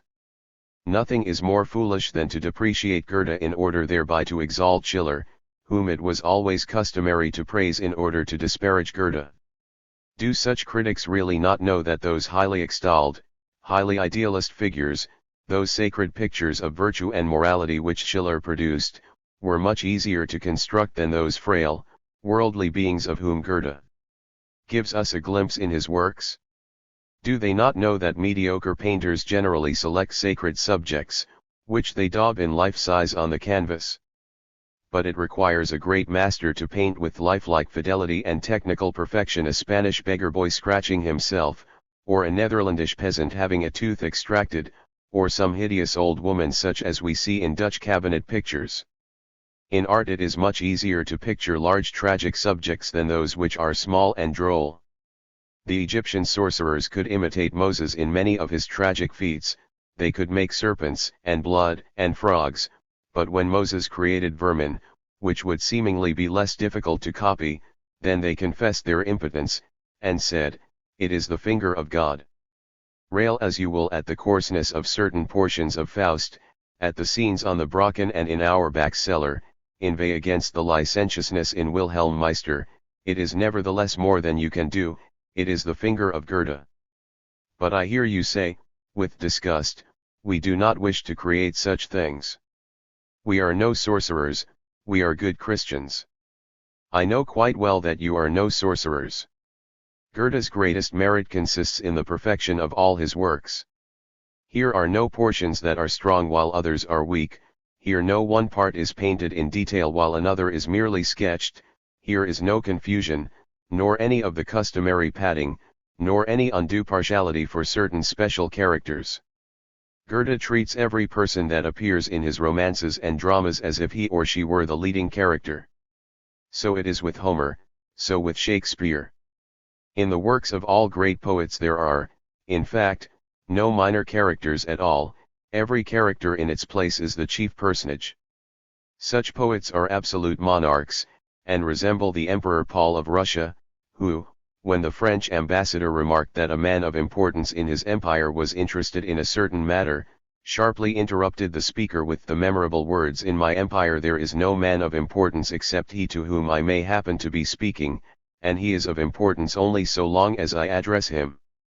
An absolute poet, who also holds power by the grace of God, in like manner views that person in his intellectual realm as the most important who at that particular moment is speaking through his pen. From this art despotism arises that wonderful perfection of the most trivial and unimportant figures which we find in the works of Homer, Shakespeare, and Goethe. If I have spoken rather harshly of Goethe's adversaries, I should have cause to criticize his defenders still more severely, for most of the latter, in their zeal, have been guilty of even greater follies. At the head of those who have made themselves ridiculous in this respect is one by the name of Eckermann, a writer not generally lacking in talent. In the campaign against Pustkuchen, Karl Immermann, who is now our greatest dramatic poet, won his spurs as a critic by publishing an excellent brochure. Berlin chiefly distinguished itself on this occasion. Goethe's leading champion, at all times, was Varnhagen von Ense, a man whose heart is filled with thoughts grand as the universe, and who expresses them in words as precious and as dainty as cut jewels. He is the noble-minded man in whose judgment Goethe ever placed the most reliance. Perhaps it may be well to mention here that Wilhelm von Humboldt once wrote an excellent book concerning Goethe.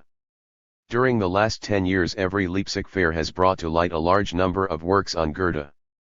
Herr Schubart's studies of Goethe are among the marvels of fine criticism. Herr Hering, whose nom de plume is Willibald Alexis, has written for various periodicals clever and valuable articles on Goethe. Herr Zimmermann, professor at Hamburg, has, in his oral lectures, given some most excellent criticisms of Goethe. In his writings on dramaturgy we find similar thoughts, more briefly expressed, perhaps, but more profound. At various German universities there were courses of lectures on Goethe, and of all his works the public chiefly devoted itself to the study of Faust. It was the theme of endless dissertations and commentaries, and became the secular Bible of the Germans.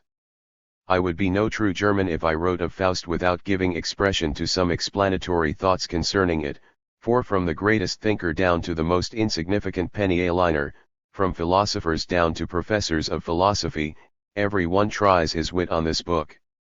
It is, in fact, as wide in its compass as the Bible. Like the latter, it embraces heaven and earth, mankind, and its exegesis. The subject matter of Faust is the chief reason of its popularity, and its selection from among the many folk legends is a proof of Goethe's profound judgment and genius, which ever seized on that which was nearest and best. I may assume that the story of Faust is familiar to my readers, for the book has recently become celebrated in France also, but I know not if the original legend itself is known here.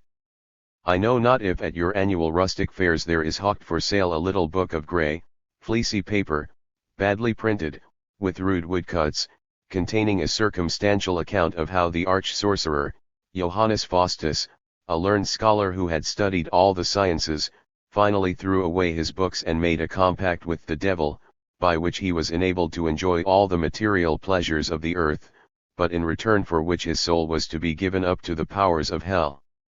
During the Middle Ages the populace attributed all extraordinary intellectual powers to a compact with the devil, and Albertus Magnus, Raymond Lullus, Theophrastus Paracelsus, Agrippa von Netzheim, and Roger Bacon in England, were held to be magicians, sorcerers, and conjurers.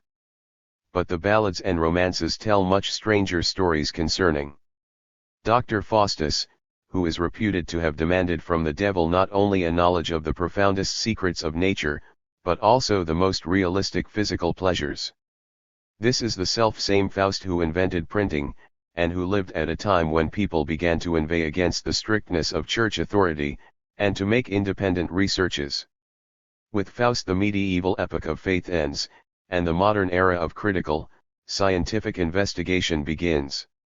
It is, in fact, of the greatest significance that Faust should have lived, according to popular tradition, at the very beginning of the Reformation, and that he himself should have invented printing, the art which gave science the victory over faith, an art, however, which has also robbed us of the Catholic peace of mind, and plunged us into doubts and revolutions, and had finally delivered us into the power of Satan. But no. Knowledge, science, the comprehension of nature through reason, eventually gives us the enjoyments of which faith, that is, Catholic Christianity, has so long defrauded us. We now recognize the truth that mankind is destined to an earthly, as well as to a heavenly equality. The political brotherhood which philosophy inculcates is more beneficial to us than the purely spiritual brotherhood, for which we are indebted to Christianity. The thought becomes transformed into words, the words become deeds, and we may yet be happy during our life on this earth. If in addition to this, we also attain after death that heavenly felicity which Christianity promises so assuredly, so much the better. The German people had, for a long time, felt a profound presentiment of this, for the Germans themselves are that learned Dr. Faust, they themselves are that spiritualist, who, having at last comprehended the inadequateness of the spiritual life alone, reinstates the flesh in its rights. But still biased by the symbolism of Catholic poetry, in which God is pictured as the representative of the spirit, and the devil as that of the flesh, the rehabilitation of the flesh was characterized as an apostasy from God, and a compact with the devil. But some time must yet elapse ere the deeply significant prophecy of that poem will be fulfilled as regards the German people, and the spirit itself, comprehending the usurpation of spiritualism, become the champion of the rights of the flesh. That will be the Revolution, the great daughter of the Reformation. Less known in France than Faust is Goethe's Westostlichen Divan, a later work with which Madame de Staël was unacquainted, and which demands a special notice. It reveals the peculiar thoughts and feelings of the Orient in graceful ballads and pithy proverbs, which exhale an atmosphere of fragrance and passion, like a harem of lovesick odalisques, with the dark eyes of gazelles, and amorous white arms. The reader is filled with a mixed sensation of shuddering and desire, like lucky Caspar de Bureau, when he stood at the top of a ladder in Constantinople, and beheld de haut en bas what the commander of the faithful is wont to see only de bas en haut. At times a feeling steals o'er the reader as if he lay comfortably stretched upon a Persian carpet, smoking a long Turkish pipe, filled with the yellow tobacco of Turkestan, while a Negra slave gently waves over him a variegated fan of peacock feathers, and a handsome boy serves a cup of mocha coffee. The sweetest and most blissful sense of life and its pleasures has Goethe expressed in these verses, in verses so dainty, so felicitous, so airy, so ethereal, that one is lost in astonishment. That such things are possible in the German language. In addition to all this, the book contains the most beautiful prose descriptions and explanations of the customs and manners of the Orient, the patriarchal life of the Arabs, and withal Goethe is as easy, merry, and harmless as a child, and yet as full of wisdom as a grey beard. Goethe's prose in this work is as translucent as the green sea, when, on a bright, calm summer afternoon, we can look far down into the depths below, and catch glimpses of ancient drowned cities, and all their fabulous splendors. Then, at times, that prose is as magical and as mysterious as the firmament, when the darkness of twilight has lifted, and the grand Goethean thoughts appear, pure and golden, like the stars. The charm of this book is indescribable. It is a salam sent by the Occident to the Orient, and many a quaint and curious flower is gathered there, passionate red roses, snowdrops white as a maiden's bosom, comical dandelions, purple digitalis like long human fingers, contorted crocuses, and peeping slyly forth, in the midst, modest German violets. The meaning of this salam is that the Occident, grown weary of its frigid, meager spiritualism, seeks again to refresh itself amid the wholesome physical pleasures of the Orient. After Goethe had expressed in Faust his aversion to abstract spiritualism, and his desire for realistic enjoyments, in writing the Westostlichen Divan he threw himself with his whole soul, as it were, into the arms of sensualism. Hence it is of the utmost significance that this work appeared soon after Faust. It was the last phase of Goethe's genius, and his example was of the greatest influence upon literature. The Orient was now the theme of our lyric poets. It may be worthy of mention, that while Goethe so rapturously celebrated Persia and Arabia in his verses, he expressed the most decided aversion to India.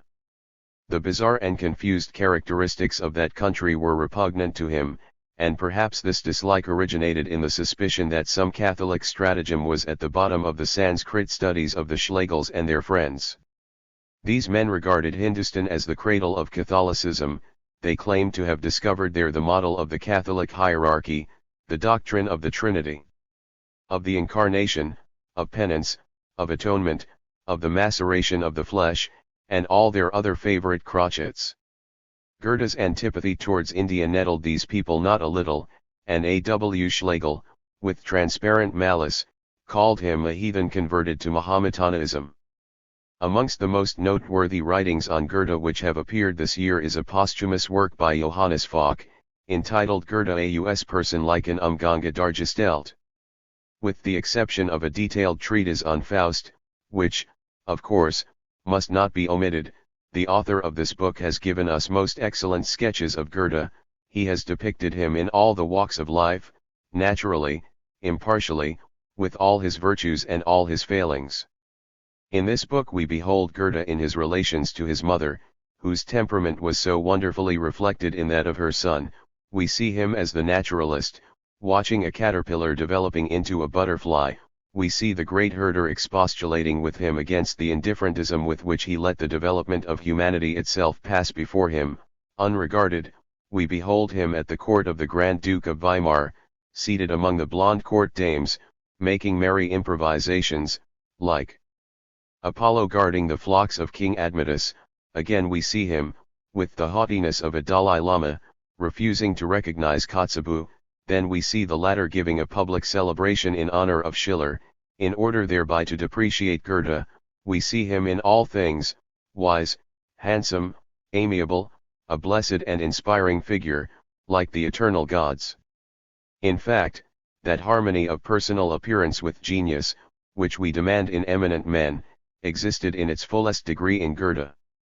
His outward appearance was as impressive as the thoughts that live in his writings. His figure was symmetrical and majestic, and in that noble form Grecian art might be studied as in an ancient statue.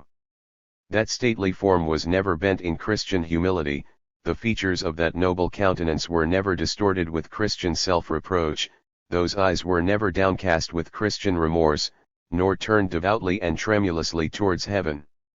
No, his eyes had a godlike steadfastness, for it is in general the distinctive mark of a god, that his look is unmoved. Hence when Agni, Varuna, Yama, and Indra assume the form of Nala at Damayanti's wedding, the latter recognizes her lover by the twitching of his eyes, for, as I have said, the eyes of a god are always steadfast and unmoved. Napoleon's eyes possess this peculiarity, and hence I am convinced that he also was a god. Goethe's eyes, even at an advanced age, remained just as godlike as in his youth, and although time could whiten, it could not bow that noble head. He always bore himself proudly and majestically, and when he spoke he seemed to grow statelier still, and when he stretched out his hand it seemed as though he could prescribe to the stars the paths they should traverse. It is said that a cold, egotistic twitching might be observed around the corners of his mouth. But this trait is also peculiar to the eternal gods, and especially to the Father of gods, great Jupiter, to whom I have already likened Goethe. When I visited him at Weimar I involuntarily glanced around to see if I might not behold at his side the eagle with the thunderbolt in its beak. I was about to address him in Greek, but, as I noticed that he understood German, I told him in the latter language that the plums along the roadside from Jena to Weimar were excellent. Many a long winter's night I had pondered on the exalted and profound remarks I should make to Goethe if I should ever see him. And now that I did at last see him face to face, I told him that the plums of Saxony were delicious. And Goethe smiled. He smiled with the same lips with which he had once kissed the beautiful Leda, Europa, Danae, Semele, and many another princess or ordinary nymph. Les dieux en vent. Goethe is dead. He died on March 22, last year, that memorable year in which the world lost its greatest celebrities. It is as if death had become suddenly aristocratic, and sought to designate particularly the great ones of this earth by sending them contemporaneously to the grave. Perhaps death wished to found a pairie in the shadowy realms of Hades, in which case its forni were well chosen. Or, Perhaps, on the contrary, death sought during the past year to favor democracy by destroying these great celebrities, and their authority over the minds of men, and thus to bring about an intellectual equality. Was it out of respect or from irreverence that death spared the crowned heads during the past year? In a fit of abstraction death did raise his scythe over the King of Spain, but he recollected himself in time, and spared his life. During the past 12 months not a single king has died. Les dieux en vont, but the kings are still with us. Schelling's influence on the Romantic school was chiefly of a personal nature, but in addition to this, by the philosophy of nature which came into vogue through him, the poets have elevated themselves to much more profound conceptions of nature.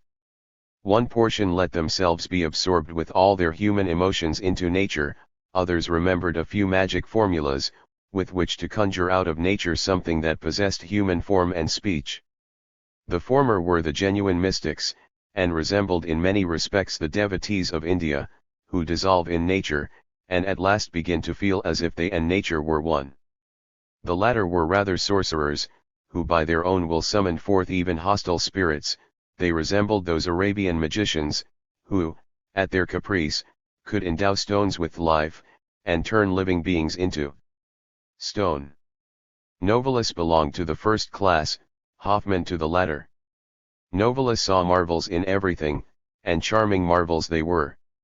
He listened to the language of the plants, he knew the secret of every young rose, finally he identified himself with all nature, and when autumn came and the leaves began to fall, then he died. Hoffmann, on the contrary, saw specters in everything, they nodded to him from every Chinese teapot, and from under each Berlin periwig. He was a sorcerer who transformed human beings into beasts, and beasts into human beings, even into royal Prussian court councillors. He would raise the dead from their graves, but life itself turned away from him, as from some gloomy spectre. He realized this. He felt that he himself had become a ghost. All nature was to him an imperfect mirror, in which he saw, distorted in 1,000 ways, the cast of his own dead face, and his works are naught else than a horrible shriek of terror in 20 volumes. Hoffmann does not belong to the Romantic school. He did not come into contact with the Schlegels, and was in no way affected by their tendencies. I only mention him in contrast to Novalis, who was peculiarly a poet of that school. Novalis is less known here than Hoffmann, who has been introduced to the French public by Louis Weimars in a very attractive form, and thus has acquired a great reputation in France. In Germany, Hoffmann is by no means en vogue, but he was so formerly. In their time his works were much read, but only by persons whose nerves were either too strong or too weak to be affected by less violent accords. The minds that were really intellectual, and the natures that were truly poetical, would have nothing to do with him. Such as these much preferred Novalis. But frankly confessed, Hoffmann was a much greater poet than Novalis, for the latter with his idealistic pictures ever floats in the blue skies, while Hoffmann, notwithstanding all his grotesque bogies, still clings fast to earthly realities. Just as the giant Antus remained strong and invincible so long as his feet rested on Mother Earth, and lost his strength the moment Hercules held him aloft, so also the poet is strong and mighty as long as he does not forsake the terra firma of reality, but becomes powerless as soon as he attempts to float enraptured in the blue ether. The great resemblance between these two poets lies in the fact that their poetry was really a disease. It has been said that it does not come within the province of the critic, but of the physician, to pass judgment on their writings. The rosy glow in Novalis's poems is not the hue of health, but the hectic flush of consumption, and the brilliant light in Hoffmann's fantastic conceptions is not the flame of genius, but of fever. But have we a right thus to criticize, we, who are ourselves not blessed with robust health? And especially now, when all literature appears like one vast hospital? Or is poetry, perhaps, a disease of humanity, as the pearl is the morbid matter of the diseased oyster? Novalis was born May 2, 1772. His real name was Hardenberg. He loved a young lady who was afflicted with consumption, and died of that dread disease. This sad experience left its impress upon all his writings. His life was but a dreamy, lingering death, and he also died of consumption in 1801, before he had completed his 29th year, or his romance. This romance, in its present shape, is only the fragment of a great allegorical poem, which, like the Divine Comedy of Dante, was to embrace all earthly and celestial matters. Heinrich von Ofterdingen, the celebrated poet, is the hero of this romance. We see him as a youth in Eisenach, the pretty little village which lies at the foot of the ancient Wartburg, which has been the scene of some of the greatest, as well as some of the most stupid, deeds, for here Luther translated his Bible, and here, also, a few silly Teutomaniacs burned Kampf's gendarmerie codex. At this burg was held the famous tournament of minstrelsy, at which, among other poets, Heinrich von Ofterdingen met Klingsower of Hungary in the perilous duel of poetry, an account of which has been handed down to us in the Manassa collection. The head of the vanquished was to be forfeited to the executioner, and the Landgraf of Thuringia was the judge. Wartburg, the scene of his later glory, towers ominously over the hero's cradle, and we behold him, in the beginning of Novalus's romance, under the paternal roof at Eisenach. The parents are abed and asleep, the old clock on the wall keeps up its monotonous ticking, the wind howls and the windows rattle, ever and anon the room is lit up by fitful glimpses of the moon. The youth lay tossing restlessly on his couch, thinking of the stranger and his narratives. "It is not the treasures that have awakened within me such an unspeakable longing," said he to himself, "far from me is all avarice, but I yearn to behold the blue flower. It is always in my thoughts, and of naught else can I think or muse. I never felt so strangely before. It is as if until now I had been dreaming, or as if in my sleep I had passed into another world, for in the world in which I formerly dwelt, who would there have concerned themselves about flowers? And so strange a passion for a flower, I never heard of there." These are the opening words of Heinrich von Ofterdingen, and the whole romance is full of the fragrance and the radiance of the blue flower. It is remarkable and significant that the most fabulous personages in this book seem as well known to us, as though in earlier times we had lived in friendly, confidential intercourse with them. Old memories awaken, Sophia's features are so familiar, and memory brings back long avenues of beech trees, the scene of so many promenades and tender caresses. But all this lies dimly back of us, like some half-forgotten dream.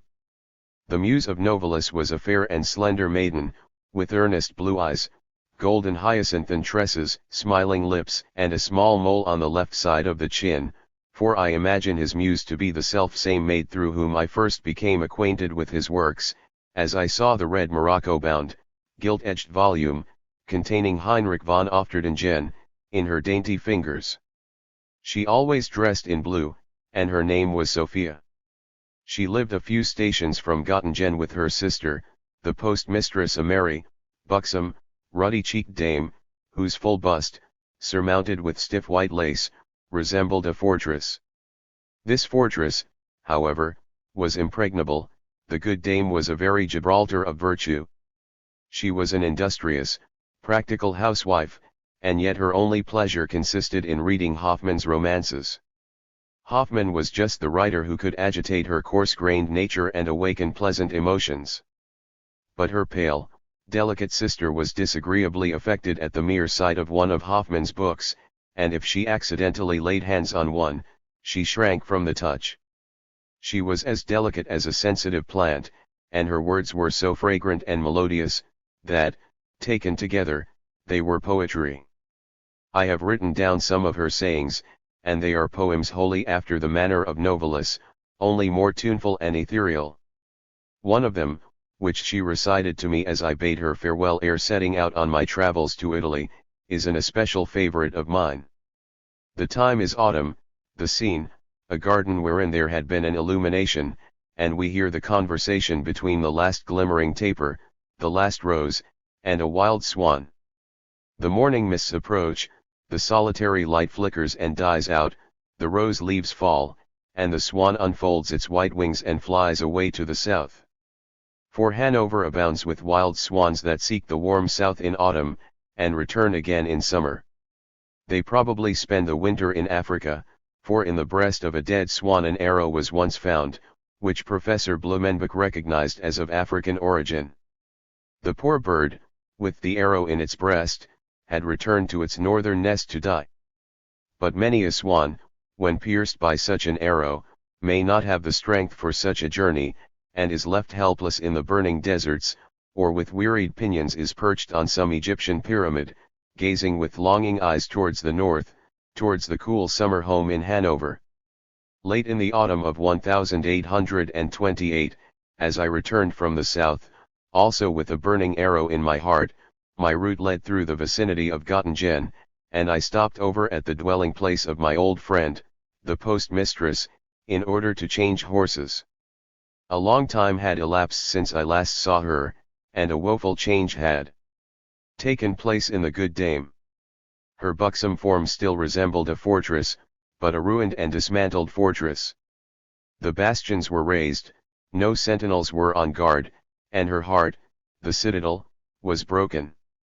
The postilion, Piper, informed me that she had even lost her relish for Hoffmann's novels, but, as a substitute, she indulged all the more freely in brandy at bedtime. The latter is a much simpler plan, for the brandy is always at hand, whereas the novels must be procured at the Duerlich circulating library at Göttingen, at some hours' distance. Postilion Piper was quite diminutive, and looked as sour as if the contraction in his size was the result of drinking vinegar. When I asked the fellow concerning the postmistress's sister, he answered, "She will soon die, she is already an angel, how good a being must she have been to draw from such a churlish person the remark, 'She is an angel.'" While saying this, he was driving off the fluttering, cackling poultry, by kicking at them with his high-top boots. The house, once so white and cheerful, had changed for the worse, like its mistress, its color was now a sickly yellow, and the walls were wrinkled with fissures. In the courtyard lay broken vehicles, and a postilion's scarlet mantle, soaking wet, was hanging on a post to dry. Mademoiselle Sophia stood by the window, reading, and when I approached her, I found it was a gilt-edged volume, bound in red morocco. It was Novalis' Heinrich von Ofterdingen. She had read and reread this book, until its pages had inoculated her with consumption, and now she looked like a luminous shadow. But her beauty was now so ethereal, that the sight of it touched me most painfully. I took both of her pale, thin hands in mine, and looked steadily into her blue eyes, and then I asked, "Mademoiselle Sophia, how are you?"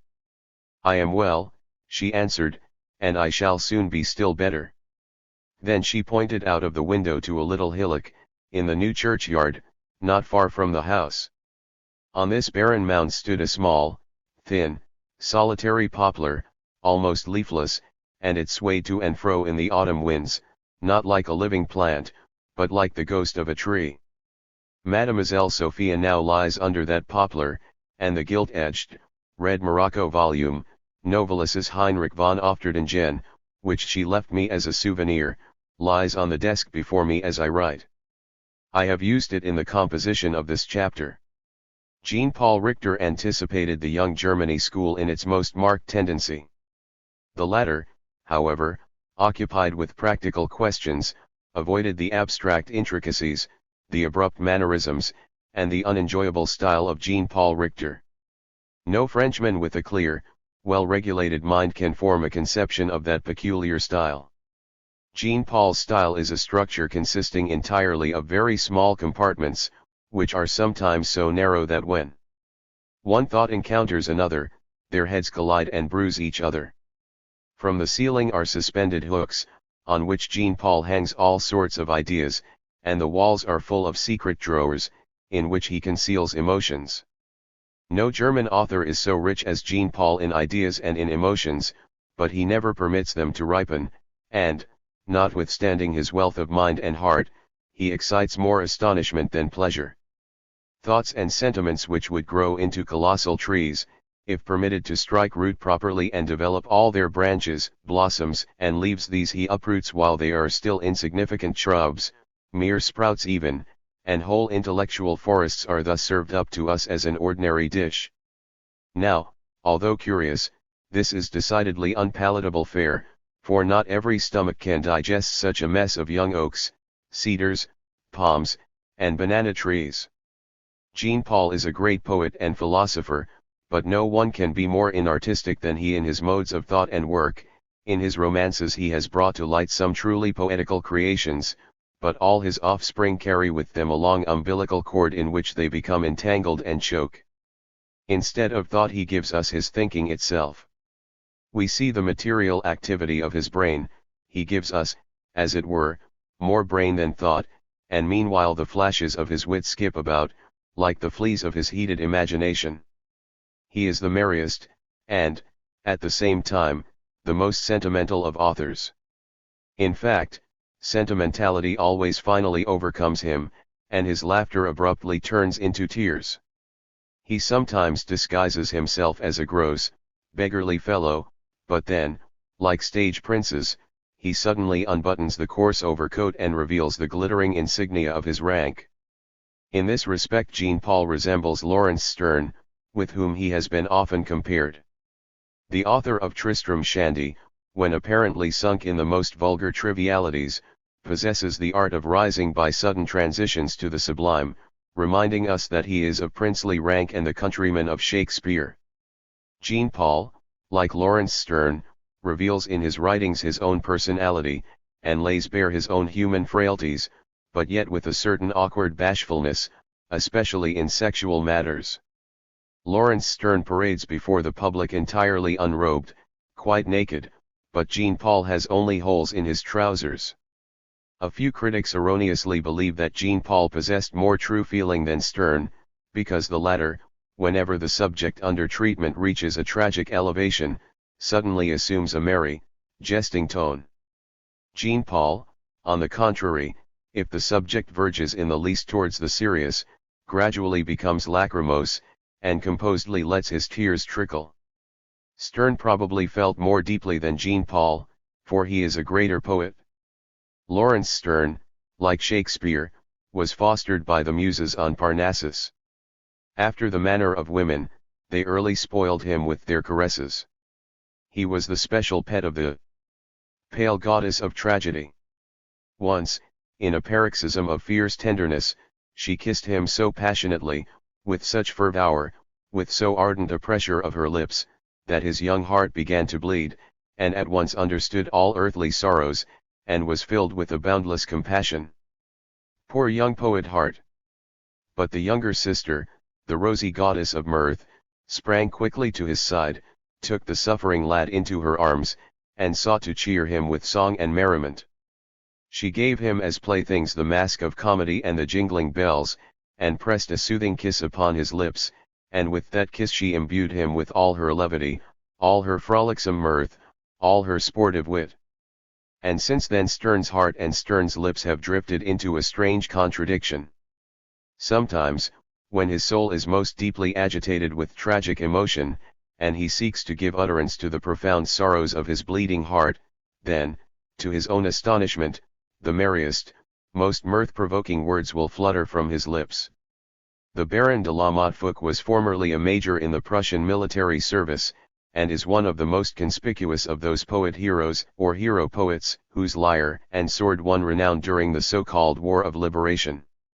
His laurels are of the genuine kind. He is a true poet, and the inspiration of poetry is on his brow. Few authors receive such universal homage as did our good Fouque. Now his readers consist only of the patrons of the circulating libraries.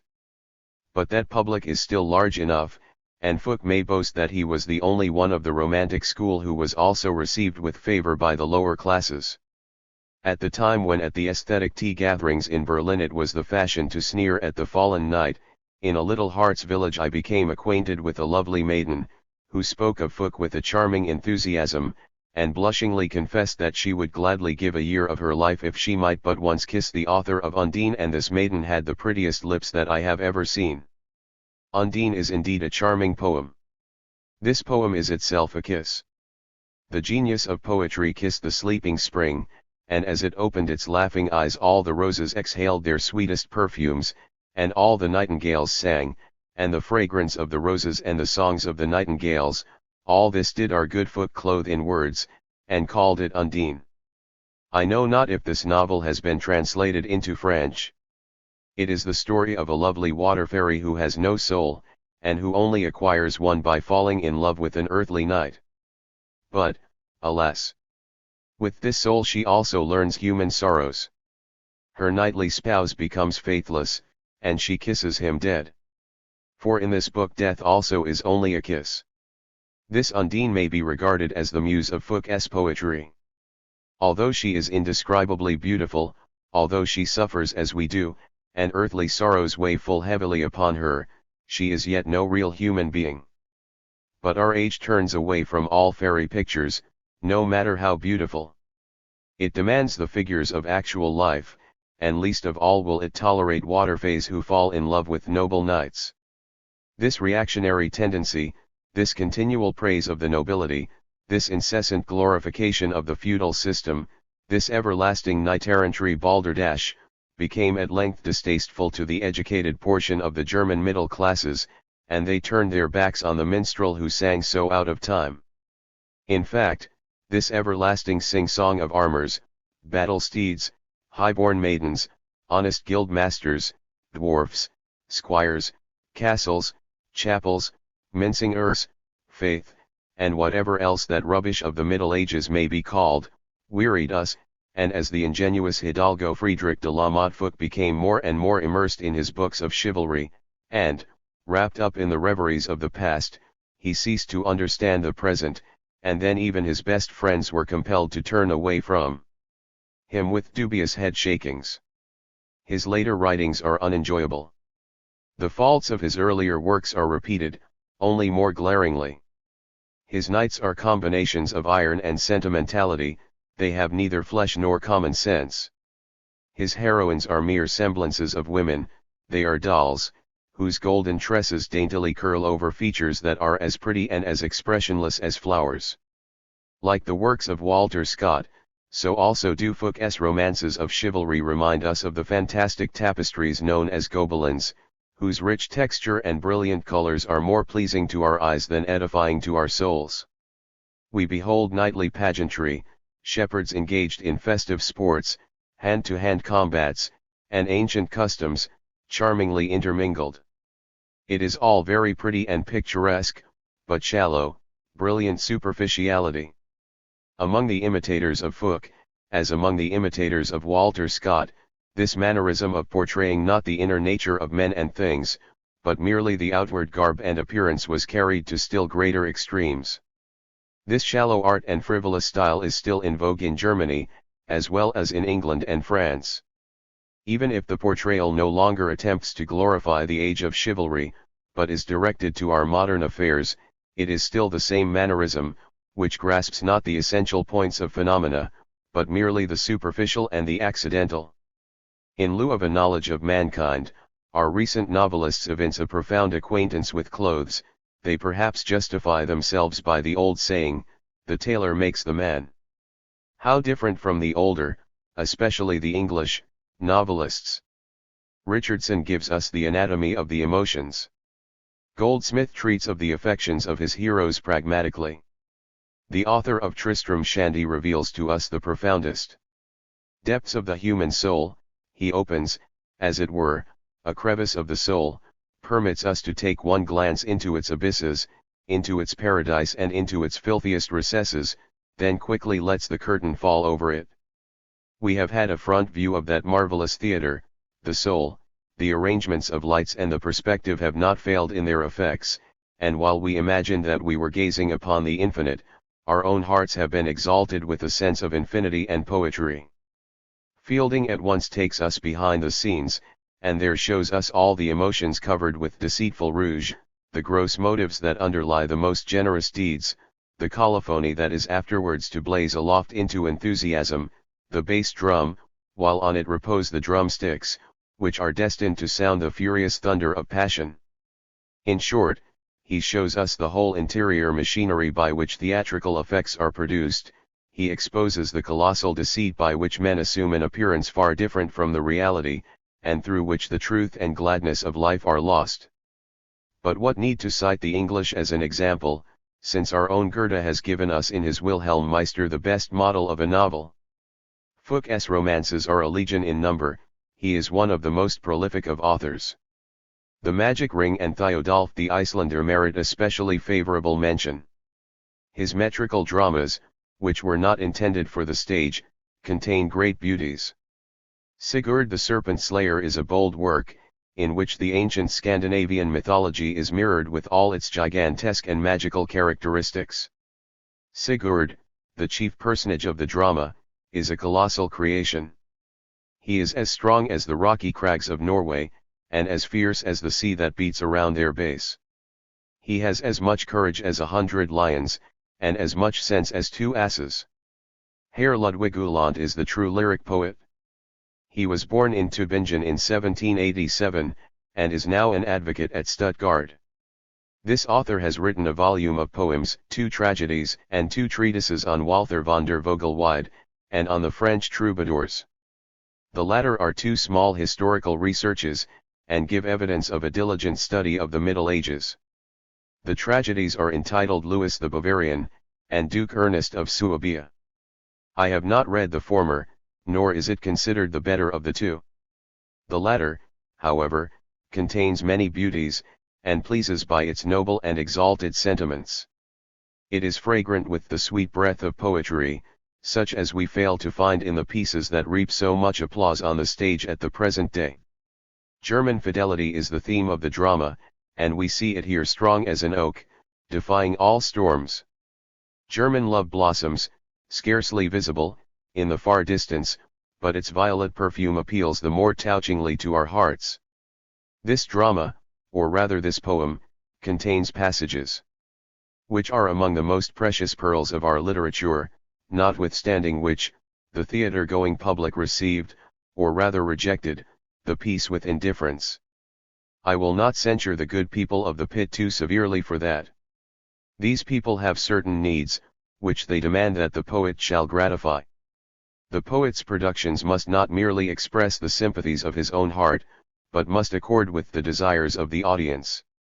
The latter resembles the hungry Bedouin in the desert, who thinks he has found a sack of peas, and opens it eagerly, but, alas, they are only pearls. 20 years ago I was a lad, and what overflowing enthusiasm would I then have lavished upon Uhland? At that time I could better appreciate his merits than now, we were then more akin in modes of thought and feeling. But so much has happened since then. What then seemed to me so grand, all that chivalry and Catholicism, those cavaliers that hack and hew at each other in knightly tournaments, those gentle squires and virtuous dames of high degree, the Norseland heroes and mincing earls, the monks and nuns, ancestral tombs thrilling with prophetic powers, colorless passion, dignified by the high-sounding title of renunciation, and set to the accompaniment of tolling bells, a ceaseless whining of the Misraer, how distasteful all that has become to me since then. But once, it was, oh, so different. How often have I sat on the ruins of the old castle at Dusseldorf on the Rhine, declaiming the loveliest of all Uhland's poems. A wandering shepherd, young and fair, beneath the royal castle strayed. And when the princess saw him there, love's longing thrilled the maid. And then with accents sweet, she said, "Oh, would that I might come to thee. How white the lambkins there, how red the flowrets on the lea." The youth made answer from below, "If thou wouldst but come down to me. How rosy red thy cheeks do glow, how white those arms I see." And every morn, with silent pain, he drove his flock the castle by. He drove his flock the castle by, and gazed aloft, until again his love appeared on high. "Oh, welcome, welcome, princess sweet." His joyous tones rang bright and clear. Then softly she in turn did greet, "Kind thanks, my shepherd dear." Cold winter fled, spring came again. The flowrets blossomed far and near. The shepherd sought his love, in vain. No more did she appear. Oh, welcome, welcome, Princess fair. His words were mournful now, and drear. A spirit voice rang through the air, farewell, my shepherd dear. And as I sat on the ruins of the old castle and recited this poem, at times I heard the water phase of the Rhine mockingly, and with comic pathos, take up my refrain, and from amidst the sighing and the moaning of the river that ran below I could hear in faint tones a spirit voice ring through the air, farewell, my shepherd dear. But I would not let myself be disturbed by the bantering of the mermaids, even when at some of the most beautiful passages in Uhland's poems they tittered ironically. At that time I modestly ascribed the tittering to myself, particularly when the twilight was sinking into darkness, and I raised my voice somewhat to overcome the mysterious feeling of awe with which the old castle ruins inspired me, for there was a legend that the ruins were haunted by a headless woman. At times I seemed to hear the rustling of her silken gown, and my heart beat quickly, that was the time, and that the place, to be an enthusiast over the poems of Ludwig Uhland. I hold the same volume again in my hands, but 20 years have flown since then, and I have seen much and learned much. I no longer believe in headless human beings, and the old ghost story has no longer power to move me. The house wherein I sit and read is situated on the Boulevard Montmartre. The fiercest turmoil of the day breaks in tumultuous billows around this spot, and loud and shrill are heard the voices of the modern epoch. First, a burst of laughter, then a heavy rumbling, next, drums beating quick time, and then, like a flash, the National Guards dash by in quick march, and every one speaks French. And is this the place to read Uhland's poems? Thrice have I again declaimed the concluding lines of the same poem, but I do not feel the keen, unspeakable pain that once thrilled me when the little princess died, and the handsome shepherd lad so pathetically calls to her, oh, welcome, welcome, Princess fair. A spirit voice rang through the air, farewell, my shepherd dear.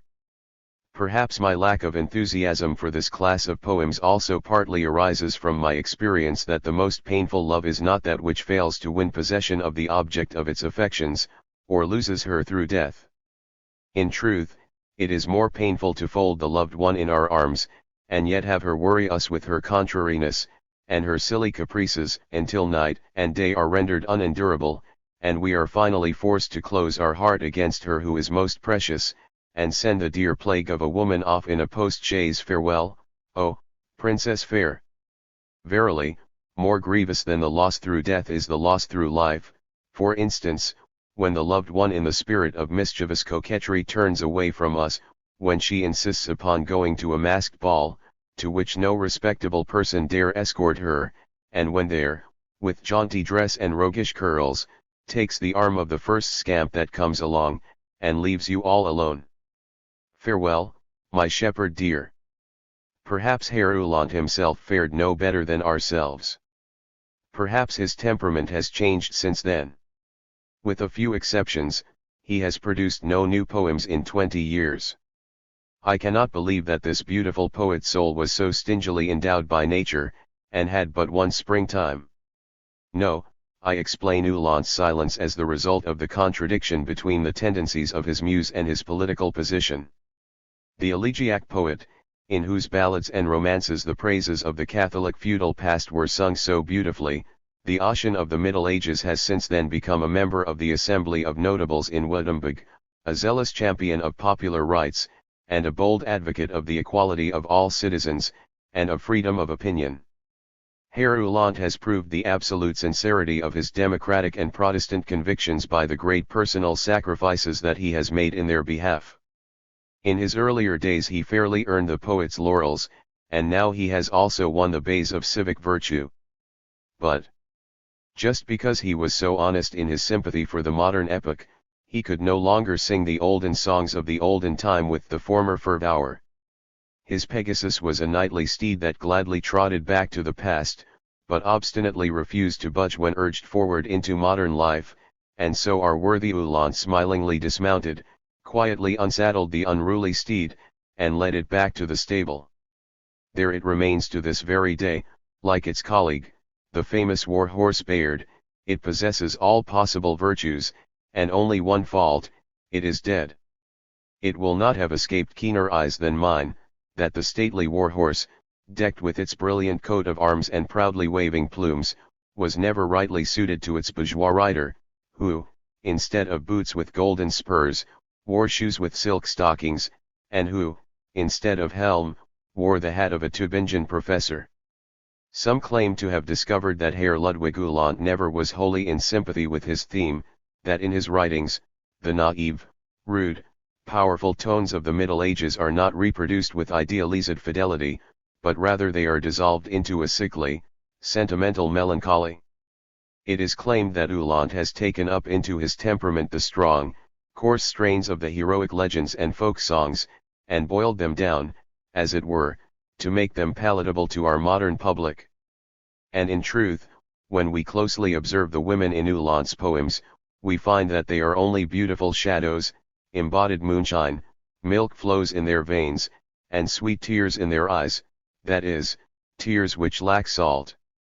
If we compare Uhland's knights with the knights in the old ballads, it seems to us as if the former were composed of suits of leaden armor, which were entirely filled with flowers, instead of flesh and bones. Hence Uhland's knights are more pleasing to delicate nostrils than the old stalwarts, who wore heavy iron trousers, and were huge eaters, and still greater drinkers. But that is no reason for finding fault with Herr Uhland. He did not seek to give an exact copy of the German past, perhaps he only wished to please us with a fanciful reflection, and so he mirrored a flattering picture by the crepuscular lights of his genius. This perhaps lends an especial charm to his poems, and wins for them the admiration and affection of many gentle and worthy persons. The pictures of the past cast some of their magic glamour over us, even in the feeblest conjuration. Even the men who have warmly espoused the cause of modernism always retain a secret sympathy for the heritages of the olden time. Those ghostly voices of the past, no matter how faint their re-echo, marvelously stir our souls. Hence it is to be readily understood that the ballads and romances of our worthy Uhland not only received the most cordial applause from the patriots of 1813, from pious youths and sentimental maidens, but also from more powerful and more modern minds. Religion and Philosophy in Germany. Preface to second edition. The book which lies before you is a fragment, and shall remain a fragment. To be candid, I would prefer to leave the book wholly unprinted, for since its first publication my views concerning many subjects, particularly those which relate to religious questions, have undergone a marked change, and much that I then asserted is now in opposition to my better convictions. But the arrow belongs not to the archer when once it has left the bow, and the word no longer belongs to the speaker when once it has passed his lips, especially when it has been multiplied by the press. At that time I was yet well and hearty, I was in the zenith of my prime, and as arrogant as Nebuchadnezzar before his downfall. Alas! A few years later, a physical and spiritual change occurred. How often since then have I mused over the history of that Babylonian king who thought himself a god, but who was miserably hurled from the summit of his self-conceit, and compelled to crawl on the earth like a beast, and to eat grass. This legend is contained in the grand and magnificent book of Daniel, and I recommend all godless self-worshippers to lay it devoutly to heart. There are, in fact, in the Bible many other beautiful and wonderful narrations, well deserving their consideration, for instance, the story of the forbidden fruit in paradise, and the serpent which already 6,000 years before Hegel's birth promulgated the whole Hegelian philosophy. This footless blue stocking demonstrates very sagaciously how the absolute consists in the identity of being and knowing, how man becomes God through knowledge, or, what amounts to the same thing, how God arrives at the consciousness of himself through man. To be sure, this formula is not so clear as in the original words, if ye eat of the tree of knowledge, ye shall be as gods. Knowing good and evil. Dame Eve understood of the whole demonstration only this, that the fruit was forbidden, and because it was forbidden she ate of it. But no sooner had she eaten of the tempting apple than she lost her innocence, her naive guilelessness, and discovered that she was far too scantily dressed for a person of her quality, the mother of so many future kings and emperors, and she asked for a dress truly, only a dress of fig leaves, because at that time there were as yet no lion silk fabrics in existence, and because there were in paradise no dressmakers or milliners. Oh, paradise! Strange, that as soon as a woman arrives at self-consciousness her first thought is of a new dress. Officious, pious Christian souls seem very anxious to know how my conversion was brought about, and seem desirous that I should impose upon them an account of some wonderful miracle. With true Christian importunity they inquire if I did not, like Saul, behold a light when on the way to Damascus, or if, like Balaam, the son of Beor, I was not riding a restive ass, which suddenly opened its mouth and discoursed like a human being. No, ye credulous souls, I never journeyed to Damascus. Even the name would be unknown to me if I had not read the Song of Songs, wherein King Solomon compares the nose of his beloved to a tower looking towards Damascus. Nor have I ever seen an ass, that is, no four-footed one that spoke like a human being, whereas I have met human beings in plenty that every time they opened their mouths spoke like asses. In fact, it was neither a vision, nor a seraphic ecstasy, nor a voice from heaven, nor a remarkable dream, nor any miraculous apparition, that brought me to the path of salvation. I owe my enlightenment simply to the reading of a book. One book.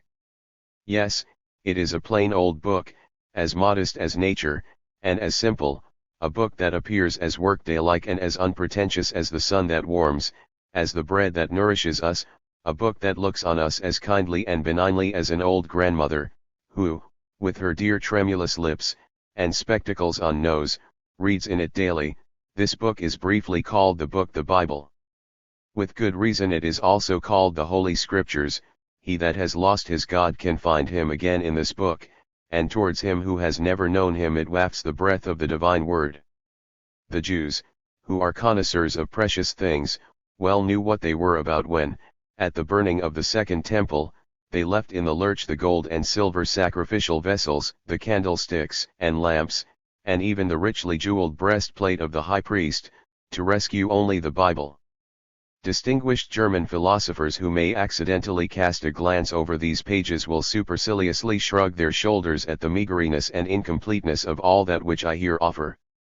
But they will be kind enough to bear in mind that the little which I say is expressed clearly and intelligibly, whereas their own works, although very profound, unfathomably profound, very deep, stupendously deep, are in the same degree unintelligible. Of what benefit to the people is the grain locked away in the granaries to which they have no key? The masses are famishing for knowledge, and will thank me for the portion of intellectual bread, small though it be, which I honestly share with them. I believe it is not lack of ability that holds back the majority of German scholars from discussing religion and philosophy in proper language. I believe it is a fear of the results of their own studies, which they dare not communicate to the masses. I do not share this fear, for I am not a learned scholar. I, myself, am of the people. I am not one of the 700 wise men of Germany. I stand with the great masses at the portals of their wisdom. And if a truth slips through, and if this truth falls in my way, then I write it with pretty letters on paper, and give it to the compositor, who sets it in leaden type and gives it to the printer. The latter prints it, and then it belongs to the whole world. The religion of Germany is Christianity. Therefore I shall have to relate what Christianity is, how it became Roman Catholicism, how out of this sprang Protestantism, and out of the latter German philosophy. Inasmuch as I am about to speak of religion, I beg beforehand of all pious souls not to be uneasy. Fear not, ye pious ones. No profane witticisms shall offend your ears. It is true that these are yet necessary in Germany, where, at this juncture, it is important to neutralize ecclesiastical power. For there we are now in the same situation that you in France were before the Revolution, when Christianity was yet in the closest union with the old regime. The latter could not be overthrown so long as the former maintained its sway over the masses. Voltaire's keen ridicule was needed ere Samson could let his axe descend. But neither the ridicule nor the axe proved anything, they only effected something. Voltaire could only wound the body of Christianity. All his jests gathered from the annals of the Church, all his witticisms against the doctrines and public worship of the Church, against the Bible, this holiest book of humanity, against the Virgin Mary, that loveliest flower of poesy, the whole encyclopedia of philosophical shafts which he launched against the clergy and priesthood, wounded only the outward, mortal body of Christianity, not its inner being, not its profound spirit, nor its eternal soul. For Christianity is an idea, and as such is indestructible and immortal, like every idea. But what is this idea? Just because this idea has not yet been clearly comprehended, and because the essential has been mistaken for the fundamental, there is as yet no history of the Church. Two antagonistic factions write the history of the Church, and contradict each other incessantly. But the one as little as the other will ever distinctly state what that idea really is, which is the underlying principle of Christianity, of its symbolism, of its dogma, of its public worship, and which strives to reveal itself throughout its whole history, and has manifested itself in the actual life of Christian nations. How this idea was historically evolved, and disclosed itself in the world of phenomena, may be discovered as early as the first centuries after the birth of Christ, if we study impartially the history of the Manichees and the Gnostics. Although the first were branded as heretics, and the latter defamed, and both anathematized by the Church, yet their influence on the doctrines of the Church was lasting. Out of their symbolism Catholic art was developed, and their modes of thought penetrated the whole life of Christendom. The first cause of the Manichees does not differ much from that of the Gnostics. The doctrine of the two principles, the good and the evil, constantly opposing each other, is common to both. The Manichees derived this doctrine from the ancient Persian religion, in which Ormuzd, the light, is at enmity with Ahriman, the darkness. The others, the real Gnostics, believed in the pre-existence of the good principle, and accounted for the rise of the evil through emanation, through the generation of eons, which, the farther they are removed from their origin, the more vicious and evil do they become. This Gnostic theory of the universe originated in ancient India, and brought with it the doctrine of the incarnation of God, of the mortification of the flesh, of spiritual introspection and self-absorption. It gave birth to the ascetic, contemplative, monkish life, which is the most logical outgrowth of the Christian principle. This principle has become entangled among the dogmas of the Church, and has been able to express itself but very obscurely in the public worship. But everywhere we find the doctrine of the two principles prominent, the wicked Satan is always contrasted with the good Christ. Christ represents the spiritual world, Satan the material, to the former belong our souls, to the latter our bodies. Accordingly, the whole visible world, which constitutes nature, is originally evil, and Satan, the prince of darkness, through it seeks to lure us to ruin. Therefore it behoves us to renounce all the sensuous joys of life, to torture the body, which is Satan's portion, in order that the soul may the more majestically soar aloft to the bright heavens, to the radiant kingdom of Christ. This theory of the universe, which is the true fundamental idea of Christianity, spread itself with incredible rapidity, like a contagious disease, over the whole Roman Empire. These sufferings, at times strung to fever pitch, then again relaxing into exhaustion, lasted all through the Middle Ages, and we moderns still feel in our limbs those convulsions and that debiliting. And if among us, here and there be one who is already convalescent, he cannot flee from the universal hospital, and feels himself unhappy as the only healthy person among invalids. When once mankind shall have recovered its perfect life, when peace shall be again restored between body and soul, and they shall again interpenetrate each other with their original harmony, then it will be scarcely possible to comprehend the factitious feud which Christianity has instigated between them. Happier and more perfect generations, begot in free and voluntary embraces, blossoming forth in a religion of joy, will then smile sadly at their poor ancestors, who held themselves gloomily aloof from all the pleasures of this beautiful world, and through the deadening of all warm and cheerful sensuousness almost paled into cold spectres. Yes, I say it confidently, our descendants will be more beautiful, more happy, than we, for I have faith in progress, mankind is destined to be happy, and I have a more favorable opinion of the divinity than those pious souls who imagine that he created mankind only to suffer. Already here on earth, through the blessings of free political and industrial institutions, would I seek to found that millennium which, according to the belief of the pious, is not to be until the day of judgment. The one is perhaps as visionary a hope as the other, and possibly there will be no resurrection of humanity, either in the politico-moral or in the apostolic Catholic sense. Perhaps mankind is doomed to eternal misery, the masses are perhaps condemned to be forever trodden underfoot by despots, to be plundered by their accomplices, and to be jeered at by their lackeys. Alas! In that case we must seek to maintain Christianity, even if we recognize it to be an error. Barefoot, and clad in monkeyish cowls, we must traverse Europe, preaching the vanity of all earthly good, and inculcating resignation. We must hold up the consoling crucifix before scourged and derided humanity, and promise, after death, all the 7 heavens above. The final fate of Christianity is dependent upon our need of it. This religion has for 18 centuries been a blessing to suffering humanity, it was providential, divine, holy. All that it has benefited civilization, by taming the strong and strengthening the weak, by uniting the nations through like emotions and a like language, by all that its panegyrists extol, all these are insignificant in comparison with that great consolation which in itself is bestowed upon mankind.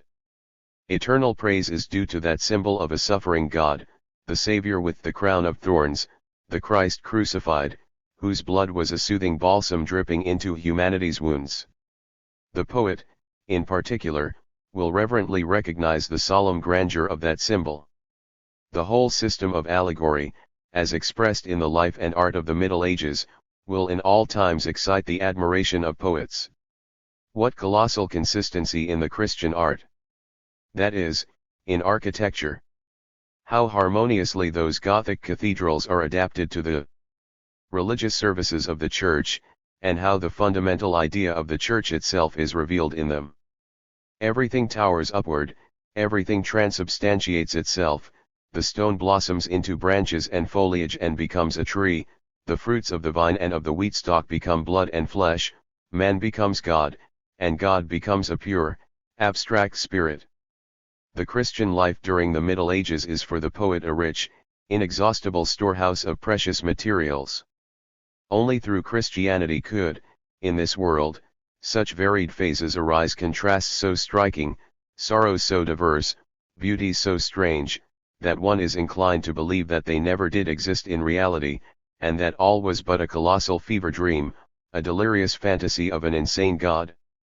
Nature herself appeared in those times fantastically disguised, but notwithstanding that man, occupied with abstract metaphysical speculations, turned peevishly away from her, yet at times she awoke him with a voice so solemnly sweet, so deliciously terrible, so enchanting, that he involuntarily listened and smiled, then shrank back with terror, and sickened even unto death. The story of the nightingale of Basle here comes to my mind, and, as it is probably unknown to you, I will relate it.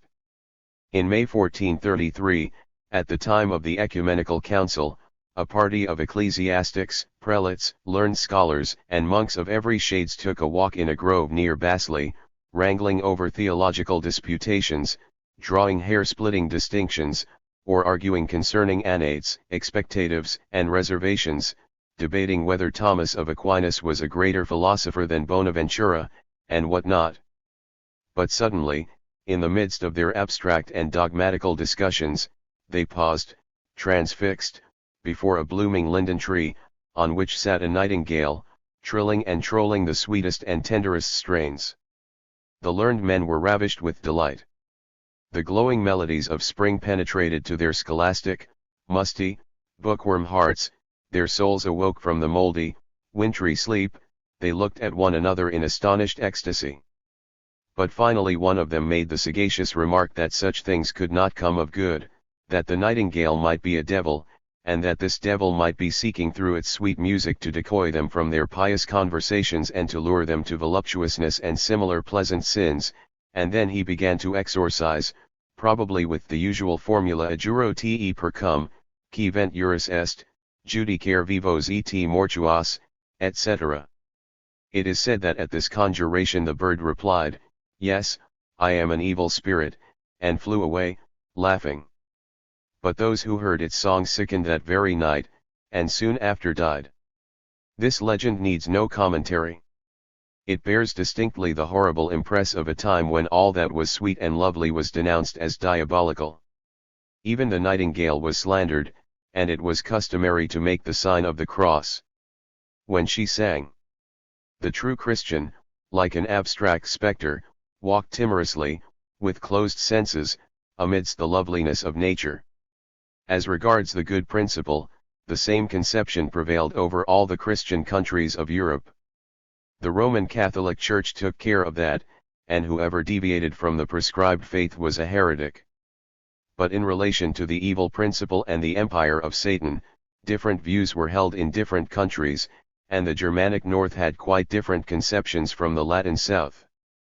This was caused by the fact that the Christian priesthood did not reject the previously existing national gods as baseless fantasies of the brain, but conceded to them an actual existence, asserting, however, that all these gods were nothing but male and female devils, who, through the victory of Christ, had lost their power over mankind, and now sought through wiles and stratagems to lure them to sin.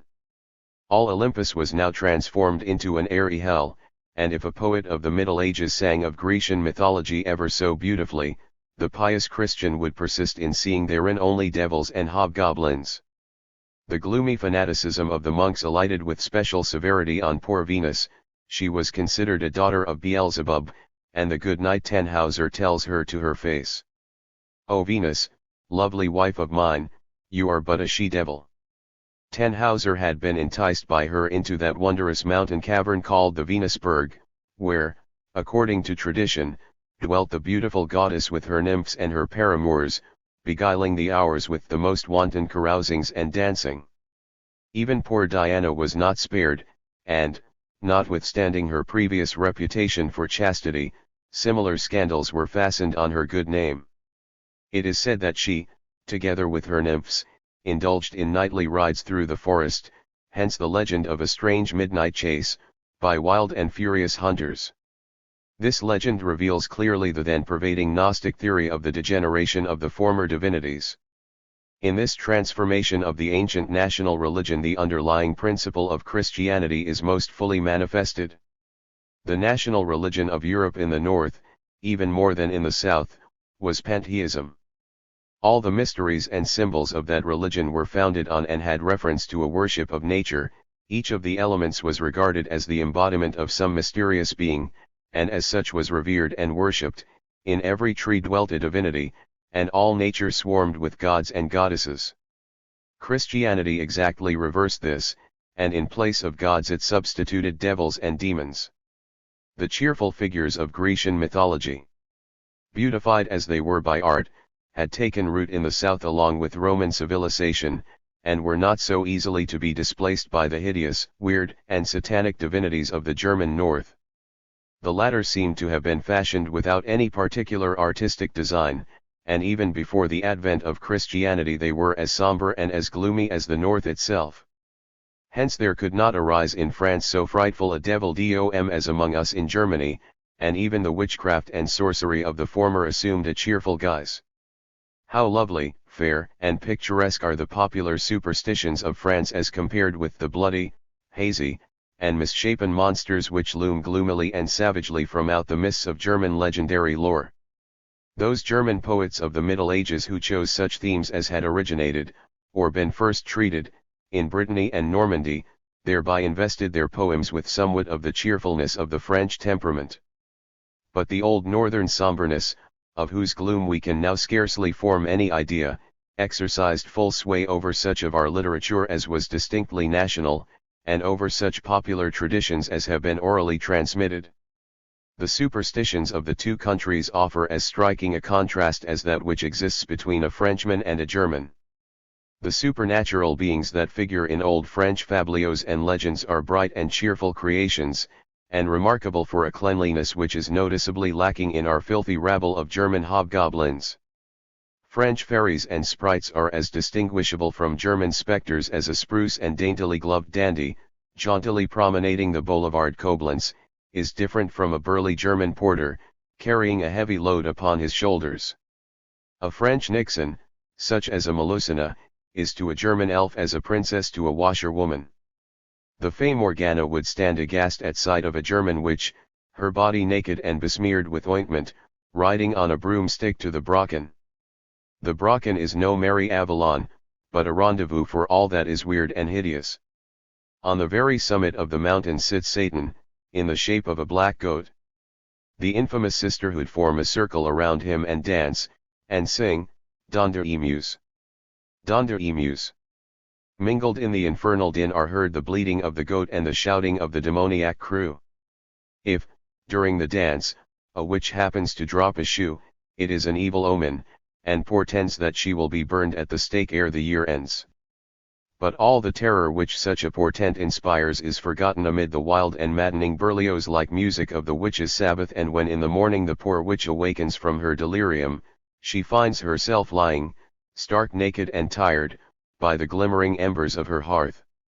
The most complete account of witches we find in the learned Dr. Nikolai Remigius's Demonology. This sagacious man had the best opportunity to learn the tricks of witches, as he officiated at their trials, and during his time, in Lotharingia alone, 800 women were burned at the stake after trial and conviction. The trial was generally as follows. Their hands and feet were tied together, and then they were thrown into the water. If they went under and were drowned, it was a proof that they were innocent, but if they floated on the surface, they were recognized as guilty and burned. Such was the logic of those times. When the learned Dr. Remigius had completed his great work on witchcraft, he deemed himself so great a master of his subject as to be able to work magic, and, conscientious man that he was, did not fail to accuse himself before the courts, in consequence of which accusation he was burned as a sorcerer. I must confess that Luther did not understand the real nature of Satan. Whatever evil may be said of the devil, it cannot be denied that he is a spiritualist. Still less did Luther understand the real nature of Catholicism. He did not comprehend that the fundamental idea of Christianity, the deadening of the senses, was too antagonistic to human nature to be ever entirely practicable in life. He did not comprehend that Catholicism was a concordat between God and the devil, that is to say, between the spirit and the senses, in which the absolute reign of the spirit was promulgated in theory, but in which the senses were nevertheless practically reinstated in the enjoyment of their rights. Hence a wise system of concessions allowed by the Church to the senses, always, however, under formalities which cast a slur on every act of the senses, and maintained the sham usurpation of the spirit. You might yield to the tender impulses of your heart and embrace a pretty girl, but you must confess that it was a flagrant sin, and for this sin you must make atonement. That this atonement might be made with money was as beneficial to humanity as useful to the Church. The Church imposed fines, so to say, for every indulgence of the flesh, hence there arose taxes on all sorts of sins, and there were pious colporteurs who, in the name of the Roman Catholic Church, hawked for sale through the land absolutions for every taxed sin. Such a one was that Tetzel against whom Luther first entered the field. Leo X, the keen Florentine, the pupil of Polytien, the friend of Raphael, the Greek philosopher with the triple crown, bestowed by the conclave, probably because he suffered from a disease, nowise due to Christian abstinence, which was then very dangerous, Leo of Medici, how he must have smiled at the poor, chaste, simple-minded monk who imagined that the evangelic gospels were the chart of Christianity, and that this chart must be a truth. Perhaps he never comprehended what Luther was aiming at, for at that time he was busily occupied with the building of St. Peter's Cathedral, the cost of which was defrayed by the money derived from these sales of absolutions, so that sin actually furnished the means wherewith to build this church, which became thereby, as it were, a monument to the lusts of the flesh, like that pyramid which an Egyptian girl built with the money she had earned by prostitution. Of this house of God it perhaps might be said more truly than of Cologne Cathedral, that it was built by the devil. This triumph of spiritualism, compelling sensualism itself to build its most beautiful temple, this reaping from the multitude, by concessions made to the flesh, the means wherewith to beautify spiritualism, was not understood in the German north. For there, more easily than under the burning skies of Italy, was it possible to practice a Christianity that should make the fewest concessions to the senses. We northerners are cold-blooded, and needed not so many price lists of absolution for sins of the flesh as the fatherly Leo sent us. The climate makes the exercise of Christian virtues easier for us, and when, on the 31st of October 1517, Luther nailed to the door of St. Augustine's church his thesis against indulgences, the city moat of Wittenberg was, perhaps, already frozen over with ice thick enough for skating, which is a chilly pleasure, and therefore no sin. In Germany the battle against Catholicism was nothing else than a war begun by spiritualism when it perceived that it only reigned nominally and de jure, whereas sensualism, through conventional subterfuges, exercised the real sovereignty and ruled de facto. When this was perceived, the hawkers of indulgences were chased off, the pretty concubines of the priests were exchanged for plain but honest wedded wives, the charming Madonna pictures were demolished, and there reigned in certain localities a puritanism inimical to every gratification of the senses. In France, on the contrary, during the 17th and the 18th centuries, the war was begun by sensualism against Catholicism, when it saw that while it, sensualism, reigned de facto, yet every exercise of its sovereignty was restrained in the most aggravating manner by spiritualism, and stigmatized as illegitimate. While in Germany the battle was fought with chaste earnestness, in France it was waged with licentious witticisms, and while their theological disputations were in vogue, here many satires were the fashion. Truly, Jansenism had much more cause than Jesuitism to feel aggrieved at the delineation of Tartuffe, and Molière would be as obnoxious to the Methodists of today as to the Catholic devotees of his own time. It is just because of this that Molière is so great, for, like Aristophanes and Cervantes, he levelled his persiflage not only at temporary follies, but also against that which is ever ridiculous, the inherent frailties of mankind. Voltaire, who always attacked only the temporary and the unessential, is in this respect inferior to Molière. Then why my aversion to spiritualism? Is it something so evil? By no means. Attar of roses is a precious article, and a small vial of it is refreshing, when one is doomed to pass one's days in the closely locked apartments of the harem. But yet we would not have all the roses of life crushed and bruised in order to gain a few drops of the attar of roses, be they ever so consoling.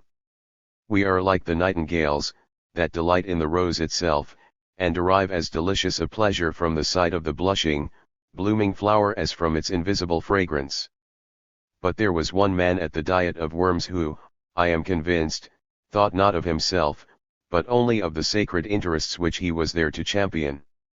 That man was Martin Luther, the poor monk whom Providence had selected to shatter the world-controlling power of the Roman Catholic Church, against which the mightiest emperors and most intrepid scholars had striven in vain. But Providence knows well on whose shoulders to impose its tasks. Here not only intellectual but also physical strength was required. It needed a body steeled from youth through chastity and monkish discipline to bear the labor and vexations of such an office.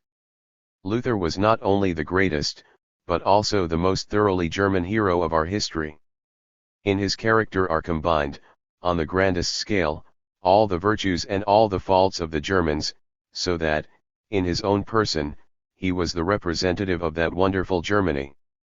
For he possessed qualities which we seldom find united, and which we usually even consider to be irreconcilably antagonistic. He was simultaneously a dreamy mystic and a practical man of action. His thoughts possessed not only wings, but also hands, he could speak and could act. He was not only the tongue, but also the sword of his time. He was both a cold, scholastic word caviller, and an enthusiastic, God-inspired prophet.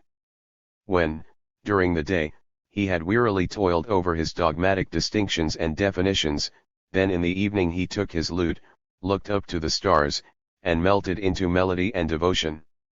The same man who could scold like a fishwife could be as gentle as a tender maiden. At times he was as fierce as the storm that uproots oaks, and then again he was mild as the zephyr caressing the violets. He was filled with the reverential awe of God. He was full of the spirit of self-sacrifice for the honor of the Holy Ghost.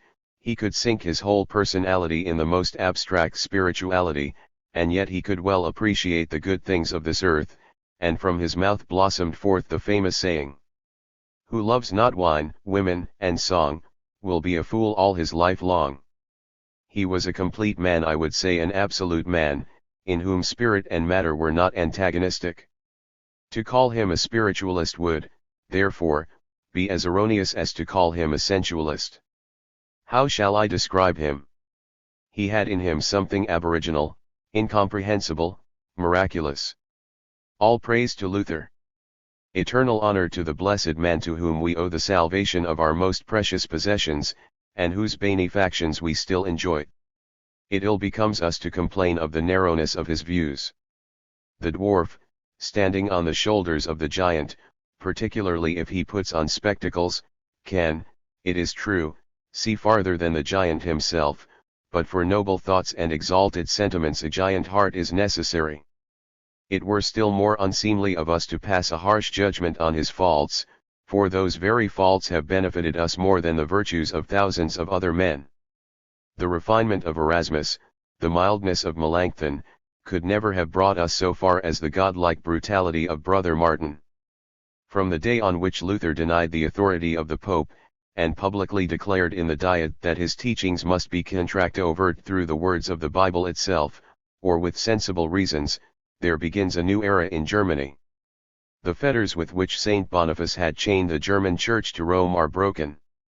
This Church, which has hitherto formed an integral part of the great hierarchy, now splits into religious democracies.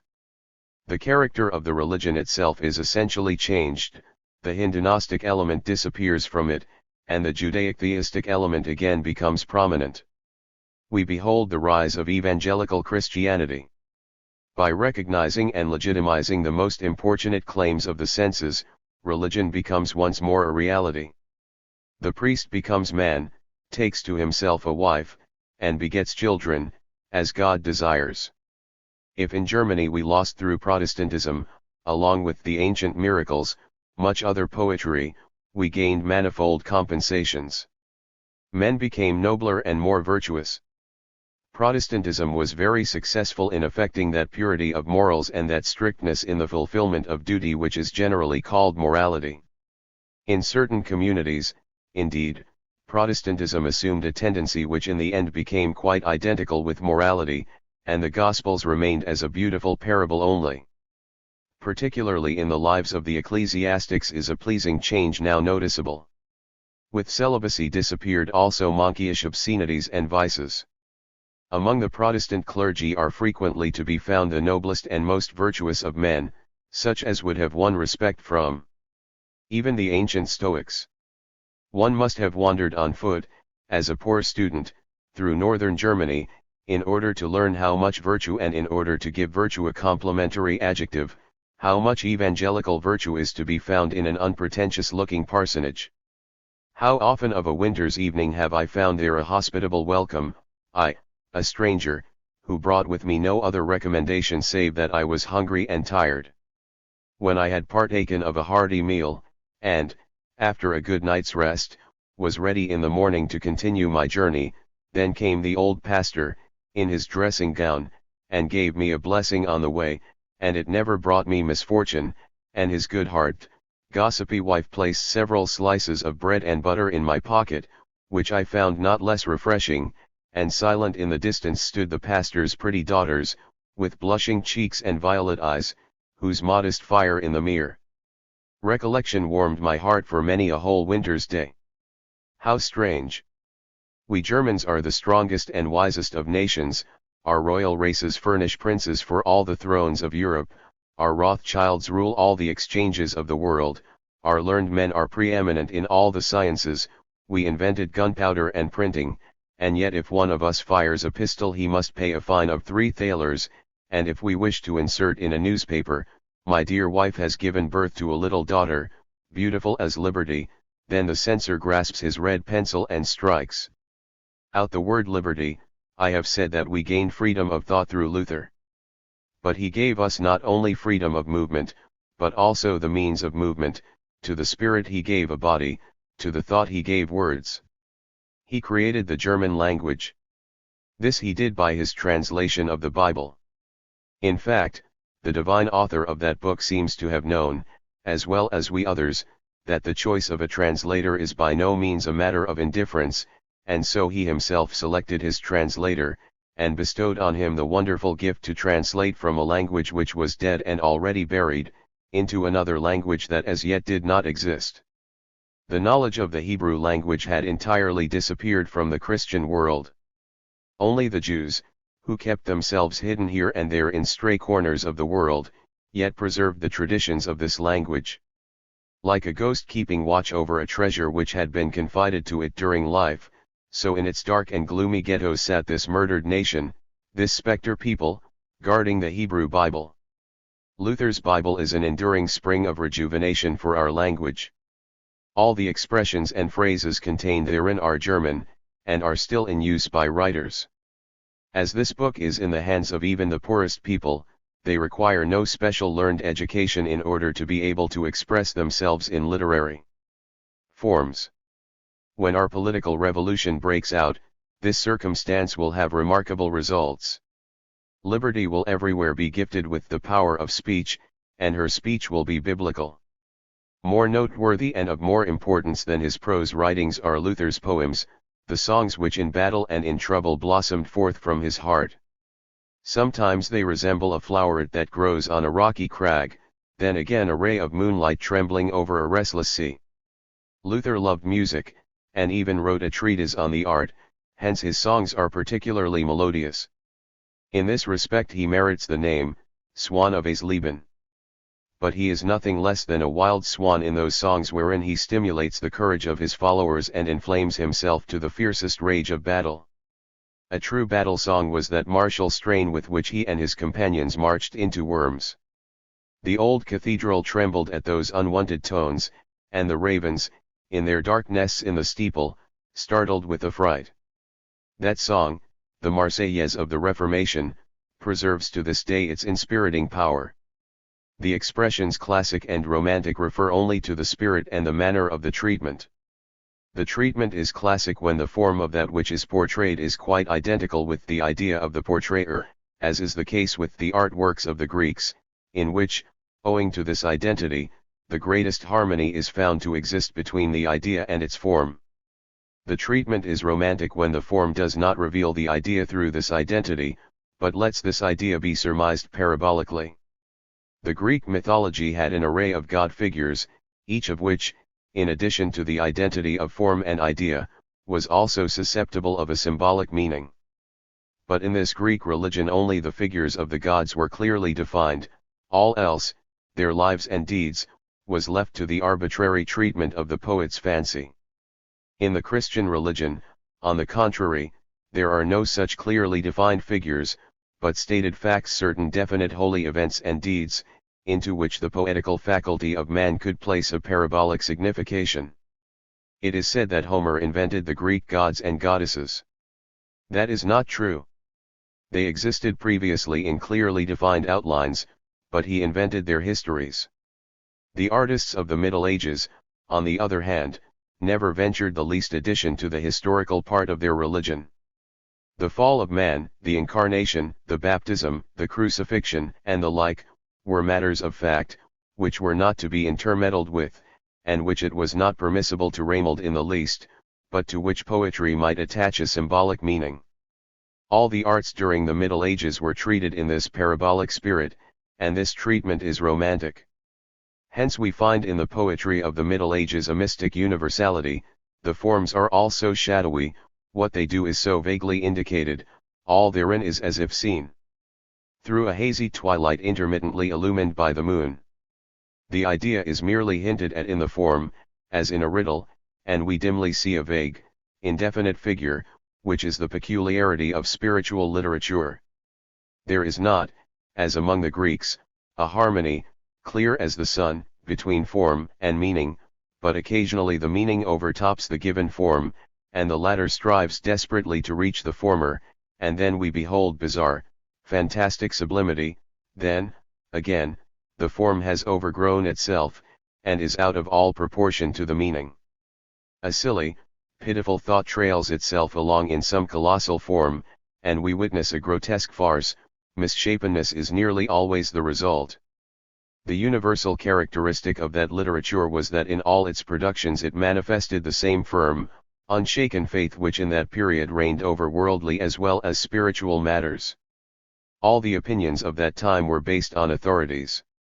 The poet journeyed along the abysses of doubt as free from apprehension as a mule, and there prevailed in the literature of that period a dauntless composure and blissful self-confidence such as became impossible in after times, when the influence of the papacy, the chief of those authorities, was shattered, and with it all the others were overthrown.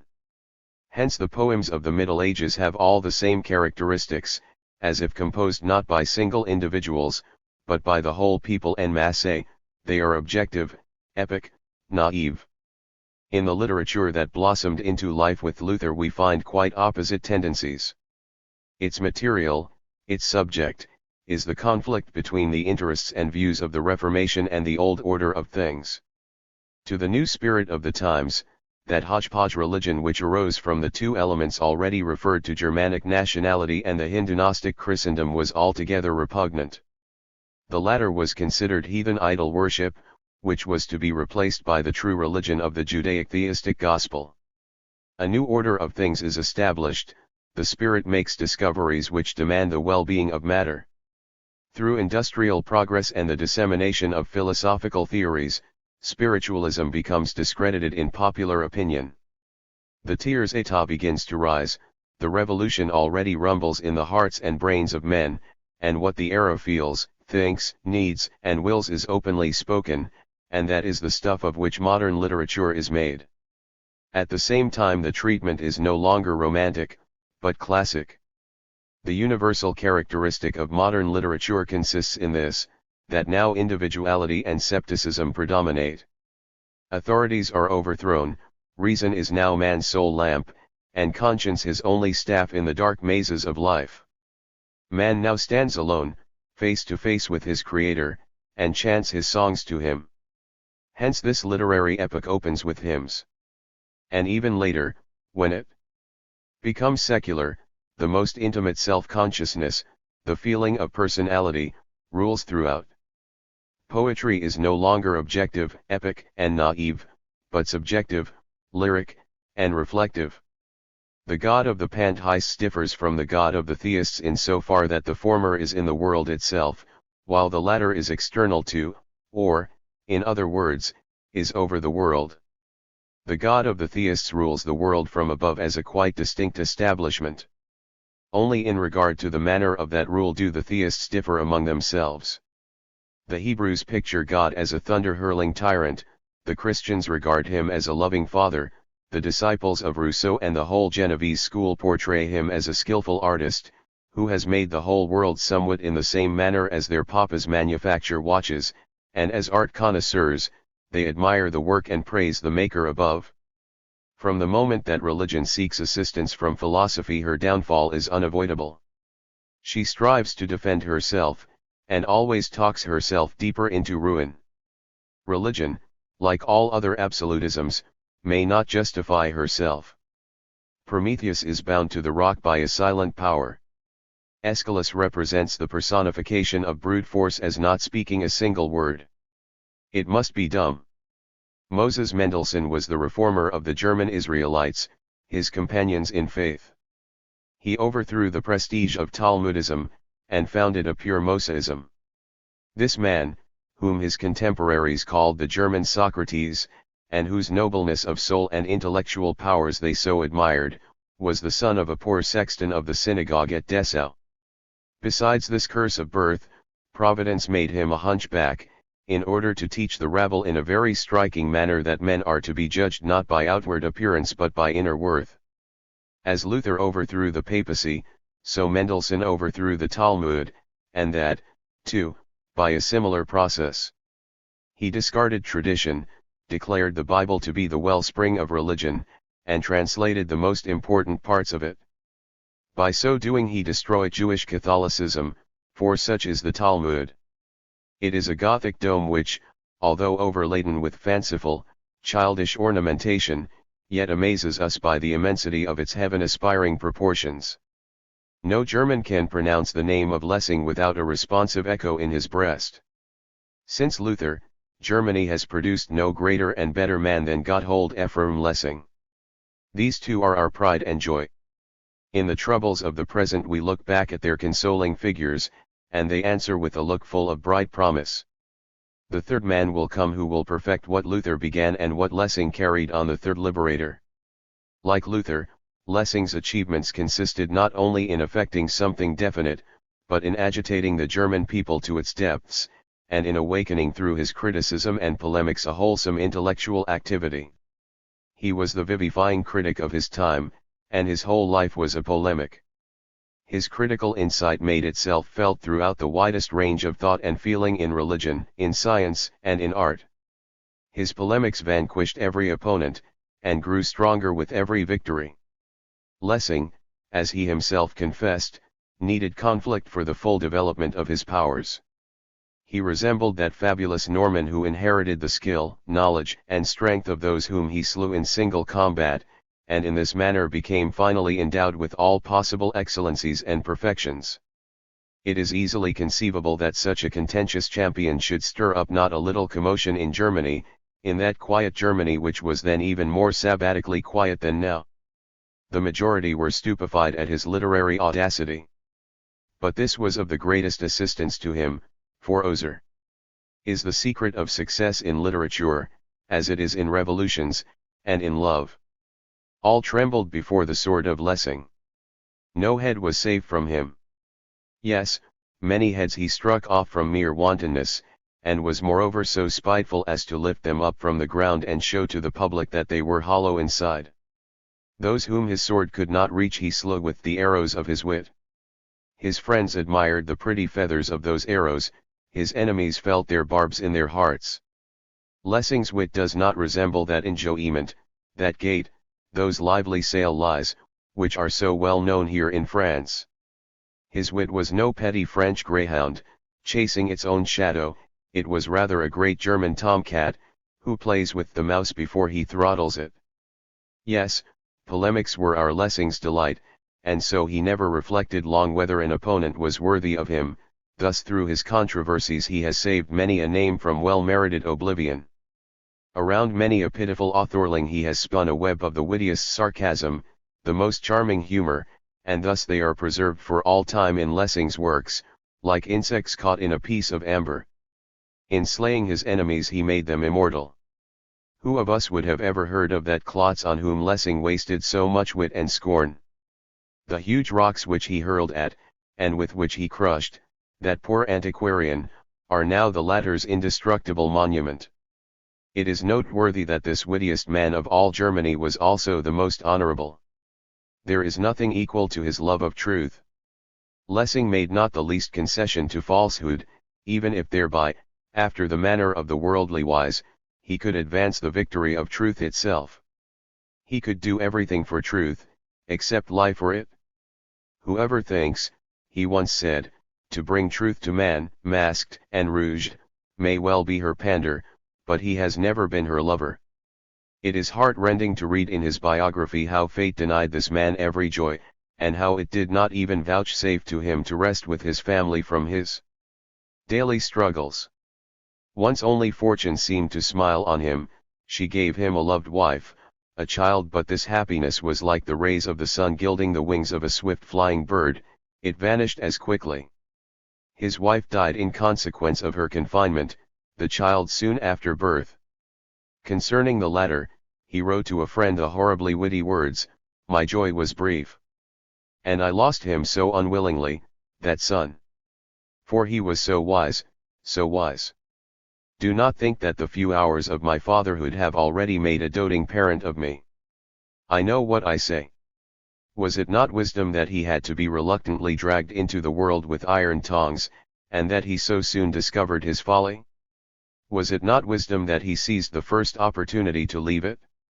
For once I have sought to be happy like other men, but I have made a miserable failure of it. Lessing was the prophet who from the New Testament pointed towards the Third Testament. I have called him the successor of Luther, and it is in this character that I have to speak of him here.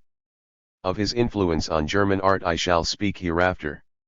On this he effected a wholesome reform, not only through his criticism, but also through his example, and this latter phase of his activity is generally made the most prominent, and is the most discussed. But, viewed from our present standpoint, his philosophical and theological battles are to us more important than all his dramas, or his dramaturgy. His dramas, however, like all his writings, have a social import, and Nathan the Wise is in reality not only a good play, but also a philosophical, theological treatise in support of the doctrine of a pure theism. For Lessing, art was a tribune, and when he was thrust from the pulpit or the professor's chair he sprang onto the stage, speaking out more boldly, and gaining a more numerous audience. I say that Lessing continued the work of Luther. After Luther had freed us from the yoke of tradition and had exalted the Bible as the only wellspring of Christianity, there ensued a rigid word service, and the letter of the Bible ruled just as tyrannically as once did tradition. Lessing contributed the most to the emancipation from the tyranny of the letter. Lessing died in Brunswick, in the year 1781, misunderstood, hated, and denounced. In the same year there was published at Königsberg the Critique of Pure Reason, by Immanuel Kant. With this book there begins in Germany an intellectual revolution, which offers the most wonderful analogies to the material revolution in France, and which to the profound thinker must appear equally important. It develops the same phases, and between the two there exists a very remarkable parallelism.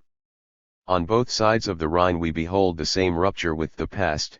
It is loudly proclaimed that all reverence for tradition is at an end. As in France no privilege, so in Germany no thought is tolerated without proving its right to exist, nothing is taken for granted. And as in France fell the monarchy, the keystone of the old social system, so in Germany fell the ism, the keystone of the intellectual ancien regime. It is horrible when the bodies which we have created ask of us a soul. But it is still more horrible, more terrible, more uncanny, to create a soul, which craves a body and pursues us with that demand. The idea which we have thought is such a soul, and it allows us no peace until we have given it a body, until we have brought it into actual being. The thought seems to become deed, the word, flesh. And, strange. Man, like the God of the Bible, needs but to speak his thought, and the world shapes itself accordingly. Light dawns, or darkness descends, the waters separate themselves from the dry land, and even wild beasts appear. The universe is but the signature of the word. Mark this, ye haughty men of action.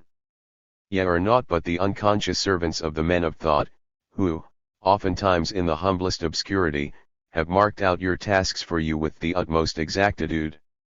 Maximilien Robespierre was only the hand of Jean-Jacques Rousseau, the bloody hand that from the womb of time drew forth the body whose soul Rousseau had created. Did the restless anxiety that embittered the life of Jean-Jacques arise from a foreboding that his thoughts would require such a midwife to bring them into the world? Old Fontenelle was perhaps in the right when he declared, "If I carried all the ideas of this world in my closed hand, I should take good heed not to open it." For my part, I think differently. If I held all the ideas of the world in my hand, I might perhaps implore you to hew off my hand at once, but in no case would I long keep it closed. I am not adapted to be a jailer of thoughts. By heaven, I would set them free. Even if they assumed the most threatening shapes and swept through all lands like a band of mad bacchantes, even if with their thyrsus staffs they should strike down our most innocent flowers, even if they should break into our hospitals and chase the sick old world from its bed. It would certainly grieve me sadly, and I myself should come to harm. For, alas! I too belong to that sick old world, and the poet says rightly that scoffing at our own crutches does not enable us to walk any the better. I am the most sick among you all, and the most to be pitied, for I know what health is. But you know it not, you enviable ones. You can die without noticing it yourselves. Yes, many of you have already been dead for these many years, and you think that now only does the true life begin. When I contradict such madness, then they become enraged against me, and rail at me, and, horrible! The corpses spring on me and reproach me, and more even than their revilings does their mouldy odor oppress me. Avaunt, ye spectres! I am speaking of one whose very name possesses an exorcising power, I speak of Immanuel Kant. It is said that the spirits of darkness tremble with affright when they behold the sword of an executioner. How, then, must they stand aghast when confronted with Kant's critique of pure reason? This book is the sword with which, in Germany, the ism was decapitated. To be candid, you French are tame and moderate compared with us Germans. At the most, you have slain a king, and he had already lost his head before he was beheaded.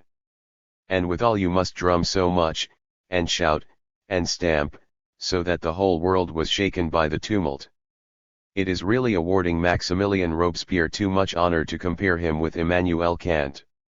Maximilien Robespierre, the great citizen of the Rue Saint-Honore, did truly have an attack of destructive fury when the monarchy was concerned, and he writhed terribly enough in his regicidal epilepsy, but as soon as the Supreme Being was mentioned, he wiped the white foam from his mouth and the blood from his hands, put on his blue Sunday coat with the bright buttons, and attached a bouquet of flowers to his broad coat lapel.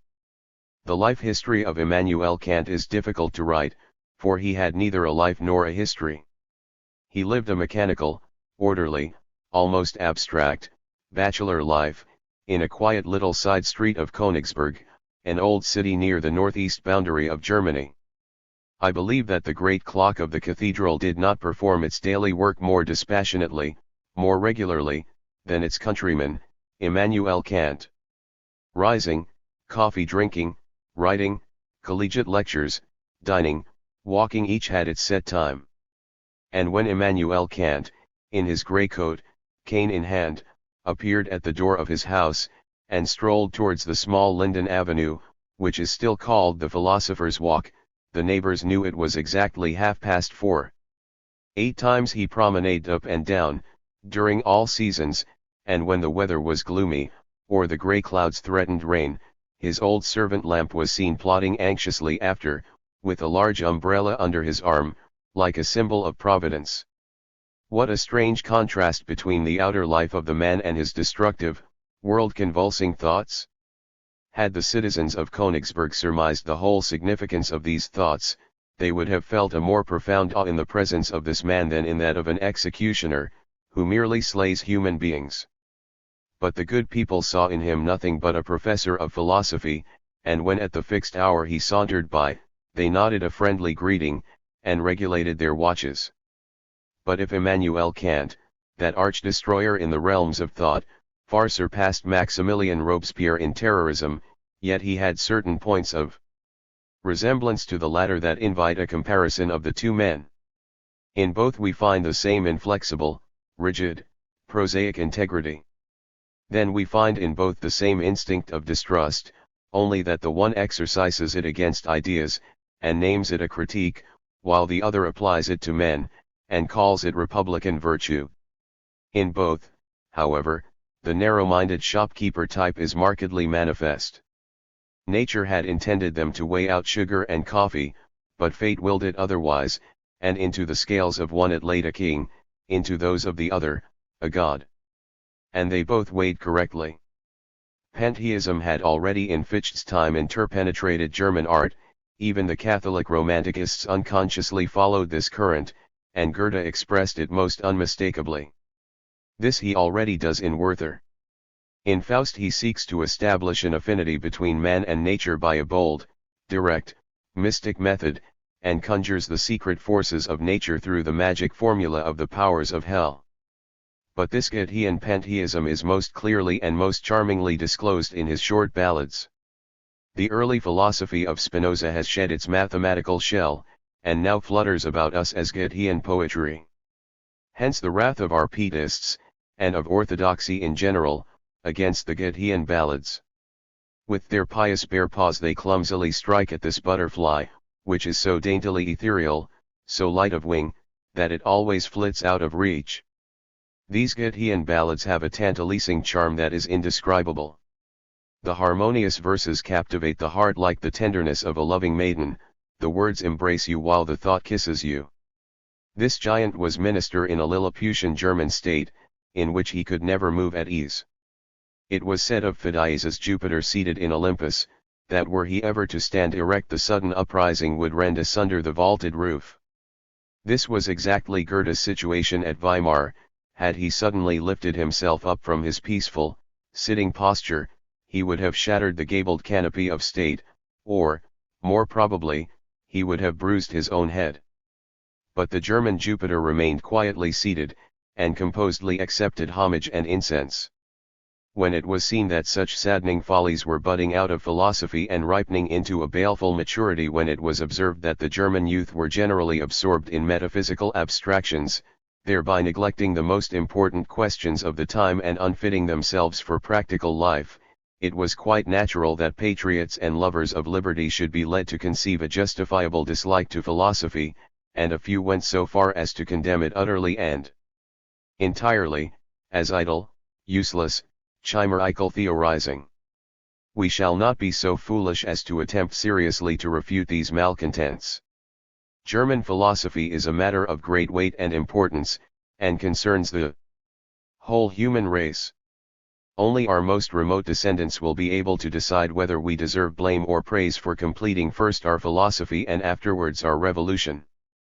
To me it seems that a methodical people, such as we Germans are, must necessarily have commenced with the Reformation, could only after that proceed to occupy ourselves with philosophy, and not until the completion of the latter could we pass on to the political revolution. This order I find quite sensible. The heads which philosophy has used for thinking, the revolution can afterwards, for its purposes, cut off. But philosophy would never have been able to use the heads which had been decapitated by the revolution, if the latter had preceded. Christianity, and this is its fairest service, has to a certain degree moderated that brutal lust of battle, such as we find it among the ancient Germanic races, who fought, not to destroy, not yet to conquer, but merely from a fierce, demoniac love of battle itself, but it could not altogether eradicate it. And when once that restraining talisman, the cross, is broken, then the smoldering ferocity of those ancient warriors will again blaze up, then will again be heard the deadly clang of that frantic berserker wrath, of which the Norse poets say and sing so much. The talisman is rotten with decay, and the day will surely come when it will crumble and fall. Then the ancient stone gods will arise from out the ashes of dismantled ruins, and rub the dust of 1,000 years from their eyes, and finally Thor, with his colossal hammer, will leap up, and with it shatter into fragments the Gothic cathedrals. And when ye hear the rumbling and the crumbling, take heed, ye neighbors of France, and meddle not with what we do in Germany. It might bring harm on you. Take heed not to kindle the fire, take heed not to quench it. Ye might easily burn your fingers in the flame. Smile not at my advice as the counsel of a visionary warning you against Kantians, Fichteans, and natural philosophers. Scoff not at the dreamer who expects in the material world a revolution similar to that which has already taken place in the domains of thought. The thought goes before the deed, as the lightning precedes the thunder. German thunder is certainly German, and is rather awkward, and it comes rolling along tardily, but come it surely will, and when ye once hear a crash the like of which in the world's history was never heard before, then know that the German thunderbolt has reached its mark. At this crash the eagles will fall dead in mid-air, and the lions in Africa's most distant deserts will cower and sneak into their royal dens. A drama will be enacted in Germany in comparison with which the French Revolution will appear a harmless idyll. To be sure, matters are at present rather quiet, and if occasionally this one or the other rants and gesticulates somewhat violently, do not believe that these are the real actors. These are only little puppies, that run around in the empty arena, barking and snarling at one another, until the hour shall arrive when appear the gladiators, who are to battle unto death. And that hour will come. As on the raised benches of an amphitheater the nations will group themselves around Germany to behold the great tournament. I advise you, ye French, keep very quiet then, on your souls take heed that ye applaud not. We might easily misunderstand you, and in our blunt manner roughly quiet and rebuke you, for if in our former servile condition we could sometimes overcome you, much more easily can we do so in the wantonness and delirious intoxication of freedom. Ye yourselves know what one can do in such a condition, and ye are no longer in that condition. Beware. I mean well with you, therefore I tell you the bitter truth. You have more to fear from emancipated Germany than from the whole Holy Alliance, with all its Croats and Cossacks. For, in the first place, you are not loved in Germany, which is almost incomprehensible, for you are so very amiable, and during your sojourn in Germany took much pains to please at least the better and lovelier half of the Germans. But even if that half should love you, it is just the half that does not bear arms, and whose friendship would therefore avail you but little. What they really have against you, I could never make out.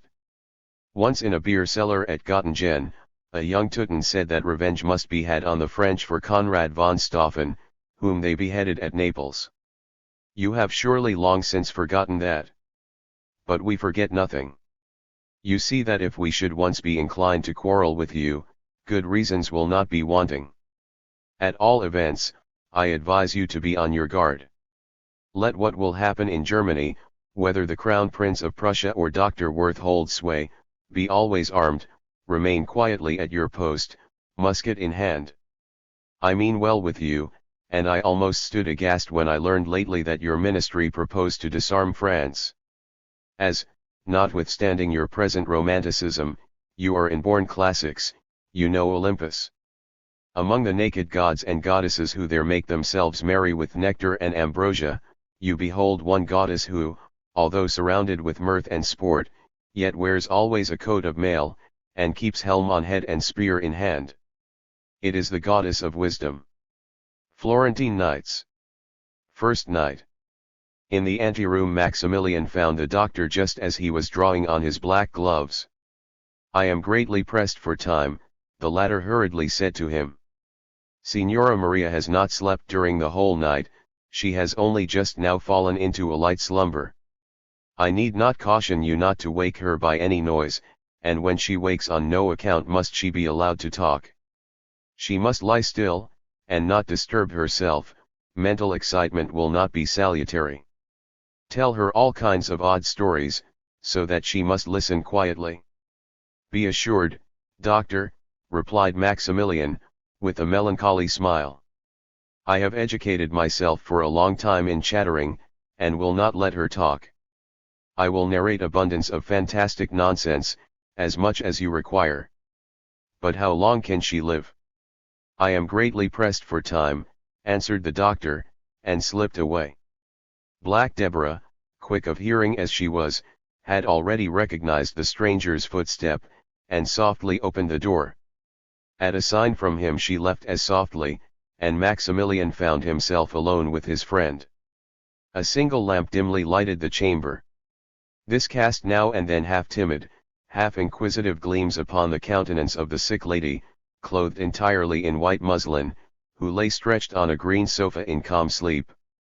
Silent, and with folded arms, Maximilian stood a little while before the sleeping figure, and gazed on the beautiful limbs which the light garments revealed rather than covered, and every time that the lamp threw a ray of light over the pale countenance, his heart quivered. For God's sake, he said softly, what is that? What memories are awaking in me? Yes, now I know. This white form on the green ground, yes, now. At this moment the invalid awoke, and gazing out, as it were, from the depths of a dream, the tender dark blue eyes rested upon him, asking, and reading. What were you thinking of, just now, Maximilian, she said, in that awful, gentle voice so often found in consumptives, and wherein we seem to recognize the lisping of children, the twittering of birds, and the gurgle of the dying.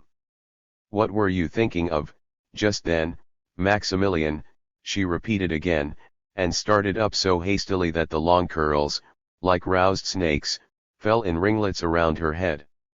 "For God's sake," exclaimed Maximilian, as he gently pressed her back onto the sofa, "lie still, do not talk, I will tell you all I think, I feel, yes, what I myself do not know. In fact," he pursued, "I scarcely know what I was thinking and feeling just now. Dim visions of childhood were passing through my mind. I was thinking of my mother's castle, of the deserted garden there, of the beautiful marble statue that lay in the grass. I said, 'My mother's castle,' but pray do not imagine anything grand and magnificent. To this name I have indeed accustomed myself." My father always laid a special emphasis on the words, "the castle," and accompanied them always with a singular smile. The meaning of that smile I understood later, when, a boy of some 12 years, I traveled with my mother to the castle. It was my first journey.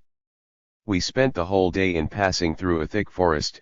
I shall never forget its gloomy horror, and only towards evening did we stop before a long crossbar which separated us from a large meadow. Here we waited nearly half an hour before the boy came out of the wretched hut nearby, removed the barrier, and admitted us. I say the boy, because old Martha always called her 40-years-old nephew the lad. To receive his gracious mistress worthily, he had assumed the livery of his late uncle, and it was in consequence of its requiring a little previous dusting that he had kept us waiting so long. Had he had time, he would have also put on stockings. The long red legs, however, did not form a very marked contrast with the glaring scarlet coat. Whether there were any trousers underneath I am unable to say. Our servant, John, who had likewise often heard of the castle, put on a very amazed grimace as the boy led us to the little ruined building in which his master had lived. He was, however, altogether at a loss when my mother ordered him to bring in the beds. How could he guess that at the castle no beds were to be found, and my mother's order that he should bring bedding for us he had either not heard or considered as superfluous trouble. The little house, only 1 story high, which in its best days contained, at the most, 5 habitable rooms, was a lamentable picture of transitoriness. Broken furniture, torn carpets, not one window frame left entire, the floor pulled up here and there, everywhere the hated traces of the wantonest military possession. "The soldiers quartered with us have always amused themselves," said the boy, with a silly smile. My mother signed that we should all leave her alone, and, while the boy and John were busying themselves, I went out to see the garden. This also offered the most disconsolate picture of ruin. The great trees were partly destroyed, partly broken down, and parasites were scornfully spreading over the fallen trunks. Here and there by the grown-up box bushes the old paths might be recognized. Here and there also stood statues, for the most part wanting heads, or at all events noses. I remember a Diana whose lower half the dark ivy grew round in a most amusing way, as I also remember a goddess of plenty, out of whose cornucopia mere illodorous weeds were blooming. Only one statue had been spared from the malice of men and of time. It had, indeed, been thrown from off its pedestal into the high grass, but there it lay, free from mutilation, the marble goddess with pure lovely features and the noble deep cleft bosom, which seemed, as it glowed out of the grass, like a Greek revelation. I almost started when I saw it. This form inspired me with a singular feeling, and bashfulness kept me from lingering long near so sweet a sight. When I returned to my mother, she was standing at the window, lost in thought, her head resting on her right arm, and the tears were flowing over her cheeks. I had never seen her weep so before. She embraced me with passionate tenderness, and asked my forgiveness, because, owing to John's negligence, I should have no regular bed. "Old Martha," she said, "is very ill, dear child, and cannot give up her bed to you, but John will arrange the cushions out of the coach, so that you will be able to sleep upon them, and he can also give you his cloak for a covering. I shall sleep on the straw." This was my dear father's bedroom, it was much better here once. Leave me alone. And the tears came still more impetuously. Whether it was owing to my unaccustomed place of rest or to my disturbed heart, I could not sleep. The moonlight streamed in through the broken window panes, and seemed to allure me out into the bright summer night. I might lie on the right or the left side, close my eyes or impatiently open them again, I could still think of nothing but the lovely marble statue I had seen lying in the grass. I could not understand the shyness which had come over me at the sight of it. I was vexed at this childish feeling, and tomorrow, I said softly to myself, tomorrow I will kiss you, you lovely marble face, kiss you just on that pretty corner of your mouth where the lips melt into such a sweet dimple. An impatience I had never before felt was stirring through all my limbs. I could no longer rule the strange impulse, and I sprang up at last with audacious vivacity, exclaiming, "And why should I not kiss you tonight, you dear image?" Quietly, so that mother might not hear my steps, I left the house, with the less difficulty, since the entrance was furnished with an escutcheon indeed, but no longer with a door, and hastily worked my way through the abundant growth of the neglected garden. There was no sound, everything was resting silent and solemn in the still moonlight. The shadows of the trees seemed to be nailed on the earth. In the green grass lay the beautiful goddess, likewise motionless, yet no stony death, but only a quiet sleep, seemed to hold her lovely limbs fettered, and as I came near, I almost feared lest the least noise should awake her out of her slumber. I held my breath. As I leaned over to gaze on the beautiful features, a shuddering pain thrust me back, but a boyish wantonness drew me again towards her. My heart was beating wildly, and at last I kissed the lovely goddess with such passion and tenderness and despair as I have never in this life kissed with again. And I have never been able to forget the fearful and sweet sensation which flowed through my soul as the blissful cool of those marble lips touched my mouth. And so you see, Maria, that as I was just now standing before you, and saw you lying in your white muslin garments on the green sofa, your appearance suggested to me the white marble form in the green grass. Had you slept any longer my lips would not have been able to resist Max.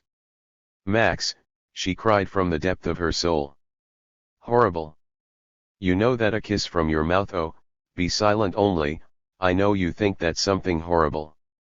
Do not look at me so imploringly. I do not misunderstand your feelings, although their causes are hidden from me. I have never dared to press my mouth on your lips. But Maria would not let him finish speaking. She seized his hand, covered it with passionate kisses, and then said, smiling, please tell me more of your love affairs. How long did you adore the marble beauty that you kissed in your mother's castle garden? We went away the next day, Maximilian answered, and I have never seen the lovely statue again. It occupied my heart, however, for nearly 3 years. A wonderful passion for marble statues has since then developed in my soul, and this very day I have felt its transporting power. I was coming out of the Laurentian, the library of the Medici, and I wandered, I know not how, into the chapel where that most magnificent of Italian families built for itself a resting place of jewels, and is quietly sleeping. For a whole hour I was absorbed in gazing on the marble figure of a woman, whose powerful body witnesses to the cunning strength of Michelangelo, while yet the whole form is pervaded by an ethereal sweetness which we are not accustomed to seek in that master. The whole dream world, with its silent blisses, lives in that marble, a tender repose dwells in the lovely limbs, a soothing moonlight seems to course through the veins. It is the night of Michelangelo Buonarroti. Oh, how willingly would I sleep the eternal sleep in the arms of that night? Painted women forms, Maximilian pursued, after a pause, have never so powerfully interested me as statues. Only once was I in love with a painting.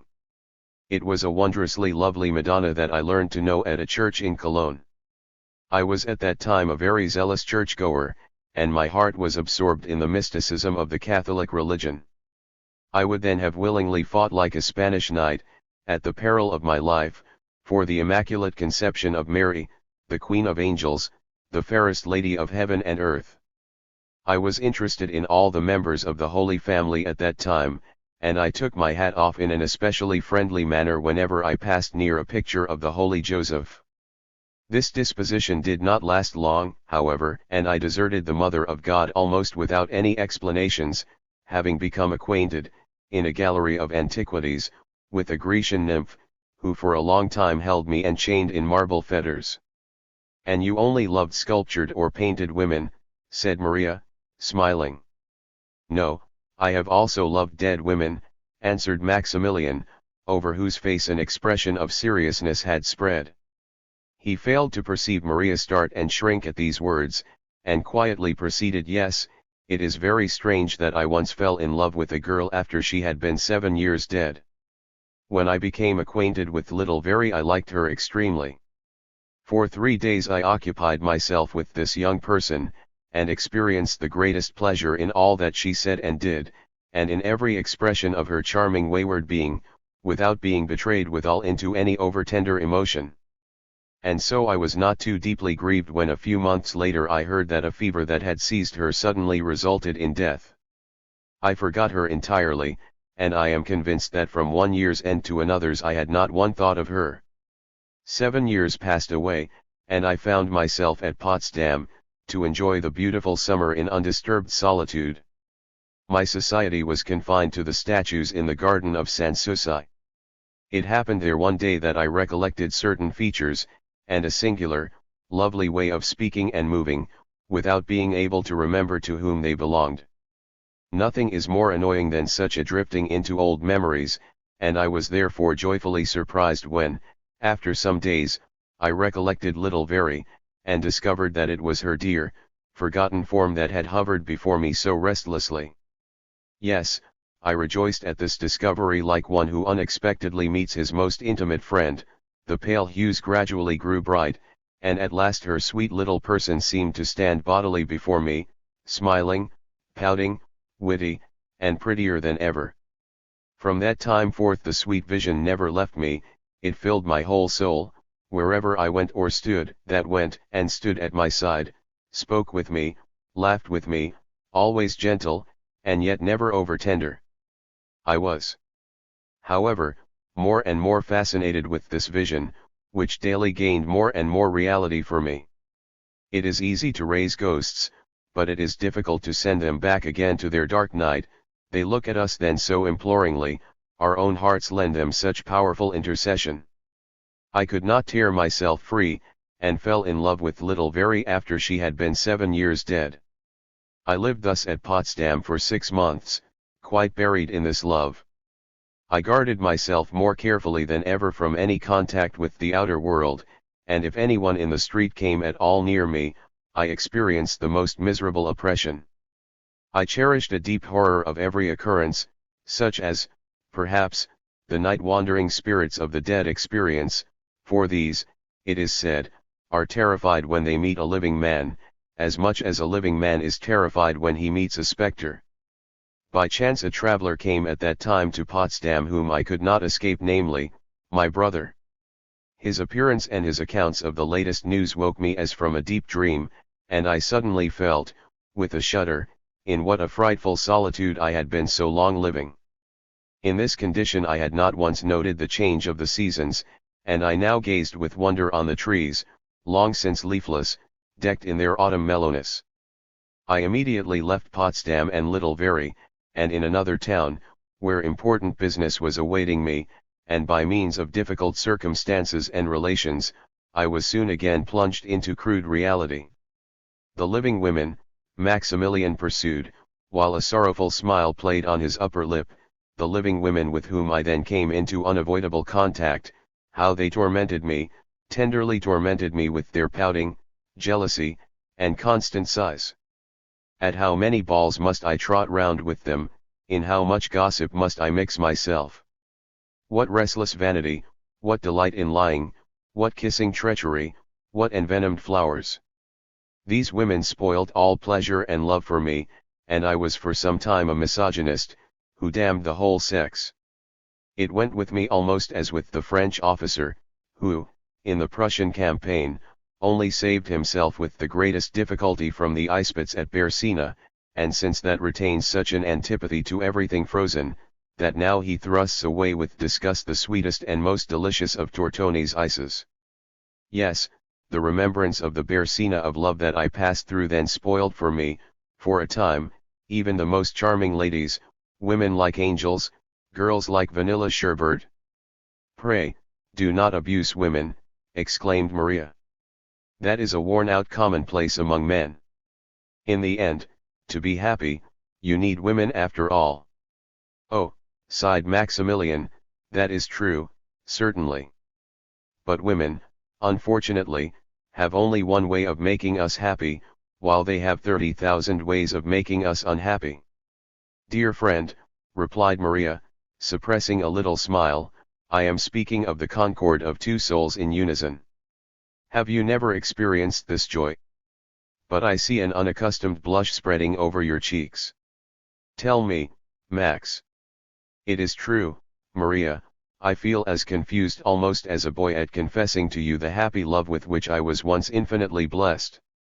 That memory is not yet lost to me, and to its cool shades my soul often flies, when the burning dust and day's heat of life grow almost unbearable. Yet I am not able to give you a just idea of her. She was such an ethereal creature that she only seemed revealed to me in dreams.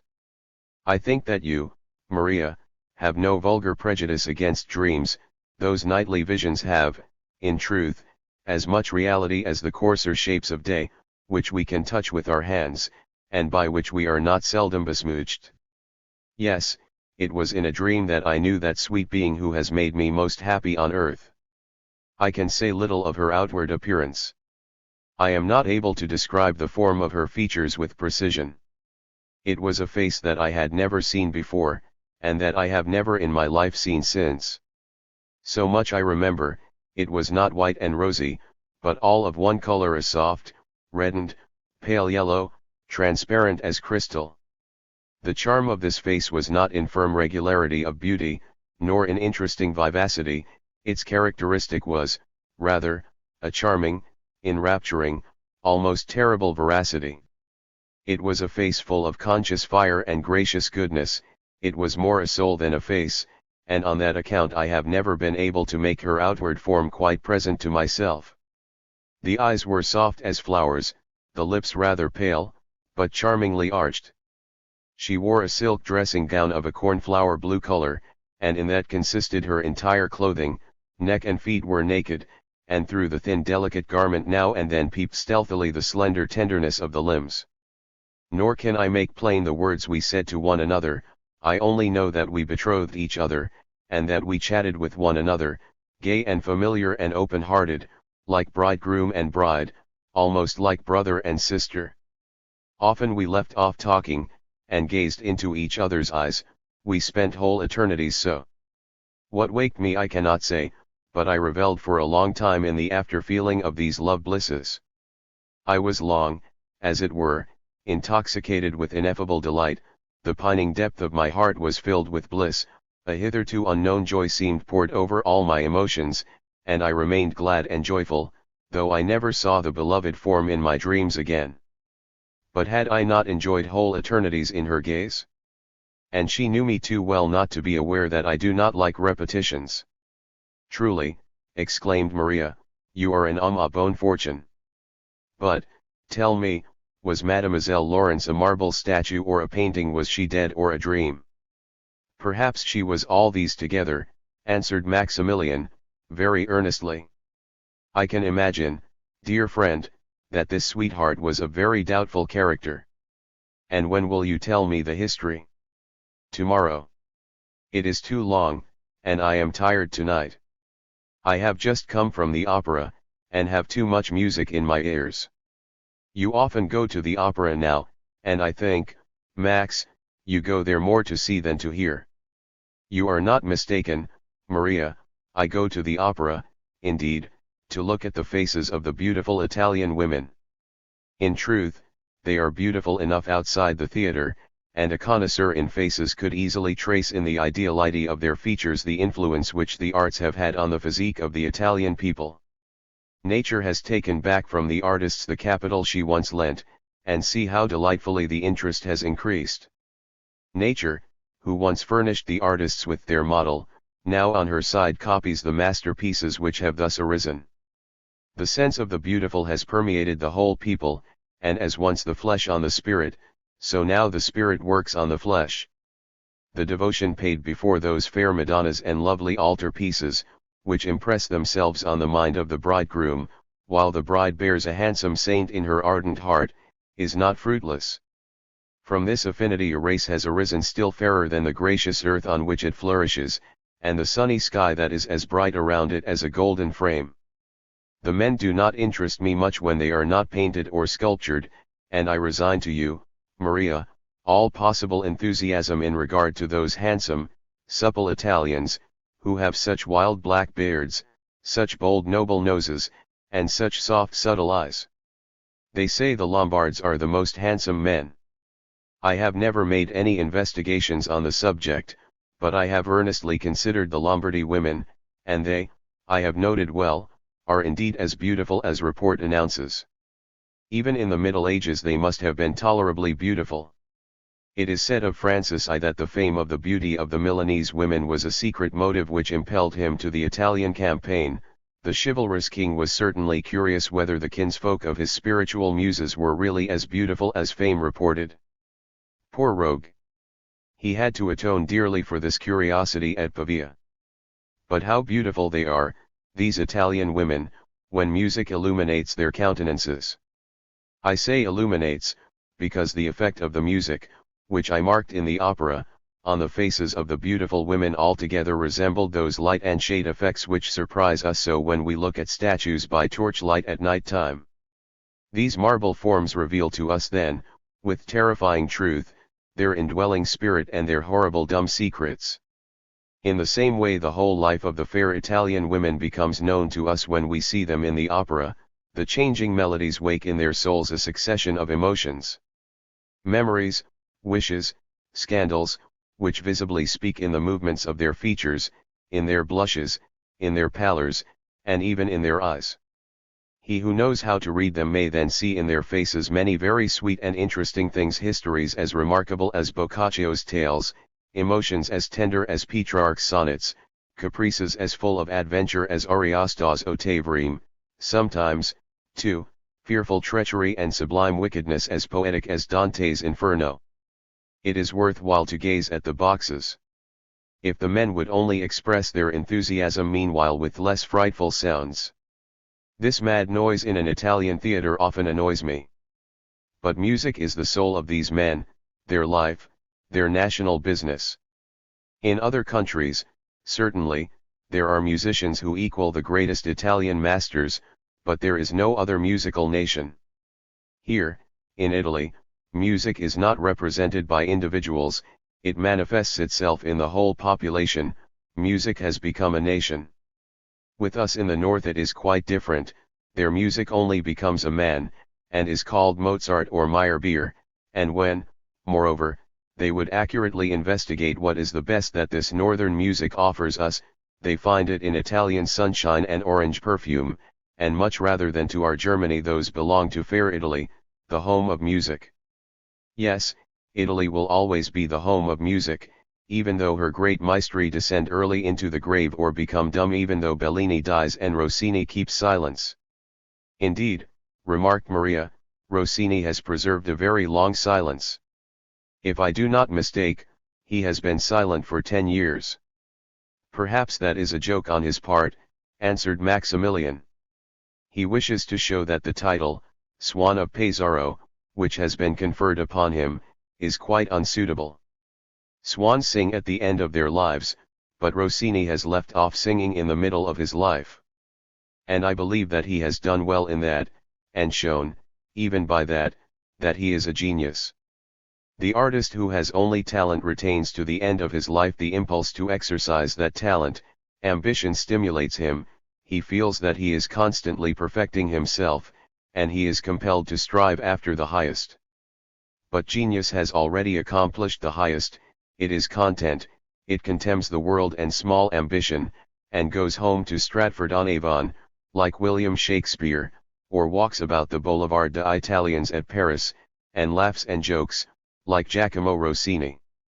If genius has a not altogether badly constituted body, it lives on in this way for a good while after it has given forth its masterpieces, or, as people express it, after it has fulfilled its mission.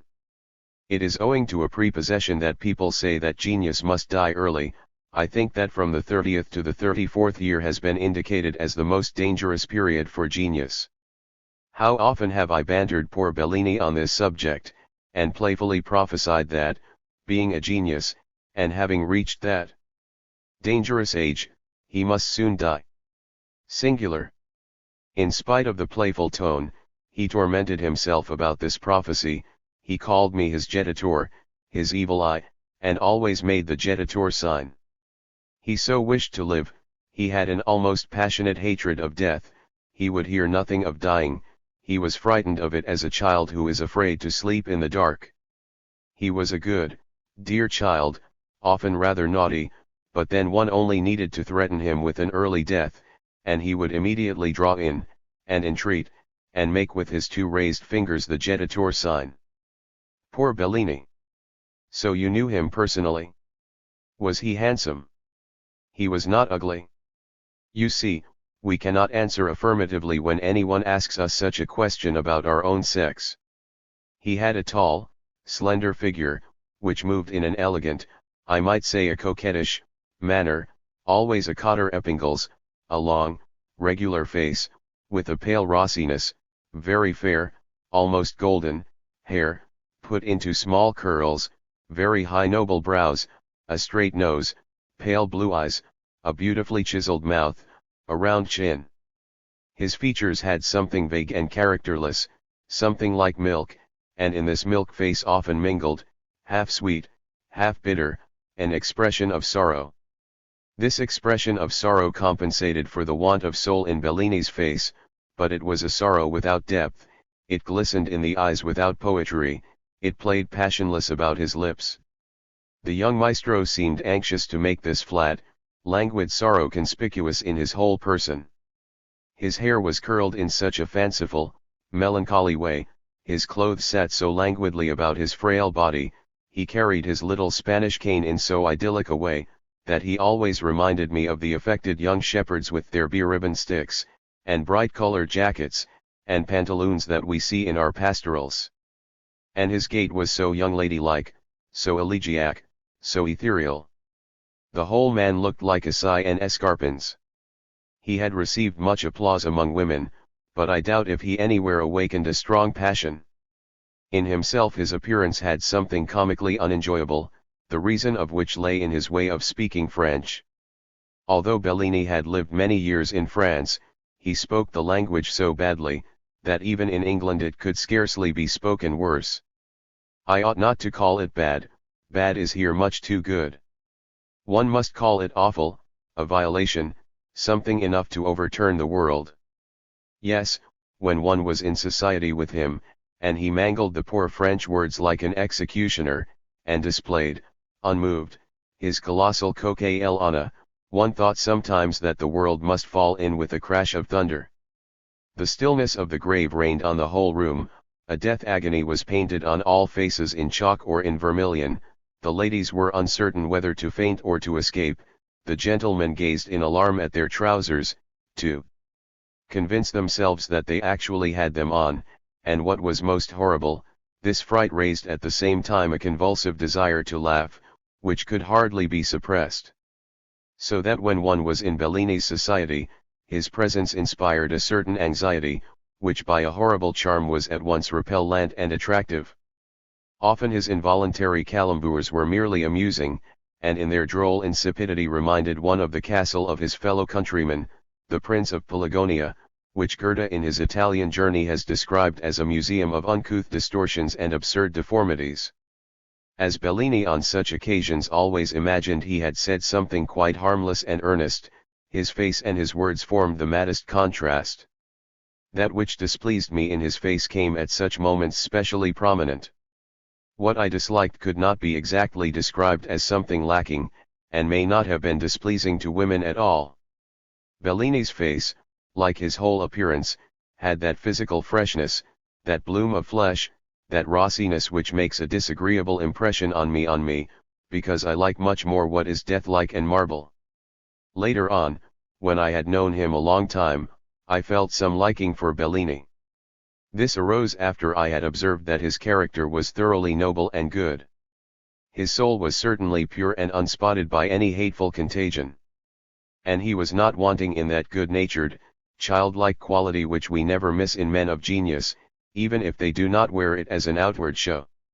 Yes, I remember, Maximilian pursued, sinking down on the chair, on the back of which he had been hitherto leaning. I remember one moment when Bellini appeared in so amiable a light, that I gazed on him with pleasure, and resolved to become more intimately acquainted with him. But, unhappily, it was the last time I should see him in this life. It was one evening after we had been dining together at the house of a great lady who had the smallest foot in Paris. We were very merry, and the sweetest melodies rang out from the piano. I see him still, the good-natured Bellini, as, at last, exhausted with the mad Bellinism that he chattered, he sank into a seat. It was a very low one, so that Bellini found himself sitting at the foot, as it were, of a beautiful lady, stretched on a sofa opposite, who gazed down on him with a sweet, malicious delight, as he worked off some French expressions to entertain her, and was compelled, as usual, to communicate what he had said in his Sicilian jargon to show that it was no sottish, but, on the contrary, the most delicate flattery. I think the fair lady paid little attention to Bellini's conversation. She had taken from his hand a little Spanish cane with which he often used to assist his weak rhetoric, and was making use of it for a calm destruction of the elegant curl edifice on the young maestro's brows. But this wanton occupation was well repaid by the smile, which gave her face an expression which I have seen on no other living human countenance. That face will never leave my memory. It was one of those faces which belong more to the kingdom of poetry than to the crude reality of life, contours which remind one of Da Vinci, that noble oval, with the naive cheek dimples and the sentimental pointed chin of the Lombard school. The coloring was more soft and Roman, with the dull gleam of pearls, a distinguished pallor, morbidezza. In short, it was one of those faces which can only be found in early Italian portraits, which, perhaps, represent those great ladies with whom the Italian artists of the 16th century were in love when they created their masterpieces, of whom the poets of those days thought when they sang themselves immortal, and which kindled German and French heroes with desire when they girded on their swords and started across the Alps in search of great deeds. Yes, it was such a face, and on it played a smile of sweetest, malicious delight and most delicate wantonness, as she, the fair lady, with the point of the little Spanish cane destroyed the blonde curls on the good-natured Bellini's brows. At that moment Bellini seemed to me as if touched by an enchanted wand, as if transformed, and he was at once akin to my heart. His face shone with the reflection of that smile. It was, perhaps, the most joyful moment of his life. I shall never forget it. 14 days afterwards I read in the papers that Italy had lost one of her most famous sons. Strange. At the same time Paganini's death was announced. About his death I had no doubt, for the old, ash-colored Paganini always looked like a dying man, but the death of the young, rosy Bellini seemed to me incredible. And yet the news of the death of the first was only a newspaper error. Paganini is safe and sound at Genoa, and Bellini lies in his grave at Paris. "Do you like Paganini?" asked Maria. "He is the ornament of his country," answered Maximilian, "and deserves the most distinguished mention in speaking of the musical notabilities of Italy." "I have never seen him," Maria remarked, "but according to report his outward appearance does not altogether satisfy the sense of beauty." "I have seen portraits of him." "Which are all different," broke in Maximilian, "they either make him uglier or handsomer than he is, they do not give his actual appearance. I believe that only one man has succeeded in putting Paganini's true physiognomy onto paper, a deaf painter, Lisser by name, who, in a frenzy full of genius, has, with a few strokes of chalk, so well hit Paganini's head that one is at the same time amused and terrified at the truth of the drawing. The devil guided my hand, the deaf painter said to me, chuckling mysteriously, and nodding his head with good-natured irony in the way he generally accompanied his genial witticisms. This painter was, however, a wonderful old fellow. In spite of his deafness he was enthusiastically fond of music, and he knew how, when near enough to the orchestra, to read the music on the musicians' faces, and to judge the more or less skillful execution by the movements of their fingers. Indeed, he wrote critiques on the opera for an excellent journal at Hamburg. And is that peculiarly wonderful? In the visible symbols of the performance the deaf painter could see the sounds. There are men to whom the sounds themselves are invisible symbols in which they hear colors and forms. "You are one of those men," exclaimed Maria. "I am sorry that I no longer possess Lisser's little drawing. It would perhaps have given you an idea of Paganini's outward appearance. Only with black and glaring strokes could those mysterious features be seized, features, which seemed to belong more to the sulphurous kingdom of shades than to the sunny world of life. Indeed, the devil guided my hand," the deaf painter assured me, as we stood before the Ulster Pavilion at Hamburg on the day when Paganini gave his first concert there. "Yes, my friend," he pursued, "it is true, as everyone believes, that he has sold himself to the devil, body and soul, in order to become the best violinist, to fiddle millions of money, and principally to escape the damnable galley where he had already languished many years. For, you see, my friend, when he was chapel master at Lucca he fell in love with a princess of the theatre, was jealous of some little abbate, was perhaps deceived by the faithless Amata, stabbed her in approved Italian fashion, came in the galley to Genoa, and, as I said, sold himself to the devil to escape from it, become the best violin player, and impose upon us this evening a contribution of 2 thalers each. But, you see, all good spirits praise God, there in the avenue he comes himself, with his suspicious famulus. It was indeed Paganini himself, whom I then saw for the first time. He wore a dark grey overcoat, which reached to his feet, and made his figure seem very tall.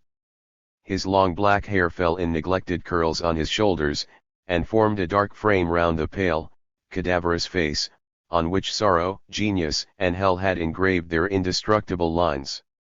Near him danced along a little pleasing figure, elegantly prosaic with rosy, wrinkled face, bright grey little coat with steel buttons, distributing greetings on all sides in an insupportably friendly way, leering up, nevertheless, with apprehensive air at the gloomy figure who walked earnest and thoughtful at his side.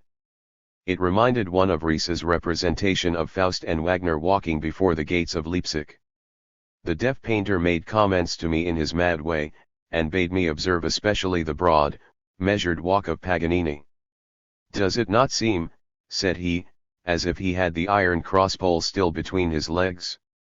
He has accustomed himself to that walk for ever. See, too, in what a contemptuous, ironical way he sometimes looks at his guide when the latter wearies him with his prosaic questions. But he cannot separate himself from him, a bloody contract binds him to that companion, who is no other than Satan.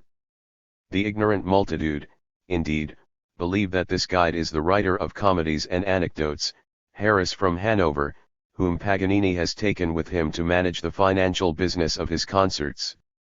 But they do not know that the devil has only borrowed Herr George Harris's form, and that meanwhile the poor soul of this poor man is shut up with other rubbish in a trunk at Hanover, until the devil returns its flesh envelope, while he perhaps will guide his master through the world in a worthier form, namely, as a black poodle.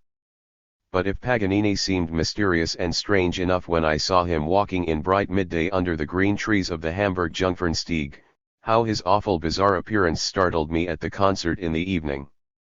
The Hamburg Opera House was the scene of this concert, and the art-loving public had flocked thither so early, and in such numbers, that I only just succeeded in obtaining a little place in the orchestra.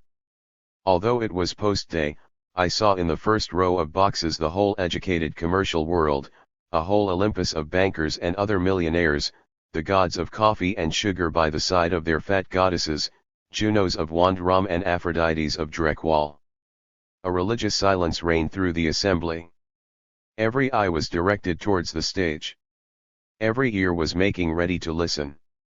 My neighbor, an old furrier, took the dirty cotton out of his ears in order to drink in better the costly sounds for which he had paid 2 thalers. At last a dark figure, which seemed to have arisen from the underworld, appeared upon the stage. It was Paganini in his black costume, the black dress coat and the black waistcoat of a horrible cut, such as is perhaps prescribed by infernal etiquette at the court of Proserpina, the black trousers anxiously hanging around the thin legs. The long arms appeared to grow still longer, as, holding the violin in one hand and the bow in the other, he almost touched the ground with them while displaying to the public his unprecedented obeisances. In the angular curves of his body there was a horrible woodenness, and also something absurdly animal-like, that during these bows one could not help feeling a strange desire to laugh, but his face, that appeared still more cadaverously pale in the glare of the orchestra lights, had about it something so imploring, so simply humble, that a sorrowful compassion repressed one's desire to laugh. Had he learnt these complimentary bows from an automaton or a dog? Is that the entreating gaze of one sick unto death, or is there lurking behind it the mockery of a crafty miser? Is that a man brought into the arena at the moment of death, like a dying gladiator, to delight the public with his convulsions? Or is it one risen from the dead, a vampire with a violin, who, if not the blood out of our hearts, at any rate sucks the gold out of our pockets? Such questions crossed our minds while Paganini was performing his strange bows, but all those thoughts were at once still when the wonderful master placed his violin under his chin and began to play. As for me, you already know my musical second sight, my gift of seeing at each tone a figure equivalent to the sound, and so Paganini with each stroke of his bow brought visible forms and situations before my eyes. He told me in melodious hieroglyphics all kinds of brilliant tales. He, as it were, made a magic lantern play its colored antics before me, he himself being chief actor. At the first stroke of his bow the stage scenery around him had changed. He suddenly stood with his music desk in a cheerful room, decorated in a gay, irregular way after the Pompadour style, everywhere little mirrors, gilded cupids, Chinese porcelain, a delightful chaos of ribbons, garlands of flowers, white gloves, torn lace, false pearls, diadems of gold leaf and spangles, such tinsel as one finds in the room of a prima donna. Paganini's outward appearance had also changed, and certainly most advantageously. He wore short breeches of lily-colored satin, a white waistcoat embroidered with silver, and a coat of bright blue velvet with gold buttons. The hair in little carefully curled locks bordered his face, which was young and rosy, and gleamed with sweet tenderness as he ogled the pretty little lady who stood near him at the music desk, while he played the violin. Yes, I saw at his side a pretty young creature, in antique costume. The white satin swelled out below the waist, making the figure still more charmingly slender. The high raised hair was powdered and curled, and the pretty round face shone out all the more openly with its glancing eyes, its little rouged cheeks, its little beauty patches, and the sweet impertinent little nose.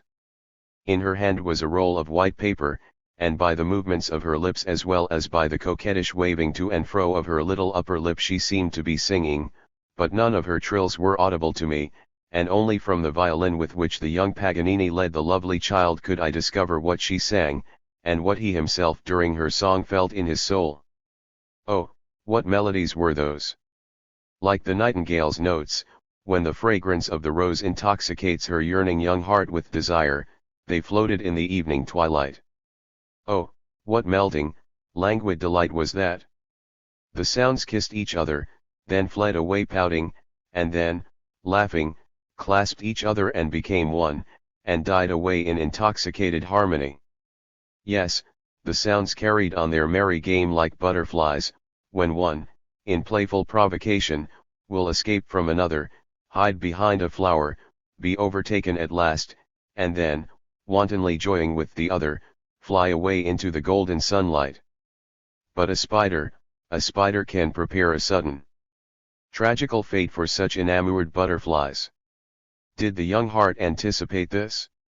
A melancholy sighing tone, a foreboding of some slowly approaching misfortune, glided softly through the enrapturing melodies that were streaming from Paganini's violin. His eyes became moist. Adoringly he knelt down before his Amida. But, alas! As he bowed down to kiss her feet, he saw under the bed a little abbate. I do not know what he had against the poor man, but the Genos became pale as death. He seized the little fellow with furious hands, gave him sundry boxes on the ear, as well as a considerable number of kicks, flung him outside, drew a stiletto from its sheath, and buried it in the young beauty's breast. At this moment, however, a shout of "Bravo! Bravo!" broke out from all sides. Hamburg's enthusiastic sons and daughters were paying the tribute of their uproarious applause to the great artist, who had just ended the first part of his concert, and was now bowing with even more angles and contortions than before. And on his face the abject humility seemed to me to have become more intense. From his eyes stared a sorrowful anxiety like that of a poor malefactor. "Divine," cried my neighbor, the furrier, as he scratched his ears, "that piece alone was worth 2 thalers. When Paganini began to play again a gloom came before my eyes. The sounds were not transformed into bright forms and colors, the master's form was clothed in gloomy shades, out of the darkness of which his music moaned in the most piercing tones of lamentation. Only at times, when a little lamp that hung above cast its sorrowful light over him, could I catch a glimpse of his pale countenance, on which the youth was not yet extinguished. His costume was singular, in 2 colors, yellow and red. Heavy chains weighed upon his feet. Behind him moved a face whose physiognomy indicated a lusty goat nature. And I saw at times long hairy hands seize assistingly the strings of the violin on which Paganini was playing. They often guided the hand which held the bow, and then a bleating laugh of applause accompanied the melody, which gushed from the violin ever more full of sorrow and anguish. They were melodies which were like the song of the fallen angels who had loved the daughters of earth, and, being exiled from the kingdom of the blessed, sank into the underworld with faces red with shame. They were melodies in whose bottomless shallowness glimmered neither consolation nor hope. When the saints in heaven hear such melodies, the praise of God dies upon their paled lips, and they cover their heads weeping.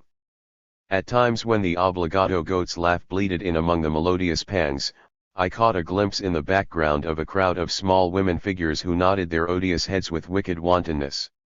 Then a rush of agonizing sounds came from the violin, and a fearful groan and a sob.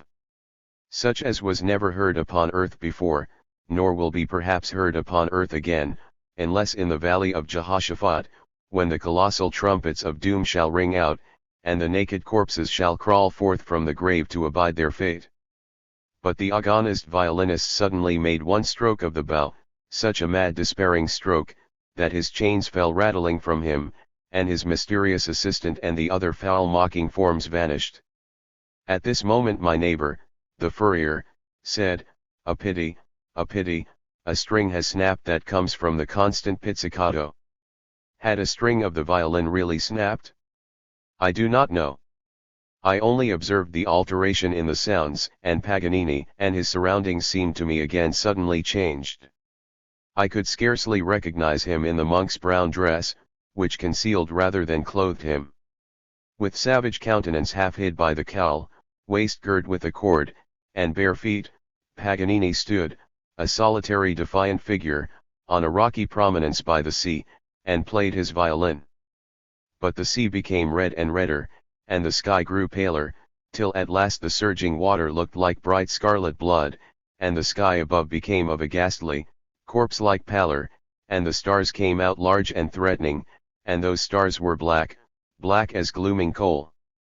But the tones of the violin grew ever more stormy and defiant, and the eyes of the terrible player sparkled with such a scornful lust of destruction, and his thin lips moved with such a horrible haste, that it seemed as if he murmured some old accursed charms to conjure the storm and loose the evil spirits that lie imprisoned in the abysses of the sea.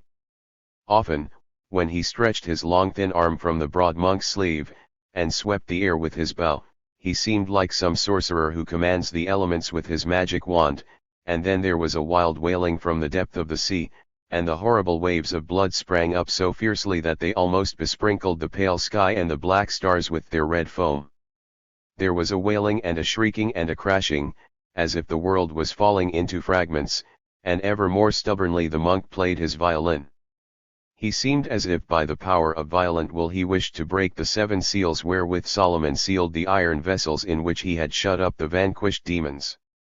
The wise king sank those vessels in the sea, and I seemed to hear the voices of the imprisoned spirits while Paganini's violin growled its most wrathful bass.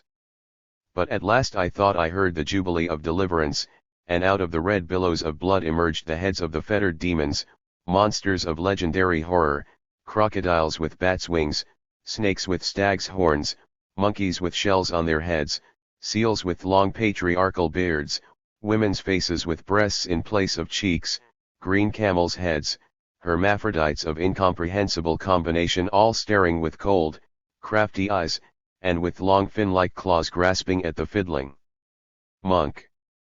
From the latter, however, in the furious zeal of his conjuration, the cowl fell back, and the curly hair, fluttering in the wind, fell round his head in ringlets, like black snakes. So maddening was this vision that, to keep my senses, I closed my ears and shut my eyes. When I again looked up the spectre had vanished, and I saw the poor Genos in his ordinary form, making his ordinary bows, while the public applauded in the most rapturous manner. "That is the famous performance upon G," remarked my neighbor. "I myself play the violin, and I know what it is to master that instrument." Fortunately, the pause was not considerable, or else the musical furrier would certainly have engaged me in a long conversation upon art.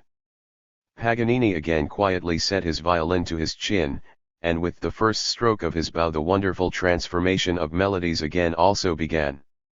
They no longer fashioned themselves so brightly and corporeally. The melody gently developed itself, majestically billowing and swelling like an organ chorale in a cathedral, and everything around, stretching larger and higher, had extended into a colossal space which, not the bodily eye, but only the eye of the spirit could seize. In the midst of this space hovered a shining sphere, upon which, gigantic and sublimely haughty, stood a man who played the violin. Was that sphere the sun? I do not know. But in the man's features I recognized Paganini, only ideally lovely, divinely glorious, with a reconciling smile. His body was in the bloom of powerful manhood, a bright blue garment enclosed his noble limbs, his shoulders were covered by gleaming locks of black hair, and as he stood there, sure and secure, a sublime divinity, and played the violin, it seemed as if the whole creation obeyed his melodies. He was the man-planet about which the universe moved with measured solemnity and ringing out beatific rhythms. Those great lights, which so quietly gleaming swept around, were they the stars of heaven, and that melodious harmony which arose from their movements, was it the song of the spheres, of which poets and seers have reported so many ravishing things? At times, when I endeavored to gaze out into the misty distance, I thought I saw pure white garments floating around, in which colossal pilgrims passed muffled along with white staves in their hands, and, singular to relate, the golden knob of each staff was even one of those great lights which I had taken for stars. These pilgrims moved in large orbit around the great performer, the golden knobs of their staves shone even brighter at the tones of the violin, and the chorale which resounded from their lips, and which I had taken for the song of the spheres, was only the dying echo of those violin tones. A holy, ineffable ardor dwelt in those sounds, which often trembled, scarce audibly, in mysterious whisper on the water, then swelled out again with a shuddering sweetness, like a bugle's notes heard by moonlight, and then finally poured forth in unrestrained jubilee, as if 1,000 bards had struck their harps and raised their voices in a song of victory. These were sounds which the ear never hears, which only the heart can dream when it rests at night on a beloved breast. Perhaps also the heart can grasp them in the bright light of day, when it loses itself with joy in the curves of beauty in a Grecian work of art. Or when one has drunk one too many bottles of champagne, broke in suddenly a laughing voice, which woke our storyteller as from a dream. Turning round, he saw the doctor, who, under the guidance of Black Deborah, had gently entered the room to inform himself of the effect of his medicine on the patient. "That sleep does not please me," he said, pointing to the sofa. Maximilian, who, absorbed in the fancies of his own discourse, had not observed that Maria had long since fallen asleep, bit his lip with vexation. That sleep, the doctor pursued, gives to her countenance already the appearance of death. Does it not look like those white masks, those plaster casts, in which we seek to preserve the features of the dead? I should like, Maximilian whispered in his ear, to have such a cast of our friend's face. Even as a corpse she would be very lovely. I do not advise you to do so, answered the doctor. Such masks spoil the recollection of those we love. We think that in the plaster we have procured something of their life, but it is only death that we have caught. Beautiful regular features get something horribly rigid, mocking, fatal, with which they terrify rather than delight us, but the casts of those faces whose charm was of a more spiritual kind, whose features were less regular than interesting, are absolute caricature, for as soon as the graces of life are extinguished, the real declinations from the line of ideal beauty are no longer compensated by the spiritual charm. A certain enigmatic expression is common to all these casts, which, after long contemplation, send an intolerable chill through our souls. They look as if on the point of going a long journey. Whither? Asked Maximilian, as the doctor took his arm and led him from the room. Second night. And why will you torment me with this horrible medicine, since I must die so soon? It was Maria who, as Maximilian entered, spoke these words. The doctor was standing before her with a medicine bottle in one hand and in the other a little glass in which a brownish liquor frothed nauseously. My dear fellow, he exclaimed, turning to the newcomer, you have just come at the right time. Try and persuade Signora to swallow these few drops,